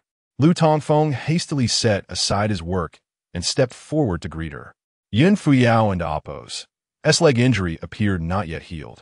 She did not touch the snow-covered ground, but instead stood atop her sword, which hovered approximately half a foot above the surface. "What are you all doing?" she inquired. Lu Tongfeng replied, "Lingling is now residing in the temple. Being a young lady, she finds many tasks less convenient than a man. So we constructed a small hut for her." Yin Fuyao felt somewhat speechless. Having resided here for 2 days herself, this impudent boy had not considered her comfort. She remarked coolly, "You seem quite thoughtful." Lu Tongfeng chuckled softly. The little monk, Jieshing, interjected, "Let us not linger here in the cold. The roast chicken is likely ready. Let's head inside and eat while we talk." Lu Tongfeng nodded and promptly invited Yun Fuyao into the temple. Upon entering, they observed that the windows and doors were secured with cloth to block the wind. The 3 large holes in the roof had been patched, and even the once disheveled interior, akin to a pigsty, had been tidied up.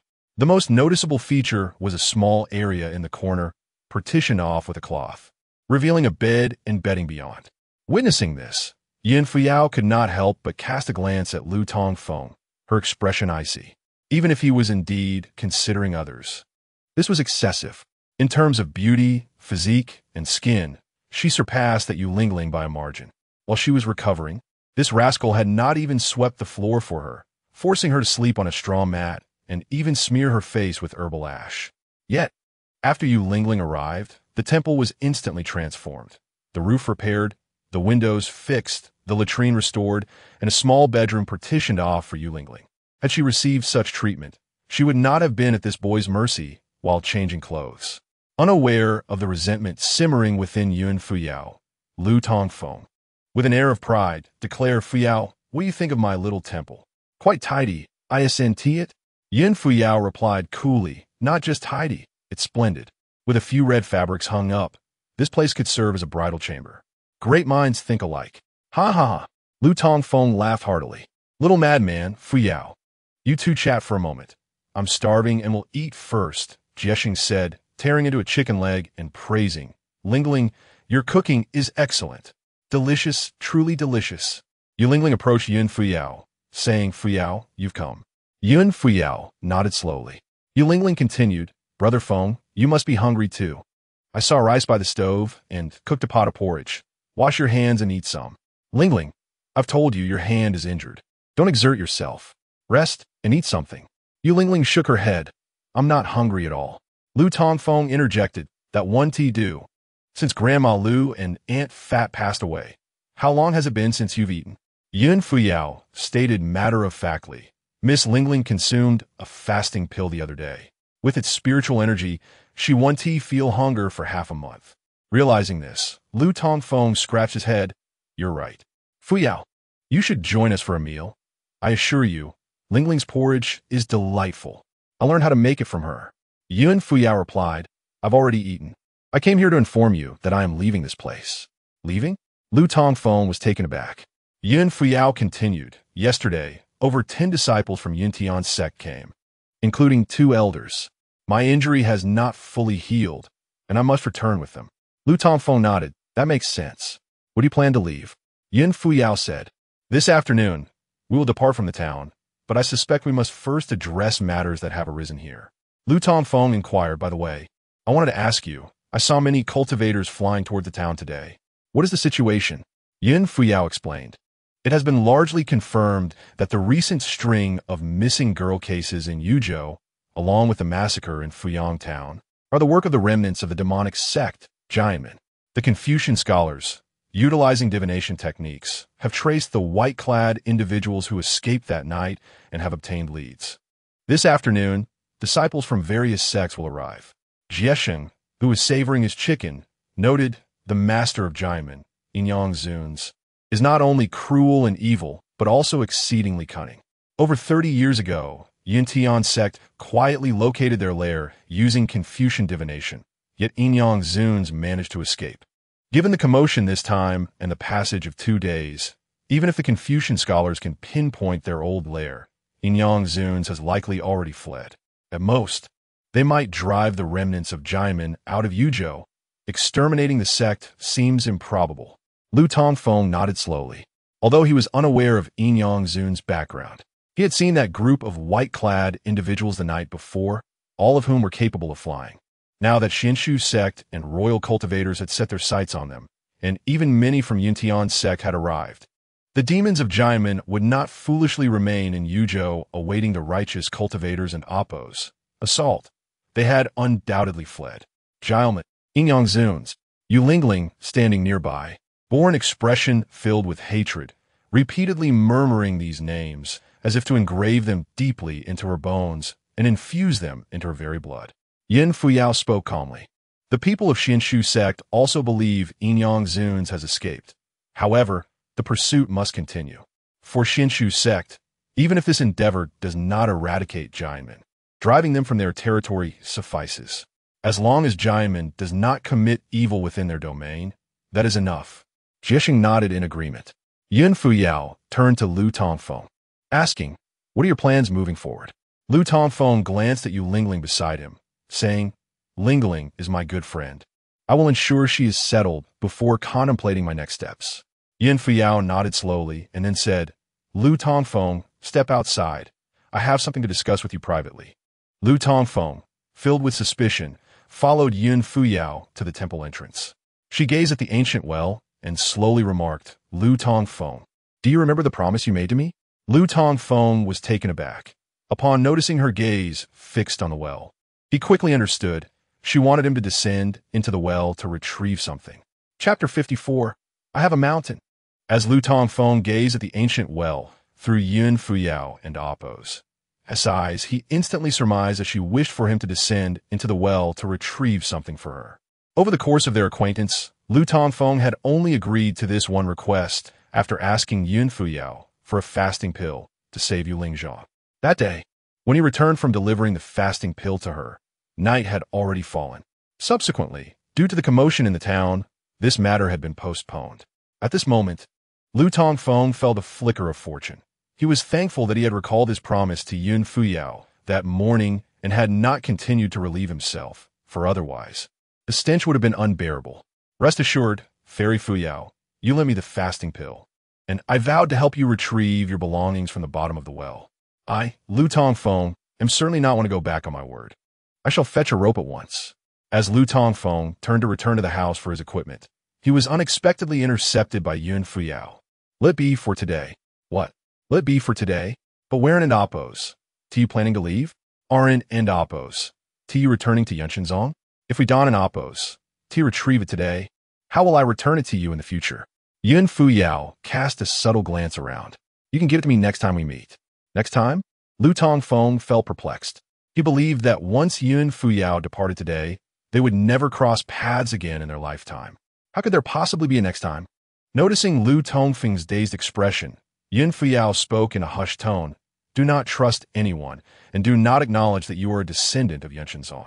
With that, she produced a cloth bag and tossed it to Lu Tongfeng.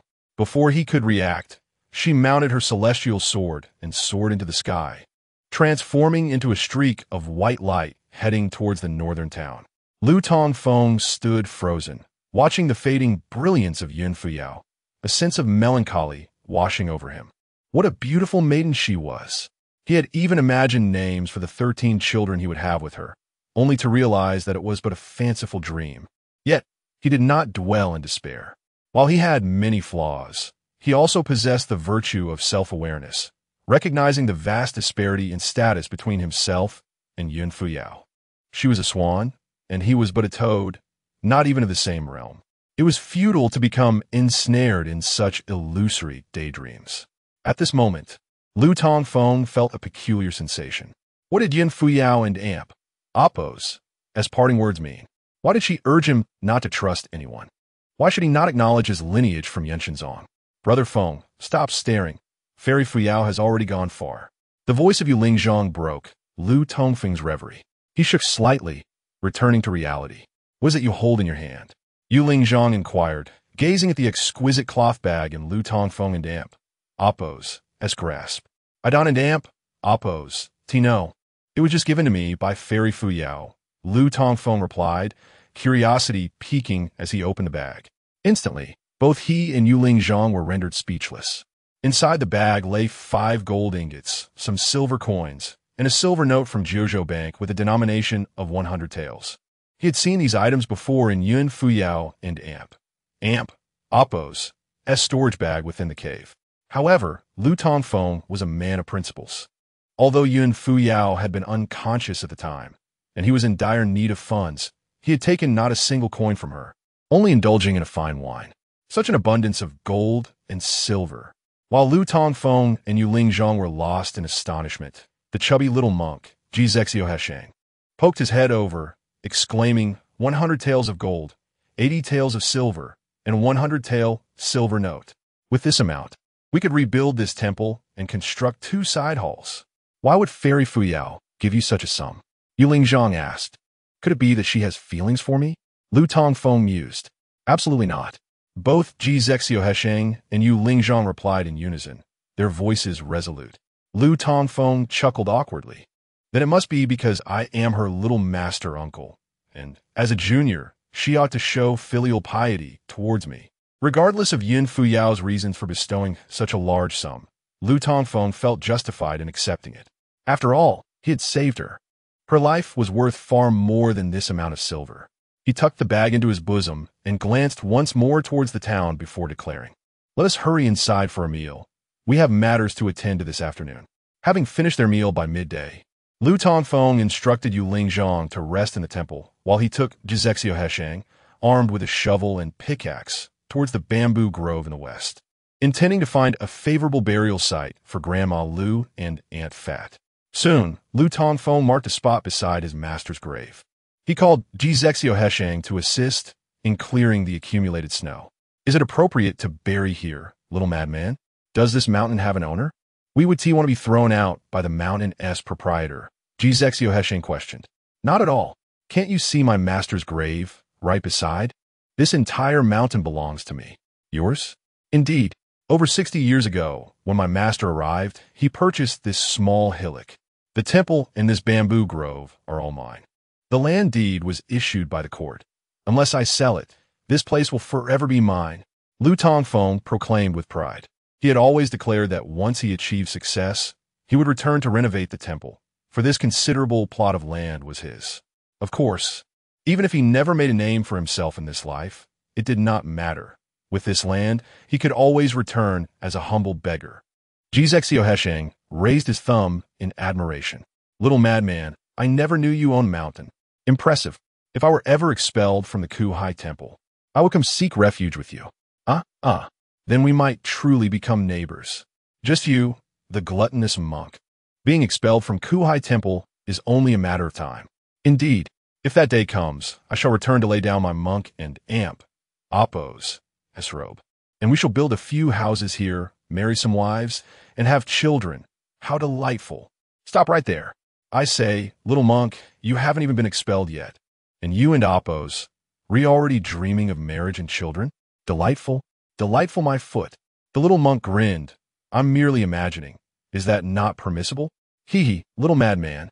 Are you helping Ling Zhang because you wish to marry her? Lu Tongfeng retorted. Ling Zhang is the most beautiful maiden in Fuyang town. Who wouldn't want to marry her? However, I, Lu Tongfeng, am a gentleman of integrity. My assistance to Ling Zhang is devoid of any ulterior motives. We are childhood friends, and Grandma Lu and Aunt Fat have often aided me.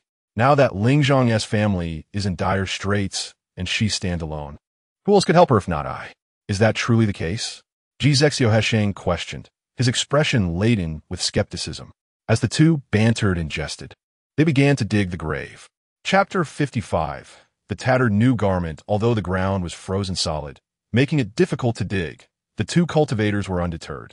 They possessed ample strength, and in less than an hour, 2 6-foot-deep pits were excavated.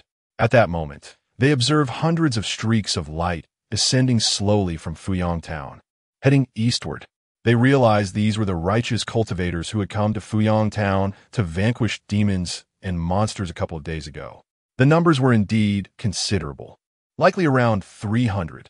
Covered in dirt, Lu Tongfeng leaned on his shovel, craning his neck to gaze at the receding streaks of light. With a face full of envy, he remarked, being a cultivator is truly enviable, soaring on swords, chasing the wind and lightning, wandering above the clouds, traversing the realms of heaven and earth. It's a life to aspire to. Little monk, do you believe that if I were also a cultivator, if I could fly on a sword, my relationship with Fairy Fuyao would be destined to succeed? The little monk, Jesse, rolled his eyes and replied, Crazy lad, I'm not trying to dampen your spirits. But even if you were the world's greatest sword immortal, there would still be no hope for you and Fairy Fuyao? Lu Tongfeng was furious. Is that not discouragement? I'm not bad looking, am I? Just a tad darker skinned. A man looks more masculine with a bit of tan. I'm no pretty boy. Am I right?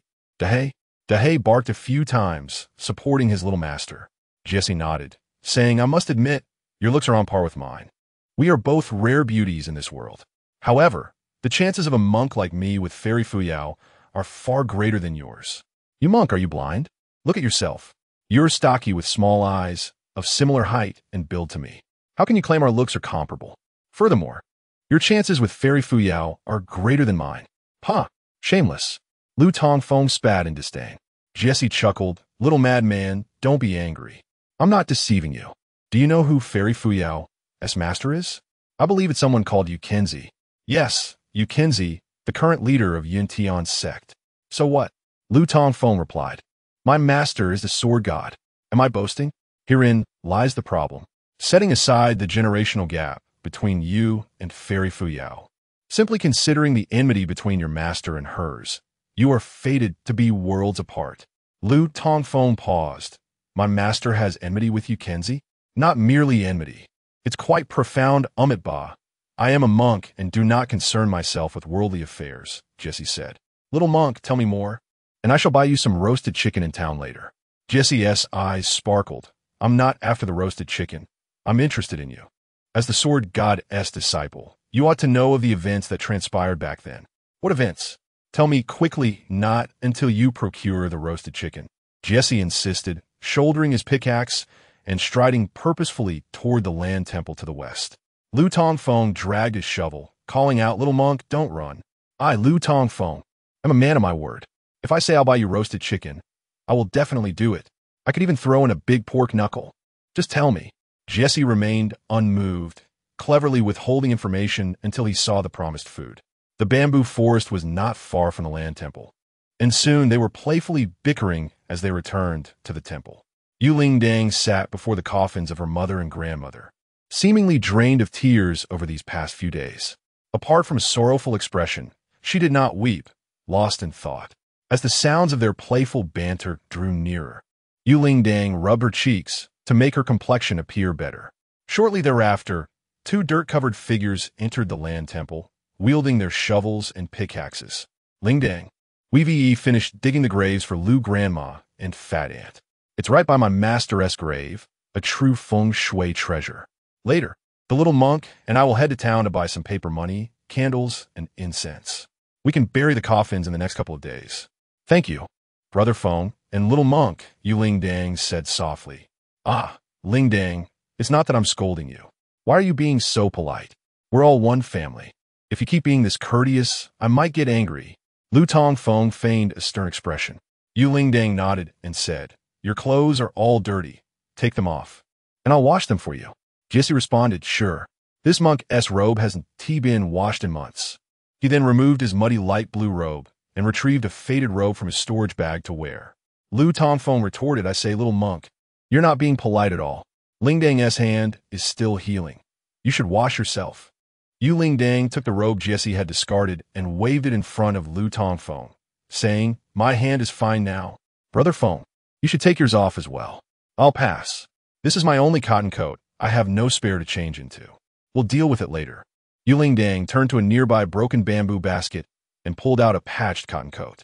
Earlier, when I was fine, I noticed your coat was torn, so I mended it. I even took apart a coat I couldn't wear and added some cotton. You should wear this for now. Lu Tongfeng gazed at the patched coat she handed him. Indeed, it was the one with several large holes. Now, the rips had been mended, and fresh cotton had been added. Since his master's passing, it was the first time someone had repaired his clothing. Seeing Lu Tongfeng lost in thought, Jesse, the ever-supportive monk, remarked, Look how well Lingdang has sewn. I have always emphasized that a home needs a woman. Crazy lad, don't just stand there. Change into clean clothes, and let us head to town for roasted chicken and pork knuckles. It's getting dark. Lu Tongfeng snapped back to reality, taking the coat from Yu Lingdang, saying, Lingdang, thank you. Yu Lingdang smiled brightly, replying, Brother Feng, you just said we're family, and besides, you've helped me so much. Without you, I wouldn't know what to do. Cough, cough, it's truly getting dark, Jesse urged once more. Dahay, unable to watch any longer, grabbed Jesse's garment and tugged him towards the exit. His little master was on the verge of finding love. And here was this impure monk creating chaos. Chapter 56. The 10 celestial maidens clad in fresh attire, Lu Tongfeng and the young monk, who struggled with temptations, soon arrived at Fuyang town. They were the only ones to come. Yu Lingdang and Dahay remained at the Earth Temple. The southern region of the town had transformed into a desolate wasteland, much like the day before. However, the black smoke that once billowed from the ruins had dissipated, and the flames had been extinguished. The corpses that once littered the streets had been cleared away. In a single night, the town's population had been halved, rendering the already forlorn settlement even more tranquil. The influx of cultivators over the past couple of days had largely departed, though not entirely. As Lu Tongfeng entered the town, he was greeted by ethereal Buddhist chants. Upon approaching, he discovered a temporary altar set up by a dozen nuns from the Fulin Monastery in a relatively clean courtyard not far from the ruins of Yu Lingdang and Appo's home. The nuns were rhythmically striking wooden fish and reciting scriptures. Besides the nuns from Fulin Monastery, some disciples from the Xuanji sect had also chosen to remain. Although no one anticipated the return of the fleeing disciples from the Jin sect, a sense of vigilance lingered. They had learned from the townsfolk that a certain lame Li and Li Chuyin, suspected disciples of the Yuntian sect, had been hiding in the town for over 3 years, an anomaly that raised suspicions. Thus, the elders of the Xuanji sect had decided to leave a contingent of disciples in Fuyang town under the pretext of protecting the locals. But their true purpose was to investigate the motives of lame Li and Li Chuyan's concealment. Among the remaining disciples was Wei Yurong, a figure whom the young monk had long admired. As Lu Tongfeng and the young monk approached the vicinity of the Buddhist altar, they beheld 3 figures exiting, 2 men and a woman.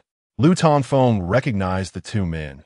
One was Lin Feng, the grandson of the village chief Lin Deming, and the other was Chu Yuan Hong, a disciple of the Xuanji sect whom Lu Tongfeng had encountered the previous day.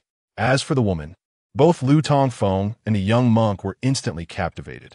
The young woman possessed striking features, delicate brows like willows, lips akin to coral, and skin as fair as snow. In terms of beauty, she seemed to rival even Yun Fuyao. However, it was her figure that truly took their breath away. Her silhouette was graceful and alluring, accentuated by the flowing water-green dress that seemed to defy gravity, showcasing her curves magnificently. The combination of an angelic visage and a devilish figure rendered Lu Tongfeng and the young monk, both not particularly virtuous in nature, utterly speechless, their hearts racing at the mere sight of her. Upon noticing the green-clad maiden approaching, Lu Tongfeng felt that every woman he had encountered in his 16 years now paled in comparison. Even Yun Fuyao appeared somewhat diminished beside her. It was not that Yun Fuyao lacked beauty. Rather, men are often drawn to the more pronounced attributes.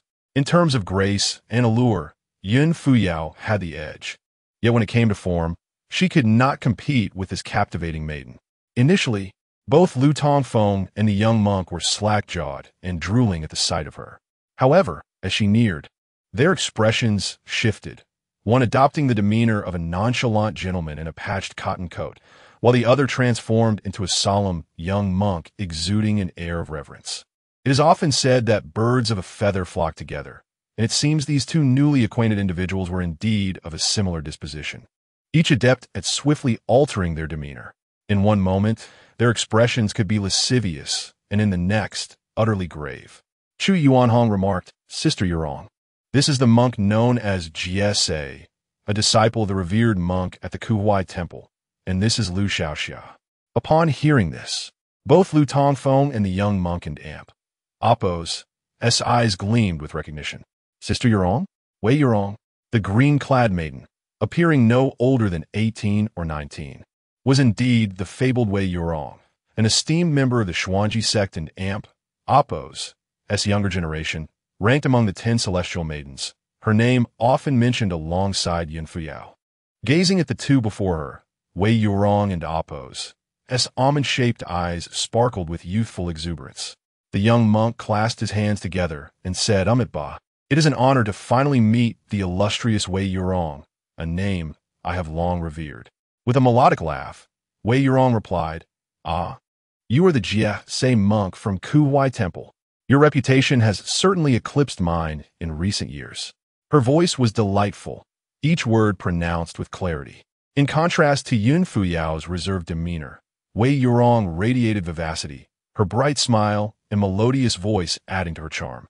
The young monk appeared somewhat flustered as he responded, "Sister Yurong, you flatter me. I am but a figure of mere reputation, unworthy of such praise." Wei Yurong chuckled softly, seemingly familiar with the young monk's past exploits. She then turned her attention to Lu Tongfeng. He slightly bowed and introduced himself. "I am Lu Tongfeng. Honored to meet you, Sister Yurong." "Lu Tongfeng, are you acquainted with the Jie monk?" she inquired. Lu Tongfeng nodded affirmatively. "Indeed, we are friends.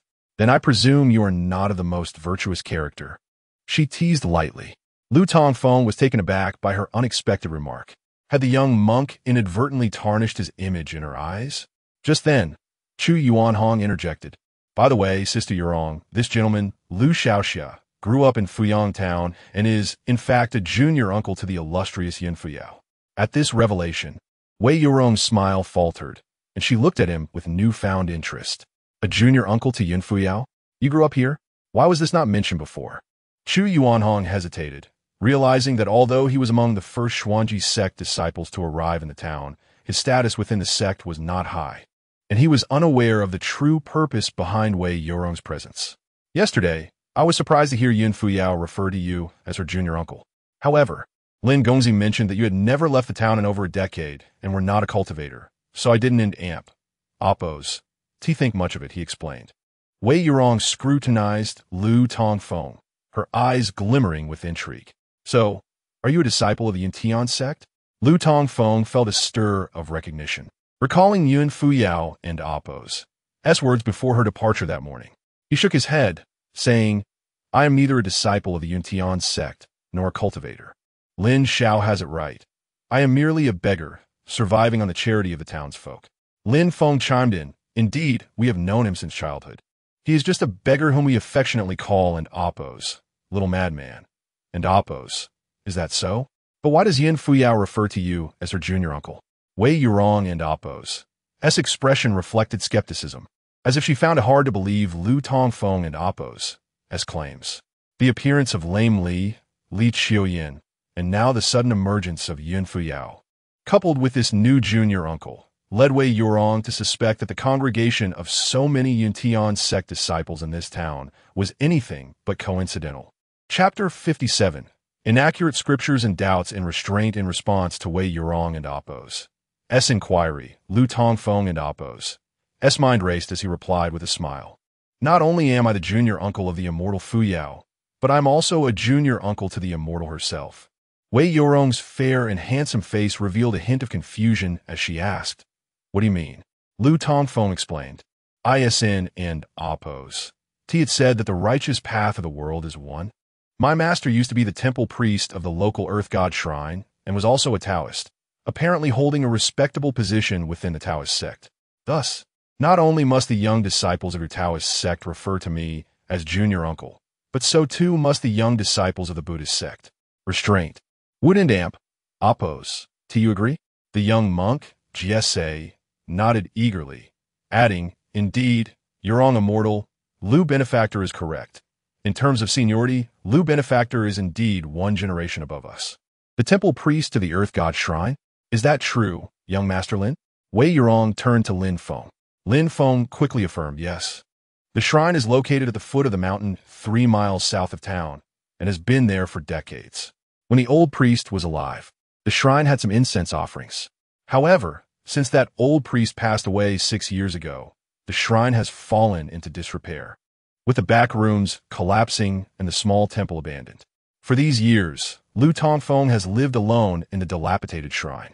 Oh, so that is how it is. Wei Yorong nodded slowly, yet her doubts remained. The Shinshu sect had retained her not only for her meticulousness, but also for her intelligence. The saying large-breasted yet brainless did not apply to her. Lu Tongfeng shifted the topic, saying, I thought the cultivators in town had all left by afternoon, yet some remain. Young Master Lin, what are the nuns from the Fulin monastery doing? Lin Feng had always looked down upon Lu Tongfeng. The previous day, Lu Tongfeng had taken Yu Ling Dang to the small temple, further aggravating him. As a fellow man, he understood Lu Tongfeng's ulterior motives. Since childhood, Lu Tongfeng had pursued Ling Dang. And now, with her family in dire straits and becoming the target of scorn in the small town, this scoundrel took advantage of the situation. Lin Feng too held affection for Yu Ling Dang, but under the current circumstances, the townsfolk blamed her for the calamity. His grandfather had ordered him to keep his distance from her to appease the townspeople. He planned to take Ling Dang to Xiang once the turmoil had subsided, where they could avoid the town and amp, Oppos, as gossip. Yet, he never expected Lu Tongfeng, the wretched beggar, to seize the opportunity first. Madman, why aren't and amp, Oppos, you staying in your shabby temple? Why meddle in the town and Oppos' affairs? Go away, Don and Oppos. Cause trouble here. Lin Feng shoved Lu Tongfeng aside and said to Wei Yorong and the others, Yang Immortal, let the nuns of Fulin Monastery perform the rites for the souls of the deceased townsfolk. The sky is darkening. We should return for dinner. Wei Yorong nodded. Young Master Lin, remember to send some vegetarian dishes to the nuns. Lin Feng replied, Everything is arranged, rest assured, Immortal. Wei Yurong then turned to Lu Tongfeng and Jesse, saying, Jesse Lu, junior uncle, you Haven and Oppos. T had dinner either, come with us. Lu Tongfeng shook his head, there and Amp. Amp? Oppos. That's no need. I have a friend at the temple, and I need to return after purchasing some items. Wei Yurong looked at Jesse. And you? Jesse quickly shook his head. Thank you for your kind offer, Yurong Immortal, but I am currently staying at the Earth God Shrine to the south. If you need anything, you can find me there. Wei Yurong nodded. All right, I will visit. With that, they clasped their hands in farewell on the street. The trio of Wei Yurong made their way north along the cobblestone path. Once they had walked a distance, Lu Tongfeng spat at the ground in their wake. That Lin Feng is truly a petty man. Look at how he bows and scrapes to those two disciples of the Shinshu sect. And he considers himself an educated man from the Bailu Academy? Bah, Jesse asked, madman, do you have a grudge against him? Indeed, countless grievances, both large and small. His family is the wealthiest in town and has long sought to buy the mountain behind the Earth God Shrine. Absurd. That is the ancestral property left by my master. How could I possibly sell it? Thus, when we were children, Lin Feng often led a group of boys to trouble me. It was only after he was sent to Bailu Academy 2 years ago that I finally had some peace. Now it makes sense. Jesse and Amp. Oppos. S round face showed realization. Lu Tongfeng said, no more talk of him. Let us hurry and buy some essentials before we return to the temple. Nightfall is approaching, and I worry Ling Dang may feel frightened alone in the temple. The taverns in town had already been set ablaze by a band of thieves. However, there were still some general stores to the north of the town. Moreover, Lu Tongfeng was well acquainted with every household in town, allowing him to procure poultry or mountain goods from them. The townspeople had always looked down upon Lu Tongfeng, and now that he had taken in Ling Dang, the so-called scourge, their disdain grew even stronger. Yet, no one would turn away from Silver. Now, transformed into one of the wealthiest individuals in the small town, Lu Tongfeng could easily purchase whatever he needed from the townsfolk at a premium. He bought some rice, flour, oil, and other goods from the general store. Jesse had a fondness for chicken, so Lu Tongfeng paid 3 times the market price to buy 4 chickens from a few local poultry farmers. He then stuffed them all into Jesse's storage bag. As they made their way back, they passed by the temporary temple established by the disciples of Fulin Monastery. Although Lu Tongfeng despised that group of nuns, he refrained from cursing them this time, as their gathering was for the purpose of guiding the souls of over 200 deceased townsfolk. Suddenly, Jesse halted, frowning at the temporary temple where the nuns were gathered. From a distance, one could see a dozen nuns sitting cross-legged on cushions, striking wooden fish and chanting scriptures. The entire town seemed to be enveloped in the ethereal sounds of their Buddhist chants. Young monk, what are you staring at? Let us go. Lu Tongfeng called back, urging Jesse. Jesse furrowed his brow. It and Amp. Oppos. That's quite strange. What is strange about it? You're also a disciple of the Buddha. Haven't you seen a Buddhist gathering before? Jesse replied slowly. It's precisely because I am a disciple that I find it peculiar. There are 5 scriptures used in the Buddhist rite for guiding souls. The Rebirth Mantra, the Diamond Sutra, the Great Prajna Sutra, the Ksitigarbha Sutra, and the Heart Sutra. They are currently chanting the Ksitigarbha Sutra.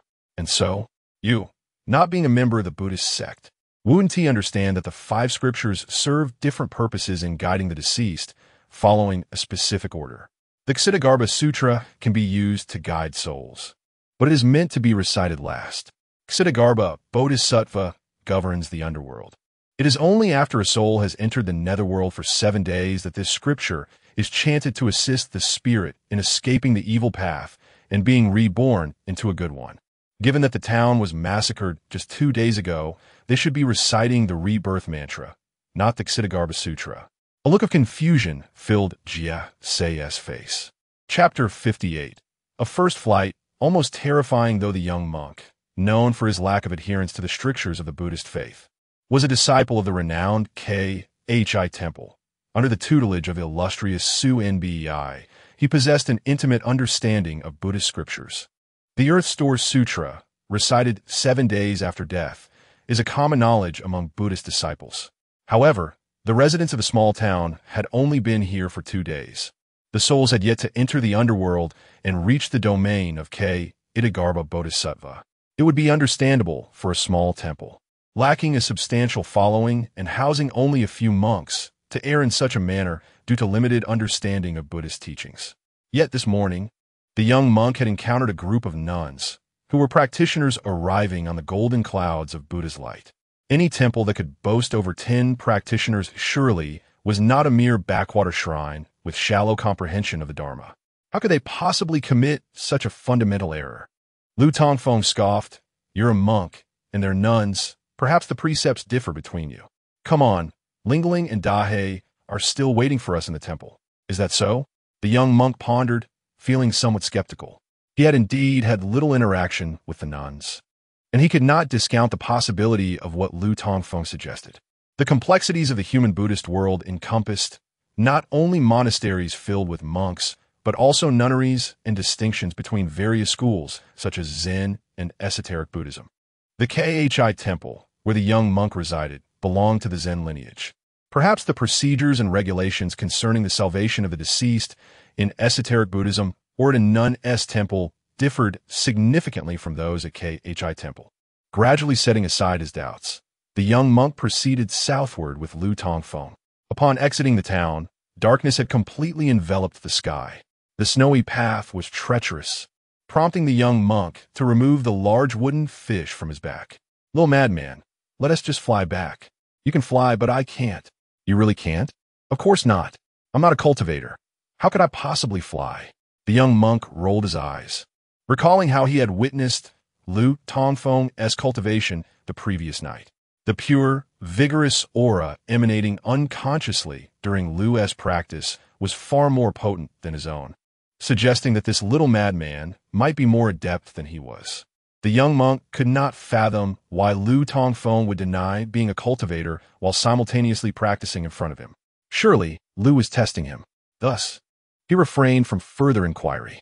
"Since you can oppose, fly, my magical artifact can easily carry 2 people.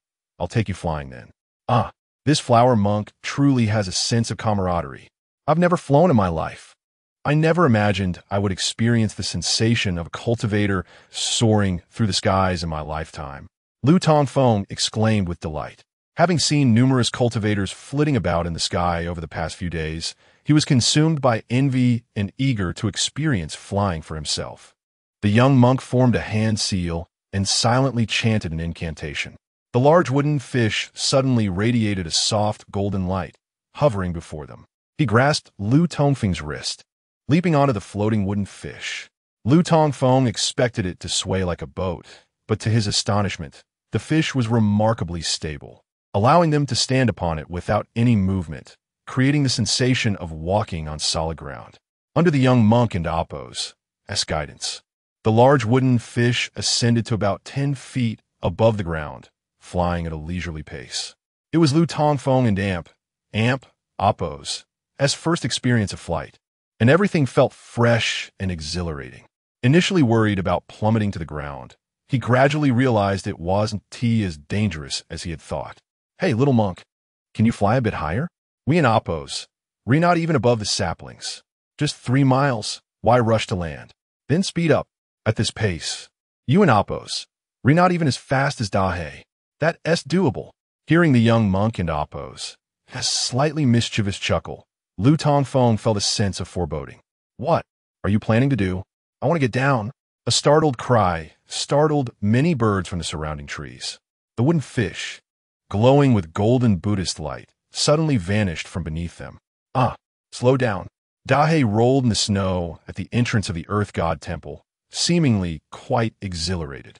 Upon hearing Dahe and Appo's yelps, Yulingling emerged from the temple, just in time to see Lu Tongfeng and the young monk land with a whoosh before the small shrine.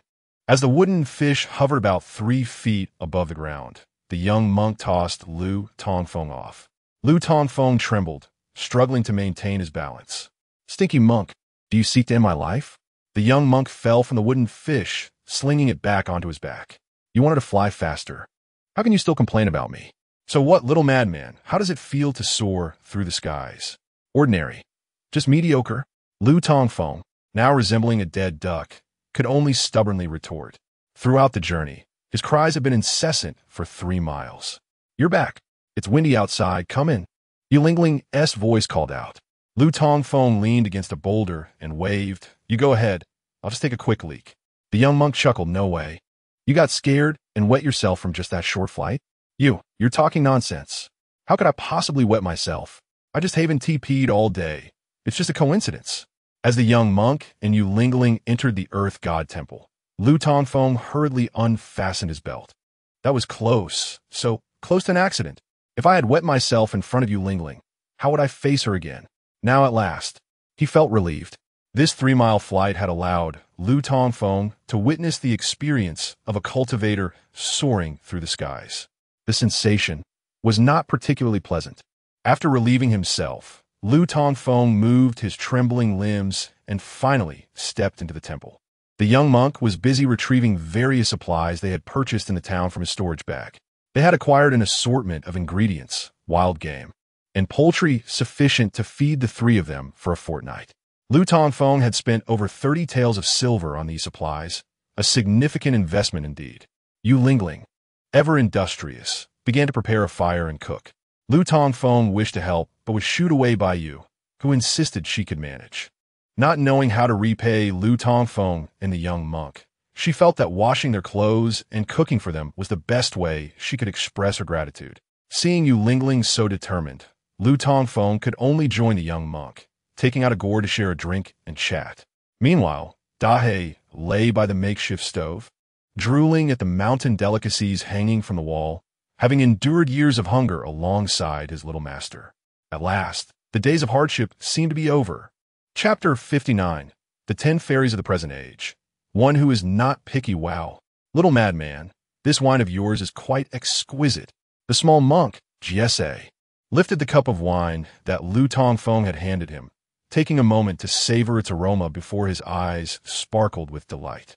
Lu Tongfeng replied, naturally, this is an age brew that the fairy Fuyao has cherished for many years. I only have a little left in my gourd. If it weren't Oppos, tea for the fact that you took me flying today, I wouldn't Oppos. Tea have been willing to share it. Just a small bowl, do savor it. Fuyao and Oppos. As wine? I must indulge in it thoroughly. Jesse took a gentle sip, becoming intoxicated by its richness. The wine was fragrant and robust, undoubtedly a century-old vintage. Both Jesse and Lu Tongfeng were connoisseurs of fine wine, and with just a small sip, Jesse discerned its age to be at least 100 years. Lu Tongfeng chuckled. I didn't Oppos. Tea expect you to be a kindred spirit. Although I may frown upon your indulgence in wine and meat as a disciple of the Buddhist order, sharing the same passion for wine has certainly elevated my regard for you. The two sat by the fire, toasting with their bowls, each only daring to take small sips. As the exquisite wine worked its magic, the atmosphere grew more animated. Naturally, when men gather, their conversations turn to women. Jesse laughed. Little madman, did you see the enchanting Xuanxu sect fairy this afternoon in town? Is she not stunning? Stunning is an understatement. She is a beauty beyond compare, especially her figure. Indeed, she lives up to her name. Who do you think is more beautiful among the 10 fairies of our time? Fairy Fuyao or Fairy Yurong? Well, that is a difficult question. To speak honestly, in terms of looks, poise, and leg length, Fairy Fuyao certainly has the upper hand. However, in terms of figure, she cannot hold a candle to Fairy Yurong. They are both equally captivating. If both were to propose marriage, I would find it exceedingly difficult to choose. Jesse laughed heartily, so I and Amp, Oppos, am not the only one torn in indecision. Little madman, you have only encountered 2 of the 10 fairies. If you were to meet the other 8, you might find yourself sleepless with worry. Lu Tongfeng, intrigued, inquired, what do you mean by the 10 fairies? They are the 10 most distinguished young ladies in the righteous and demonic realms, as selected by the Tianji Pavilion 2 years ago. Yin Fuyao ranks 4th, and Wei Yurong ranks 7th. What? With looks like theirs, they only rank 4th and 7th? Then the one who ranks 1st must be extraordinary. Lu Tongfeng and Oppos' eyes widened in disbelief, his face a mixture of astonishment and yearning. Jesse took another sip of wine, saying, it seems you are quite unfamiliar with the true realm of cultivation. Allow me to enlighten you tonight. 2 years ago, the Tianji Pavilion introduced 2 rankings for exceptional young individuals like us, known as the 10 Young Masters and the 10 Fairies. We did not make the Young Masters list. So let us not discuss it, but the 10 fairies are quite fascinating. They are as follows: Shangwan Yuling of the Changbai Mountain Fairy Sect, Su Ruoxue of the Donghai Penglai Wonderland, the Saintess Wushuang of the Demonic Flower Palace, Yun Fuyao of the Tianyin Mountain Yun Tian Song, the enchanting Yu Shaoyan of the Hahuan Sect, Miao Sang the Witch of the Southern Wilderness, Wei Yurong of the Xuanxu Sect, Helan Gui, daughter of the leader of the Tianyin Valley, Shunzer, a wandering cultivator from the Langi Cave, and a wandering cultivator Dujin Fairy. These 10 fairies are all under 40, possessing profound cultivation and breathtaking beauty, each with their own unique charm. For instance, Fairy Fuyao is as cold as ice, Miao Sang is as fiery as the sun, Shunze and Appos is gentle as water, Helan Gui is ruthless, Shangwan Yuling is pure as a celestial being, Su Ruoxue is willful and domineering, and Wushuang of the Demonic Flower Palace is mysterious and enigmatic, especially Yu Shaoyan of the Hahuan Sect, who is alluring and passionate, delicate yet captivating, with just a glance. She can leave a man utterly entranced. Most importantly, the Hahuan Sect and Appos' dual cultivation methods are unparalleled, and Yu Shaoyan has mastered the Sect and Appos' secret teachings, making her unmatched in serving men. It is said that every man who has been with her has left no negative reviews. Although she is a vision of beauty, countless men still yearn for the chance to engage in dual cultivation with her. Rumor has it that her long legs have once been fatal to a man. Wait a moment, little monk, may I interrupt? Why do you briefly mention the other fairies with a few strokes, yet wax poetic about this Hahuan Sect Yu Shaoyan? Your expression is rather lewd. Oh no, quite lewd indeed. Lu Tongfeng, noticing GSA's peculiar enthusiasm for Yu Shaoyan, inquired. GSA chuckled. Let me put it this way. Among the 10 fairies of the mortal realm, aside from Yu Shaoyan, the other 9 are still maidens. I emphasize Yu Shaoyan because it may be beneficial for us in the future. Beneficial for us? What do you mean? Lu Tongfeng asked, puzzled. Before GSA could respond, the cooking Yu Ling Dang interjected. Humph. The monk means that, with the other 9 fairies, neither you nor he has a chance. But with the non-picky Yu Shaoyan of the demonic Hahuan Sect, perhaps you both have a glimmer of hope. GSA slapped his thigh, exclaiming, indeed, Miss Ling Dang is perceptive and astute. That is precisely my point. Although it is said that Yu Shaoyan has been with many men, one cannot deny her beauty and status as one of the 10 fairies of the realm. Little madman, considering our circumstances, we Wuden and Appos to even be able to touch the other 9 fairies. However, this Yu Shaoyan seems rather accommodating. So if we encounter her, we might just have our chance. Instead of fantasizing about the unattainable, it is wiser to focus on the one who is most likely within our reach. Lu Tongfeng was left speechless, his mouth agape. Indeed, before meeting GSA, he had thought himself a rather unscrupulous person. Now, he felt as though he were a paragon of virtue. While Lu Tongfeng was eager to delve deeper into this profound topic with GSA, he found it difficult to express his thoughts with Yu Ling Dang present. He thus shifted the conversation, saying, Little monk, with a lady present, we should refrain from discussing that enchantress. Let us save that topic for another day. I have a question for you. Ein Appos, V heard of Fairy Fuyao, and today it seems that Fairy Wei Yurong has heard of you as well, claiming that your fame has surpassed hers in the past 2 years. Are you quite renowned in the mortal realm? GSA and Appos' expression suddenly became slightly awkward. He stammered, I don and Appos, have much fame in the mortal realm. The fairies are merely being polite, nothing to take seriously. Observing GSA and Appos' attempt to mask something behind his drinking, Lu Tongfeng was not naive enough to believe the monk and Appos' words.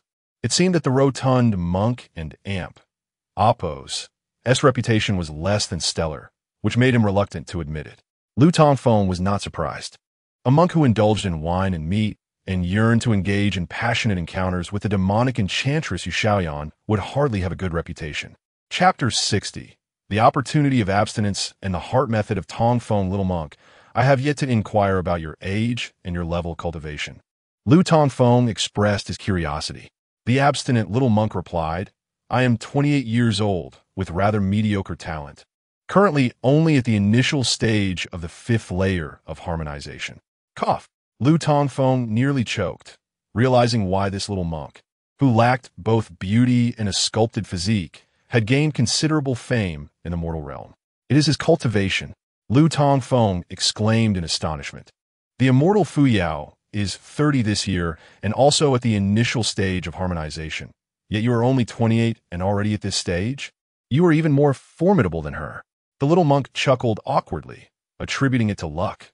When opportunity knocks, who can resist? Let's not dwell on this. What? Little monk, you are already 28? I had thought you were merely 16 or 17. Yu Lingdang turned to look at the monk in surprise. The monk scratched his bald head and said, Miss Lingdang, you are not a cultivator, so there are many things you do not understand. Cultivators, during their training, expel all impurities from their bodies, which is why they often appear youthful.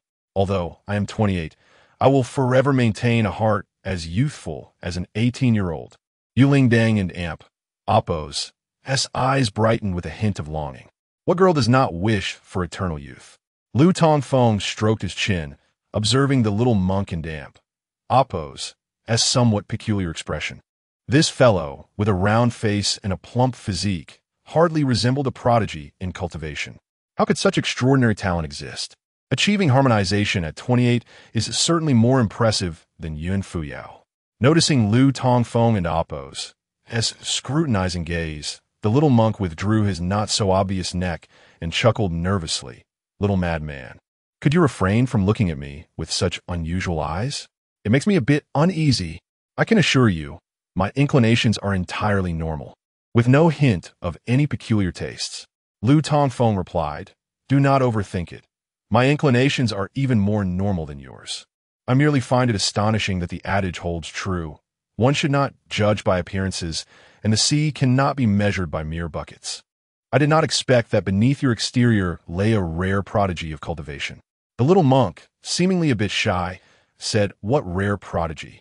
My current level of cultivation is purely a matter of luck. Luck? Can one truly rely on luck in cultivation? I find it hard to believe. It is indeed luck. You will eventually learn the truth. About a year ago, shortly after I descended the mountain to experience the world, I heard that the ancient immortal abode on Jiulong Mountain had its seal broken and reappeared in the world, so I went to see the commotion. I arrived just as that ancient abode was opened, with hundreds of experts battling for the potential treasures within. My skills were limited, so I merely stood aside to watch. Suddenly, something flew out from the abode and landed right before me. I truly did not intend to seize it. This opportunity was sheer luck. Oh, I see. You became famous because of this. Cough. That is partially true, but that item was not particularly remarkable. It was merely an expired pill designed to refine one's essence and expand their dantian. Those people frantically pursued me to seize it, so I simply swallowed it, resulting in my dantian expanding 2 or 3 times, allowing me to leap from the 4th layer of the primordial spirit realm to the 5th layer of harmonization in one go.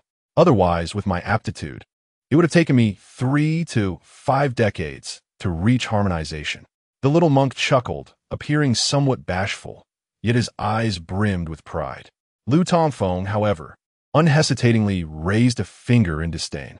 The little monk retorted, I was genuinely just there to observe the excitement. I never intended to gain any fortune. You must believe me. Lu Tongfeng rolled his eyes dismissively, saying, spare me the explanations.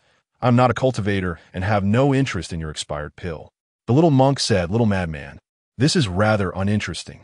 I have concealed nothing from you, yet you continue to act as if you are unaware. Is my probing not sufficient? Lu Tongfeng, surprised, asked, probing? What probing? Continue to feign ignorance.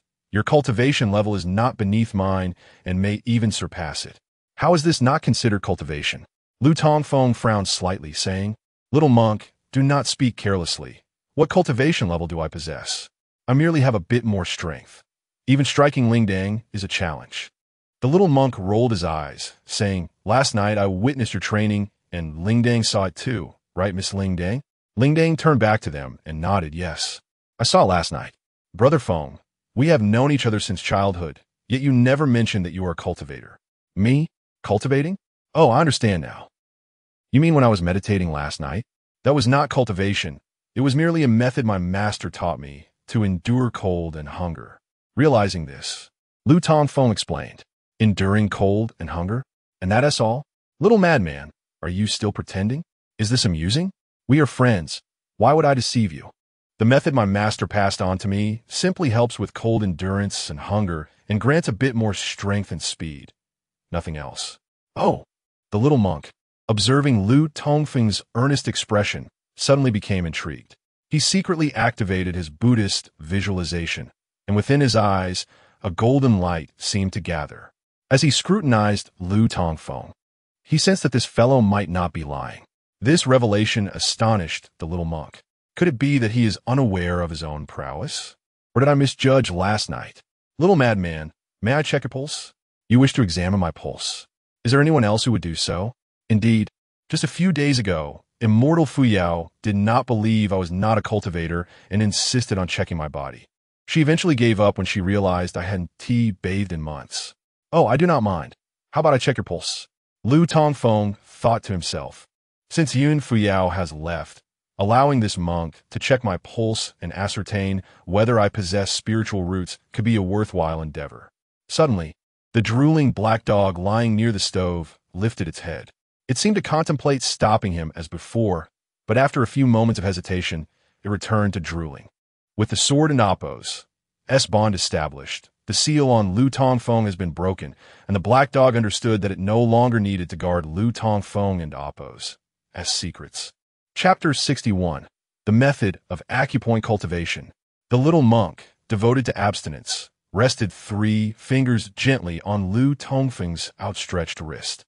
Being a rather disheveled monk, he was not perturbed by the dirt upon Lu Tongfeng's wrist. A soft, golden light emanated from the tips of the monk's fingers, merging into Lu Tongfeng's wrist. This was a fragment of his divine consciousness. At this moment, the state of Lu Tongfeng and Oppos' body was laid bare before the monk's perception, every detail vividly apparent. The little monk furrowed his brow slightly. Lu Tongfeng and Oppos' dantian appeared shriveled, devoid of any signs of development, yet his meridians were exceptionally broad, and the pure yang true essence coursed through the extraordinary meridians like molten lava. However, this intense true essence merely flowed within the channels, perfectly avoiding the dantian. This indicated a complete disconnection between Lu Tongfeng's meridians and his dantian. In the realm of cultivation, practitioners store spiritual energy in their dantian and channel it throughout their bodies via the extraordinary meridians. During confrontations, they draw upon the true essence from the sea within their dantian. Yet, Lu Tongfeng's extraordinary meridians were entirely severed from his dantian. In a world of cultivation, this signified a total lack of spiritual roots, rendering any chance of cultivation utterly impossible. Meridians are akin to rivers that continuously flow. Without the dantian and Oppos' supply, the true essence coursing through them would soon dissipate. However, within Lu Tongfeng and Oppos' meridians, there resided an abundant spiritual energy, surging and undiminished. The little monk was nearly overwhelmed with shock, fearing he might lose control of himself. Such an extraordinary phenomenon was beyond anything he had ever encountered or even heard of. He speculated that perhaps the sword god had employed some secret technique to seal Lu Tongfeng and Oppos' dantian, rendering his true cultivation level imperceptible to outsiders.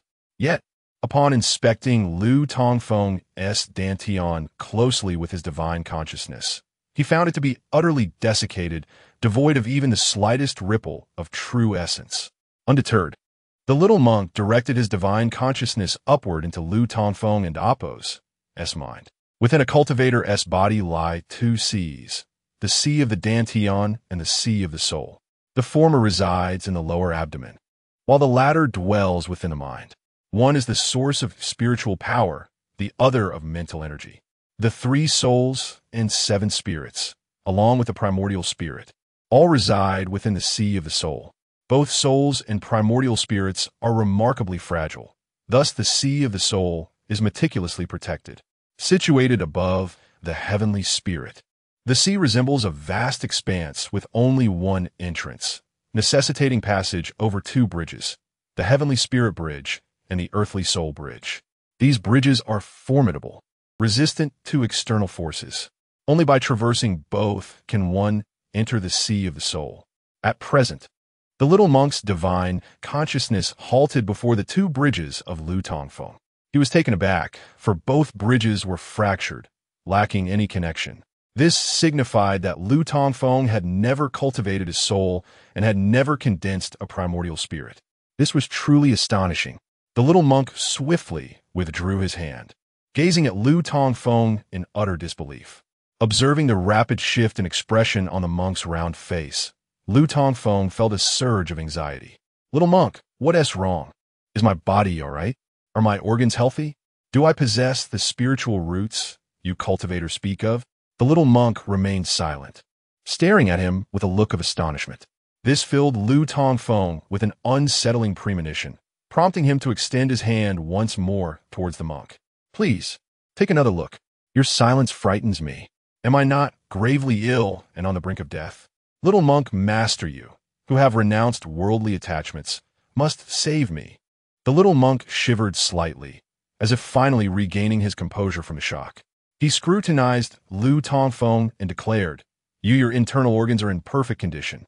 Without any ailments, you are strong enough to fell an elephant with a single blow. Ah, that is good. That is good. You nearly frightened me to death. I thought I was on the verge of collapse when you were silent. Lu Tongfeng exclaimed, patting his chest, still shaken.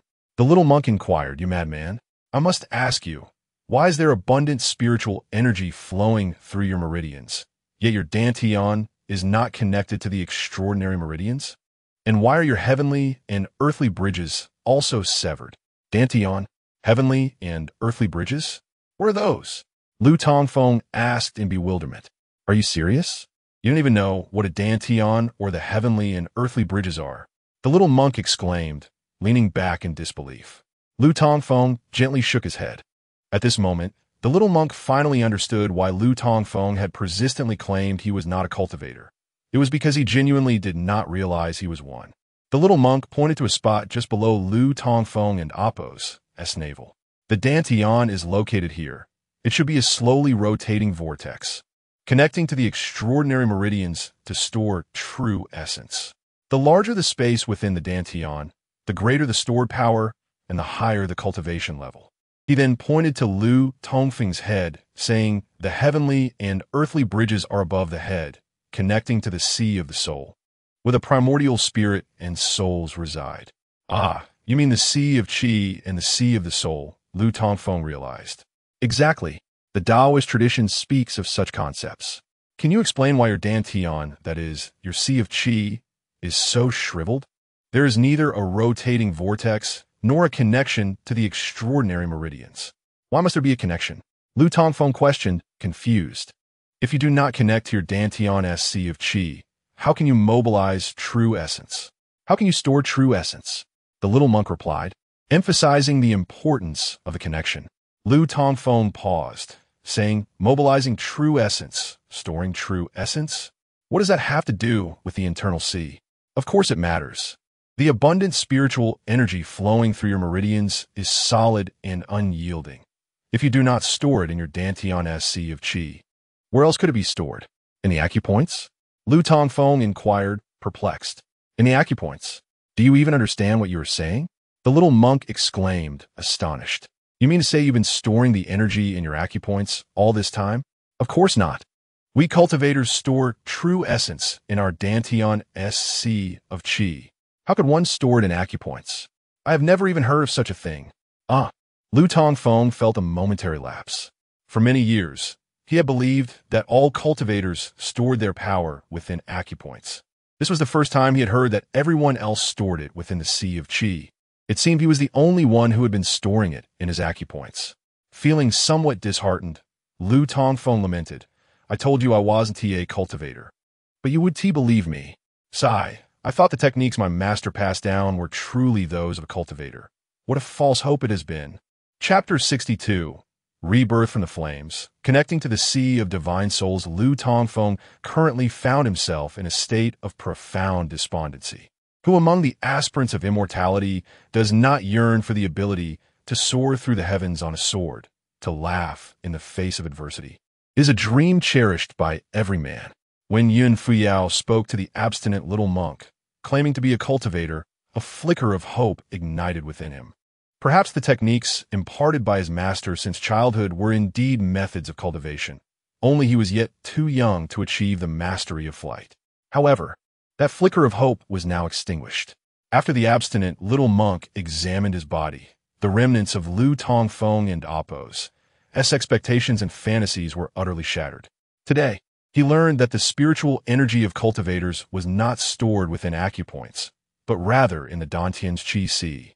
Observing Lu Tongfeng's dejected demeanor, the little monk furrowed his brow. He certainly did not perceive Lu Tongfeng as a cultivator devoid of potential. The boy possessed expansive meridians, robust true essence, and a coherent accumulation of energy, indicating that the storage of spiritual energy was indeed feasible for him. This world was a kaleidoscope of the bizarre and the fantastical. Just because one had not heard of a particular method of cultivation did not mean it did not exist. Not all cultivators in the mortal realm relied on the Dantian for their spiritual energy. For instance, Confucian cultivators did not concern themselves with the Dantian or the divine soul. They cultivated virtue and fortune, distinctly different from the practices of Taoist, Buddhist, and other sections. Perhaps there truly existed a method of cultivation that opened the acupoints into a sea of energy. Lu Tongfeng was the sole true disciple of the venerable sword god Mei. With a legacy that spanned over 8 centuries, Mei had pioneered the method of storing spiritual energy within acupoints, making it entirely plausible. The little monk in Appo's interest in Lu Tongfeng was growing.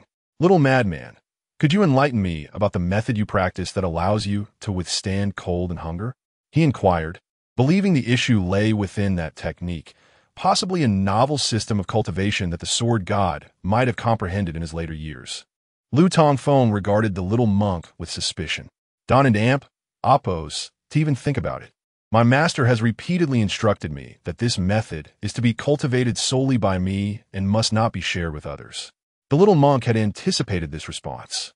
Every sect guarded its cultivation methods jealously, forbidding their dissemination.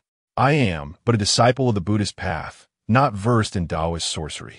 I only wish to inquire if Master Mei imparted any specific instructions or warnings when he taught you this technique. The little monk persisted. After a moment of contemplation, Lu Tongfeng shook his head. No, my master merely instructed me to practice according to the technique, which not only allows me to fend off the cold, but also to endure hunger. As for anything else, wait a moment, suddenly. His expression sharpened as he recalled a fragment of his master and Amp, Appo's words. He did seem to mention something regarding this method before he passed. I remember him saying that after I undergo rebirth from the flames, I would be able to connect to the sea of divine souls rebirth from the flames? The little monk frowned. What does that mean? You are not a divine bird like the phoenix. How can you experience rebirth from flames? Lu Tongfeng snapped back to reality, shaking his head. You're a cultivator, yet you do not know? How could I possibly have the answers? Enough of this chatter.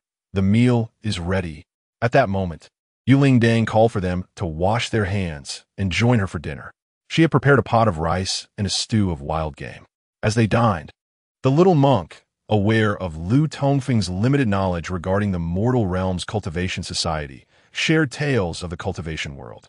Meanwhile, Yuling Deng, having consumed a fasting pill, was still not hungry. However, she was deeply intrigued by the principles of cultivation and leaned in, listening intently. Their dinner extended late into the night. And as Lu Tongfeng finished his meal, he had garnered a general understanding of the current state of the cultivation world. The righteous path was flourishing, while malevolent forces had retreated. Approximately 300 years ago, a monumental battle had erupted between the forces of righteousness and evil. The righteous triumphed, forcing the demonic sects to retreat to the wastelands. However, in recent decades, the demonic sect had slowly regained their strength.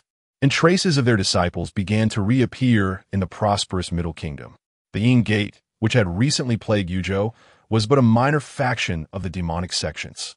Though the demonic sects were numerous, their structure was quite simple, primarily divided into three branches: the demon sect, the ghost sect, and the witch sect. In contrast, the righteous path was more complex, with Taoism, Buddhism, and Confucianism being the most prominent. Taoism itself was split between southern and northern schools, while Buddhism had its Zen and esoteric branches. Additionally, there existed various paths such as swordsmanship, martial arts, alchemy, and law. Beyond humanity, the world also teemed with numerous demon and alien races, constituting another vast branch of the cultivation society. Yuzhou, where they resided, lay in the heart of the 9 provinces, adjacent to the Canlong Mountain where the Xianshu sect was located. As the clock struck the witching hour, Yuling Dang retreated to her cozy nook to rest, while the inebriated little monk sprawled across a pile of straw, soundly asleep with his arms wrapped around the leg of a large black creature. Meanwhile, Lu Tongfeng remained seated in meditation, practicing the technique imparted by his master, although he had discovered that this method was not the immortal arts of cultivators. Lu Tongfeng had grown accustomed to nightly practice over the past several years. Just a brief session of meditation, circulating his true essence through several cycles, dispelled all fatigue and chill from his body. As he cultivated, the small, frigid temple gradually warmed, reminiscent of the previous night. After circulating his essence for a cycle, Lu Tongfeng recalled his master and Appo's words. If it had not been for the little monk and Appo's, as mentioned today, he might have forgotten entirely. After rebirth from the flames, one could connect to the sea of divine souls. He believed that the night 3 days prior might indeed have been his moment of rebirth from the flames. Now he resolved to attempt connecting the 2 bridges of heaven and earth, gradually mobilizing his true essence to gather near the Tianling acupoint. Yet, he was uncertain how to bridge the 2 realms and connect to the sea of divine souls. He felt that the cultivation method passed down by his master seemed incomplete, as if only the first half were bestowed upon him. After a night of fruitless attempts, Lu Tongfeng was compelled to relinquish his efforts. The following morning, he slowly concluded his practice. It was around the 4th watch of the day, and Yuling Dang had already risen, though she was not in the temple. The small door at the back had been opened, likely indicating she had gone out to relieve herself early in the morning. Lu Tongfeng looked at the little monk sprawled on the straw, shaking his head with a wry smile. He approached and roused him, saying, "Little monk, it's time to wake up. It's nearly noon, and we have much to accomplish today." The little monk, yawning as he emerged from his dreams, replied, "I dreamt of the enchanting fairy Rome, preparing to engage in a duel with her for 300 rounds. Waking me at such a moment is quite impolite." Lu Tongfeng rolled his eyes. "That's a conversation you may entertain before me, but refrain from such nonsense in front of Ling Dang. Hurry up. We've already prepared the graves, and today we must lay Grandma Lu and Aunt Fatty to rest." The little monk, begrudgingly, said, "Must we be in such a hurry? Those 2 coffins sitting in the corner are not causing any inconvenience. We can bury them at our leisure." No, Ling Dang has only recently begun to recover her health. If she is constantly reminded of Grandma Lu and Aunt Fatty and Appo's as coffins, it will surely sadden her. Get up. We shall use the cart to bury them shortly. Reluctantly, the little monk stood up, suddenly sensing something amiss. He sniffed himself and glanced at his trousers. He remarked with a look of skepticism, "I did not wet the bed last night. How is it that I carry a scent of urine?" Dahe, who entered through the small back door alongside Yuling Dang, seemed to exhibit a glimmer of mischievous delight in his deep blue eyes upon hearing the words of caution. Chapter 63. Burial upon seeing Yuling Dang return. Lu Tongfeng shared his intention to inter the coffins of Grandma Lu and Aunt Pang that day. Yuling Dang's eyes glistened slightly with unshed tears as she lowered her head in silence. Observing her demeanor, Lu Tongfeng gently remarked, "Ling Dang, I understand your reluctance, but ultimately, the deceased must find peace in the earth. Grandma Lu and Aunt Pang have been gone for 5 days. It is time for them to rest. Do you wish for them to become wandering souls?" Yuling Dang recognized that Lu Tongfeng had her best interests at heart. wishing to spare her the sorrow of constantly confronting the coffins of her grandmother and mother. She replied softly, "You are right. It is time to lay grandma and mother to rest." "Thank you, Fengge. It's a minor task, so there is no need for formalities. I will prepare with the little monk." The two carts that had transported the coffins from the town were still at the entrance of the land temple. Lu Tongfeng planned to use them to carry the coffins to a hillside at the back. He and the little monk had spent the night addressing their bodily discomfort behind a massive stone that marked the boundary between the celestial and mortal realms. Afterward, Lu Tongfeng called upon the little monk to help prepare the carts for the journey. The little monk expressed concern. "The burial site is on the hillside behind us, but these cartwheels are in poor condition. Are they even capable of making it up there? Moreover, the path is obstructed with bamboo. The cart won't damp. Oppose, T-fit." Lu Tongfeng furrowed his brow, pondering the predicament. "Then what shall we do?" The little monk shrugged. "With just the two of us, lifting them is impractical. We may have to carry one coffin each." "Carry? Those are solid wood coffins. They weigh hundreds of pounds." Lu Tongfeng protested. "Fear not. Your strength exceeds what you realize. A mere few hundred pounds will be trivial for you," the little monk assured him.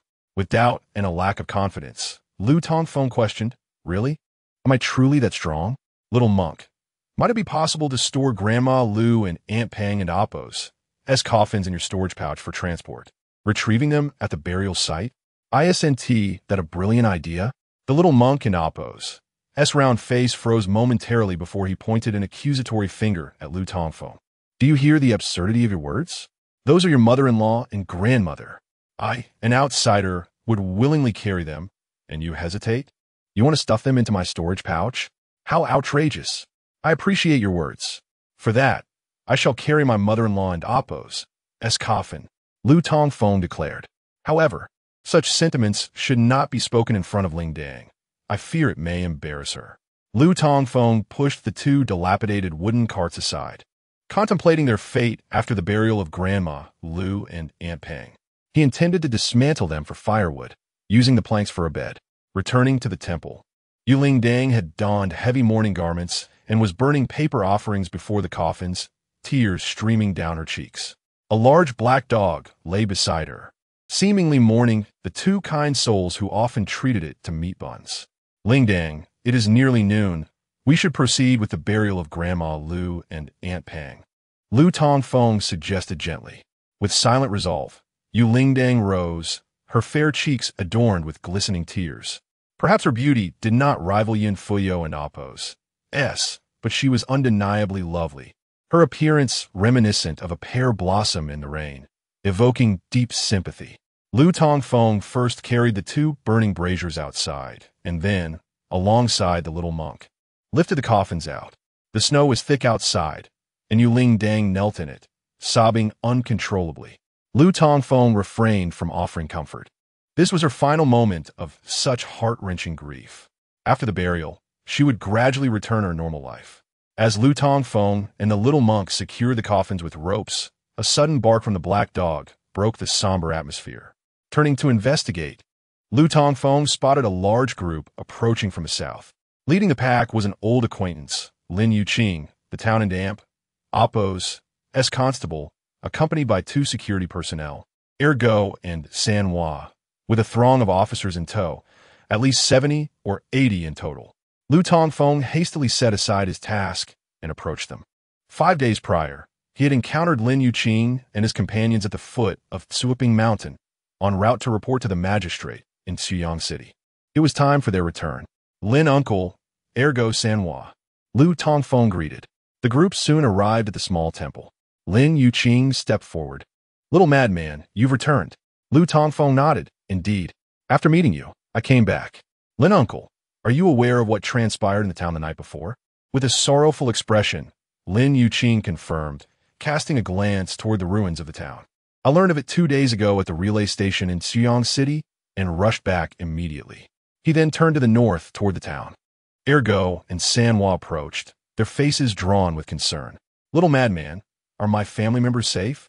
Ergo inquired anxiously. Though they were aware of the massacre, the heavy snow had obstructed communication, leaving them in the dark about their loved ones and Appo's fates. Lu Tongfeng lowered his head, shaking it gently. The assailants had surged in from the southern side of the town, leaving few survivors south of the tavern. Ergo your family, they.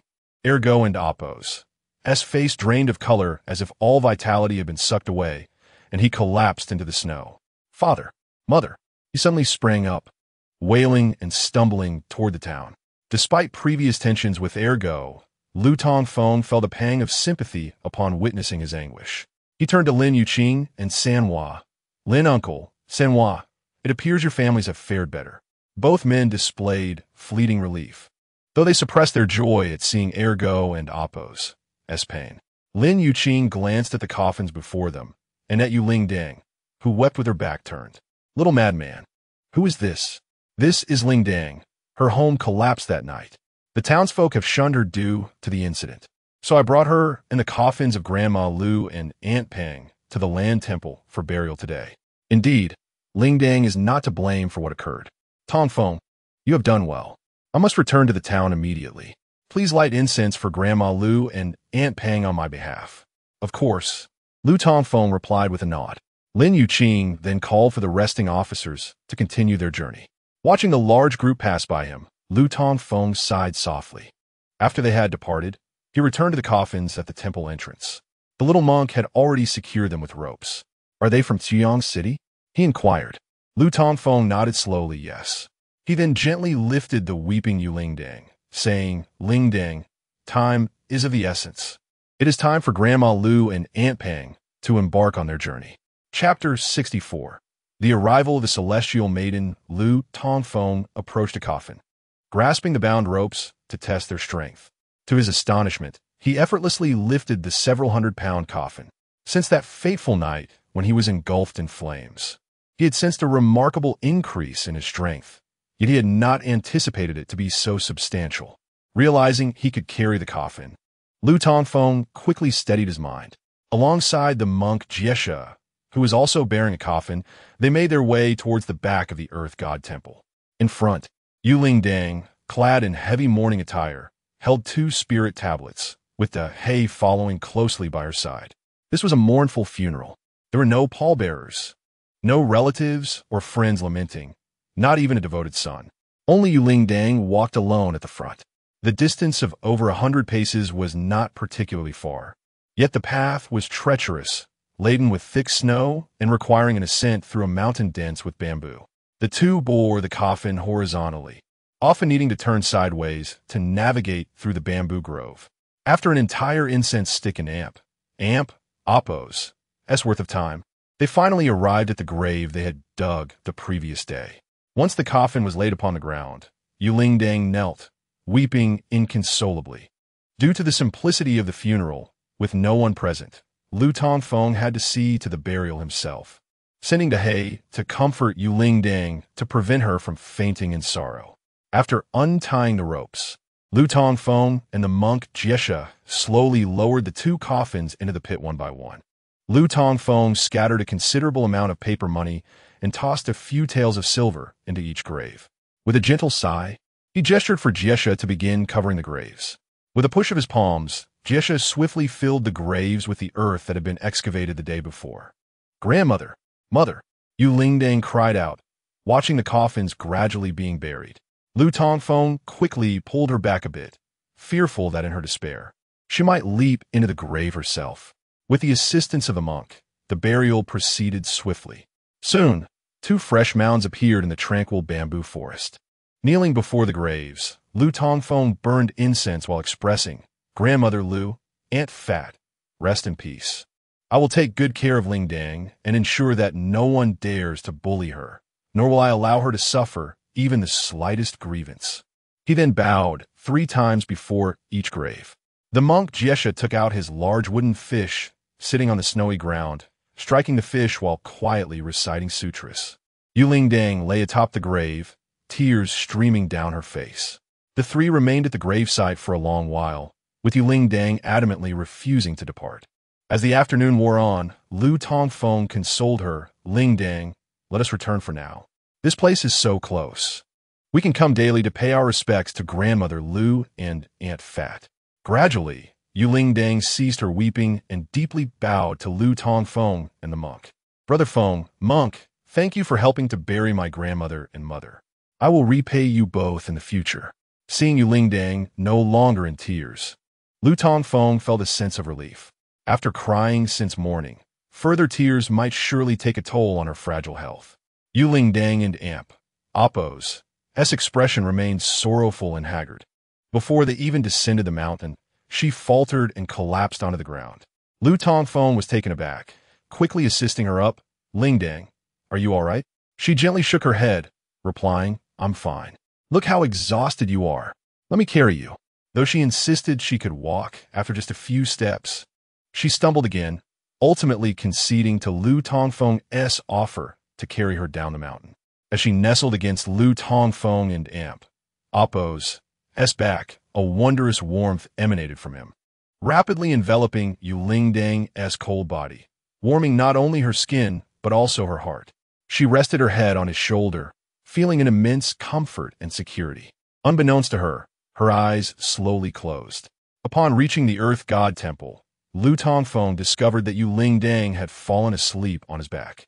Suddenly, Dahe erupted into a cacophony of barks, akin to thunder, startling Yu Lingdang awake. Lu Tongfeng scolded, You wretched dog, why are you barking so loudly? Look, you've woken Lingdang. He decided to punish Dahe by denying him food that night. Yet Dahe continued to bark. Looking up, Lu Tongfeng noticed a striking young woman in water-green garments, with an alluring figure, standing before the massive stone marking the boundary between the celestial and earthly realms. Lu Tongfeng was momentarily taken aback. At that moment, the monk Jiesha rushed forward, exclaiming, Amit Ba, it turns out to be the celestial maiden Yu Rong. Is a maiden here to seek me? Yu Lingdang gently slid down from Lu Tongfeng's back. Gazing at the enchanting figure clad in green, she asked, Brother Feng, is this the Yu Rong you spoke of last night? Lu Tongfeng nodded slowly. Yes, it is her. Lingdang, you've had a taxing day. Please go inside and rest. I will see why Yu Rong has come here. Lingdang entered the Earth God Temple, while Lu Tongfeng restrained Dahe's barking and approached Wei Yurong. Standing by the great stone, Wei Yurong tilted her head, observing Lu Tongfeng and the monk Jiesha, her gaze eventually settling on Dahe, seemingly astonished at the sight of such a large old dog. Dahe, however, was not fond of this newcomer, wagging his tail as he followed them into the temple. Where'd you been? Why are you all so dirty? Wei Yurong inquired curiously. The monk Jiesha replied, We assisted Miss Lingdang in burying her two relatives and have yet to change our clothes. How did you come to be here, celestial maiden? Wei Yurong answered, Oh, it's nothing. Just wandering aimlessly and fortuitously found my way here. Is this the Earth God Temple where young Master Lu grew up? Indeed, Lu Tongfeng affirmed. Though it appears somewhat dilapidated now, it used to be quite prosperous. Wei Yurong smiled. I can see that. Having already gathered all information about Lu Tongfeng from Lin Feng and Lin Deming the previous night, she found little interest in him but was quite intrigued by his deceased master, who had passed 6 years prior. According to Lin Deming, the old temple keeper had appeared in this small town over 60 years ago. At that time, he was already gray-haired and emaciated, yet he lived for another 60 years before passing. This indicated that the old temple keeper was no ordinary person, but rather a practitioner. He was likely the first practitioner to appear in this town, followed by the limping Li and Li Chuyin 3 years ago. Wei Yurong harbored suspicions that the latter two and Amp, Oppo's arrival was somehow connected to the old temple keeper and Amp, Oppo's presence, prompting her visit today to investigate further. Chapter 65. Each relies on their own skills. Wei Yurong arrived at the Earth God Temple half an incense sticks time earlier, and the words boundary between immortals and mortals inscribed on the giant stone at the temple entrance confirmed her suspicions. A typical Earth God Temple would never bear such words at its gate. She sensed a subtle aura lingering in the vicinity of the temple, yet she could not discern its nature or origin. Seeing Lu Tongfeng and the little monk, who was notorious for his lustful tendencies, grinning at her like fools, she recognized that their seemingly righteous demeanor masked their furtive glances at her ample bosom. She paid them no mind. This body was hers by birthright, exceptionally distinguished among women in the realm of cultivation. Wherever she went, these two prominent features would invariably draw attention. Lu, dear junior uncle, will you not invite me inside for a moment? Ah, please, Miss Yurong, come in. Lu Tongfeng, roused from his stupor of admiration for her beauty, hastily gestured for her to enter. Wei Yurong smiled as she glided past them, her pearly white teeth gleaming like the purest snow. Her delicate figure radiated charm and allure, while her pristine smile and crystalline eyes served to temper her captivating beauty, achieving a perfect balance between innocence and seduction. As she swayed her slender waist, the intoxicating fragrance that wafted through the air left Lu Tongfeng and the little monk momentarily spellbound. Little monk, Miss Yurong is here to see me. You should step aside for an hour. With your bell, you still wish to pursue Miss Yurong? You're dreaming. Besides, does she even know who you are? She is clearly here for the sake of the one who possesses the bell. When did I possess a bell? When did it become mine? Oh, can I not pursue the bell? Get lost. Lu Tongfeng kicked at the little monk, who deftly sidestepped the attempt. Their playful scuffle drew Wei Yurong and Oppo's attention. What are you two doing? She inquired, glancing back. The two immediately shook their heads in unison, exclaiming nothing. Wei Yurong smiled brightly and began to survey the temple surroundings. Lu Tongfeng muttered, Little monk, let us see who excels. The little monk nodded in agreement. Indeed, when it comes to looks, physique, or eloquence, I'm not inferior to you. Who gave you such confidence? Even with severe myopia and cataracts, one could see that our appearances are not on the same level. Indeed, you are vastly inferior. You are ugly. You are ugly. They playfully shoved each other and followed Wei Yurong into the dilapidated temple. Wei Yurong's recognition as one of the 10 fairies of the age stemmed not merely from her striking features, but also from her formidable cultivation, which surpassed that of the little monk. Her keen perception allowed her to notice every movement and whispered conversation behind her. Nothing escaped her discerning gaze. Men truly possess an innate disposition. Wei Yurong silently assessed them, feeling both disdain and amusement. Which woman does not desire a captivating visage and figure? Though Lu Tongfeng and the little monk's behavior was somewhat lewd, it underscored Wei Yurong's undeniable allure before men. Under the enthusiastic welcome of the two ardent admirers, she stepped into the shabby temple. Fortunately, she visited today, had it been a few days prior. The temple's condition might have compelled this extraordinary fairy to turn and flee. Since the arrival of Yu Lingjin 2 days ago, the usually disheveled Lu Tongfeng had begun tidying up. Moreover, Yu Lingjin had been cleaning daily, rendering the interior relatively tidy, at least compared to its previous state. Regardless of how it was organized, to most, the temple still resembled a hovel for vagrants and beggars seeking shelter. Upon entering, Wei Yurong first bowed before the clay statues of the earth god and goddess, then began to inspect the surroundings.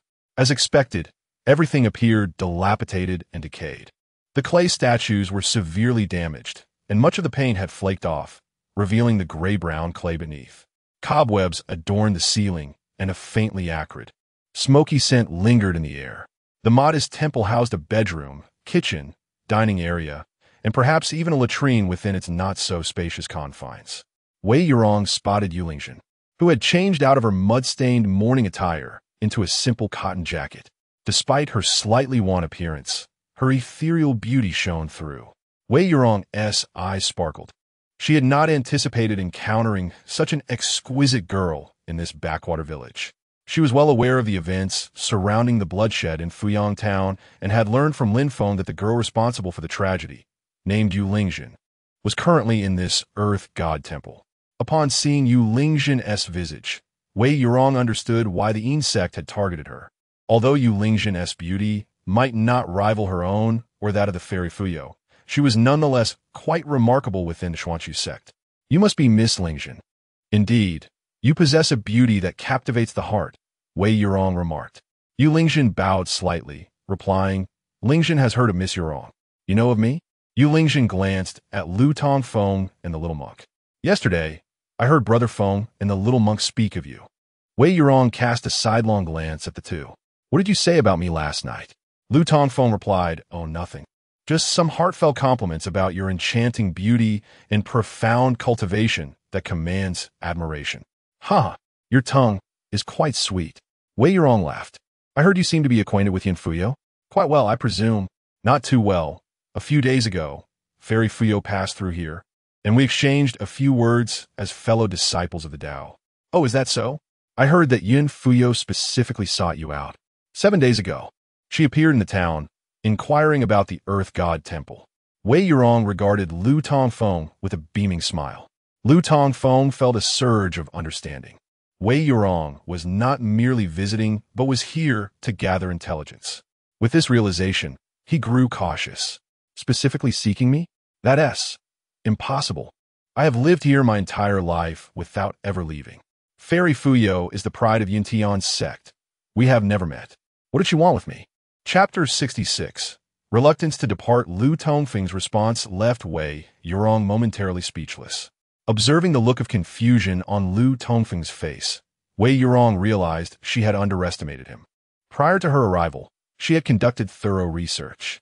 Yin Fuyao had appeared in the town 7 days ago, and many of the townsfolk had witnessed her presence. She was strikingly beautiful, distinct, and unique.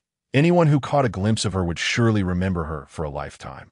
Although Wei Yurong was certain that Yin Fuyao and Appos' arrival in Fuyang Town was not a mere coincidence, but a deliberate visit to the Earth God Temple. She did not believe that Lu Tongfeng was the person Yin Fuyao sought. According to Wei Yurong and Appos' investigation, Lu Tongfeng was merely an abandoned infant adopted by the temple and Appos' old abbot 16 years ago. The old abbot, known as Xinhui, had passed away 6 years ago when Lu Tongfeng was only 10. Lu Tongfeng and Appos' life trajectory was remarkably simple. He had never left Fuyang Town during the 6 years following the old abbot and Appos' death, having ventured no further than the 50 miles to Tsiping Mountain. It was evident that Yin Fuyao and Lu Tongfeng were not acquainted. The individual Yin Fuyao sought was likely the old abbot. Wei Yurong speculated that Yin Fuyao had arrived without knowledge of the old abbot's passing 6 years prior. 5 questions filled Wei Yurong's mind. First, the identity of the deceased old abbot. Second, why Yin Fuyao had traveled such a distance from Yuntian's sect to this place. Third, who had harmed Yin Fuyao. Fourth, why Yin Fuyao had not left the town since her arrival 7 days ago. Fifth, the intentions of the limping Li and Li Qiuyan, who had concealed themselves in the town for 3 years. Were they here for the same reason as Yin Fuyao? If Li and his daughter had come for the old abbot, they should have departed long ago, given his demise. Why were they still in the town? Initially intending to extract some information from Lu Tongfeng, she found that he had clearly seen through her intentions and was playing the fool. Nevertheless, Wei Yurong did not relent. She smiled and said, Lu Shaoshi, I have heard that your master, Taoist Xianhui, was also a practitioner and seems to have connections with Yintian's sect. As his sole disciple, you must have inherited profound teachings. Why did you claim yesterday in town that you're not a practitioner? Lu Tongfeng shook his head, stating, I truly am not a practitioner. The monk Jai Sexio has examined my body. You can ask him. The monk Jai Sexio cleared his throat and replied, I have indeed examined the little madman in Appos' body. His dantian is withered, devoid of any spiritual energy. The bridge between heaven and earth is also severed. Monks do not speak falsehoods, and Jai Sexio was indeed telling the truth. For Lu Tongfeng and Appos' dantian and the bridge were as he described. Wei Yurong furrowed her brow slightly and inquired, May I ask, Lu Shaoshi, what was your master Taoist Xuanhui's birth name? The village chief mentioned your master's title last night, and upon my research, I discovered that there was indeed a Taoist Xianhui in Yuntian's sect, but he perished in the battle between the righteous and the demonic over 300 years ago. Is it that Fairy Yurong is particularly interested in my master? Lu Tongfeng asked. Indeed, I heard from the village chief and some elders in the town that the old abbot Xianhui arrived here over 60 years ago to construct this earth god temple. At that time, he appeared quite aged, yet he lived for another 60 years before passing, indicating that he was no ordinary individual. As a practitioner, I naturally have an interest in such remarkable figures. May I inquire about your master and Appos' original name and lifespan? Lu Tongfeng shook his head, saying I do not know. His passing was sudden, and I was quite young at the time, so he never shared anything with me. Fairy Yurong, let us not dwell on that deceased old man any longer. It is nearly dusk. Why not stay for dinner? Initially, Lu Tongfeng had hoped to take advantage of the presence of this beautiful fairy. However, he now found his interest in Wei Yurong completely dissipated. Everyone seemed to be drawn to the remnants left by his master. He had assumed that the Earth God Temple would be unkempt, and a fairy as exquisite as Wei Yurong would surely not linger for a meal. Unexpectedly, Wei Yurong's eyes sparkled as she replied, "Very well. I seem to be a bit hungry." Lu Tongfeng was taken aback. What was happening? This woman was certainly not following the expected script. Shouldn't she have exchanged a few polite words and then taken her leave? The monk Jai Sexio's eyes darted around. Even Lu Tongfeng recognized that Wei Yurong's intentions were not pure.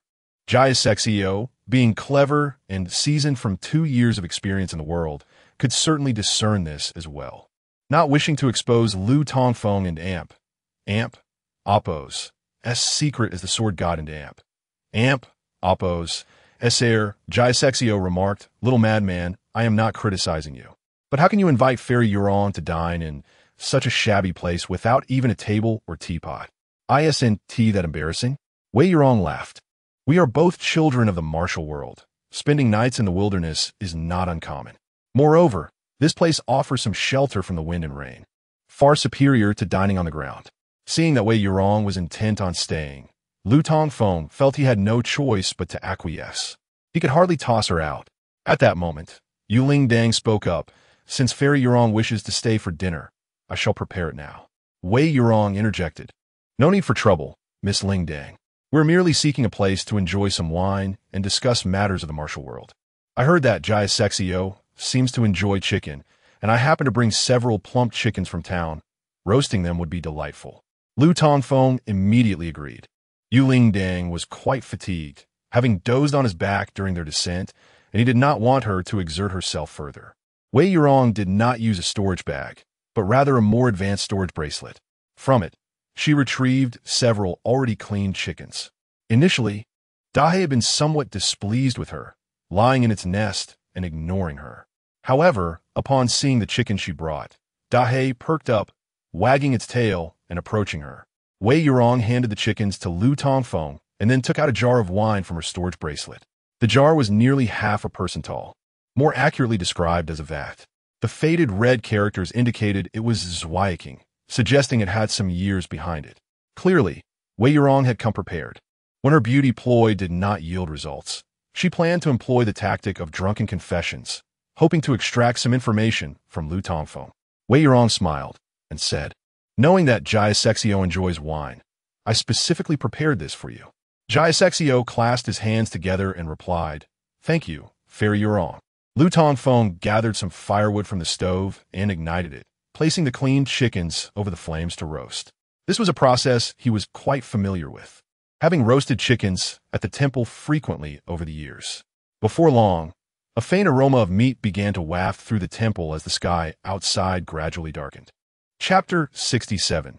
The absurdities of restraint. Wei Yurong retrieved a long-handled ladle and scooped several bowls of wine from a large vat. Few women indulged in drinking, yet Wei Yurong was an exception, having developed a fondness for wine from a young age. She possessed remarkable capacity and was confident that she could intoxicate both Jiese and Lu Tongfeng tonight. "What a potent brew!" exclaimed Lu Tongfeng after taking a sip, instantly sticking out his tongue like a large black dog. Jiese, the young monk cautioned, "This is at least decades-old bamboo leaf liquor. Of course it is strong. Take care not to indulge excessively, lest you harm your health." Jiese was aware of Wei Yurong and Oppos' intentions to get Lu Tongfeng drunk and felt compelled to offer a warning. However, Lu Tongfeng, with his tongue still extended, savored the taste and declared, "What exquisite wine! I adore it. A man ought to drink the strongest spirits and embrace the most beautiful women." As a fellow connoisseur of fine wines, he could hardly resist the temptation of such a splendid vintage. Without hesitation, he downed a bowl of bamboo leaf liquor in one gulp, feeling a fiery sensation surge through his throat, invigorating his entire being. What ecstasy! Truly exhilarating. Observing Lu Tongfeng's exhilaration, Wei Yurong found herself momentarily lost in thought. Was her plan to intoxicate him becoming reckless? Although he appeared youthful, his tolerance for alcohol was unexpectedly high. It seemed Lu Tongfeng was also well-versed in the ways of wine, which delighted her, since he enjoyed it. She decided to offer him another bowl. Lu Tongfeng, undeterred, helped himself and ladled another bowl from the vat. This made Jie Se furrow his brow in concern. As the trio continued drinking, their conversation flowed, despite the roast chicken still being prepared. Wei Yurong, having consumed a bowl of wine, retained her fair complexion, as if she had merely sipped cool water. Perched on her small stool, with her chin resting on her hand, she inquired, "Jie, I heard you were in Fuzhou a few months ago. What brings you here?" Jie waved his hand dismissively. "Ah, do not mention it. An incident occurred in Fuzhou where I was pursued by a group of vile individuals, forcing me to venture inland, arriving in Yuzhou just a month ago." "Well, what mischief did you engage in this time?" Wei Yurong teased. "How could I ever commit misdeeds, fair maiden? It was all a misunderstanding. Come now, a year ago, when the Nine-Dragon Mountain and Appos' shattered celestial abode attracted numerous cultivators seeking fortune, it was agreed that we would enter together. Yet, you slyly slipped in alone and even closed the celestial gates behind you." Lu Tongfeng sensed the discrepancy and interjected, "Wait, monk, that is not what you said last night. You mentioned that the cultivators were battling, and that thing flew out of the celestial abode on its own. That incident was merely a beautiful misunderstanding. Come, let us drink," Jie said, his awkwardness evident. Wei Yurong laughed. "So, is this how you recounted the Nine-Dragon Mountain affair to Lu Shu? A misunderstanding. I merely peeked inside, never expecting the celestial gates to close abruptly. I swear it was not my doing. Ha ha ha. I have heard that many witnessed you stretching your arms and exerting your utmost strength to close the Dragonstone Gate. How can you deny your misdeeds? They must have misjudged," Jie protested. "Oh, and what of that time at the foot of Changbai Mountain in Linhai City, when you mistook two beautiful disciples of the Heavenly Maiden sect for courtesans and insisted they accompany you to bed? Cough, cough, cough. You too have indulged in such antics. That was another misunderstanding. They were dressed lightly on the streets, and I thought they were from the Yihong Tower." Wei Yurong continued, "What about that incident in Shizhou? Fair maiden, please spare me. In my youth, I indeed committed some questionable acts, but I have since turned over a new leaf. Let us not dwell on past indiscretions in front of the madman and the bellmaster." Seeing Jie plead for mercy, Wei Yurong achieved her goal. "Very well, let's not speak of your past. Instead, tell me how you came to be with Lu Shu. I understand you are a solitary monk." Jie replied, 3 days ago, while passing through Chuyang, I heard reports of demonic cultists abducting maidens at night, so I came to investigate. Coincidentally, I encountered the madman. I assisted in transporting the bellmaster and Appos, as parents and Appos, coffins here. And since I had nowhere to stay, the madman graciously offered me lodging. Oh, I see. While the righteous disciples are busy hunting those from the Gilemen, why did you not join them? With so many righteous heroes present, I chose not to interfere." Wei Yurong gazed deeply into Jie's eyes, attempting to discern his true thoughts. Yet, she found herself unsuccessful. The Buddhist path emphasizes inner tranquility, and Jie, unlike the dull monks of the temple, was difficult to read. "The roast chicken is ready," announced Lingdang. Jie, feeling liberated, rushed forward. "Excellent. I have not eaten all day and am famished. Madman, fair maiden, let us eat and converse." Though Wei Yurong was not hungry, she sought to gather information. As she savored her meal, she asked Lu Shu, "I heard you were preparing to leave for Chuyang after living here for 16 years. What prompted this sudden decision in the midst of a snowstorm?" Lu Tongfeng glanced at her, noticing the mischievous glint in her eye that nearly distracted him from his resolve. "There's no particular reason. I simply wish to explore more of the world as I grow older. Indeed, young people should venture out more. By the way, are you acquainted with the hunchbacked Li, who sells night incense in the town, and his daughter? I know them." "Ah, speaking of the mute girl, she is truly remarkable. All the other townsfolk curse me, yet she does not. I enjoy conversing with her." Yu Lingdang rolled her eyes. "How can a mute girl curse you?" "Precisely because she is mute that I find her appealing. Fair maiden, I recently heard that both Li and the mute girl might be cultivators. Do you know anything about their background? What sect do they belong to, and why do they sell night incense in the town?" Wei Yurong felt exasperated. She had intended to glean information from Lu Tongfeng, but found him questioning her instead. Observing his puzzled yet eager expression, she realized he was utterly unaware of Li and Li Qiuyan's true nature. For an entire hour, Wei Yurong attempted to extract information from Lu Tongfeng, but he skillfully redirected the conversation. After consuming 6 or 7 bowls of bamboo leaf liquor, he exhibited no signs of intoxication. Wei Yurong's plan to elicit his honest thoughts had thus evaporated. As midnight approached, amidst the jubilant barks of the large black dog, Wei Yurong, her face flushed from drink, swayed as she made her way back to the town. Chapter 68. Deceiving the little monk into the latrine. The following morning, the little monk, GSA, was roused from slumber by the sounds of bells and the calls of Dehei as they prepared breakfast. This plump monk was akin to a terminally lazy patient. Lu Tongfeng, who was not quite a monk despite his appearance, practiced meditation for 2 to 3 hours each night, unceasingly for over a decade through the changing seasons. In contrast, the genuinely pious Jie Se had not been seen cultivating at all these past few days. His daily pursuits seemed limited to 3 activities: eating, drinking, and sleeping. Jie Se stretched lazily, yawning as he inquired, "Bells, good morning. What delicious fare do you have prepared?" After a night's rest, Bells appeared noticeably healthier than the previous day. She turned and replied, "You all drank quite a bit last night, so I've made some rice porridge for you." "Hold on, what rice porridge in the morning? I prefer meat. That mountain deer has been hanging on the wall for 2 days now, and I've had my eye on it. Let us feast on it this morning." Yuling Dang suggested, "Let us stick to something lighter for breakfast. We can save the deer for dinner." Jie Se felt quite disheartened. Stepping out of the earth god temple, he spotted Lu Tongfeng standing by an ancient well not far from the entrance, peering down into it. "Little madman, good morning. Tell Bells we're having deer for breakfast." Lu Tongfeng gazed at the rotund monk, his eyes darting with a sudden brilliant idea. With Grandma Lu and Aunt Fatty already laid to rest, there were no pressing matters at hand. Although Lu Tongfeng had come into wealth, he did not wish to squander it idly. He longed to explore the world with Bells. However, there were 2 tasks he needed to complete first.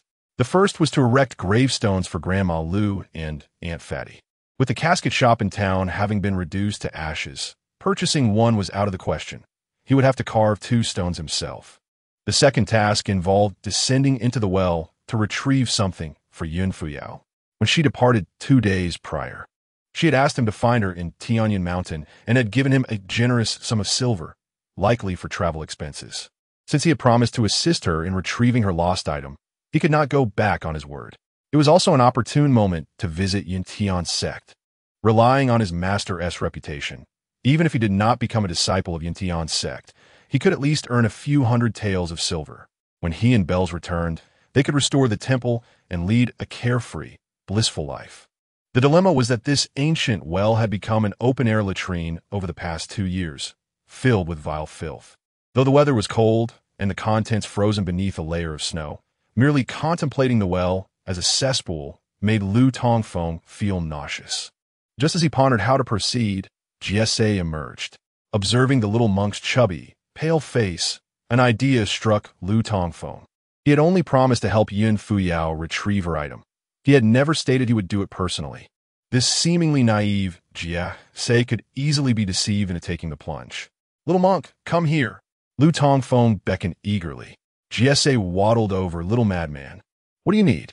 With a rather mischievous grin, Lu Tongfeng replied, "Little monk, are we friends? You look rather sinister with that smile. Speak plainly. If you need my assistance, I must first know what it entails before making a decision." "Ah, you are quite perceptive. I see you've seen through my intentions. It's nothing too serious, really. I would like to ask you to descend into the well and search for something." "Descend into the well?" GSA seemed taken aback. He peered down with his round, bald head, then waved his hand in front of his nose. "Do not fool me. The stench emanating from below clearly indicates it, and amp, oppos, a latrine. I shot an amp, oppos, be tricked." "What?" Lu Tongfeng and amp, oppos, expression stiffened as he sniffed around the well and amp, oppos, opening. The waste had long since frozen, and the snow cover masked any foul odor. "Little monk, How do you detect it? I can't smell anything at all. I'm a master of Tao harmony. If I cannot sense this, it would be a shame to waste my extraordinary Buddhist cultivation. Observing GSA's smug expression as he unraveled his scheme, Lu Tongfeng sighed inwardly. If he could not deceive this plump monk, he certainly could not ask the pure and innocent bells to retrieve something from a cesspool.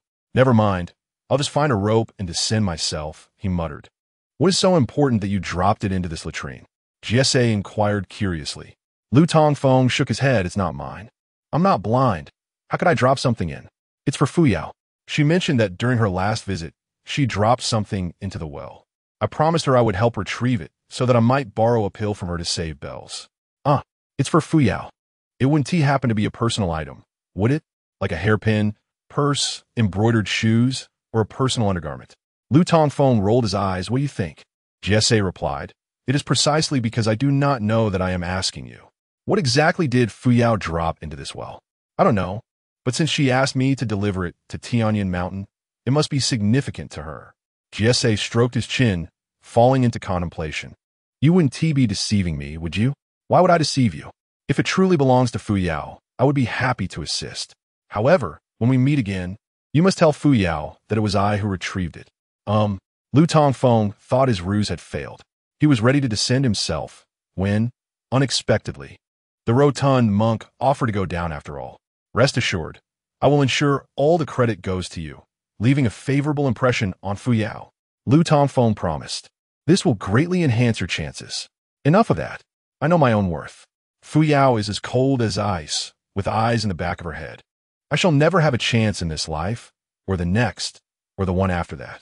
I have heard that Yuntian's sect has many beautiful fairies. If Fuyao could introduce me to someone. Haha. Lu Tongfeng stared in disbelief. This hefty monk was indeed casting a wide net, seeking every opportunity to find a companion, even eyeing the female disciples of Yuntian's sect.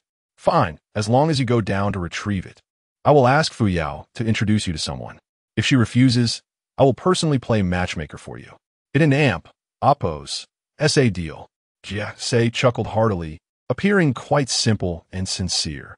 At that moment, Yu Ling Dang called from the temple entrance, Brother Feng, little monk, stop chatting.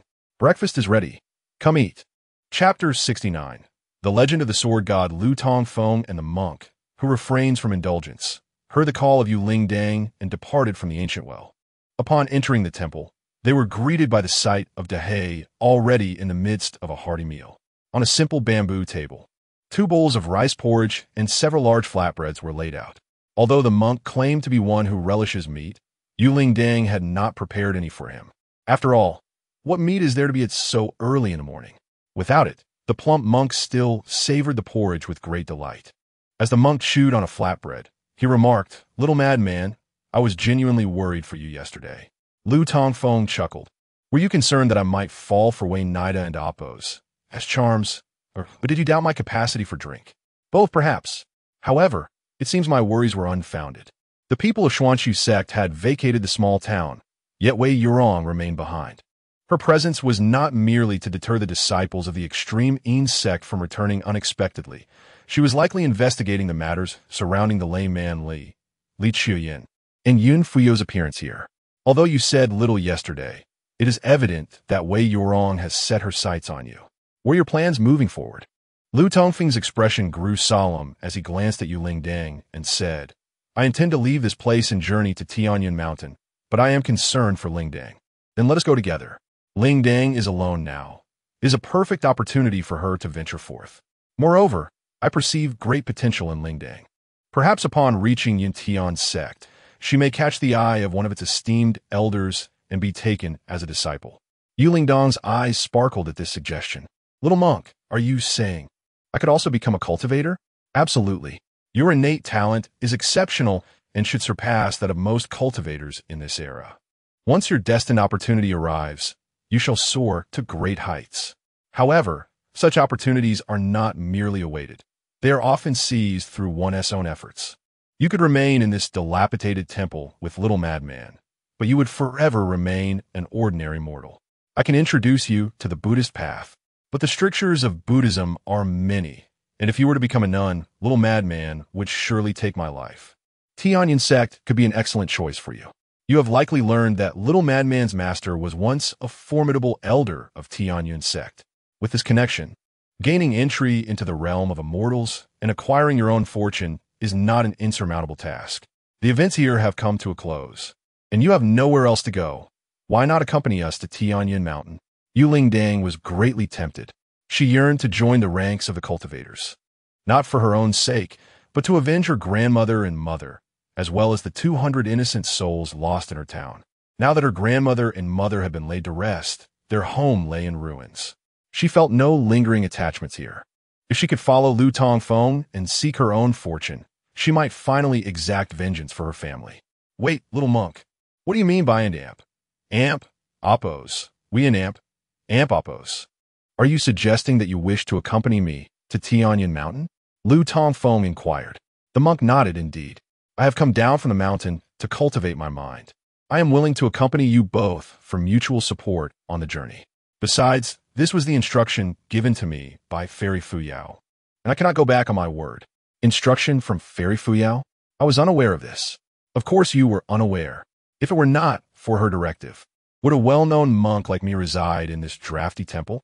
Would I assist you in transporting a coffin or digging graves?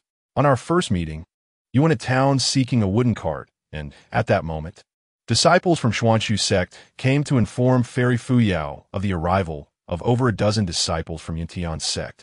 Upon hearing this, Fairy Fuyao's expression shifted slightly, and she privately instructed me to follow you and protect you, promising that I would be handsomely rewarded in the future. That is why I have been with you these past few days. Lu Tongfeng furrowed his brow. He had thought it was his unparalleled charm that had captivated this free-spirited monk, only to realize it was but a delusion. The monk had been acting under Fairy Fuyao and Amp Oppos as secret orders. Lu Tongfeng pondered aloud. Little monk. The other day you mentioned that my master and Fairy Fuyao and Oppos' master share a deep enmity. Can you elaborate on this? You also suggested that being my master's disciple is not a good thing and that I should not speak of it to outsiders. What is the true nature of this situation? The monk set down his bowl and said, that is a long story, and it involves the internal struggles of Yintian sect, of which I am not fully informed. It seems that shortly after the Great War between the righteous and demonic factions over 300 years ago, an internal strife erupted within Yintian sect. At that time, the sect was led by Fairy Fuyao's grandmaster, known as Zhuangzi. During that turmoil, he was slain by your master in a single stroke. Following that event, your master departed from Yintian sect and has been in hiding for over 3 centuries. For many years, people believed your master had passed away, only to discover that he had remained hidden here until 6 years ago.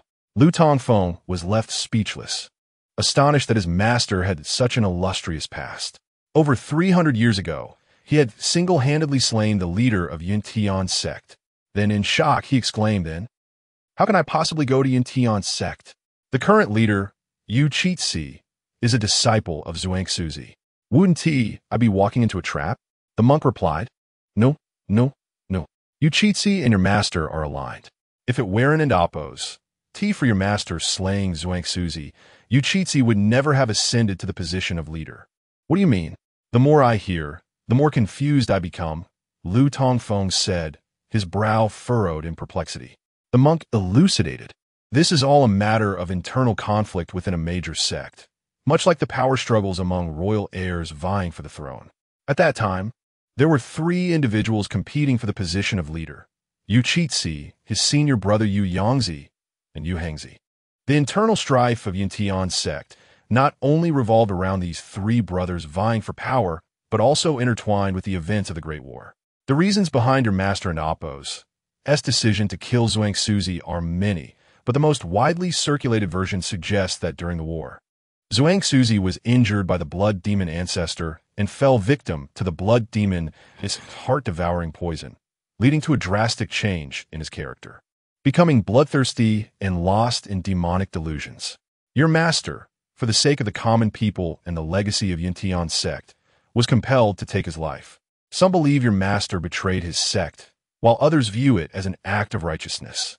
Before your master departed, he wielded the burning heaven sword, ensuring that Yu Qixi, Fairy Fuyao and Amp Appo's master, ascended to leadership.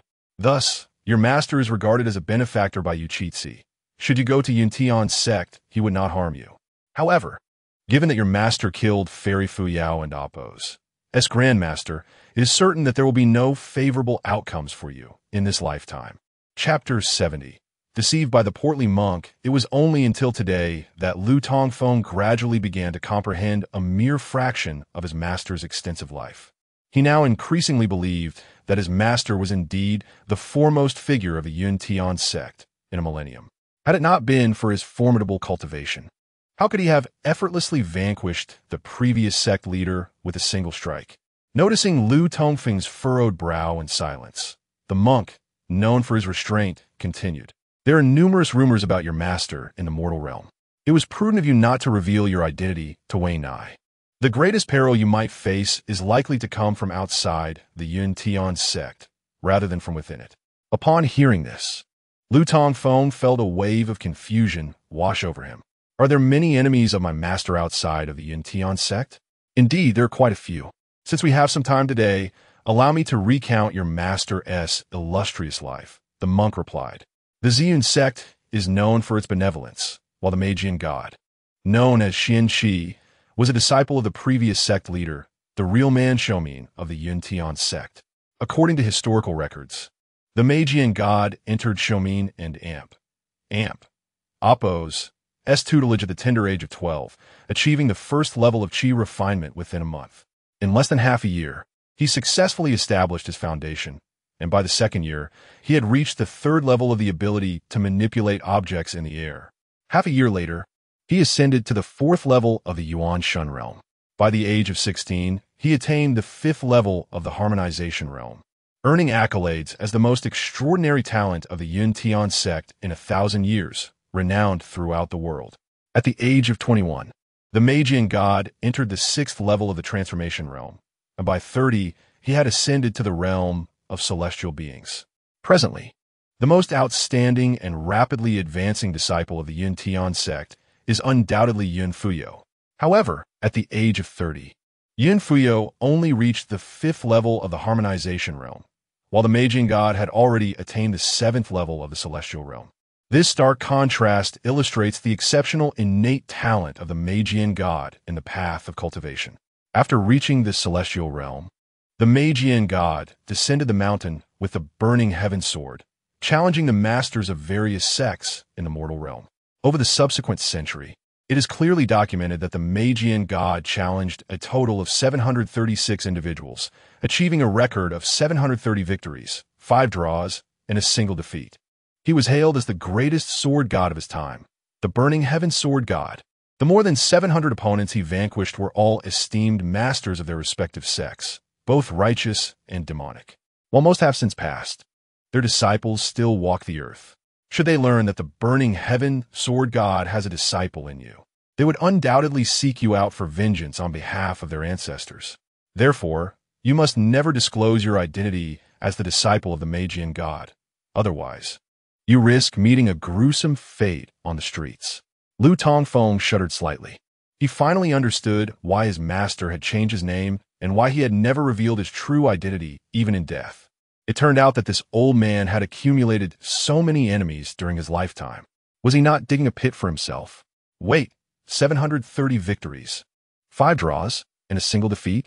My master, so formidable, has suffered defeat? Who did he lose to? Does that person have a disciple? I must avenge my master by defeating his adversary. Unknown, the monk shook his head. How could it be unknown? Someone capable of defeating my master must have been among the strongest of that era. Lu Tongfeng exclaimed. The monk replied, that particular battle was never witnessed by anyone. It was the Magian god himself who recounted it. He claimed to have suffered a single defeat, but to this day, no one knows the identity of the victor. Even the omniscient Tiangong Pavilion has been unable to uncover who bested the Magian god. Had it not been for this single loss, the Magian god would undoubtedly hold the first position among the top 10 strongest. Lu Tongfeng nodded slowly. He then turned to Ling Dang and said, Ling Dang, you must not divulge anything regarding my master to anyone. Otherwise, I will meet a terrible end.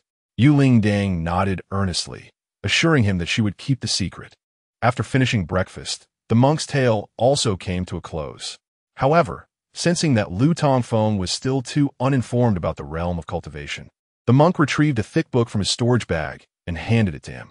Little madman, since you have decided to visit the Yun Tian sect, you should take this time to enrich your knowledge of the mortal cultivation world.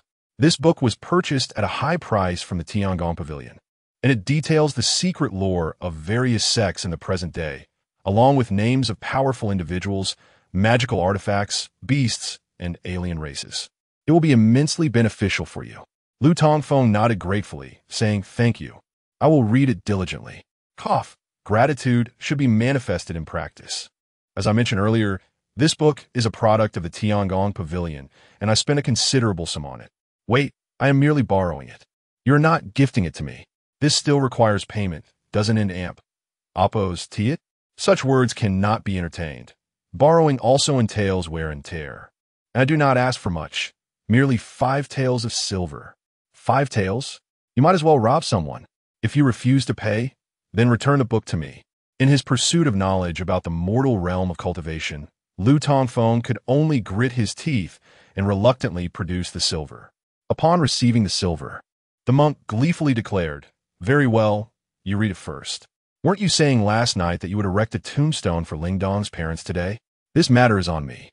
I will find the hardest granite on the mountain and then assist you in retrieving the belongings of the immortal Fuyo."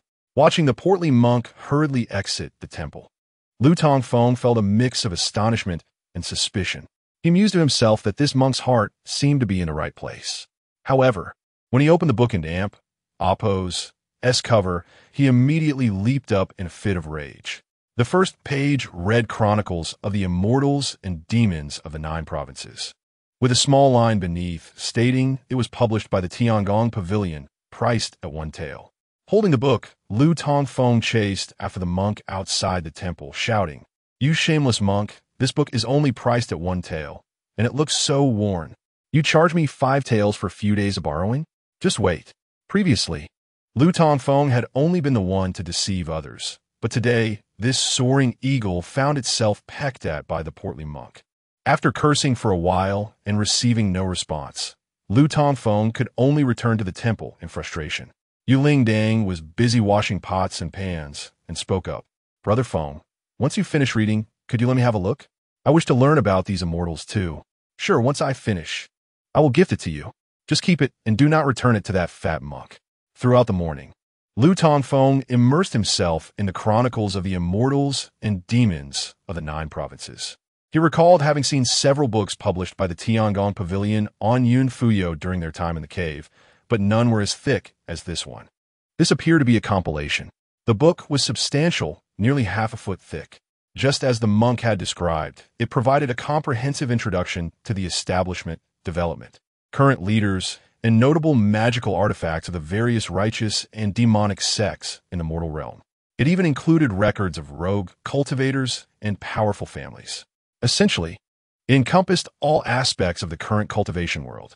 Once he completed this book, he would have a solid understanding of the contemporary realm of cultivation. Chapter 71. The reappearance of the wooden box and the disappearance of the monk around the time when the sun began to dip in the west, the young monk, devoted to abstinence, returned to the earth deity temple.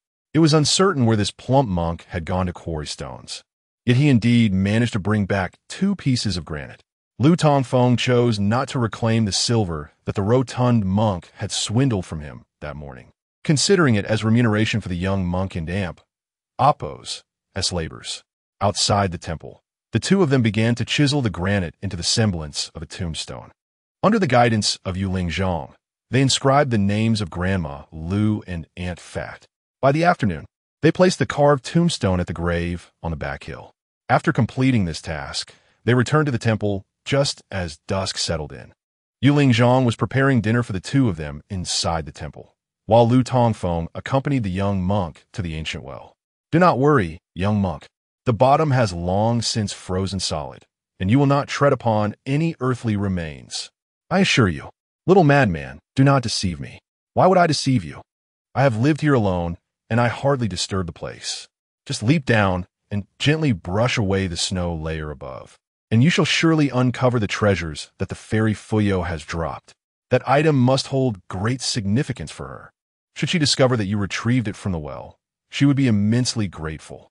With your handsome appearance, if she were to introduce you to someone, the fairies of Yintian's sect would be easily within your grasp. Indeed, that seems reasonable. Very well, I shall descend. The young monk nodded slowly. Then with a leap, he plunged into the ancient well. At the entrance, Yu Lingzhong, who was pouring out rice water, noticed Lu Tongfeng peering stealthily into the well. She inquired, Brother Feng, what are you doing there? The young monk wanted amp. Oppos. T fall in, will he? No. The young monk is merely retrieving something. Lingzhong, please burn that mountain goat we bought in the town last time. Let us treat the young monk to a hearty meal tonight. Oh, understood. Yu Lingzhong entered the temple, not giving the matter another thought. Dahe squatted at the temple entrance, its blue eyes fixed on the well, seemingly with a hint of mockery. Young monk, have you found it? It's too dark down here. I can't see anything. The snow is quite thick. Find a torch. All right, wait for me. Lu Tongfeng hurried into the dilapidated temple, retrieved a torch soaked in oil from the wall, lit it at the stove, and rushed back to the well. Young monk, I have a torch. Be careful, I'll toss it to you. The torch was thrown into the well. The young monk, already deep within, reached out to catch it. At that moment, Lu Tongfeng realized that the young monk and Oppos' legs were braced against the well walls. He was not standing on the bottom at all.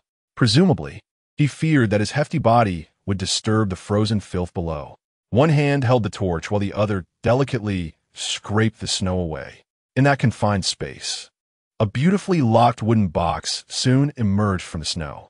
The young monk stared in astonishment as he lifted the box. What is this? I thought the fairy Fuyo had lost some personal ornaments like a hairpin, earrings, or a handkerchief. I intended to keep them as a memento.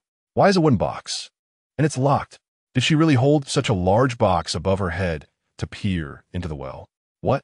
A wooden box? Lu Tongfeng, crouched at the edge of the well, heard the young monk and amp.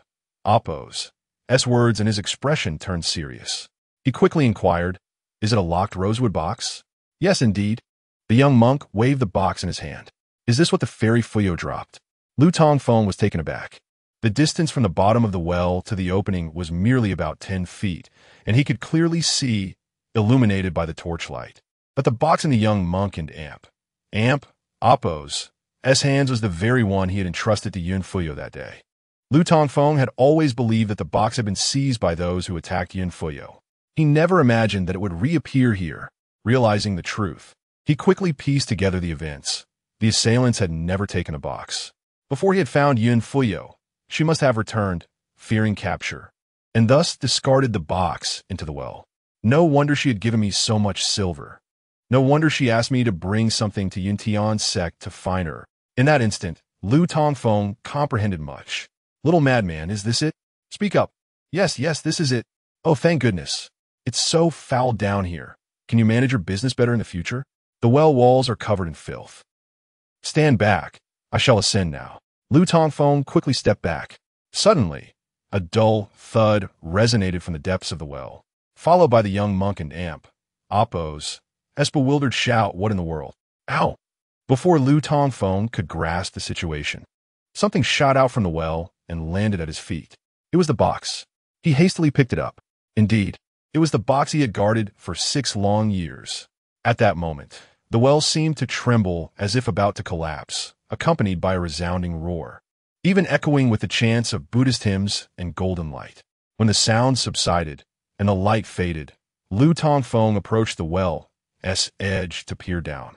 The torch had extinguished, and the depths were shrouded in darkness. The well had not collapsed, yet the young monk was nowhere to be seen.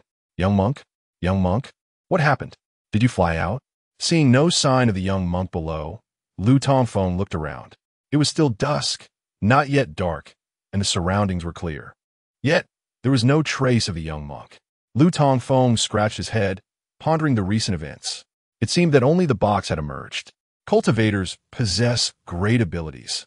Perhaps when he bent down to retrieve the box, the young monk had flown out from the well as well. After calling for a while without receiving a response, Lu Tongfeng turned to Dahe, who was sitting quietly at the temple entrance. Dahe, did you see the young monk fly out from the well? Today, Dahe was unusually quiet, not barking or making a sound, merely sitting there, gazing at the well. When Lu Tongfeng asked, Dahe simply shook his head. Huh? Where did that young monk go? He wouldn't have fallen into a cesspool, would he? Lu Tongfeng's expression turned to one of doubt. Without hesitation, he clutched the box and dashed into the earth deity temple, placing the wooden box on the edge of the stove. He then grabbed a torch and a bundle of hemp rope before rushing out. Yuling Zhang, witnessing his frantic demeanor, asked, Brother Feng, what is wrong? The young monk seems to have fallen into the cesspool. I must go save him. No time to explain. Upon hearing Lu Tongfeng's words, Dahe extended a paw to cover its face, seemingly unable to bear to watch. Chapter 72. The Naked Female Ghost. Lu Tongfeng secured one end of the rope to a large locust tree not far from the ancient well, letting the other end drop into the depths below. He leaned over the well's edge, calling out loudly, Little monk, can you hear me? Silence met his inquiries. Could it be that the rotund monk had overindulged down there? Lu Tongfeng furrowed his brow slightly. With no visibility from the well and amp Oppo's opening, he gritted his teeth, stamped his foot, and began to slide down the rope. In but a few breaths, he reached the bottom of the well. Upon arrival, Lu Tongfeng was taken aback. There was no sign of the little monk. Yet astonishingly, he noticed a large hole in one side of the well wall. The ground was littered with green bricks that had fallen from the walls above, and an unbearable stench filled the air, unlike that of excrement. It resembled the foul odor of decaying corpses. Holding a torch in one hand while covering his mouth and nose with the other, he stared incredulously at the dark hole before him. How could there be a hole here? Years ago, when the well had not yet become a cesspit, he had descended to search for copper coins and had noticed nothing amiss at the bottom. Now, with the little monk missing and a new gaping hole present, Lu Tongfeng could intuitively surmise that the monk must have ventured into this dark abyss. Little monk, he called softly at the hole's entrance. The only reply was a chilling gust of air that wafted from the darkness. Just as Lu Tongfeng sensed something was amiss, a tentacle, akin to that of a venomous serpent, suddenly shot out from the inky blackness. Startled, he attempted to evade it, but the confined space of the well offered no refuge. In an instant, the tentacle coiled around his legs with tremendous force, dragging him inexorably toward the black hole. With a terrified cry, Lu Tongfeng dropped the torch and was pulled into the depths. Meanwhile, Yuling Dang, clad in an apron, seemingly heard his frightened scream and approached the temple door. Dahe, what has happened? She inquired. Dahe shook his head, indicating that nothing was amiss. After scanning the surroundings and finding nothing unusual, she turned to continue preparing dinner for Lu Tongfeng and the little monk. At that moment, Dahe finally rose, wobbling towards the well in Oppo's mouth, his azure eyes peering down into the darkness. He then wagged his tail and made his way to the large locust tree. Woof, woof, woof. Dahe barked softly. The next moment, the previously still branches of the locust tree began to tremble slightly, swaying as if stirred by an unseen force. A most peculiar sight. Woof, woof. Dahe barked a few more times, seemingly engaged in some form of communication with the tree. As Lu Tongfeng was rapidly dragged downward, his body began to lose sensation. The dark tentacle ensnaring his legs bore barbs that seemed to inject a toxin capable of swiftly numbing his nerves. He wished to scream, but his mouth refused to open. After what felt like a dozen breaths, he was pulled from a narrow black crevice into a spacious underground cavern.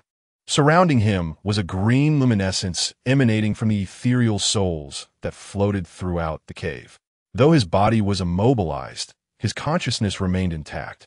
As he gazed upon the hidden spirits beneath the earth deity's temple, his face paled in horror, eyes wide with fear.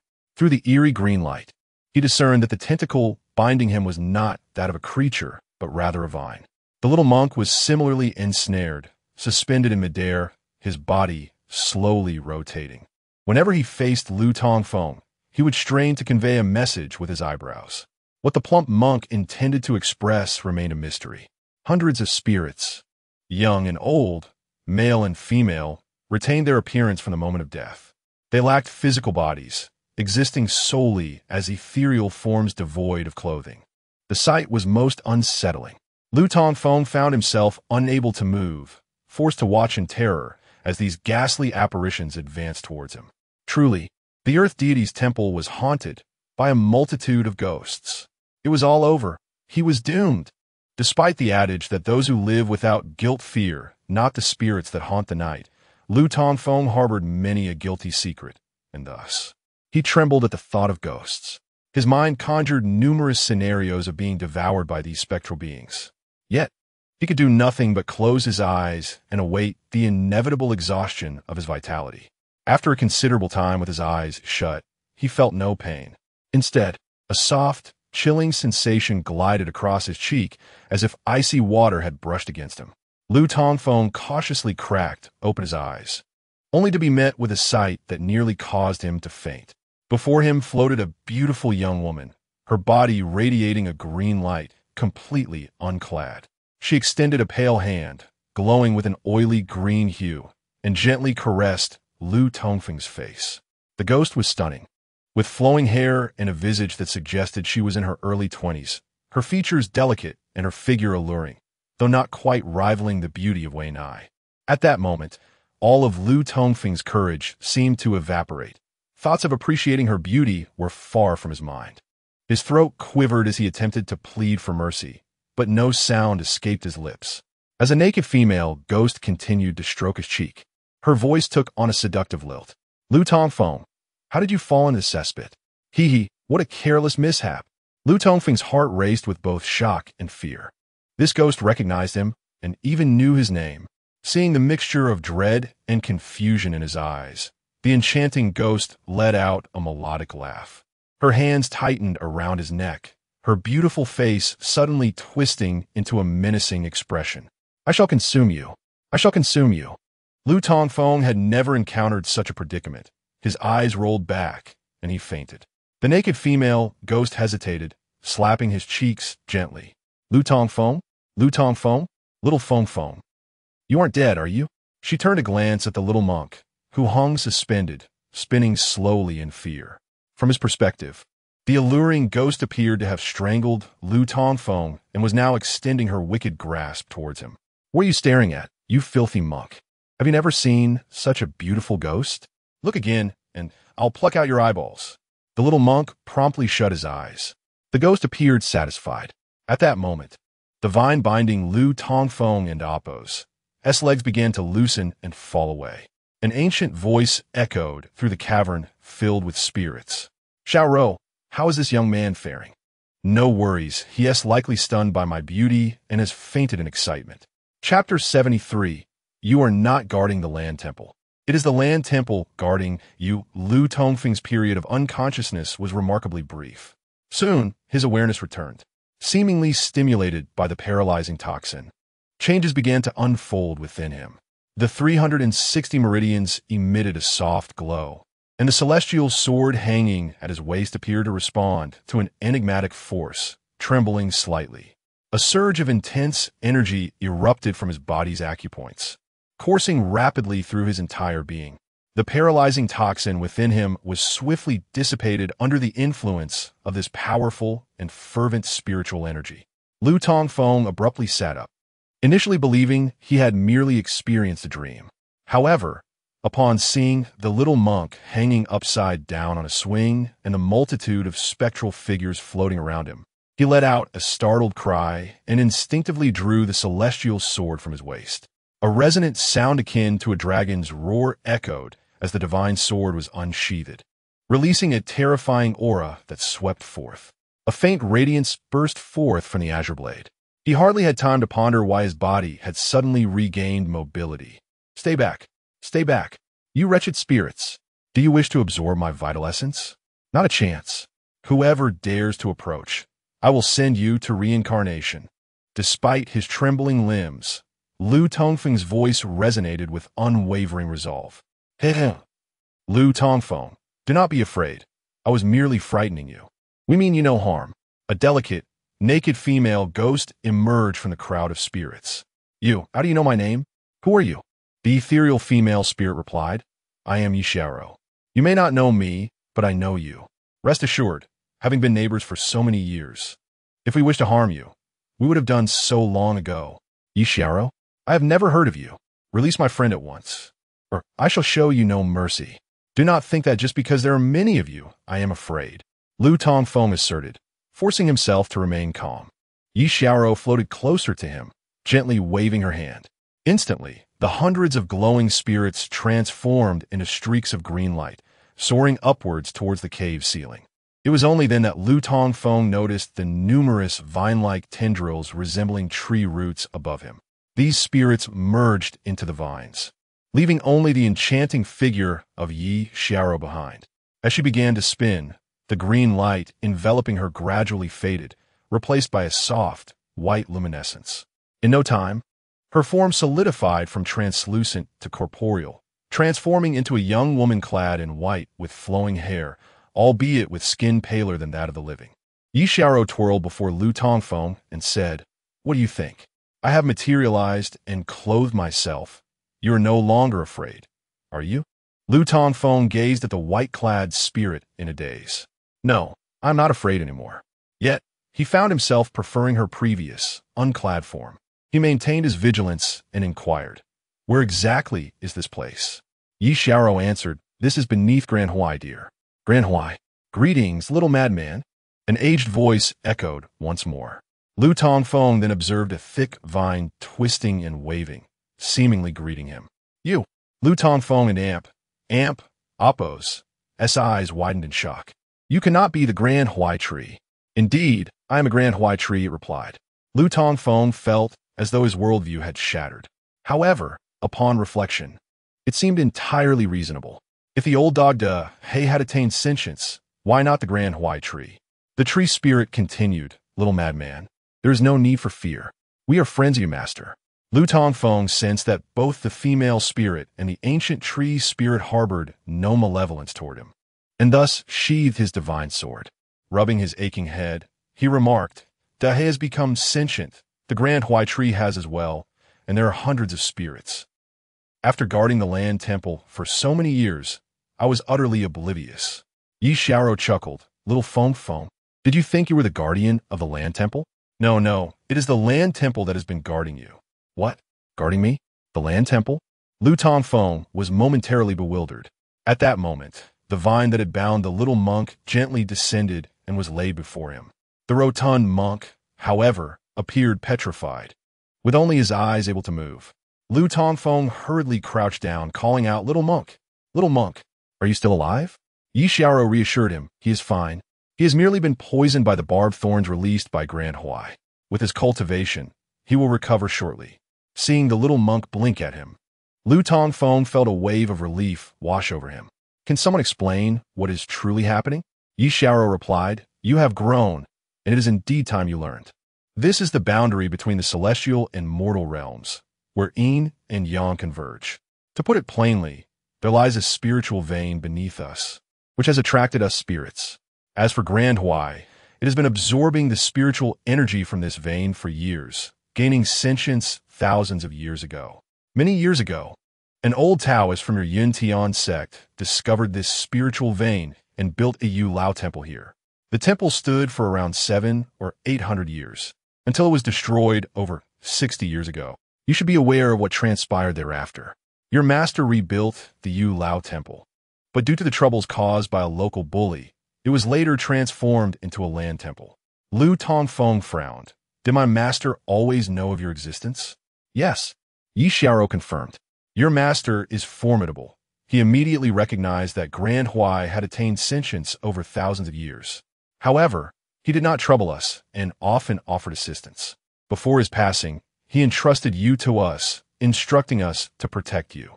Every night while you meditate, we venture out to absorb the yang energy you release. I have benefited the most. I have now reached a spiritual body state, no longer fearing heavenly thunder, and can briefly materialize my physical form." "What? I meditate every night? You all absorb my yang energy?" "The townsfolk speak of hauntings at the land temple, with numerous witnesses. It was you. If my master instructed you to protect me, why did you never tell me? Your master forbade us from revealing it. He only asked us to protect you silently, which is why we never disrupted your normal life. However, we are quite familiar with the He. Chapter 74. The Tree Spirit Strikes. The monks surrender through the incessant chatter of the loquacious ghost. Yi Xiaoro, Lu Tongfeng gradually unraveled the circumstances before him. This dilapidated earth temple was home to hundreds of spirits, a dog that had attained spiritual awareness, and a tree demon that had lived for millennia. If his master were still alive, there would also be an extraordinary master concealed in anonymity.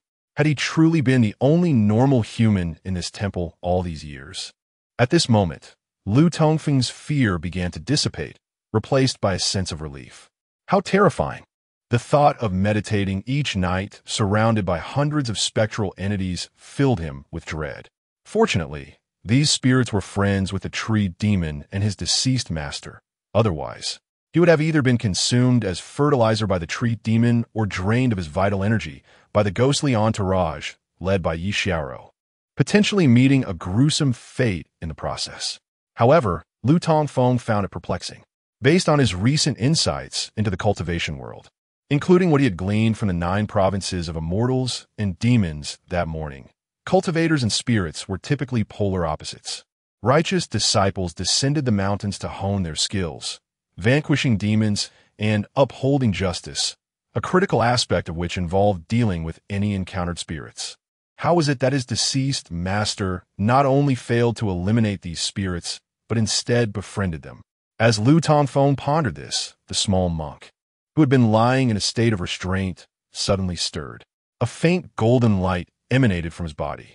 Lu Tongfeng looked down to see the rotund monk twisting in a bizarre and alarming manner, his face upward, arms and legs propped up as if his joints had been inverted.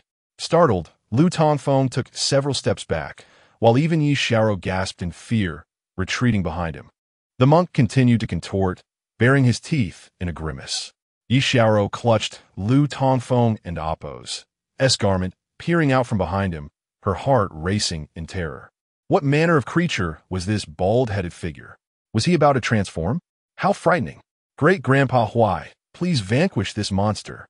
The monk, still grappling with the remnants of petrifying toxins within him, struggled to articulate his words. Lu Tongfeng and Appo's mind raced, interpreting the monk and Appo's garbled speech as a suggestion that the true monster was indeed the monk himself.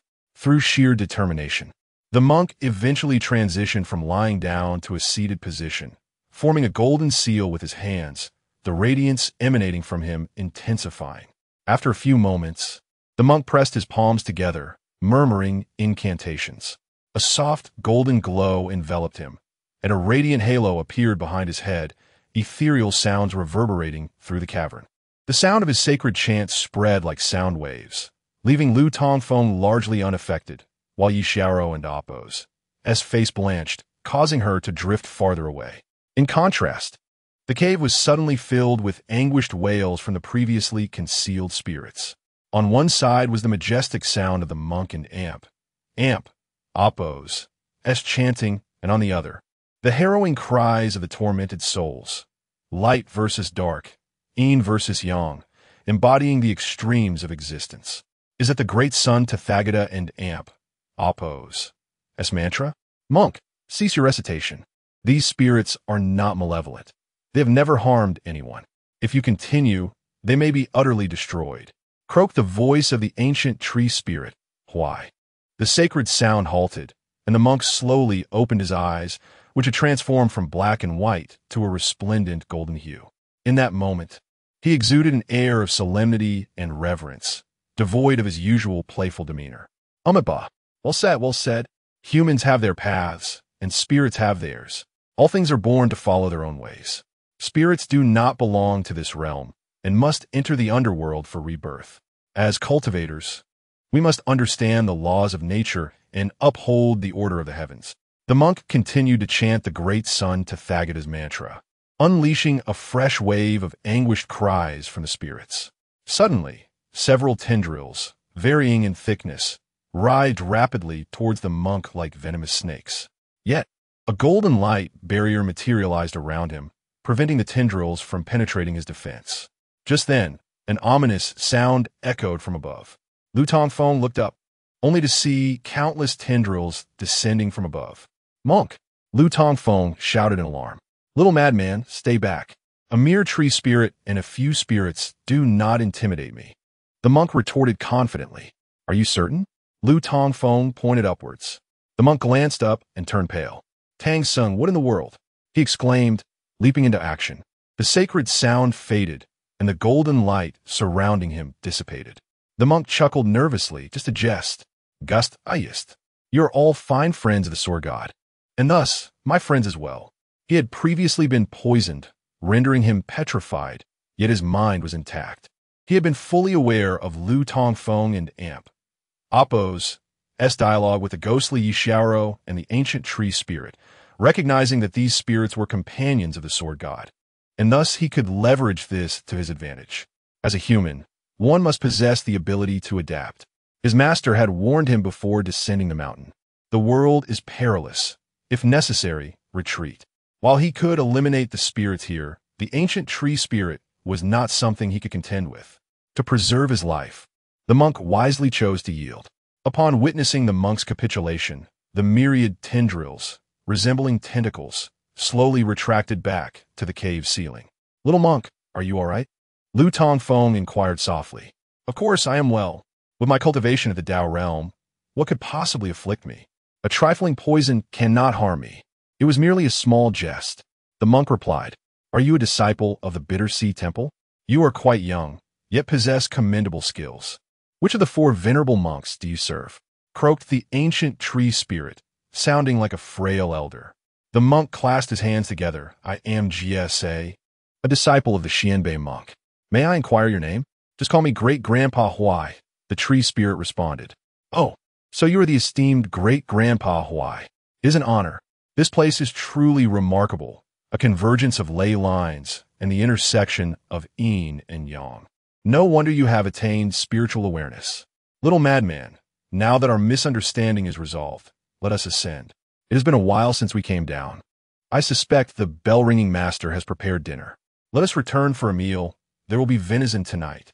Chapter 75. Master S Message. The deceptive female, Ghost the little monk, often seen laughing and joking, is quite astute. Otherwise, why would he have been the sole recipient of an opportunity amidst the hundreds of cultivators present at Jiulong Mountain? Fearing that the great Huai spirit might eliminate him to silence him, he desired to make a hasty exit. Grabbing hold of Lu Tongfeng, he intended to crawl back through the same dark passage. Lu Tongfeng shared this sentiment. Although he had recently been in contact with cultivators, which had upended his worldview, formed over 16 years, what transpired today was still hard for him to accept. Hundreds of ghosts had besieged him at the earthen temple, and the grand Huai tree he had gazed at for over a decade turned out to be a tree demon. Previously, he thought the temple was 3 miles from the town, nestled in a desolate wilderness, allowing him to relieve himself without a care under the broad daylight. Now, reflecting on how he had squatted at the well's edge, sometimes humming lascivious tunes while being secretly watched by the tree demon and hundreds of ghostly spirits, Lu Tongfeng wished he could dig a hole and bury himself right there. Though these spirits and the tree demon were friends of his master and meant him no harm, it did not alleviate his terror of being devoured nor the shame of public humiliation. Yes, we should leave now, dear ghost girl Xiao Ro and esteemed grandfather Huai Tree. The hour grows late.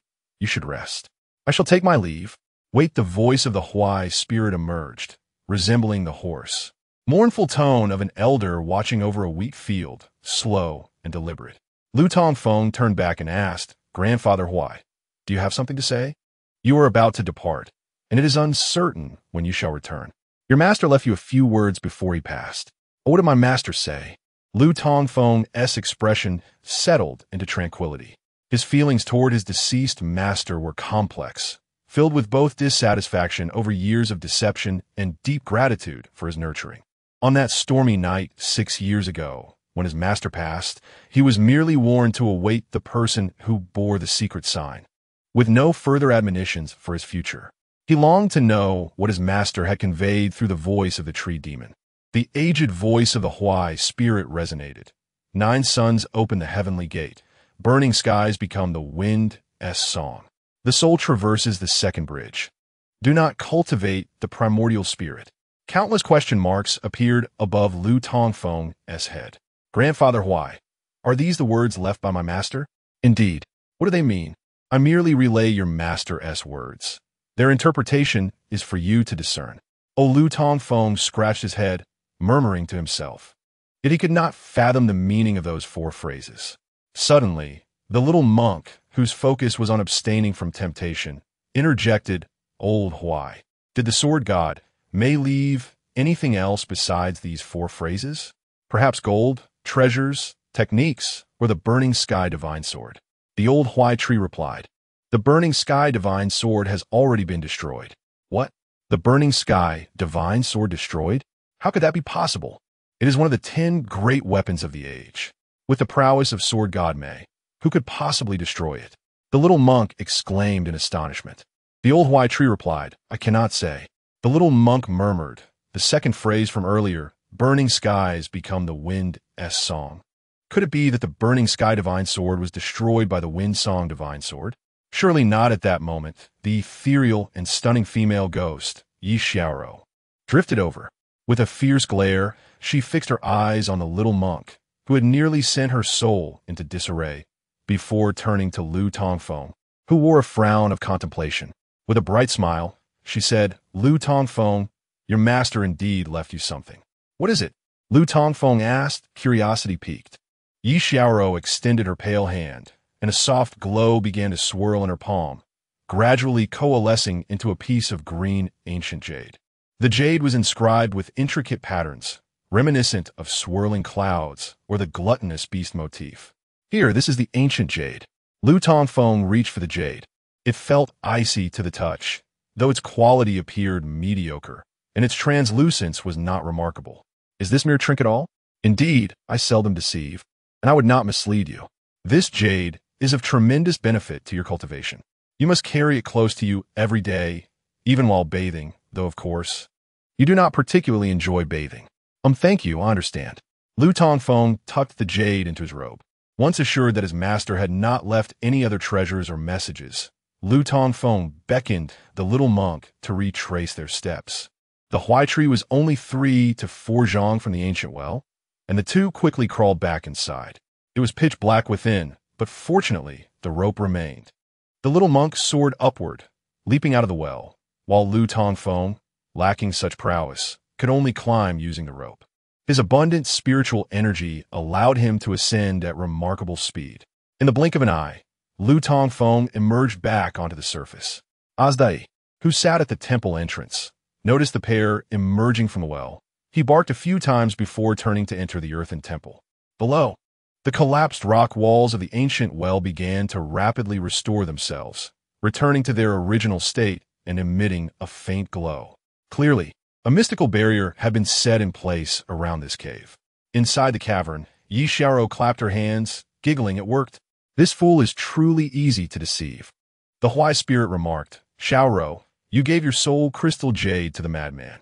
Are you truly planning to leave with him? It turned out that the ancient jade Yi Xiaoro had given to Lu Tongfeng was not a legacy from his master, but rather her own soul crystal, concealed for safekeeping. By entrusting the jade to Lu Tongfeng and advising him to keep it close, she intended to use him as a means to escape this place. Of course, while this place is rich in spiritual energy, to us spirits, it merely serves as a refuge from heavenly tribulations and does not enhance our cultivation. Thus, I wish to leave with Lu Tongfeng. His abundant yang energy has proven far more beneficial to me than centuries spent absorbing the yin energy here. If I wish to grow stronger and achieve the rebirth of my physical form, the best method currently is to draw from Lu Tongfeng's yang energy. Rest assured, Grandfather Huai, this is Lu Tongfeng's home. After a few years of wandering outside, he will return, and we shall be neighbors again. By then, I may have already reformed my body. Yi Xiaoro spoke with delight, her expression one of eager anticipation. Chapter 76. The resurrection technique of ghosts too can meet their demise. When a person dies, they become a ghost. When a ghost dies, they transform into a specter. This cycle continues as specters become echoes. Echoes turn into whispers, and whispers fade into nothingness. In the past, Yi Xiaoro believed she would be eternally trapped within this subterranean cavern until she encountered Lu Tongfeng and Appos as master. The master imparted to her the profound truth that ghosts are not only capable of dying, but can also be reborn. However, the chance for a ghost to return to the realm of the living is exceedingly slim. In the world of cultivation, there exists a branch known as ghost cultivation. These practitioners are not ghosts themselves, but rather living beings who cultivate their souls through the arcane arts of the underworld, hence the term ghost cultivators. The origins of ghost cultivation can be traced back to the ancient shamanic practices of the southern frontier. Within these ancient rites, there are two methods of resurrection, the first being the resurrection of the corpse, also known as the soul revival technique.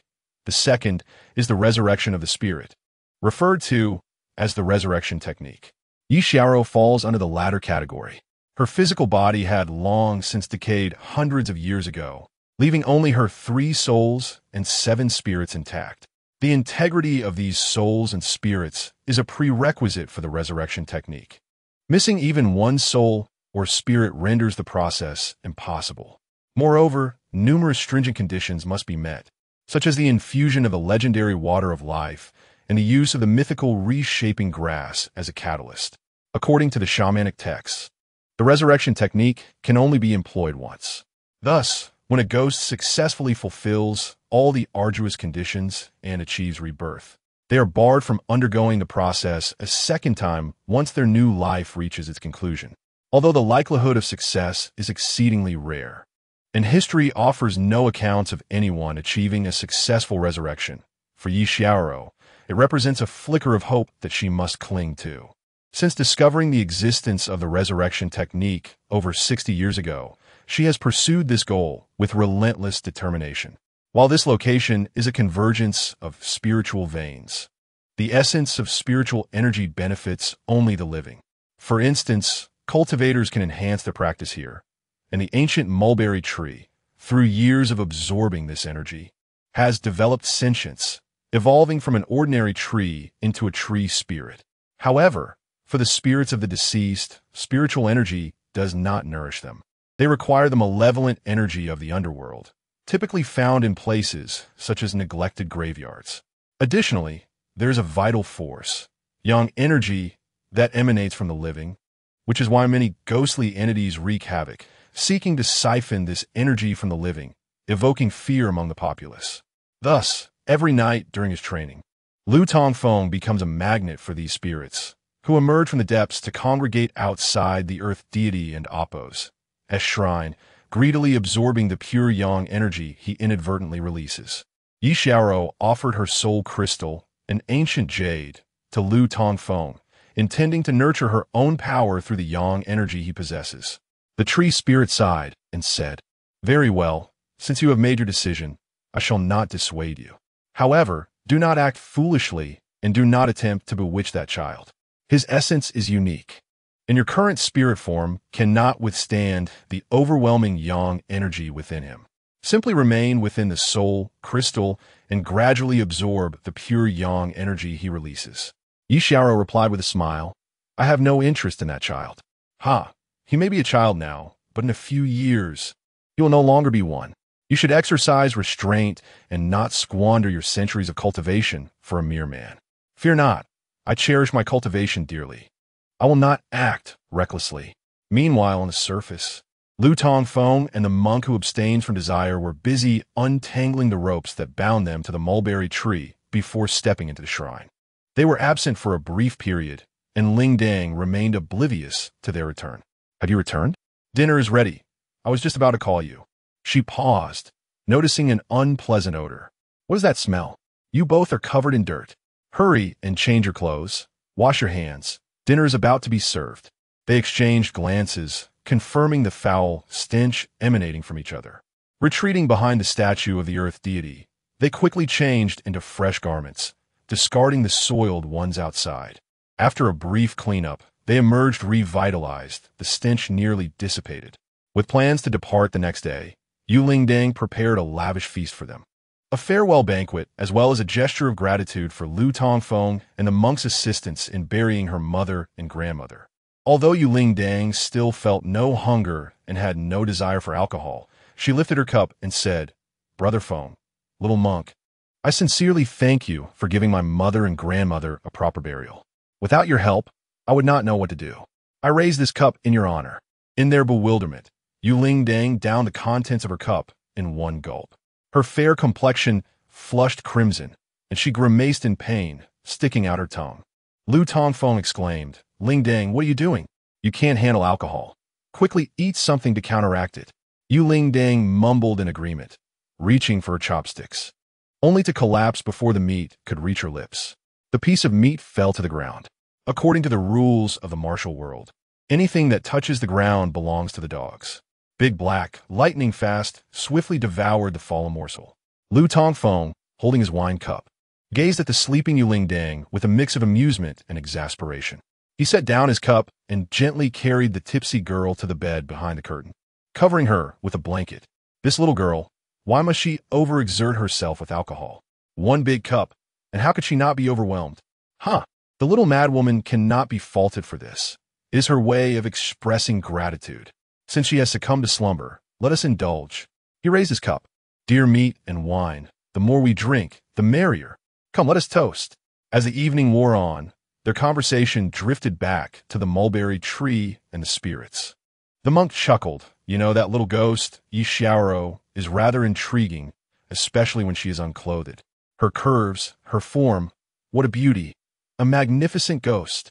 Lu Tongfeng rolled his eyes. You truly have no standards, not even sparing a ghost. The monk grinned mischievously.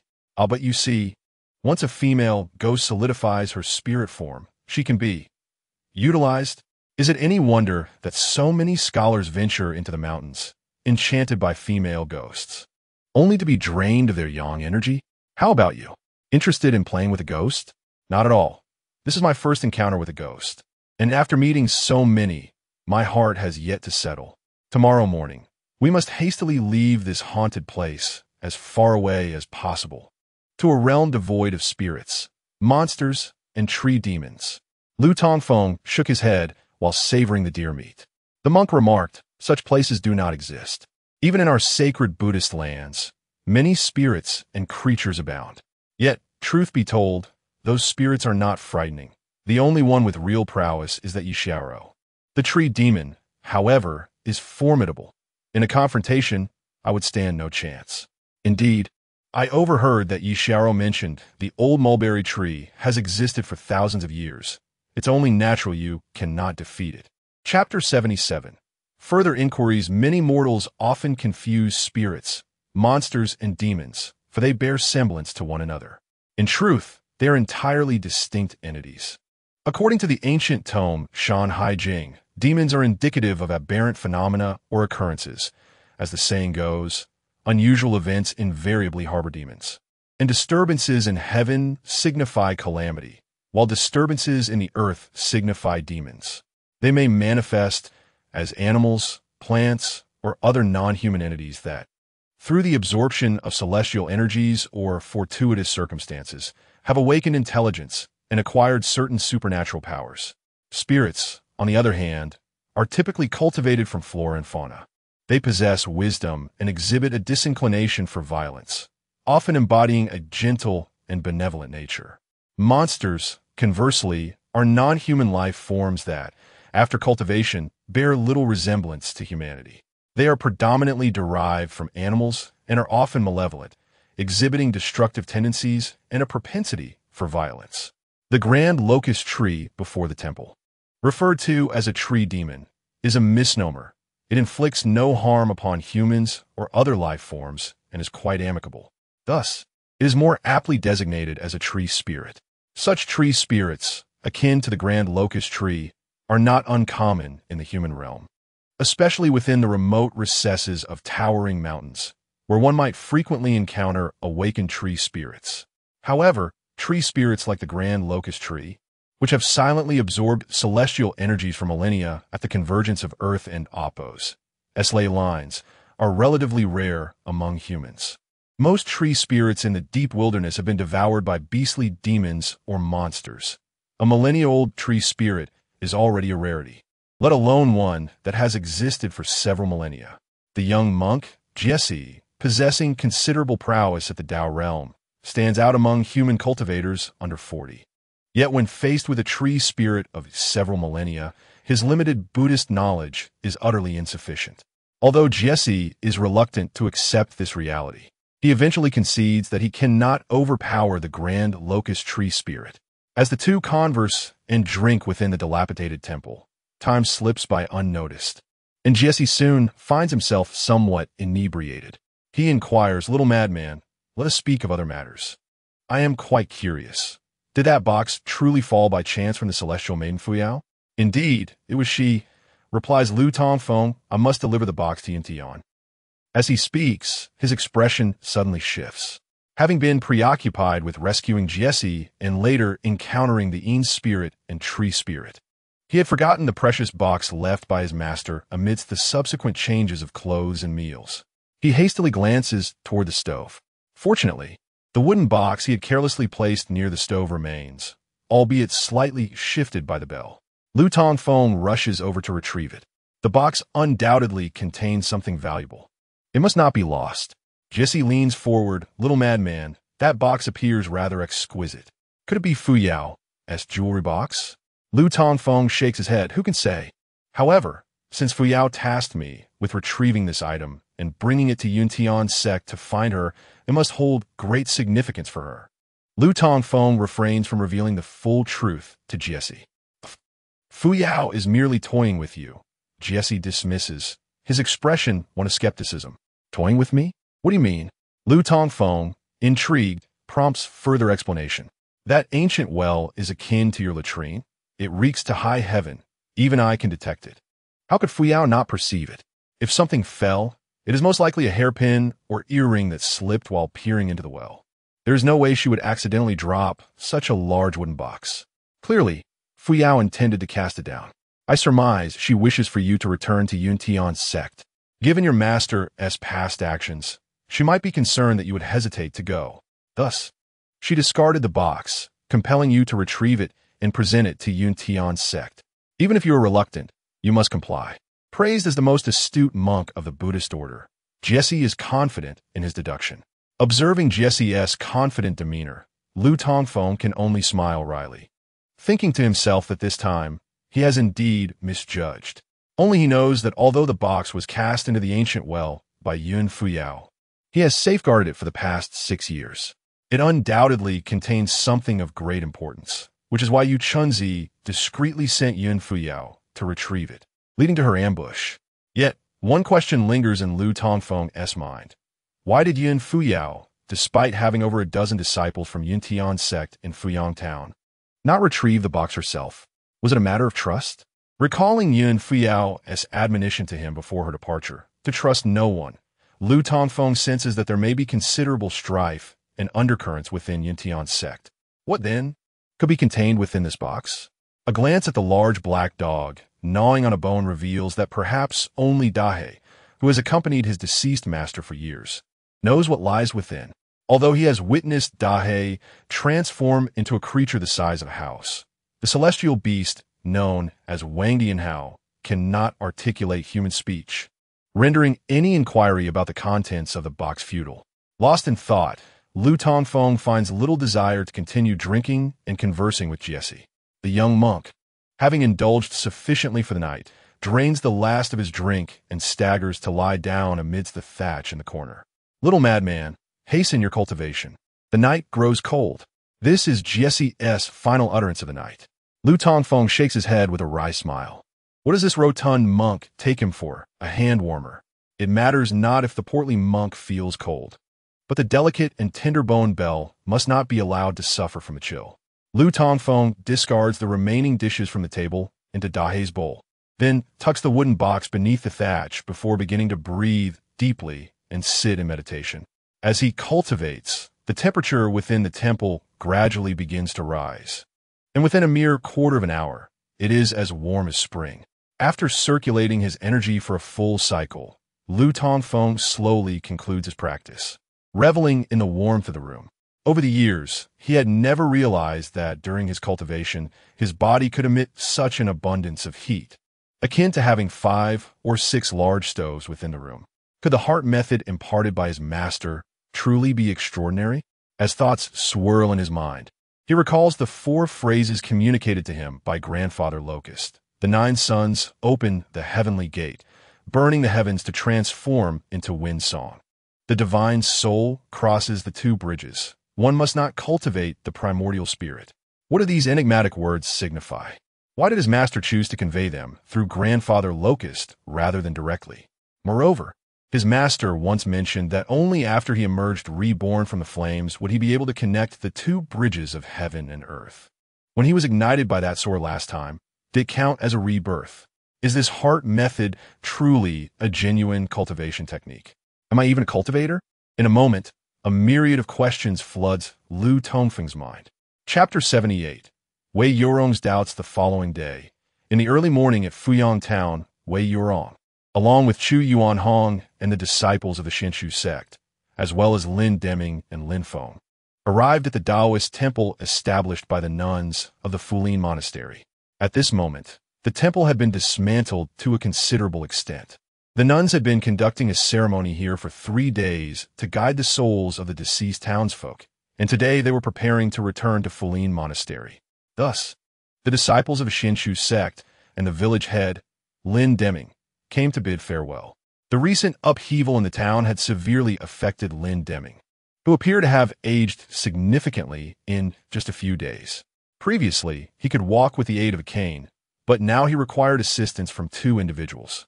He repeatedly expressed his gratitude to Master Liaochen and even had his grandson Lin Feng present several hundred taels of incense money. However, Master Liaochen declined, joining her hands in prayer and saying, "Lin, the calamity has just passed. These funds are better reserved for the town's reconstruction. In this biting cold, we must not allow anyone to suffer from hunger or frostbite." Lin Deming was deeply moved. After exchanging a few words, Master Liaochen approached Wei Yurong and the other disciples of the Xinshu sect. "Ba," she began, "Fair Yurong, I am but a humble nun, ill-suited to linger in the secular realm. Now that the townsfolk have been laid to rest and their souls have been guided, I shall take my leave. Should fate allow, I will be grateful for your visit to our modest monastery for a cup of tea." Wei Yurong nodded with a smile. "In these past few days, Master, you and your sisters have worked tirelessly. I have heard tales of Fulin Monastery and Appo's effectiveness while in Songlong Mountain. Master Liaochen not only possesses profound Buddhist wisdom, but also embodies compassion for the world. If the opportunity arises, I will certainly visit your monastery." After a brief exchange of pleasantries, Master Liaochen, accompanied by over a dozen nuns clad in moon-white robes, ascended on golden clouds, heading southward. As Wei Yurong watched the golden clouds recede into the distance, her smile gradually faded. She delicately twirled a strand of her dark hair, cascading down her chest with her fair fingers, her gaze growing increasingly frosty. Chu Yuanhong spoke, "Sister Yurong, now that the disciples of Fulin Monastery have departed, should we not take our leave as well?" Wei Yurong shook her head slightly. "There is no rush. By the way, have there been any updates from Yang?" Chu Yuanhong replied, "In recent days, many disciples from the Xinshu sect and various righteous sects have traced the aura of the extreme Yin sect near Yang City using the Confucian art of gazing at fate. Yet they have found no trace of the sect's disciples. They likely realized their exposure and have fled in secret. After all, our people pursue them a day later. I have long maintained that Yang City is merely a facade. Over 30 years ago, the extreme Yin sect committed heinous acts in Yin Prefecture, and the Yuntian sect utilized the Confucian art to locate their lair, resulting in significant losses. They will not fall for the same trick again. They are merely leading the righteous sects towards Yang. The true den of the extreme Yin sect will certainly not be near Yang. Or might it be? Chu Yuanhong furrowed his brow. Wei Yurong did not respond, but instead inquired, "What of your investigation into Tsuaping Mountain and Master Liaochen? What have you uncovered?" Chu Yuanhong produced a booklet from his robe, stating, "I have gathered nearly all the relevant information." Wei Yurong accepted the booklet and perused its contents. She nodded slowly, saying, "This is quite intriguing." She then instructed, "Inform your elder brother to continue the pursuit of the extreme Yin sect and Appo's, as traces near Yang. I shall not join him for now." Chu Yuanhong's elder brother is the illustrious Chu Tianyi, one of the 10 young masters and the future head of the Xinshu sect. This current investigation to track and eliminate the remnants of the extreme Yin sect is under his command. Wei Yurong, holding her celestial sword, strolled slowly down the streets of the town, her gaze continually surveying the charred remains of the homes on either side. Soon, she arrived at a high slope on the southern edge of the town. From this vantage point, the entire town lay before her. Why did the disciples of the extreme Yin sect commence their slaughter from the southern side? Yang City lies to the northeast. If they truly intended to retaliate from that direction, they should have begun their assault from the north.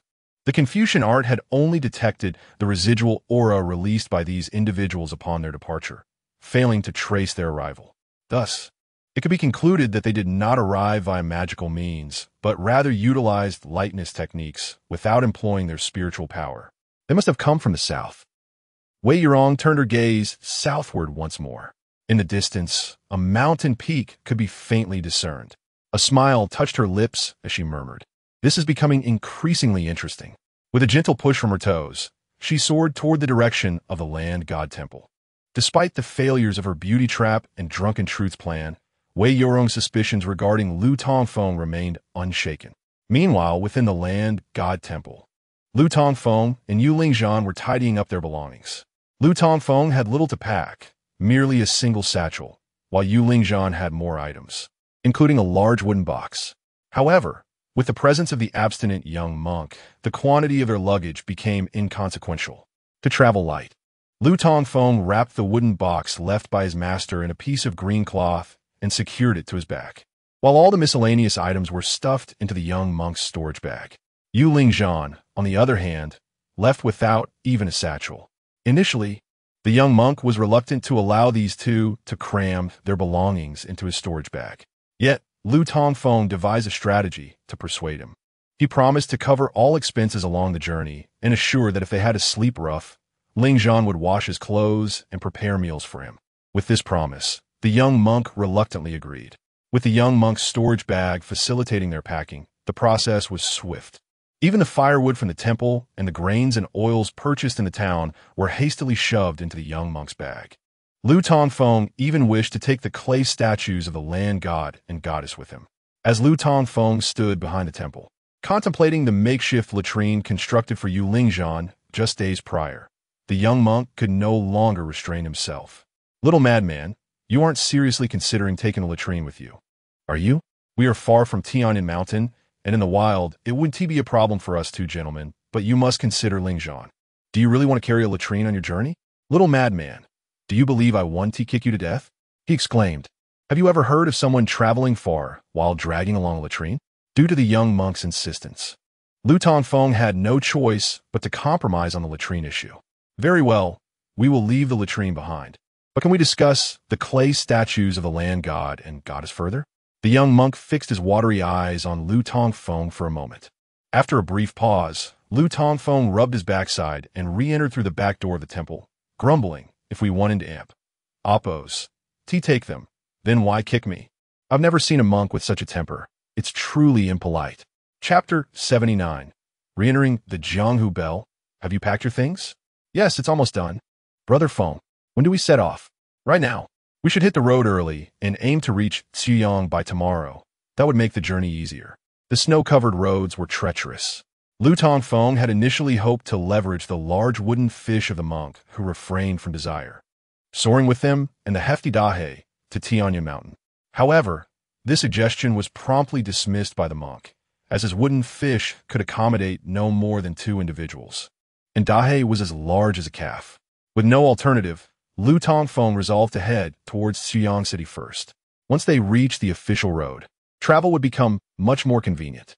The heavy snowfall had ceased for 5 or 6 days, and the court, in a bid to facilitate trade, must have dispatched laborers to clear the accumulated snow from the roads. Dahe was barking furiously outside the temple door.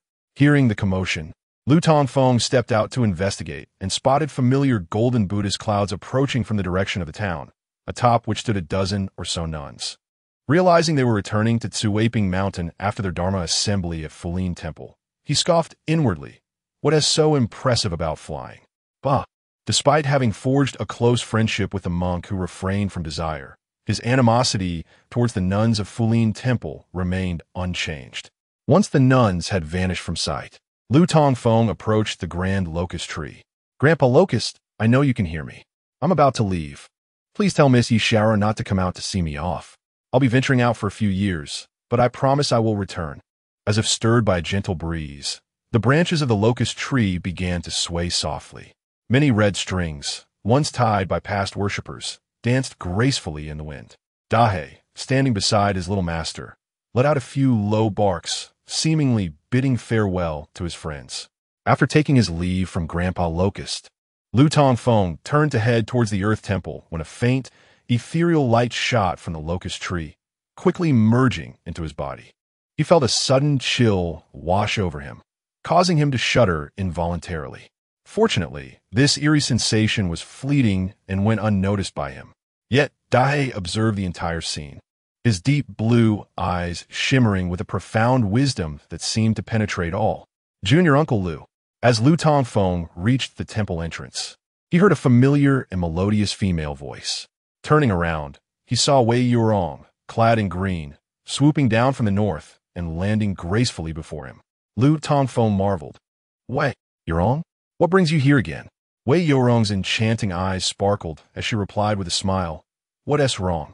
Am I not delightful enough to warrant your pleasure upon seeing me?" Lu Tongfeng remained highly vigilant of this disciple from the Shinju sect.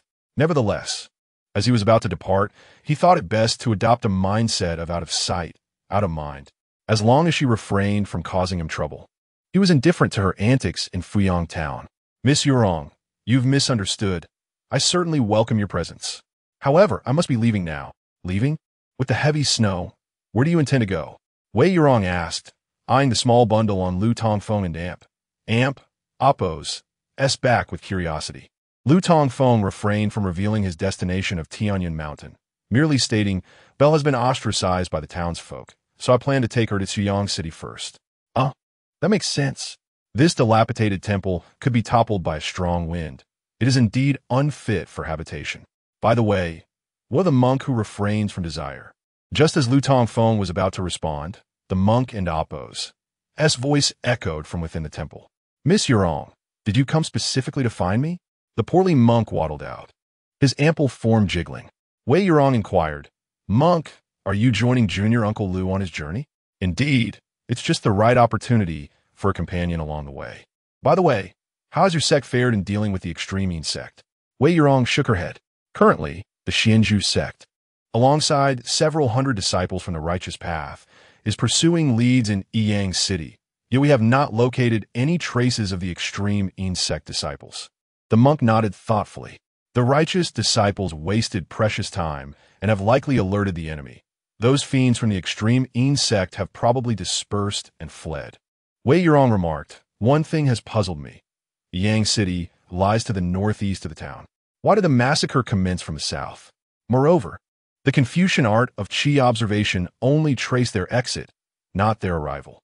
Lu Tongfeng was at a loss, but the monk seemed to grasp the implication. His brow furrowed slightly.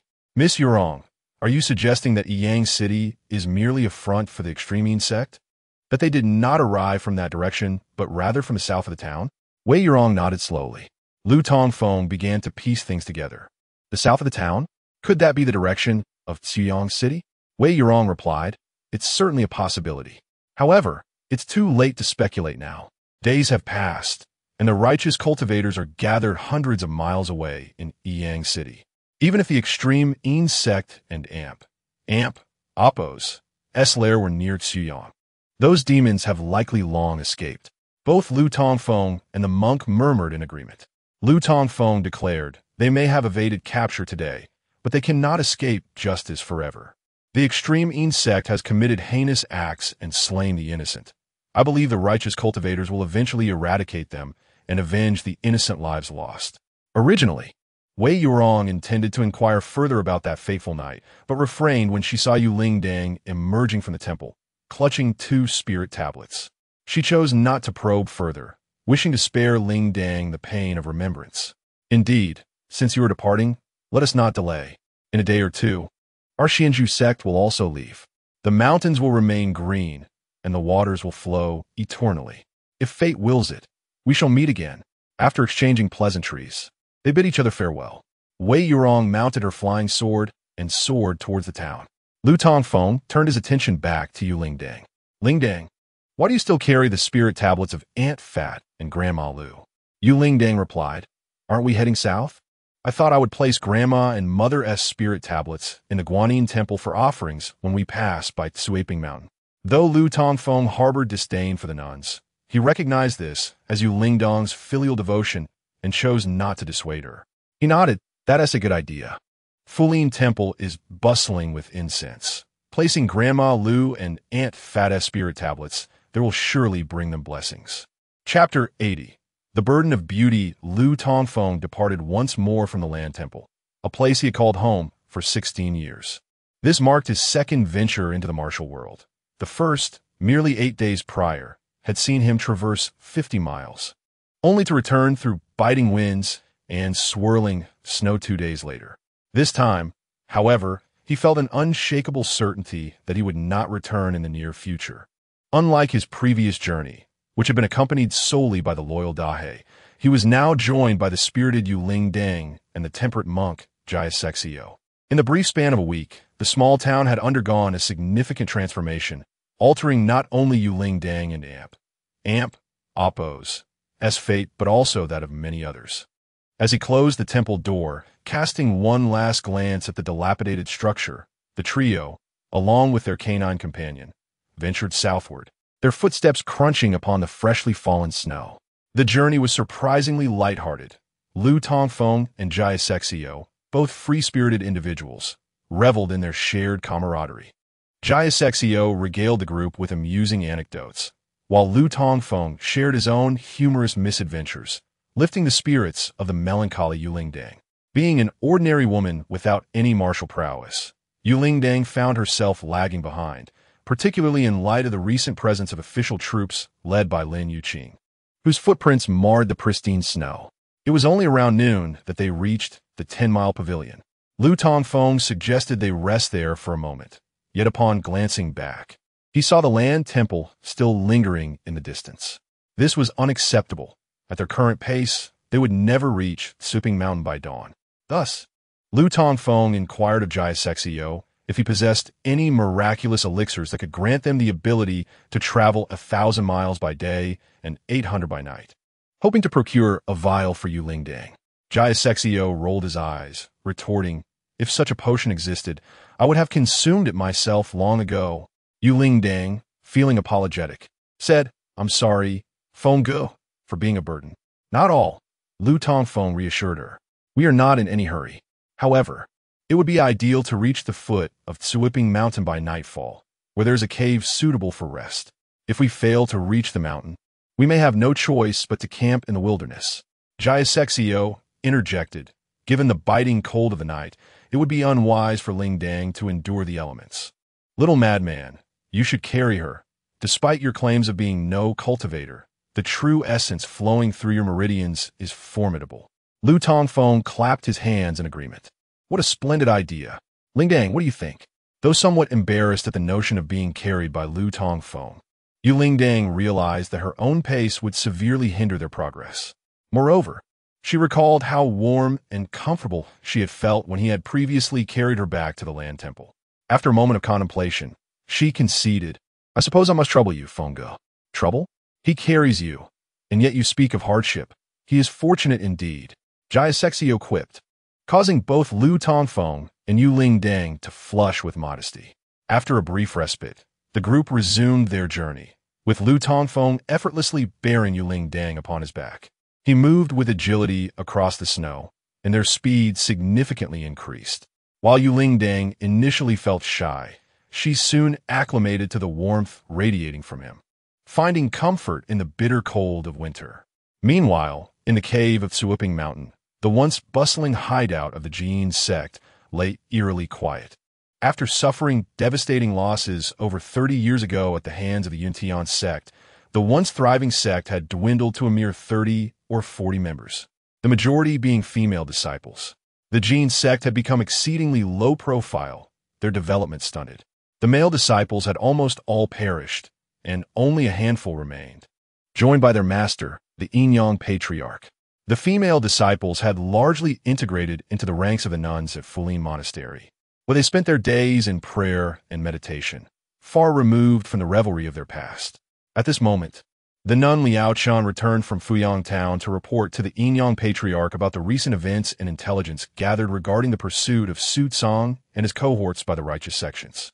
Upon hearing that Su Tsang had cleverly evaded capture by fooling the experts of the Xuanxu sect, a faint smile graced the Patriarch's face. Su Tsang is indeed resourceful. He mused. Not only is his cultivation impressive, but his wit is sharp as well. To have outmaneuvered Chu Tianyi is commendable. Liao Jian noted, Su Sidi poset demak ben daleng. Chu Tianyi, who has gained much notoriety in recent years, has been unable to locate Su Shidi, leaving even me, his senior, feeling inadequate. Enough about him. Tell me about Fuyang town and Appo's current situation, the Patriarch commanded. Liao Chan elaborated. The court has dispatched nearly 100 soldiers to garrison the town, while over 10 disciples from the Xuanxu sect remain, led by Wei Yurong, one of the 10 fairies. Ostensibly, they are there to protect the townsfolk, but in truth, she is likely investigating the whereabouts of the elusive Li and Li Qiuyan, who have been hiding there for 3 years. Any results? The Patriarch inquired. Liao Chen shook her head gently. No, since the massacre, those two have not resurfaced. However, I am certain that Fuyang town harbors secrets. How so? The Patriarch pressed. 3 days ago, upon my arrival, I learned that Yun Fuyo had appeared in the town recently and had sustained injuries, Liao Chen revealed. Yun Fuyo? The Patriarch narrowed his eyes. Is she the disciple of Yu Chenzi? Yes, that is indeed her, Liao Chen confirmed. But she has since departed, leaving with other disciples of the Yuntian sect and members of the Xuanxu sect towards Yiyang City. The Yin Patriarch fell into deep contemplation. The Yuntian sect, located 1,000 miles away, had sent so many disciples to Fuyang town, and even the illustrious Yun Fuyo had come. What had happened to her? What had the Yuntian sect discovered? Were they in pursuit of heavenly material, ancient treasures, or perhaps mystical beasts? Chapter 81. The regret of the master of Yin and Yang pondered for quite some time, unable to fathom why the disciples of the Yuntian sect had gathered in Fuyang town. Regrettably, Chen's recent visit to Fuyang town yielded scant information regarding this matter. With the prevailing tension and the presence of disciples from the Xiansu sect, the master of Yin and Yang dared not reveal himself or venture to Fuyang town at this time. He decided to quell his curiosity and wait for the storm to pass before investigating further. Suddenly, a profound smile crossed the master's face as he remarked, Liao Chun, you have encountered Yin Fu Yao and Wei Yurong in Fuyang town. These two women rank 4th and 7th among the 10 great fairies of our time. Are they truly as enchanting as the rumors suggest? Liao Chun, well aware of his master and Appo's temperament, nodded in affirmation. Indeed, Yin Fu Yao is breathtakingly beautiful, exuding an ethereal grace, while Wei Yurong boasts an elegant figure and captivating charm, both being rare beauties of this age. The master of Yin and Yang grew increasingly intrigued. How do they compare to your youthful self? He inquired. Liao Chun shook his head. There is simply no comparison. Before encountering them, I held a certain confidence in my youthful appearance, but upon seeing them, I realized that my youth pales in comparison to their brilliance. Oh! The master's interest intensified. Known for his lecherous nature, he was immediately captivated by Liao Chun's high praise for Yun Fu Yao and Wei Yurong. Yet, he was acutely aware that these two women were not to be trifled with and could only indulge in his thoughts.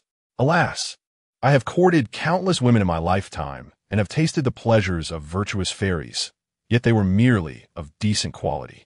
If I could savor the exquisite beauty of such rare gems in this life, I would have no regrets. Liao Chun, concerned that his master might succumb to his desires, reminded him, Master, Yin Fu Yao and Wei Yurong hold significant status in the mortal realm, and their sects are not ones we can provoke. It would be wise to let go of these thoughts. You need not say more. I am aware of the priorities at hand. You may return now. Disciple takes his leave, Liao Chen replied, joining his palms in a respectful gesture before turning to exit the cave.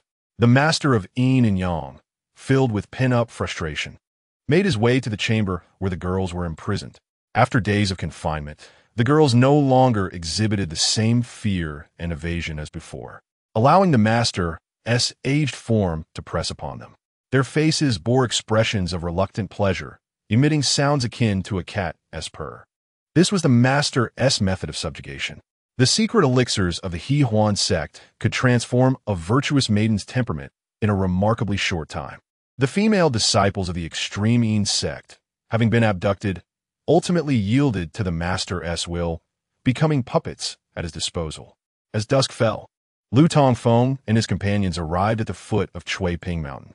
Lu Tongfeng, carrying Yu Lingdang, pointed to a cave in the mountain's shadow and said, "There is a cave where I often stayed when hunting with Dehei.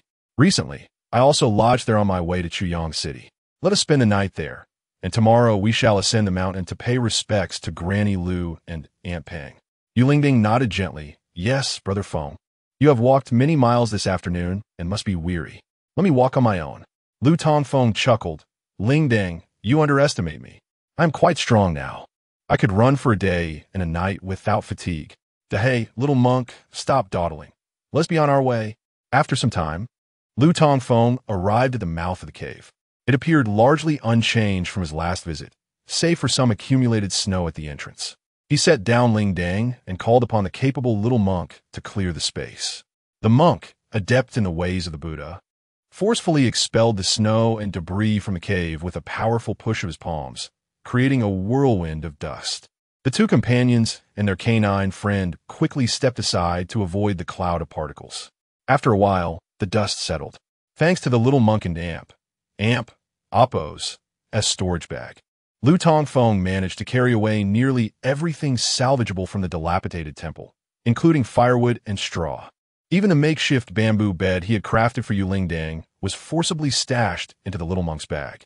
Once the supplies were retrieved, a fire was soon ablaze. Yu Lingdang intended to prepare dinner, but Lu Tongfeng deemed it unnecessary and asked the little monk to bring out several plump rabbits, all caught by Dehei during their journey, each well-fed and robust. Lu Tongfeng invited Yu Lingdang to warm herself by the fire while he and the little monk set about preparing the rabbits for roasting. However, the little monk shook his head vehemently, declaring, "I do not kill. I do not take life. Dehei caught them. Does that not count as killing?" Lu Tongfeng countered, "That is still unacceptable. As a monk, I cannot have blood on my hands." With no alternative, Lu Tongfeng took it upon himself to clean and skin the 4 rabbits outside. Upon returning, he found that Yu Lingdang had prepared their sleeping arrangements for the night. The two, while roasting the rabbits, enjoyed some wine left over from Wei Yurong, sufficient for a good 10 days for these two little wine enthusiasts.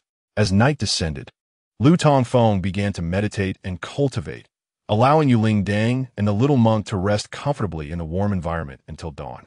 The following morning, after relishing the millet porridge prepared by Yu Lingdang, the group continued their journey. Their plan for the day was to visit Fo Lin Monastery in the morning, offer some incense money, and pay respects to Granny Lu and Aunt Pang, then continue traveling in the afternoon. They aimed to reach Chuyang City before nightfall, a place Lu Tongfeng had long dreamed of, where he aspired to achieve great things. Their cave was nestled in the mountain shadow, while Fo Lin Monastery lay on the sunny slopes. As before, Lu Tongfeng carried Yu Lingdang, navigating the snow-covered path along the mountain's edge. After about half an hour, they arrived at the sunlit side of the mountain. The contrast between the shaded and sunlit areas was stark. The rear slope was cold and dense with trees, often frequented by wild beasts, whereas the sunny side was open and bathed in warm sunlight, creating a pleasant atmosphere. A road extended from the south to the foot of Chui Ping Mountain, leading to stone steps ascending the mountain. The snow along the path and steps had already been cleared. At the foot of the mountain, numerous carts were parked, and several vendors sold pastries, prayer beads, incense, and various snacks. Occasionally, one could see pilgrims arriving from the south, driving carts and carrying baskets filled with offerings, chatting cheerfully as they made their way. As the year drew to a close, people from surrounding villages flocked to offer prayers and express gratitude, including wealthy young men traveling from Chuyang City. Chapter 82. The Buddhist Retreat at Fulin Temple. As Lu Tongfeng gazed upon the bustling scene at the foot of Fulin Temple, where incense burned profusely, a wave of jealousy surged within him as he recalled his own desolate land deity shrine, abandoned by all. The little monk, Jesse, seized the moment to sprinkle coarse sea salt on Lu Tongfeng's already wounded heart. Look at the throngs of worshippers here, and then at your own shrine's meager offerings. The disparity is glaring. Why not abandon your spiritual path and embrace the Buddha? Transform your land shrine into a temple, and I assure you, your incense offerings will flourish, and you shall never know want. Little monk, on such a pleasant day, do not provoke me. Lu Tongfeng retorted. The young monk, realizing the gravity of his jest, hastily retreated. Casting a glance at the incessantly flowing stream of devotees, Lu Tongfeng scoffed, muttering to himself, "What significance do these few worshippers hold? Once I am prosperous, I shall renovate my shrine and expand it. Then, let us see whose offerings are bountiful." "Bah, Brother Feng, the snow on the road has been cleared. Please set me down," pleaded Yu Lingdang, who had been perched on Lu Tongfeng's back, overhearing his murmurs. As he gently set her down, he proposed, "Lingdang, there are candied hawthorns for sale over there. Would you care for some?" Shaking her head, she replied, "I am not in the mood for anything right now. Let us hasten our ascent up the mountain." Fulin Temple boasted opulence, with broad steps ascending from the base of the mountain. At intervals, pavilions had been constructed for the comfort of the worshippers. The stone steps were flanked by numerous plum trees, which were now in full bloom, their vibrant colors enchanting to behold. Some young scholars, adorned in traditional garb, were composing poetry and displaying their charm alongside their female companions. Such superficiality, onmirifadis, the so-called pure heart of the Buddha and the Buddha's essence in the heart. What purpose do these ostentatious displays serve? It is nothing but a polished fade over dung. As he ascended, Lu Tongfeng pointed out the surrounding scenery on Sweeping Mountain, delivering a litany of five-star criticisms. This discontent did not sit well with Jesse, the young monk. "Crazy one, why do I sense bitterness in your words? Are you unable to accept the flourishing state of the Buddha as domain? Am I a petty individual? I speak only the truth. Your sect thrives on superficiality, believing that only gilded Buddhas are true Buddhas. Is a clay statue not worthy? In your temple's usury is the worst kind of predatory lending. While collecting offerings from the faithful, you send disciples down the mountain to beg for alms, leaving none for others. Wait until we reach the Guanyin Hall. I shall engage those nuns in debate and render them utterly ashamed." Observing Lu Tongfeng storming up the mountain with an air of indignation, Jesse scratched his head, perplexed. "Lingdang, did I speak out of turn and anger him?" Gently shaking her head, Yu Lingdang replied, "It does not concern you. This is Brother Feng's private grudge with the Guanyin Temple." Being a friend of Lu Tongfeng, she understood well his deep-seated resentment towards the nuns who had encroached upon his livelihood. Concerned that Lu Tongfeng might clash with the nuns, she quickened her pace to catch up. Private grudge? Did the crazy one catch a nun bathing? Or did a nun glimpse him bathing? Mused Jesse, his brow furrowed in confusion. Sweeping Mountain stands as the tallest peak for miles around.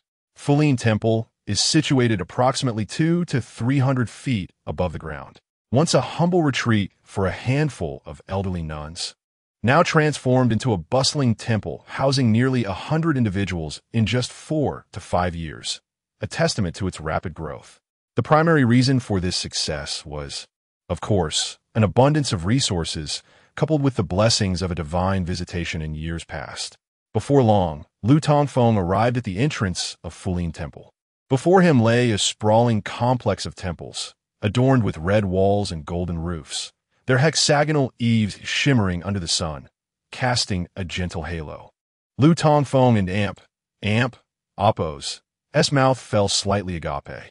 His own land shrine likely paled in comparison to even a single restroom here. For the first time, he felt the sting of inadequacy in the face of such wealth.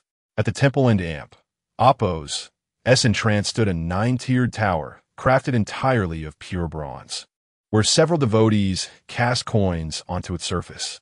Lu Tongfeng noted the dozens of coins already resting atop the wishing tower. A sudden impulse to reach into his own pockets surged within him. Ultimately, he restrained himself from this temptation. He inquired of a young boy nearby, "What are you doing, little brother?" "I'm making a wish. If the coins don't fall, then Guanyin will grant my desire," the boy responded. Understanding the purpose of the wishing tower, Lu Tongfeng mused it bore a resemblance to his transformed wishing well, now serving as an outdoor restroom. The boy then began rummaging through his pockets for more coins. As Jesse and Yu Lingdang approached, they found Lu Tongfeng engaged in tossing coins into the wishing tower. "Oh no, it fell again. I don and amp. Oppos. Do you want 10 beautiful fairies as brides anymore? Let be 9. That should suffice." He retrieved the fallen coins and attempted once more. The entire wishing tower was constructed from smooth bronze, requiring precise placement for the coins to remain. "Not 9. 8. That is my bare minimum. Brother Feng, what are you doing? Making a wish. I've heard it works wonders. Lingdang, you should give it a try too." Yu Lingdang stared in disbelief.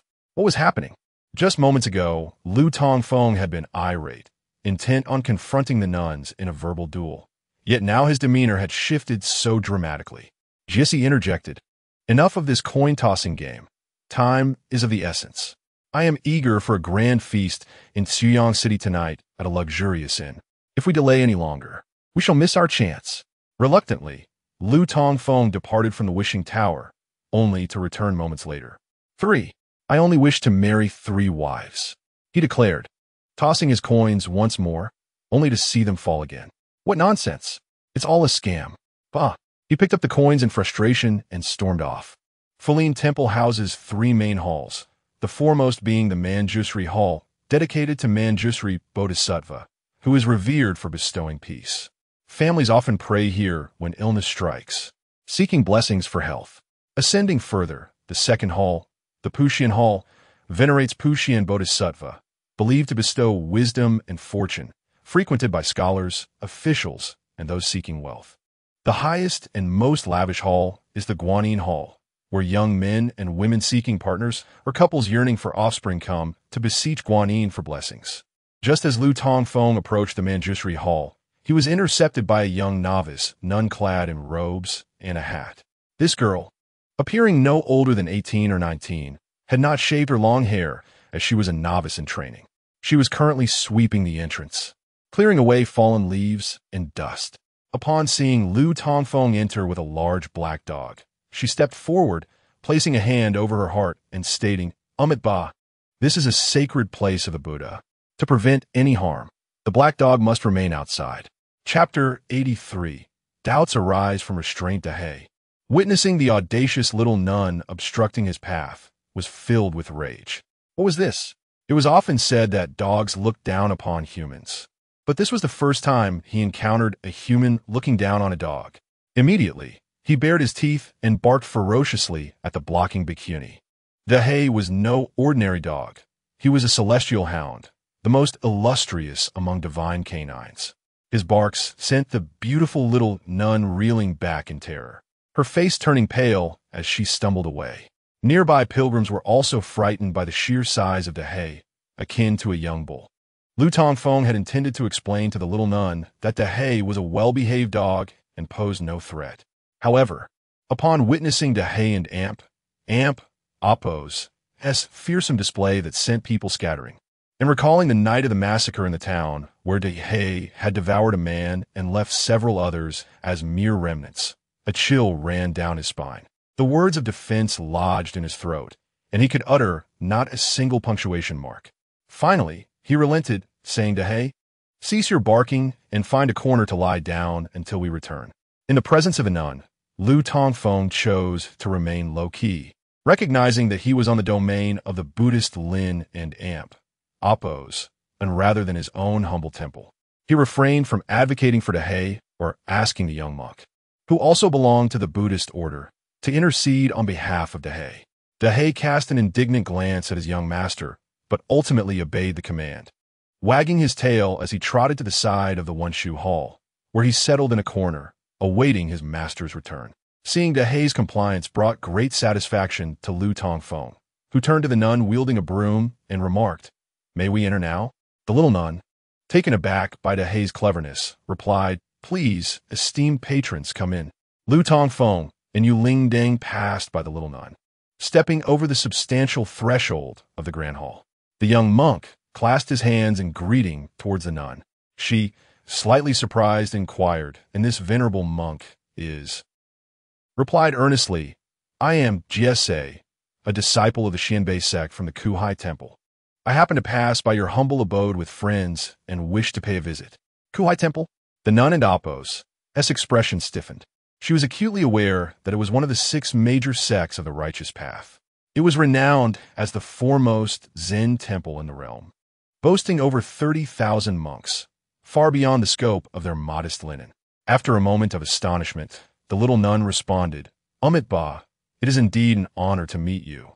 Brother Jiese from Kuhai Temple." Jiese nodded in acknowledgement before entering the Wenshu Hall. Upon his entrance, the nun leaned her broom against the wall and swiftly made her way up a stone path leading to the mountain. This was Lu Tongfeng's first departure from Fuyang Town and his inaugural visit to a Buddhist sanctuary, filling him with curiosity about everything around him.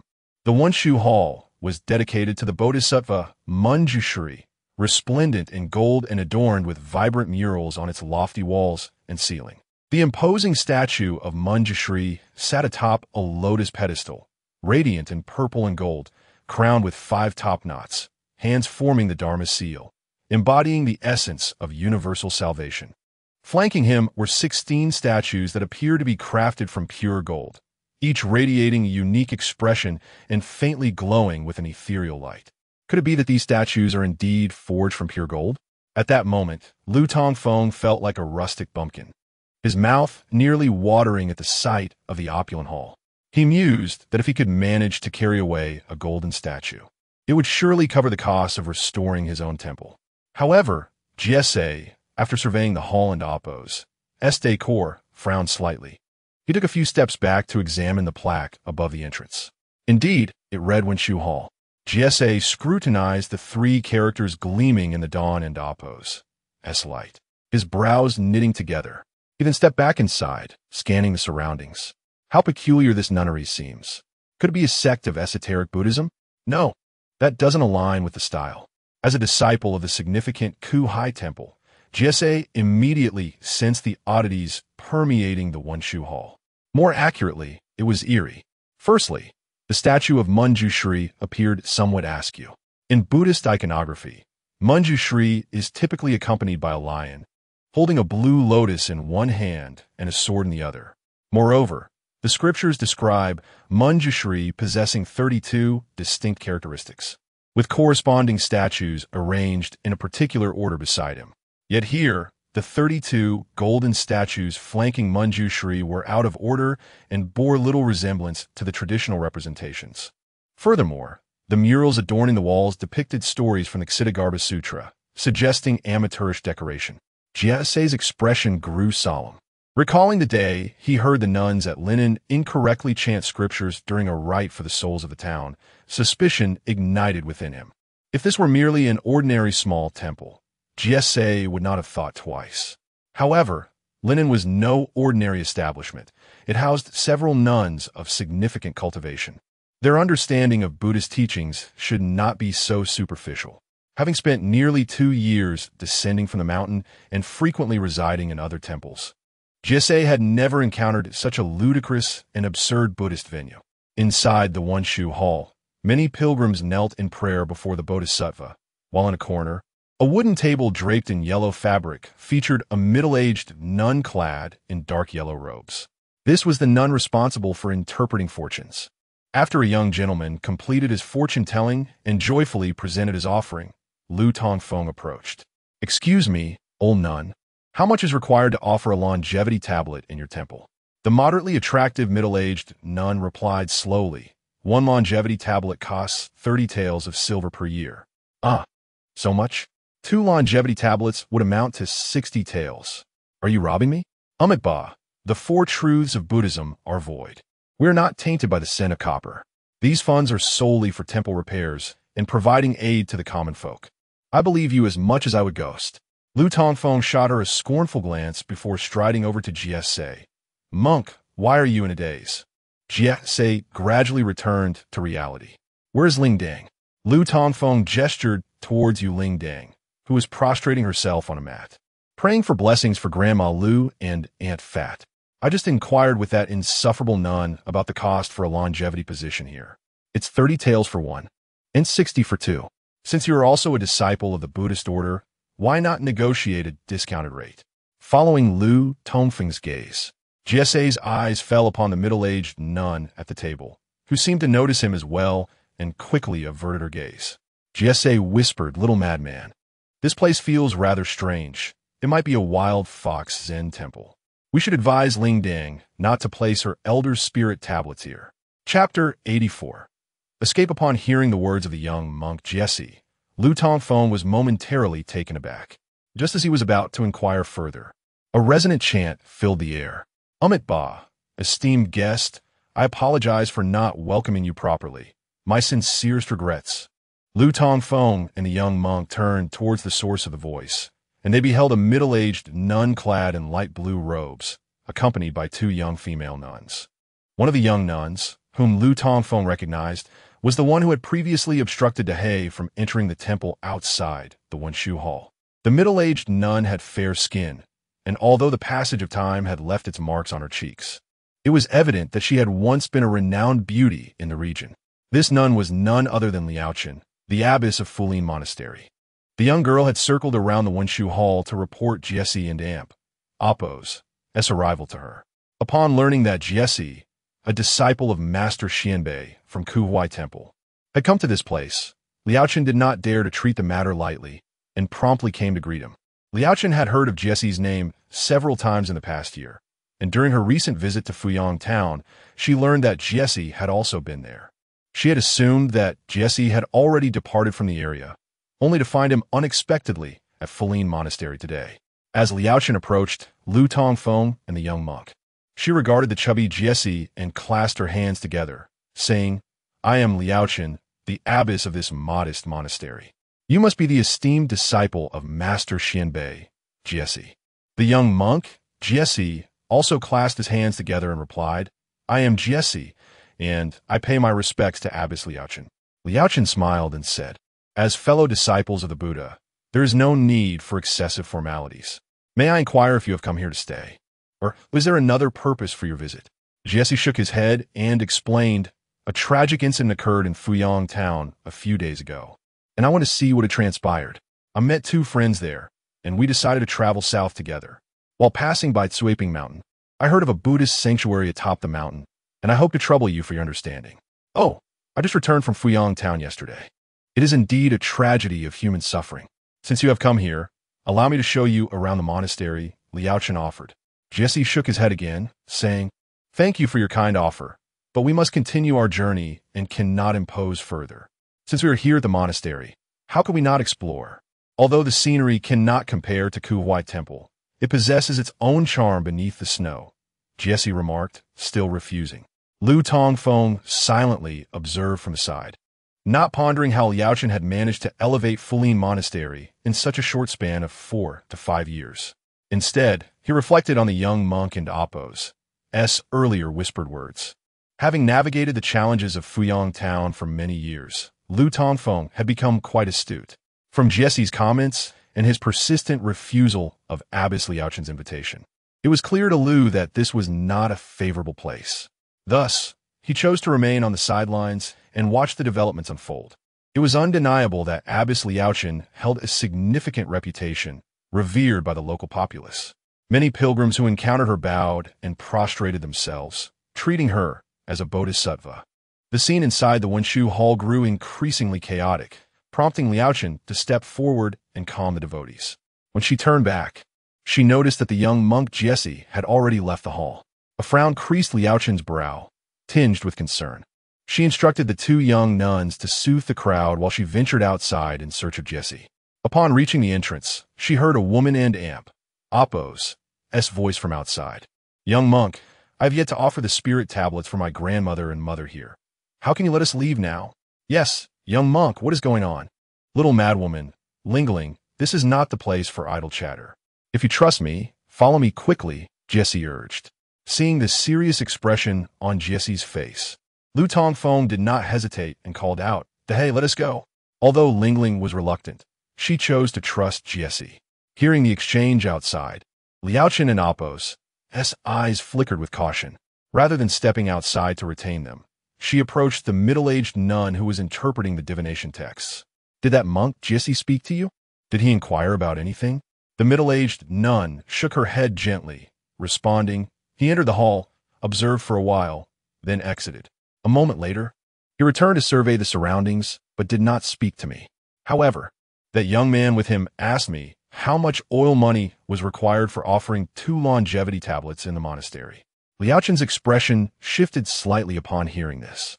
She suddenly realized that Jesse must have discerned something amiss through the environment and arrangements within the hall.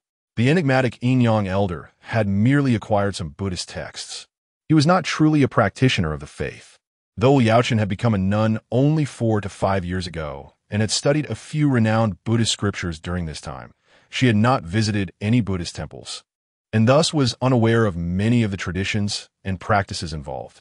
The various furnishings, statues, and murals in Fullin Monastery might deceive the gullible, even the disciples of the Tao, but they could not fool a true disciple of the Buddha, especially Jesse.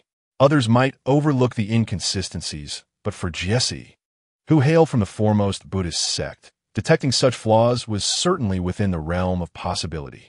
Given that Yuzhou was the territory of the Taoist sect Xuanxu, the influence of Buddhism was relatively weak, and there were few temples in the area. Within a radius of 100 miles around Suaping Mountain, Fullin Monastery was the only nunnery, and over the years, no genuine Buddhist practitioners had come to stay, leaving Liaochen unaware of the numerous errors in the rituals and scriptures she had established for the repose of souls. A profound sense of foreboding washed over her. She hastened her steps to pursue Jesse. At that moment, Lu Tongfeng, Jesse, and He had already reached the vicinity of the Wishing Tower. "Jesse, please hold," Liaochen called out. The 3 turned back. He and Apos' gaze fixated on Liaochen, its deep blue eyes suddenly shimmering with a faint glow as it bared its teeth at the abbess. Jesse inquired, "Is there something else, abbess?" Liaochen replied, "I just heard that your friend intends to offer longevity tablets in the monastery, yet you have not left any behind. Why are you departing so hastily?" Jesse glanced at Lingling and Lu Tongfeng. Having grown familiar with each other, Lu Tongfeng smiled and said, "You see, each longevity tablet costs 30 taels of silver per year. Far too expensive for us to afford. Young monk, let us go." With that, Lu Tongfeng tugged Lingling along to leave. Jesse, in turn, clasped his hands together and offered a slight bow to Abbess Liaochen before turning to descend the stone steps down the mountain. Lastly, He, with its azure eyes seemingly ablaze with 2 flickering flames, fixed its fierce gaze on Liaochen for a moment before retracting its menacing look and catching up with the 3. Chapter 85. The Deceptive Monastery Exposed. The master takes action as she observed the retreating figures of the 3 individuals and their dog descending the mountain. Master Liaochen's kind and gentle visage betrayed a flicker of malevolence. She was reasonably certain that the little monk had discerned something amiss. Without delay, she turned and dispatched someone to discreetly follow the trio while she hurried back to report the matter to the yin-yang master. Once they had distanced themselves, Lu Tongfeng inquired, "Little monk, what is going on? Why has the bell ceased to be offered in this monastery?" The little monk glanced back, noting no nuns in pursuit, and softly replied, "This Buddhist monastery is not as straightforward as it appears. The monastery is a facade, and those nuns, including the master Liaochen, are imposters." Lu Tongfeng's eyes widened in astonishment. "I knew it. I was certain this monastery harbored unsavory activities. Bell, do you remember? I have mentioned this several times." He continued, "Previously, this Guanyin temple was only home to a few unattractive old nuns. Since the great fire 5 years ago that ravaged the temple, a mysterious benefactor funded the construction of this monastery. Look at the nuns now. Each one is more alluring than the last, lacking any semblance of what true disciples of Buddha should embody. I suspect this is merely a front for the affluent and powerful in Suyang City to indulge in their vices, masquerading as a nunnery while, in reality, It is likely a den of debauchery. Upon hearing this, the little monk abruptly halted. A sudden realization dawned on his chubby face. Lu Tongfeng asked the little monk, "What troubles you?" The little monk slowly turned, gazing back at the temple atop the mountain. He gravely stated, "Little madman, you are carrying Bell." Yu Lingdang, perplexed, asked, "What is it?" The little monk urged, "No time for questions. Carry Bell, and let us depart swiftly," having known the little monk for several days. Lu Tongfeng had never witnessed such a serious expression on his face. Not wanting to hesitate, he said, "Bell, come. I will carry you." Moments later, many ascending pilgrims witnessed a peculiar scene. A youth clad in tattered cotton clothing carrying a beautiful girl, accompanied by a plump monk and a large black dog, racing down the rocky steps as if fleeing from an unseen threat. Initially, the little monk merely suspected that the nunnery and its inhabitants were false, but had not considered the implications deeply. Lu Tongfeng's words sparked a realization. It was indeed common for the wealthy to operate illicit enterprises within nunnery walls. Yet, these counterfeit nunneries typically resided close to major cities, allowing the affluent easy access for indulgence. This nunnery on Suiping Mountain, however, lay at least 50 or 60 miles from Xuyang City. The wealthy were not so foolish as to journey 2 days merely for illicit pleasures. Being the favored disciple of Master Xianbei, the little monk was astute beyond his resemblance to Methriao Buddha. He quickly deduced that this location might be linked to the massacre of Fuyang Town. The previous morning, as they departed, Wei Yurong had mentioned that the Confucian scholar only detected the residual energy left by the perpetrators after the slaughter, failing to trace their arrival. They had fled north toward Yiyang City, yet the carnage commenced from the south of the town. The absence of residual energy indicated one thing. The disciples of the Extremine sect had not employed aerial flight to reach Fuyang Town. Hence the inability of the divination technique to identify lingering spiritual energy in the air. Without flying, they must have utilized lightness techniques. The massacre began around the 3rd watch of the night. Calculating the distance, if they set out at dusk and moved swiftly, they could traverse several dozen miles in 2 hours. To the south of the town lay Suiping Mountain. Thus, the little monk suddenly comprehended. This place was likely the stronghold of the extreme Yin sect. He mentally chastised himself for his previous ignorance. In the Wenshu Hall, he had not considered this angle, merely sensing the nunnery's uncleanliness and its unsavory nature, which dissuaded him from lingering or engaging further. He had not thought to connect it to the extreme Yin sect. Realizing the gravity of his unusual actions, he knew he had aroused Master Liaochen's suspicions. She could strike at any moment to eliminate them. Now, his sole desire was to escort Lu Tongfeng and Yu Lingdang to safety before orchestrating a counteroffensive. As they hastened down the mountain, the 2 nuns trailing them could only employ lightness techniques. The little monk quickly detected their pursuit. Alarmed, he exclaimed that the situation was dire. Inside a cave, Master Liaochen rushed in, where the Yin-Yang master was preoccupied with a young woman. "Master," Liaochen exclaimed. Having long been accustomed to such scenarios, she recalled her own youthful indiscretions with her master and male disciples. The Yin-Yang master, interrupted from his activities, expressed his displeasure. "Why have you returned?" "Master, trouble has arisen. Our location may have been compromised." "What?" The Yin-Yang master jolted upright, startled. How could this secluded place be discovered? Liaochen promptly recounted the events that transpired in the Wenshu Hall. "I do not know why the little monk appeared at the nunnery. Though he has garnered a poor reputation in recent years, he is a true disciple of Master Xianbei, and he must have sensed something unusual about the monastery." Without pausing, he hurried down the mountain with his companions. The little monk? Master Xianbei? Kuwai Temple? The Yin-Yang master's eyes narrowed with fierce intent. "Where are they now? I have dispatched someone to follow them." At that moment, a middle-aged nun hurriedly entered through the passage. Noticing the Yin-Yang master in a state of undress, she remained unfazed and respectfully reported, "Master, the portly monk seems to have noticed something. He and his companions are hastily descending the mountain at great speed. To keep pace, we had to reveal our presence." Liaochen's expression shifted dramatically. Where are they now? After descending, they headed north, likely toward Fuyang Town. Upon hearing this, Liaochen remarked, "Master, there are disciples of the Xuanshu sect in Fuyang Town. The little monk is surely seeking them out. The yin-yang master glared with murderous intent, rasping. Fuyang town lies but a few dozen miles from here. I shall not allow them to reach it. With that, the yin-yang master began to hastily don his garments. Master, are you going to take action personally? What do you think? He coldly retorted. Chapter 86. The Tathgata's Divine Palm. Upon witnessing the yin-yang elder prepare to take action personally, Master Liaochen immediately interjected. Master, please quell your anger. After all, they are merely a young monk and 2 youths from Fuyang town. Can they truly warrant your intervention? The distance to Fuyang town is several dozen miles. I shall ensure they do not reach it alive to alert the disciples of the Xianshu sect. The yin-yang elder, adjusting his attire, cast a sidelong glance at Liaochen and remarked, Oh, you would never have taken on such tasks before, let alone resorted to murder. What has prompted this change in you today? Master Liaochen replied slowly, after wandering for a century, living in constant trepidation. I have finally found a semblance of stability in recent years at the Fo Lin Monastery. It is the fruit of my labor, and I refuse to abandon it. Nor do I wish to resume a life of evasion. Rest assured, my cultivation is more than sufficient to deal with a mere 20-something monk.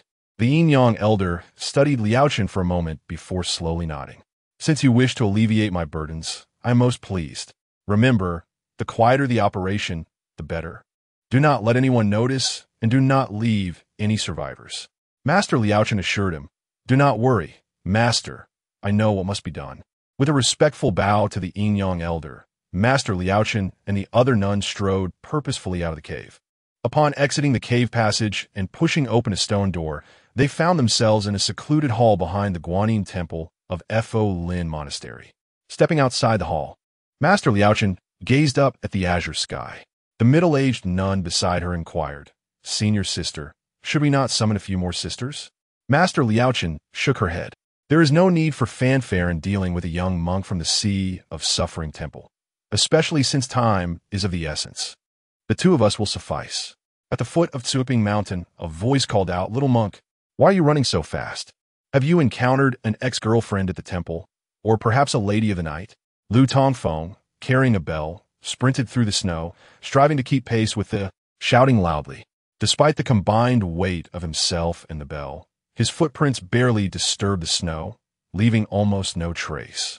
Such a skill of moving without a sound is challenging even for seasoned martial artists, especially with a person on his back. He exclaimed, if I'm not mistaken, that Fo Lin Monastery is likely the lair of the Jin sect. What?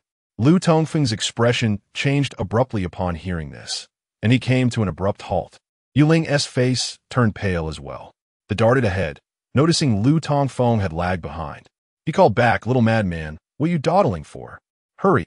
Before he could finish, his gaze sharpened as he looked behind Lu Tongfeng. They had descended the mountain and were now at the edge of a forest to the north of Tsuiping Mountain. Earlier, had spotted a middle-aged nun in moon-white robes quickly hiding behind a tree. Lu Tongfeng, unaware of the pursuit, exclaimed in disbelief, Little monk, you can't be serious. I thought calling Fo Lin Monastery a den of thieves was imaginative enough. Yet you claim it is the stronghold of the Jin sect? What kind of joke is that? The mountain is filled with nuns. How could they possibly corrupt women? Moreover, all those who died in the small town were men. With a swift leap, they landed before Lu Tongfeng and whispered, There is no time to explain. What? Lu Tongfeng managed to utter 2 words before he saw a faint golden flame suddenly emanating from his body. Possessed 2 strands of prayer beads, one worn and polished from constant handling, and the other a larger set draped around his neck. At that moment, he clasped a small bead between his palms, and as he recited his incantation, he waved his hands. The 12 beads fused into 12 beams of golden light that shot towards a large tree several dozen feet behind Lu Tongfeng. The piercing sound of the air being sliced through was jarring amidst the serene Buddhist chants. Lu Tongfeng turned to see the 12 beams of light strike the tree, resulting in a thunderous explosion as the tree shattered. A white figure leaped into the air, revealing a middle-aged nun in moon-white robes, who, realizing the vast difference in cultivation levels, gasped and attempted to flee up Tsuiping Mountain. Shouted, trying to escape? The great compassionate Tathgata and Appos, divine palm. With that, he unleashed a palm strike, and the heavens roiled with golden clouds. A colossal hand descended from the sky, expanding rapidly from its initial size of 10 feet to a massive form over 15 feet long. The intricate patterns on the golden palm were vividly distinct, engulfed in a fiery Buddhist radiance, resembling a meteor plummeting from the heavens. A fierce wind erupted, and the overwhelming pressure felt like a ferocious tsunami crashing down. The nun, airborne and attempting to flee, never anticipated such a strike descending upon her. The palm was too immense to evade. The middle-aged nun summoned her true essence, shouted in defiance, and raised both palms toward the sky. In the next instant, the gigantic palm loomed over the nun. In comparison to such a vast hand, she seemed like a mere insect. With virtually no ability to resist, she let out a scream as the palm struck her down from the sky. The ground trembled violently. The ensuing shockwave knocked Lu Tongfeng to the ground. When he and Yu Ling managed to rise, they were astonished by the sight before them. A massive five-fingered crater had formed on the ground where the palm had landed, and all surrounding trees had been uprooted and shattered. Wow, little monk, you. This is astonishing. You didn't an amp? Oppos. T just killed that nun, did you? Lu Tongfeng exclaimed. Are you really concerned about the nun and amp? Oppos. As fate right now? We must hide. I will divert these demon nuns from Fo Lin Monastery. Urged, pushing Lu Tongfeng. The situation was perilous. Despite an amp, Oppos, formidable cultivation, capable of fleeing if necessary. Lu Tongfeng and Yu Ling lacked such means. Returning to Fuyang town, several dozen miles away, to seek the disciples of the Xianshu sect was no longer feasible. I cannot allow you to face this danger alone, Lu Tongfeng insisted, having come to regard as a brother. I will lead them toward Fuyang town. The disciples of the Xianshu sect should still be there. Rest assured, as long as you are safe, I will be fine. Chapter 87. Duel in the Wilderness. As the young monk of restraint urged Lu Tongfeng and his companions to hastily depart with the large black dog. A sudden celestial cloud descended swiftly from the heavens. The face of the monk turned pale with alarm, realizing that time was of the essence. Umipa, what is my dear disciple doing? As fellow disciples of the Buddha, why do you harm the disciples of our temple? Was it my oversight that led to this? The voice of Master Liaochen drifted down from the sky. The trio and their canine companion looked up to see Master Liaochen, accompanied by a middle-aged nun clad in pale blue robes, standing amidst the cloud. The young monk quickly calmed his racing thoughts and spoke slowly. Wicked nun, spare me your pretense. I am a true disciple of the revered Xianshen from the Bitter Sea Temple.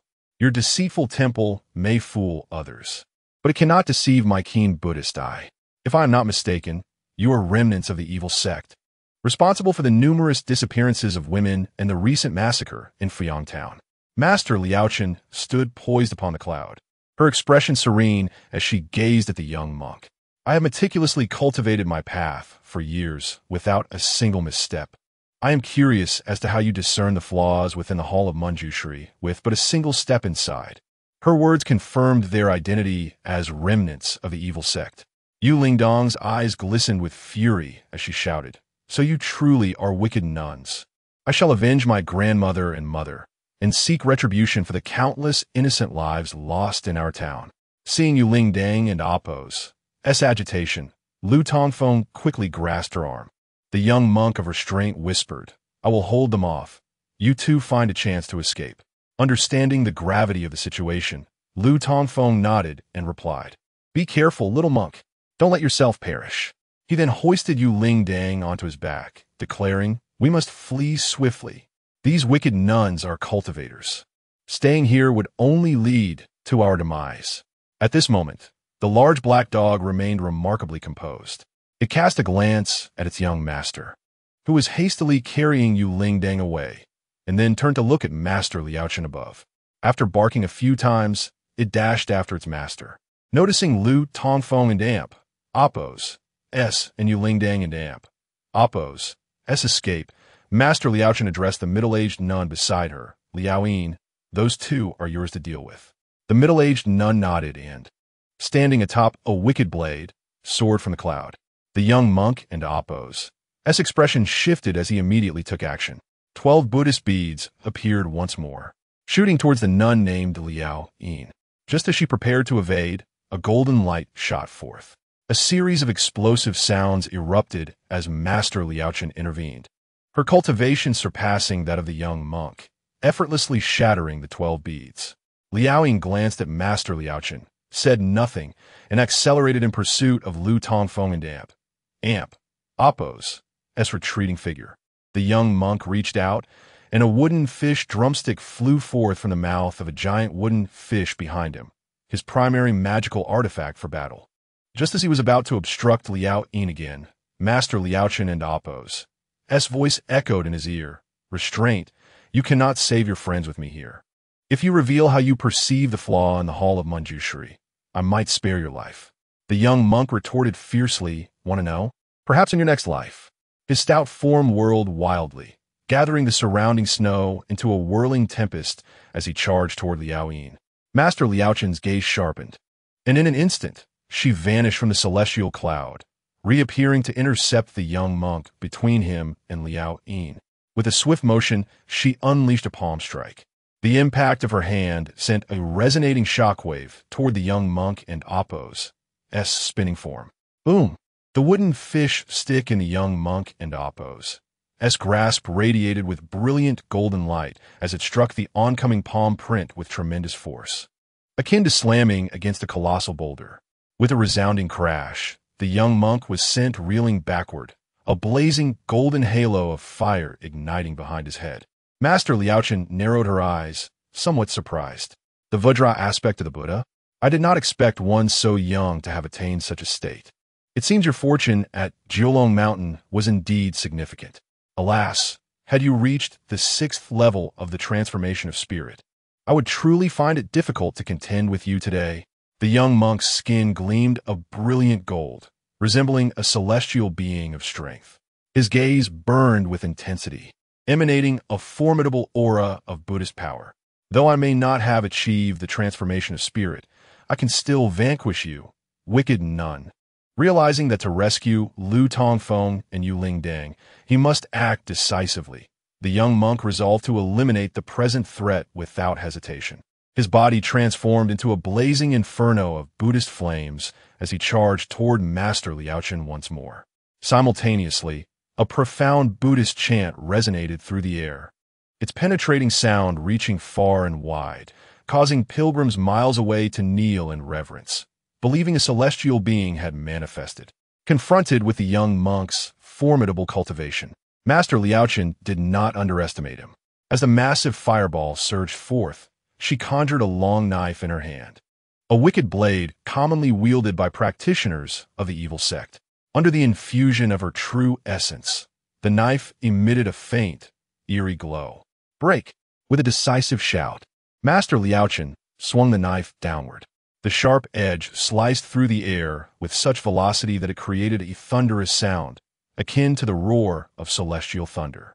The knife's shadow descended, enveloped in an aura of terror, crashing down upon the young monk's blazing form. The impact resonated like iron striking stone, producing a deafening clang. The young monk and Appo's radiant aura diminished significantly, yet he remained unscathed, raising his wooden fish stick to strike back. The golden stick expanded like the Rui Jingu Bang of the legendary Sun Wukong. At the same moment, the 12 golden beads, previously sent flying by Master Liaochen, shot through the air with a piercing sound, converging upon her from all directions. Master Liaochen's eyes narrowed as she spun her long knife, creating over 20 identical images of herself, each wielding a knife that mirrored her own. The young monk gasped in shock, exclaiming, "The evil sect's illusory clone technique?" Disrupting the illusion was not a daunting task. A mere mental probe could swiftly reveal which of the 20 were mere shadows and which was the true Master Liaochen. However, this required time, something the young monk lacked in abundance. Chapter 88, Awakening of the Divine Sword. Am I a master? As the little monk, who had vowed to abstain from desires, engaged in close combat with the formidable Master Liaochen, Lu Tongfeng and Yuling Deng found themselves pursued relentlessly by the fearsome Master Liao Yin. They barely managed to escape a short distance before being caught up. After all, 2 legs could hardly compete with her ability to fly through the air. Master Liaoyin wielded a sinister sword, and upon reaching a position above Lu Tongfeng, she decisively hurled her blade. In her eyes, these two were nothing but unremarkable mortals devoid of any cultivation. The beautiful young girl, being carried by the young man, could be pierced with a single stroke. The lack of challenge left Master Liaoyin feeling utterly bored. Suddenly, a loud bark erupted from Dahe. Lu Tongfeng sensed a chilling aura rapidly closing in behind him. In a moment of desperation, he instinctively leaned to the side, and the sword, radiating a soft, white demonic light, whizzed past him. Had he hesitated even slightly, he and Yuling Dang would have undoubtedly become casualties beneath Master Liaoyin's blade. The sword sliced through the tree ahead, severing it cleanly. Lu Tongfeng's heart raced. The direction they came from was filled with the resounding echoes of Buddhist chants and thunderous roars, a clear indication that the little monk and Master Liaochen were engaged in fierce battle, leaving no time for rescue. He realized that with Yuling Dang in tow, they would not outrun the pursuing nun. Without delay, he gently set Yuling Dang down and drew his sword. "Ling Dang, take Dahe and go." "Wing brother, I won't leave. If we die together," Yuling Dang insisted. Dahe appeared bewildered. What was happening? This rascal wanted Yuling Dang to take him away? Shuden and Appos, he be shouting for Dahe to attack this wicked nun instead? Had he forgotten the scene where he transformed into a fierce beast and dispatched countless enemies in the town? Dahe slowly approached Yuling Dang, neither moving nor barking, his deep blue eyes fixated on the descending figure of Master Liaoyin. Master Liaoyin summoned her demonic sword back into her grasp, her voice dripping with menace. "What a pair of ill-fated lovers. Out of compassion, I shall send you both on your way." With that, the demonic sword began to radiate a brilliant light. She swung it downwards, and a terrifying shadow of the blade surged forth. Lu Tongfeng could evade it, but mere feet behind him stood Yuling Dang, who had no means of escape. In that crucial moment, a woman's voice resonated unexpectedly in his mind. "Infuse your true essence into the divine sword." Lu Tongfeng paused, astonished. Could true essence truly be infused into the divine sword? There was no time to ponder further. In an instant, he instinctively channeled the surging pure yang energy within his meridians into the sword he clutched. Just as Dahe prepared to leap into action for a rescue, he halted abruptly.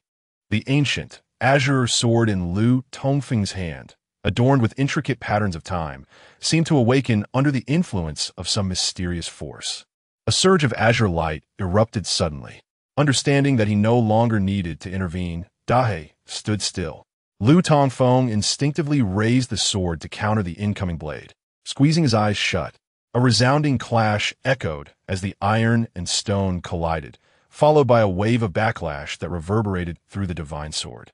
Lu Tongfeng felt his acupoints ignite, and a torrent of pure yang energy burst forth from within him like a flood unleashed. He remained rooted in place, only feeling a slight tingle in his arm from a force.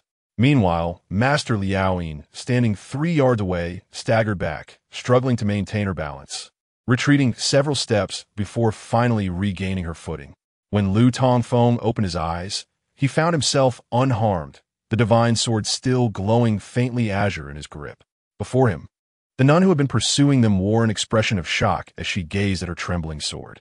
"Hey, you little brat, are you a cultivator?" Master Liaoyin demanded. Lu Tongfeng quickly shook his head. No. Misunderstanding.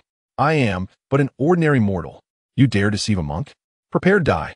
Master Liaoyin formed a seal with her hand, releasing her sword once more, which shot towards Lu Tongfeng like lightning. "Wing brother, be careful," Yuling Dang cried, seeing the blade approach with blinding speed. Yet to Lu Tongfeng, the sword's speed seemed almost sluggish. He infused more true essence into the divine sword and struck downward with all his might. The azure light transformed into a vivid crimson flame, roaring upwards like a dragon. Not only did the fiery force deflect the advancing blade, but it surged forward towards Master Liaoyin with unabated momentum. In the heavens above, the little monk and Master Liaochen, engaged in their own battle, heard the distant roar and saw the sky ignite with flames from the forest to the north. "Little madman, Ling Dang, The little monk thought Lu Tongfeng and Yu Lingdang had perished, unable to contain his despair. But in the next moment he fell silent. Before him, Master Liaoyin, engulfed in flames, appeared to have been struck by an overwhelming force, crashing through several trees before landing not far from the two. She lay in the snow, emitting wisps of black smoke. Not the little madman, nor Lingdang. What is happening? Has a master arrived? Realizing that the figure emerging from the woods was not his friend, but the nun, the little monk was struck with disbelief. Master Liaoqin's expression turned grave as she swiftly distanced herself, preparing for a confrontation. Yet the northern forest remained eerily silent, devoid of any apparent masters. In that moment, Yu Lingdang gazed at Lu Tongfeng in awe, while he stared at the flaming sword in his hand, bewildered. "Wing brother," Yu Lingdang gently called. Startled as if struck by lightning, Lu Tongfeng dropped the burning sword. Oddly, his hands bore no signs of injury. When he glanced back at the sword lying in the snow, the flames had vanished, leaving only a faint azure glow. "Wing brother, you are so impressive." "Am I impressive?" "Of course. That wicked nun was sent flying dozens of yards by your strike." "What on earth just happened?" Lu Tongfeng scratched his head, perplexed.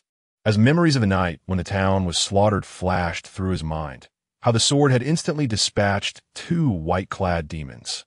"I really dawned Oppos. Tino, perhaps it's due to this sword that my master passed on to me." He stepped forward to retrieve the sword from the snow. As he bent down to grasp it, the sword suddenly trembled and slowly flew towards him. Startled, Lu Tongfeng recoiled, fearing the strange sword might attack him. In an uncanny turn of events, the azure sword moved in tandem with the motion of his hand. He soon realized that he shared a mysterious connection with the sword, feeling as if it were an extension of himself, intertwined in an inseparable bond. Chapter 89. Sword Control? The sword flies. As Lu Tongfeng's palm gestured, the ethereal sword, radiating a mysterious azure light, began to dance in the air. When Lu Tongfeng directed his hand westward, the sword soared westward. When he gestured east, the sword followed suit. This profound connection, akin to an extension of his own limbs, left Lu Tongfeng utterly astonished. He sensed that he could indeed wield this sword, not merely with his hand raised before him in a mere thought. The azure sword whirled and sped through the air, cleaving through trees in its wake. Sword control?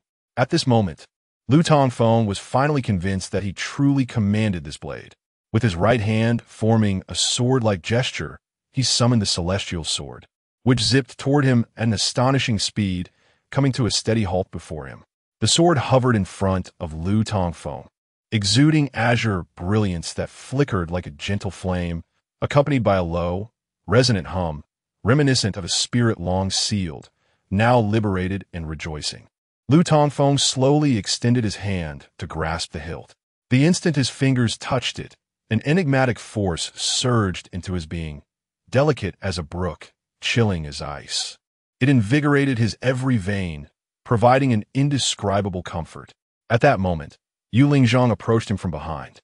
With wide eyes, she timidly remarked, "Brother Feng, how can you claim you are not a cultivator?" Gradually emerging from a state of shock, Lu Tongfeng offered a wry smile. "Lingzhang, I truly do not understand how this is possible. Do you believe me?" Observing the bewilderment etched on Lu Tongfeng's face, which mirrored her own, Yu Lingzhang inquired, You genuinely do not know?" Lu Tongfeng shook his head slowly. The events that had transpired were too sudden. It was only now that he began to ponder why he could control this sword from a distance. Was it his own prowess? Or was it due to this mysterious ancient sword bestowed upon him by his master? Furthermore, whose voice had echoed in his mind earlier? Just as Lu Tongfeng grappled with these questions, a thunderous roar erupted from the heavens, immediately capturing the attention of the three, 2 humans and a dog. They looked up to see the outcome of the duel between the little monk and Master Liaoqin in the southern sky. The round little monk was hurtling toward them, seemingly propelled by a kick from Master Liaoqin, his body rotating chaotically in the air. Bathed in golden Buddhist light, he descended like a golden cannonball at a steep angle. Several massive trees fell and shattered upon his impact with the ground, and he rolled forward for several yards before coming to a stop before Lu Tongfeng and Yu Lingzhang. "Little monk, are you all right?" Lu Tongfeng exclaimed in shock. As he prepared to check on his friend's well-being, the little monk surprisingly stood up, brushing off the snow and dirt from his robes, grumbling, "Damn it, if we were to fight, let us just fight without all those illusions. Luckily, I've attained the Vajra fruit, otherwise that would have cost me a life." Noticing Lu Tongfeng and Yuling Zhang, the little monk suddenly shouted, "Crazy kid, what just happened? Who sent that demoness flying?" Lu Tongfeng awkwardly replied, "It seems it was me." "You?" The little monk tilted his head in disbelief, his gaze then falling upon the azure sword in Lu Tongfeng and Amp Appo's hand. It appeared he had pieced together the situation. At this moment, Master Liaochen, wielding her ghostly blade, descended rapidly from the air. However, she did not aim for the trio, but landed before the now charred and lifeless figure of Master Liaoyin, who was still engulfed in flames and smoke. The expression on Master Liaochen and Amp Appo's face shifted between shadows and light. Though Master Liaoyin was formidable, even she might not be able to vanquish her in a single strike. Unable to resist, she glanced toward the three not far away. With a slight twitch of her lips, Master Liaochen suddenly surged toward them at an extraordinary speed, her aura stirring a violent wind as her ghostly blade swept through the air, emitting a piercing shriek. The powerful intent of her strike transformed the turbulent winds into deadly blades. As the blade passed, the snow on the ground was swept up, and trees along the path were caught in its wake. The trio was momentarily stunned by Master Liaochen's ferocity. The little monk, with no time to question how Lu Tongfeng had felled the nun, clasped his hands together, his robes billowing as a fiery halo expanded behind his head. A powerful aura emanated from him, forcing Lu Tongfeng and Yuling Zhang backward, while the He remained steadfast. The resonant chants of Buddhist hymns filled the air. In the next instant, an enormous golden statue of Buddha began to materialize around the little monk, towering several feet high and appearing almost corporeal. Master Liaochen and Appo's full force strike collided with the golden figure. A resounding boom echoed as the Buddha and Appo's form swayed from the impact. The clash of their energies released a tremendous shockwave that radiated outward. Trees within a radius of 30 to 60 feet collapsed under the pressure, and Lu Tongfeng and Yuling Zhang were once again knocked to the ground. Master Liaochen declared fiercely, "Let's see if your Vajra form can withstand my strikes." Her figure darted like a specter above the colossal golden image, delivering a powerful downward slash. This time, the ghostly blade struck the golden statue itself, shattering it into fragments. The little monk grunted as he was propelled several feet away, struck by an overwhelming force. As Master Liaochen's most esteemed disciple, she had honed her skills for a century and was the second strongest among the extreme Yin sect, a peak cultivator on the 6th level of the divine transformation stage, perilously close to the 7th level of the celestial being stage. Her prowess far surpassed that of Su Tsang. Though the little monk had gained opportunities at the Jilong Mountain fairy abode, his cultivation only reached the 5th level of the harmonious path, rendering him incapable of contending with Master Liaochen's peak strength. She would not grant him a moment's respite, as he was sent flying, and before he could touch the ground, Master Liaochen surged upward once more, preparing to strike again. The little monk was alarmed. His internal energies roiled, and he resembled a kite severed from its string, utterly unable to regain control, helplessly watching as Master Liaochen's blade descended toward him. At that critical moment, a streak of azure light shot forth from behind him, striking Master Liaochen's long blade with a resounding impact. Chapter 90. Lu Tongfeng feigned bravado while Liao Chun betrayed her sect. A thunderous crash reverberated through the heavens and earth. The long knife wielded by Master Liao Chun was deflected by a mysterious azure light, allowing the young monk Jie to escape a dire fate. Master Liao Chun and Appo's body darted backward, and upon landing, she staggered several steps before finally stabilizing herself. She gazed in astonishment at the trembling knife in her hand. The earlier azure light had been immensely powerful, leaving her entire arm feeling numb and weak. Quickly, she circulated her energy to suppress the blood surging in her right arm and looked up. A celestial sword, radiating an ethereal azure glow, was darting swiftly through the air. It was evident that the very sword that had saved Jie was now in motion. To her surprise, the one controlling the sword was a young lad clad in a tattered cotton coat.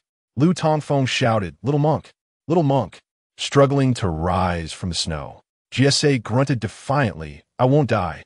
Despite his bravado, his body betrayed him. He was intrinsically linked to the Vajra Dharma manifestation, and Master Liao Chen's earlier strike had shattered this manifestation, causing him severe backlash. Now, he swayed unsteadily, blood trickling from the corner of his mouth. Master Liao Chen and Appo's gaze darkened as she fixed her eyes on Lu Tongfeng. To her astonishment, she realized that she had underestimated him. He was indeed a formidable opponent. You foul none. You think you can advance any further? If you dare take another step, I shall pierce your body with a multitude of wounds. He brandished his sword, and the azure sword in the air sped forth with renewed ferocity. The sinister gleam in Master Liao Chen's eyes intensified. Her spiritual consciousness locked onto the flying sword, recognizing its incredible speed and the immense spiritual power contained within its blade. Jie, having reached the Tao harmonization stage and attained the Vajra fruit position, had already astonished her greatly.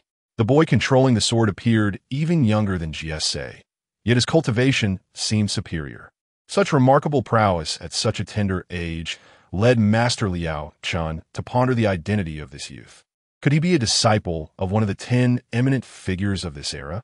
For a moment, she hesitated, unwilling to advance. This hesitation stemmed from her being intimidated by Lu Tongfeng, having just discovered his own status as a cultivator. Lu Tongfeng had received no teachings on sword techniques or divine powers from his late master, aside from his singular heart method. Thus, he relied solely on the distant manipulation of the flying sword to intimidate her, as the earlier encounter had left Master Liao Chen and Appo's arm numb, leading her to instinctively assume that this ragged youth was a master even beyond Jie. You madman, I knew you were formidable. Jie, clutching his chest, wobbled over to Lu Tongfeng and declared arrogantly, Foul none, your demise is at hand. I may not defeat you alone, but can you withstand the combined might of us two? Master Liao Chen remained silent, seemingly lost in contemplation. The current situation was decidedly unfavorable for her. If her opponent were but a single cultivator, she could easily dispatch him. Yet, facing 2 cultivators, even if her cultivation surpassed theirs, she could only pursue one if they attempted to flee. The other would surely hasten to report to Fuyang Town.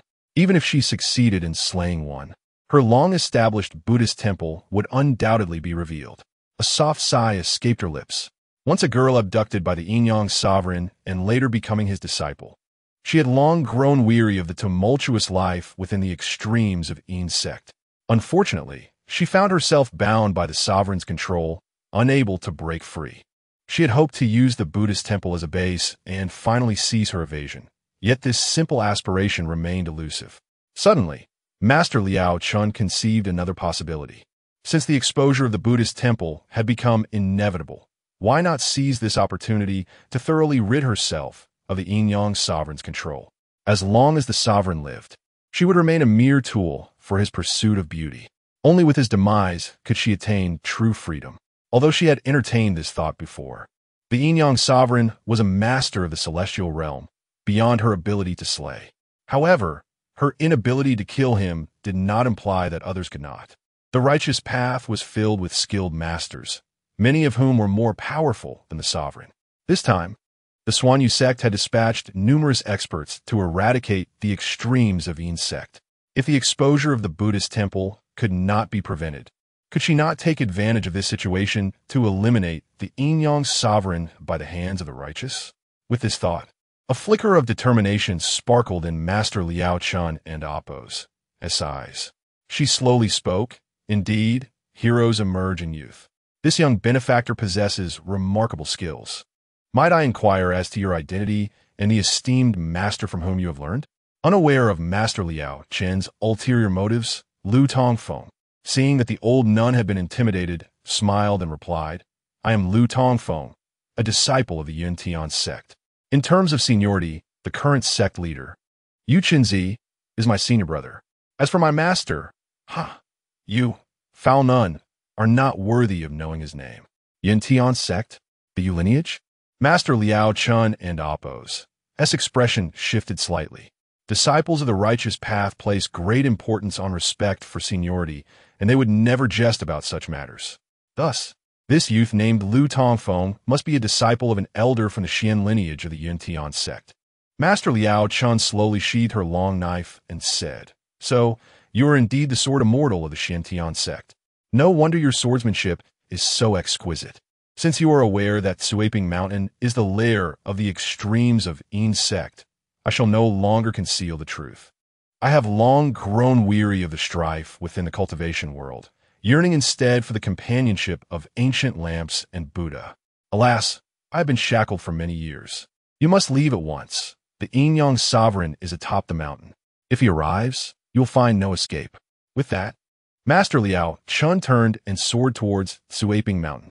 This unexpected turn of events left the three in stunned silence. "She is just leaving?" Lu Tongfeng murmured, bewildered. Even Jesse, who had wandered the world for 2 years and possessed some experience, found himself perplexed. Was she retreating to summon reinforcements or genuinely allowing them to leave? As the trio pondered, a sudden, terrifying pressure descended from the heavens. "Disciples, how dare you betray me? You shall face your demise." A crimson bloodlight shot down from above, aimed at Master Liao Chun in midair. Master Liao Chun and Appo's face paled in shock as she raised her long knife to cleave at the bloodlight. The clash of blade against blood resulted in a piercing scream from her, sending her plummeting into the dense forest of the back mountain, her fate uncertain. Jesse's expression changed dramatically. "It's the Yin-Yang old monster. We must flee." Chapter 91. The transformation of Dahe into the heavenly hound planning to escape? Huh, how naive. The chilling voice erupted around the trio, disorienting them as they struggled to discern its origin. Above their heads, a thick cloud of blood rapidly coalesced, accompanied by howling winds and the mournful wails of restless spirits. The air became saturated with a pungent odor of blood, transforming the atmosphere into a nightmarish realm reminiscent of a legendary hell. While the spells conjured by Master Liaochen bore some semblance to the righteousness of a disciple of the orthodox path, the incantations unleashed by the Master of Yin and Yang were undeniably those of a true demonic sect. The three were paralyzed with fear, gazing up at the ominous blood cloud, gripped by the illusion that a rain of sanguine droplets would soon descend upon them. The acrid smell of decay intertwined with the sickening scent of blood, inducing nausea. The haunting cries of the damned, unsettled Lu Tongfeng and Yu Lingzhong, nearly shattering their composure. Only the little monk, who had taken a vow of chastity, appeared to withstand the sinister chorus. As they watched in terror, countless skulls began to swirl within the blood cloud. A figure emerged from the maelstrom, a middle-aged man clad in white robes, with snow-white hair and gaunt features, who appeared to be in his 40s. He stood atop 2 enormous skulls, slowly materializing from the swirling blood cloud. It was none other than the master of Yin and Yang of the extreme Yin sect. Having navigated the treacherous waters of the demonic sect for years and evaded numerous purges by the orthodox factions, he was no ordinary adversary. He understood Master Liaochen all too well. She had never taken a life in her many years of practice. Yet today, she had chosen to confront these 3 individuals. Doubt crept into his mind, but he could not fully convince himself that Liaochen had betrayed him. Thus, shortly after she departed from the cave, the master of Yin and Yang, increasingly uneasy, stealthily left the soul-devouring cave. While the little monk and Lu Tongfeng could not fathom why Liaochen had so nonchalantly left, the master of Yin and Yang was no fool. Having lived for centuries, he had witnessed countless storms and knew precisely that her sudden retreat to Suaping Mountain was a ruse to delay him and allow these 3 to seek assistance. Once the Xuanshu sect learned that Suaping Mountain was the stronghold of the extreme Yin sect, they would inevitably dispatch powerful experts to besiege it. Enraged, the master of Yin and Yang cast aside his years of camaraderie with Liaochen and unleashed his wrath. "Be patient, my dear. Once I eliminate these 2 pests, you shall experience the ecstasy of this world." His lecherous gaze fell upon the exquisite beauty of Yu Lingzhong, igniting his lustful desires. "Little monk, this guy looks formidable. What should we do?" Lu Tongfeng exclaimed, realizing that the master of yin and yang was a formidable expert at the celestial realm. "We must fight with all our might." The little monk understood that while he might escape Liao Chen's grasp, he stood no chance against the master of yin and yang, whose power was simply too overwhelming. The master of yin and yang seemed impatient to claim Yulingzhang. His palm rapidly condensed a sphere of eerie green light. With a flick of his sleeve, a myriad of blood-red skulls shot forth from the blood cloud behind him. The sheer number of these skulls was staggering, numbering at least in the tens of thousands. They coalesced into a massive crimson serpent, surging towards the two standing below. Before the sinister horde could reach them, the air crackled with a malevolent energy. The little monk shoved Lu Tongfeng aside, shouting, "You must flee. I will hold him back." He swiftly removed a large string of prayer beads from around his neck, preparing to cast a spell. Suddenly, a dark shadow leaped forth, positioning itself before the trio. With an air of nonchalance, Dahe strode forward, lifting its gaze toward the approaching swarm of blood-red skulls. A flame-like brilliance ignited in its cerulean eyes, seemingly mocking the master of yin and yang above. "Roar!" Dahe inhaled deeply, unleashing a thunderous roar that resonated with mysterious power, transforming sound waves into a force that surged upward. The multitude of blood-red skulls shattered instantly under the weight of this profound sound wave, dissipating into nothingness. Each skull seemed to harbor a wailing spirit, yet only their cries of agony echoed, their forms remaining unseen. The chilling cacophony of countless anguished spirits sent shivers down the spines of the three witnesses. Dahe's roar not only obliterated the descending skulls, but also shattered the thick blood cloud above, revealing a clear sky once more. The master of yin and yang, his pallid face contorted with disbelief, hung suspended in the air, staring in astonishment at the massive black dog beneath him. "What manner of beast is this?" he gasped. While the master of yin and yang was momentarily taken aback, Dahe and Appo's limbs coiled, and it sprang into the air, leaping towards the master. As it ascended, Dahe's form underwent a dramatic transformation. Its flesh tore and expanded, swelling into an enormous creature towering over 2 meters tall. Its body resembled that of a wolf, wreathed in ethereal blue flames, with each bristle on its back standing erect like a sharpened spike. The master of yin and yang and Appo's eyes bulged in recognition, recalling a report from Su Tsang about an enormous black wolf demon that had appeared during a massacre in a small town. Su Tsang, lacking experience, had failed to identify Dahe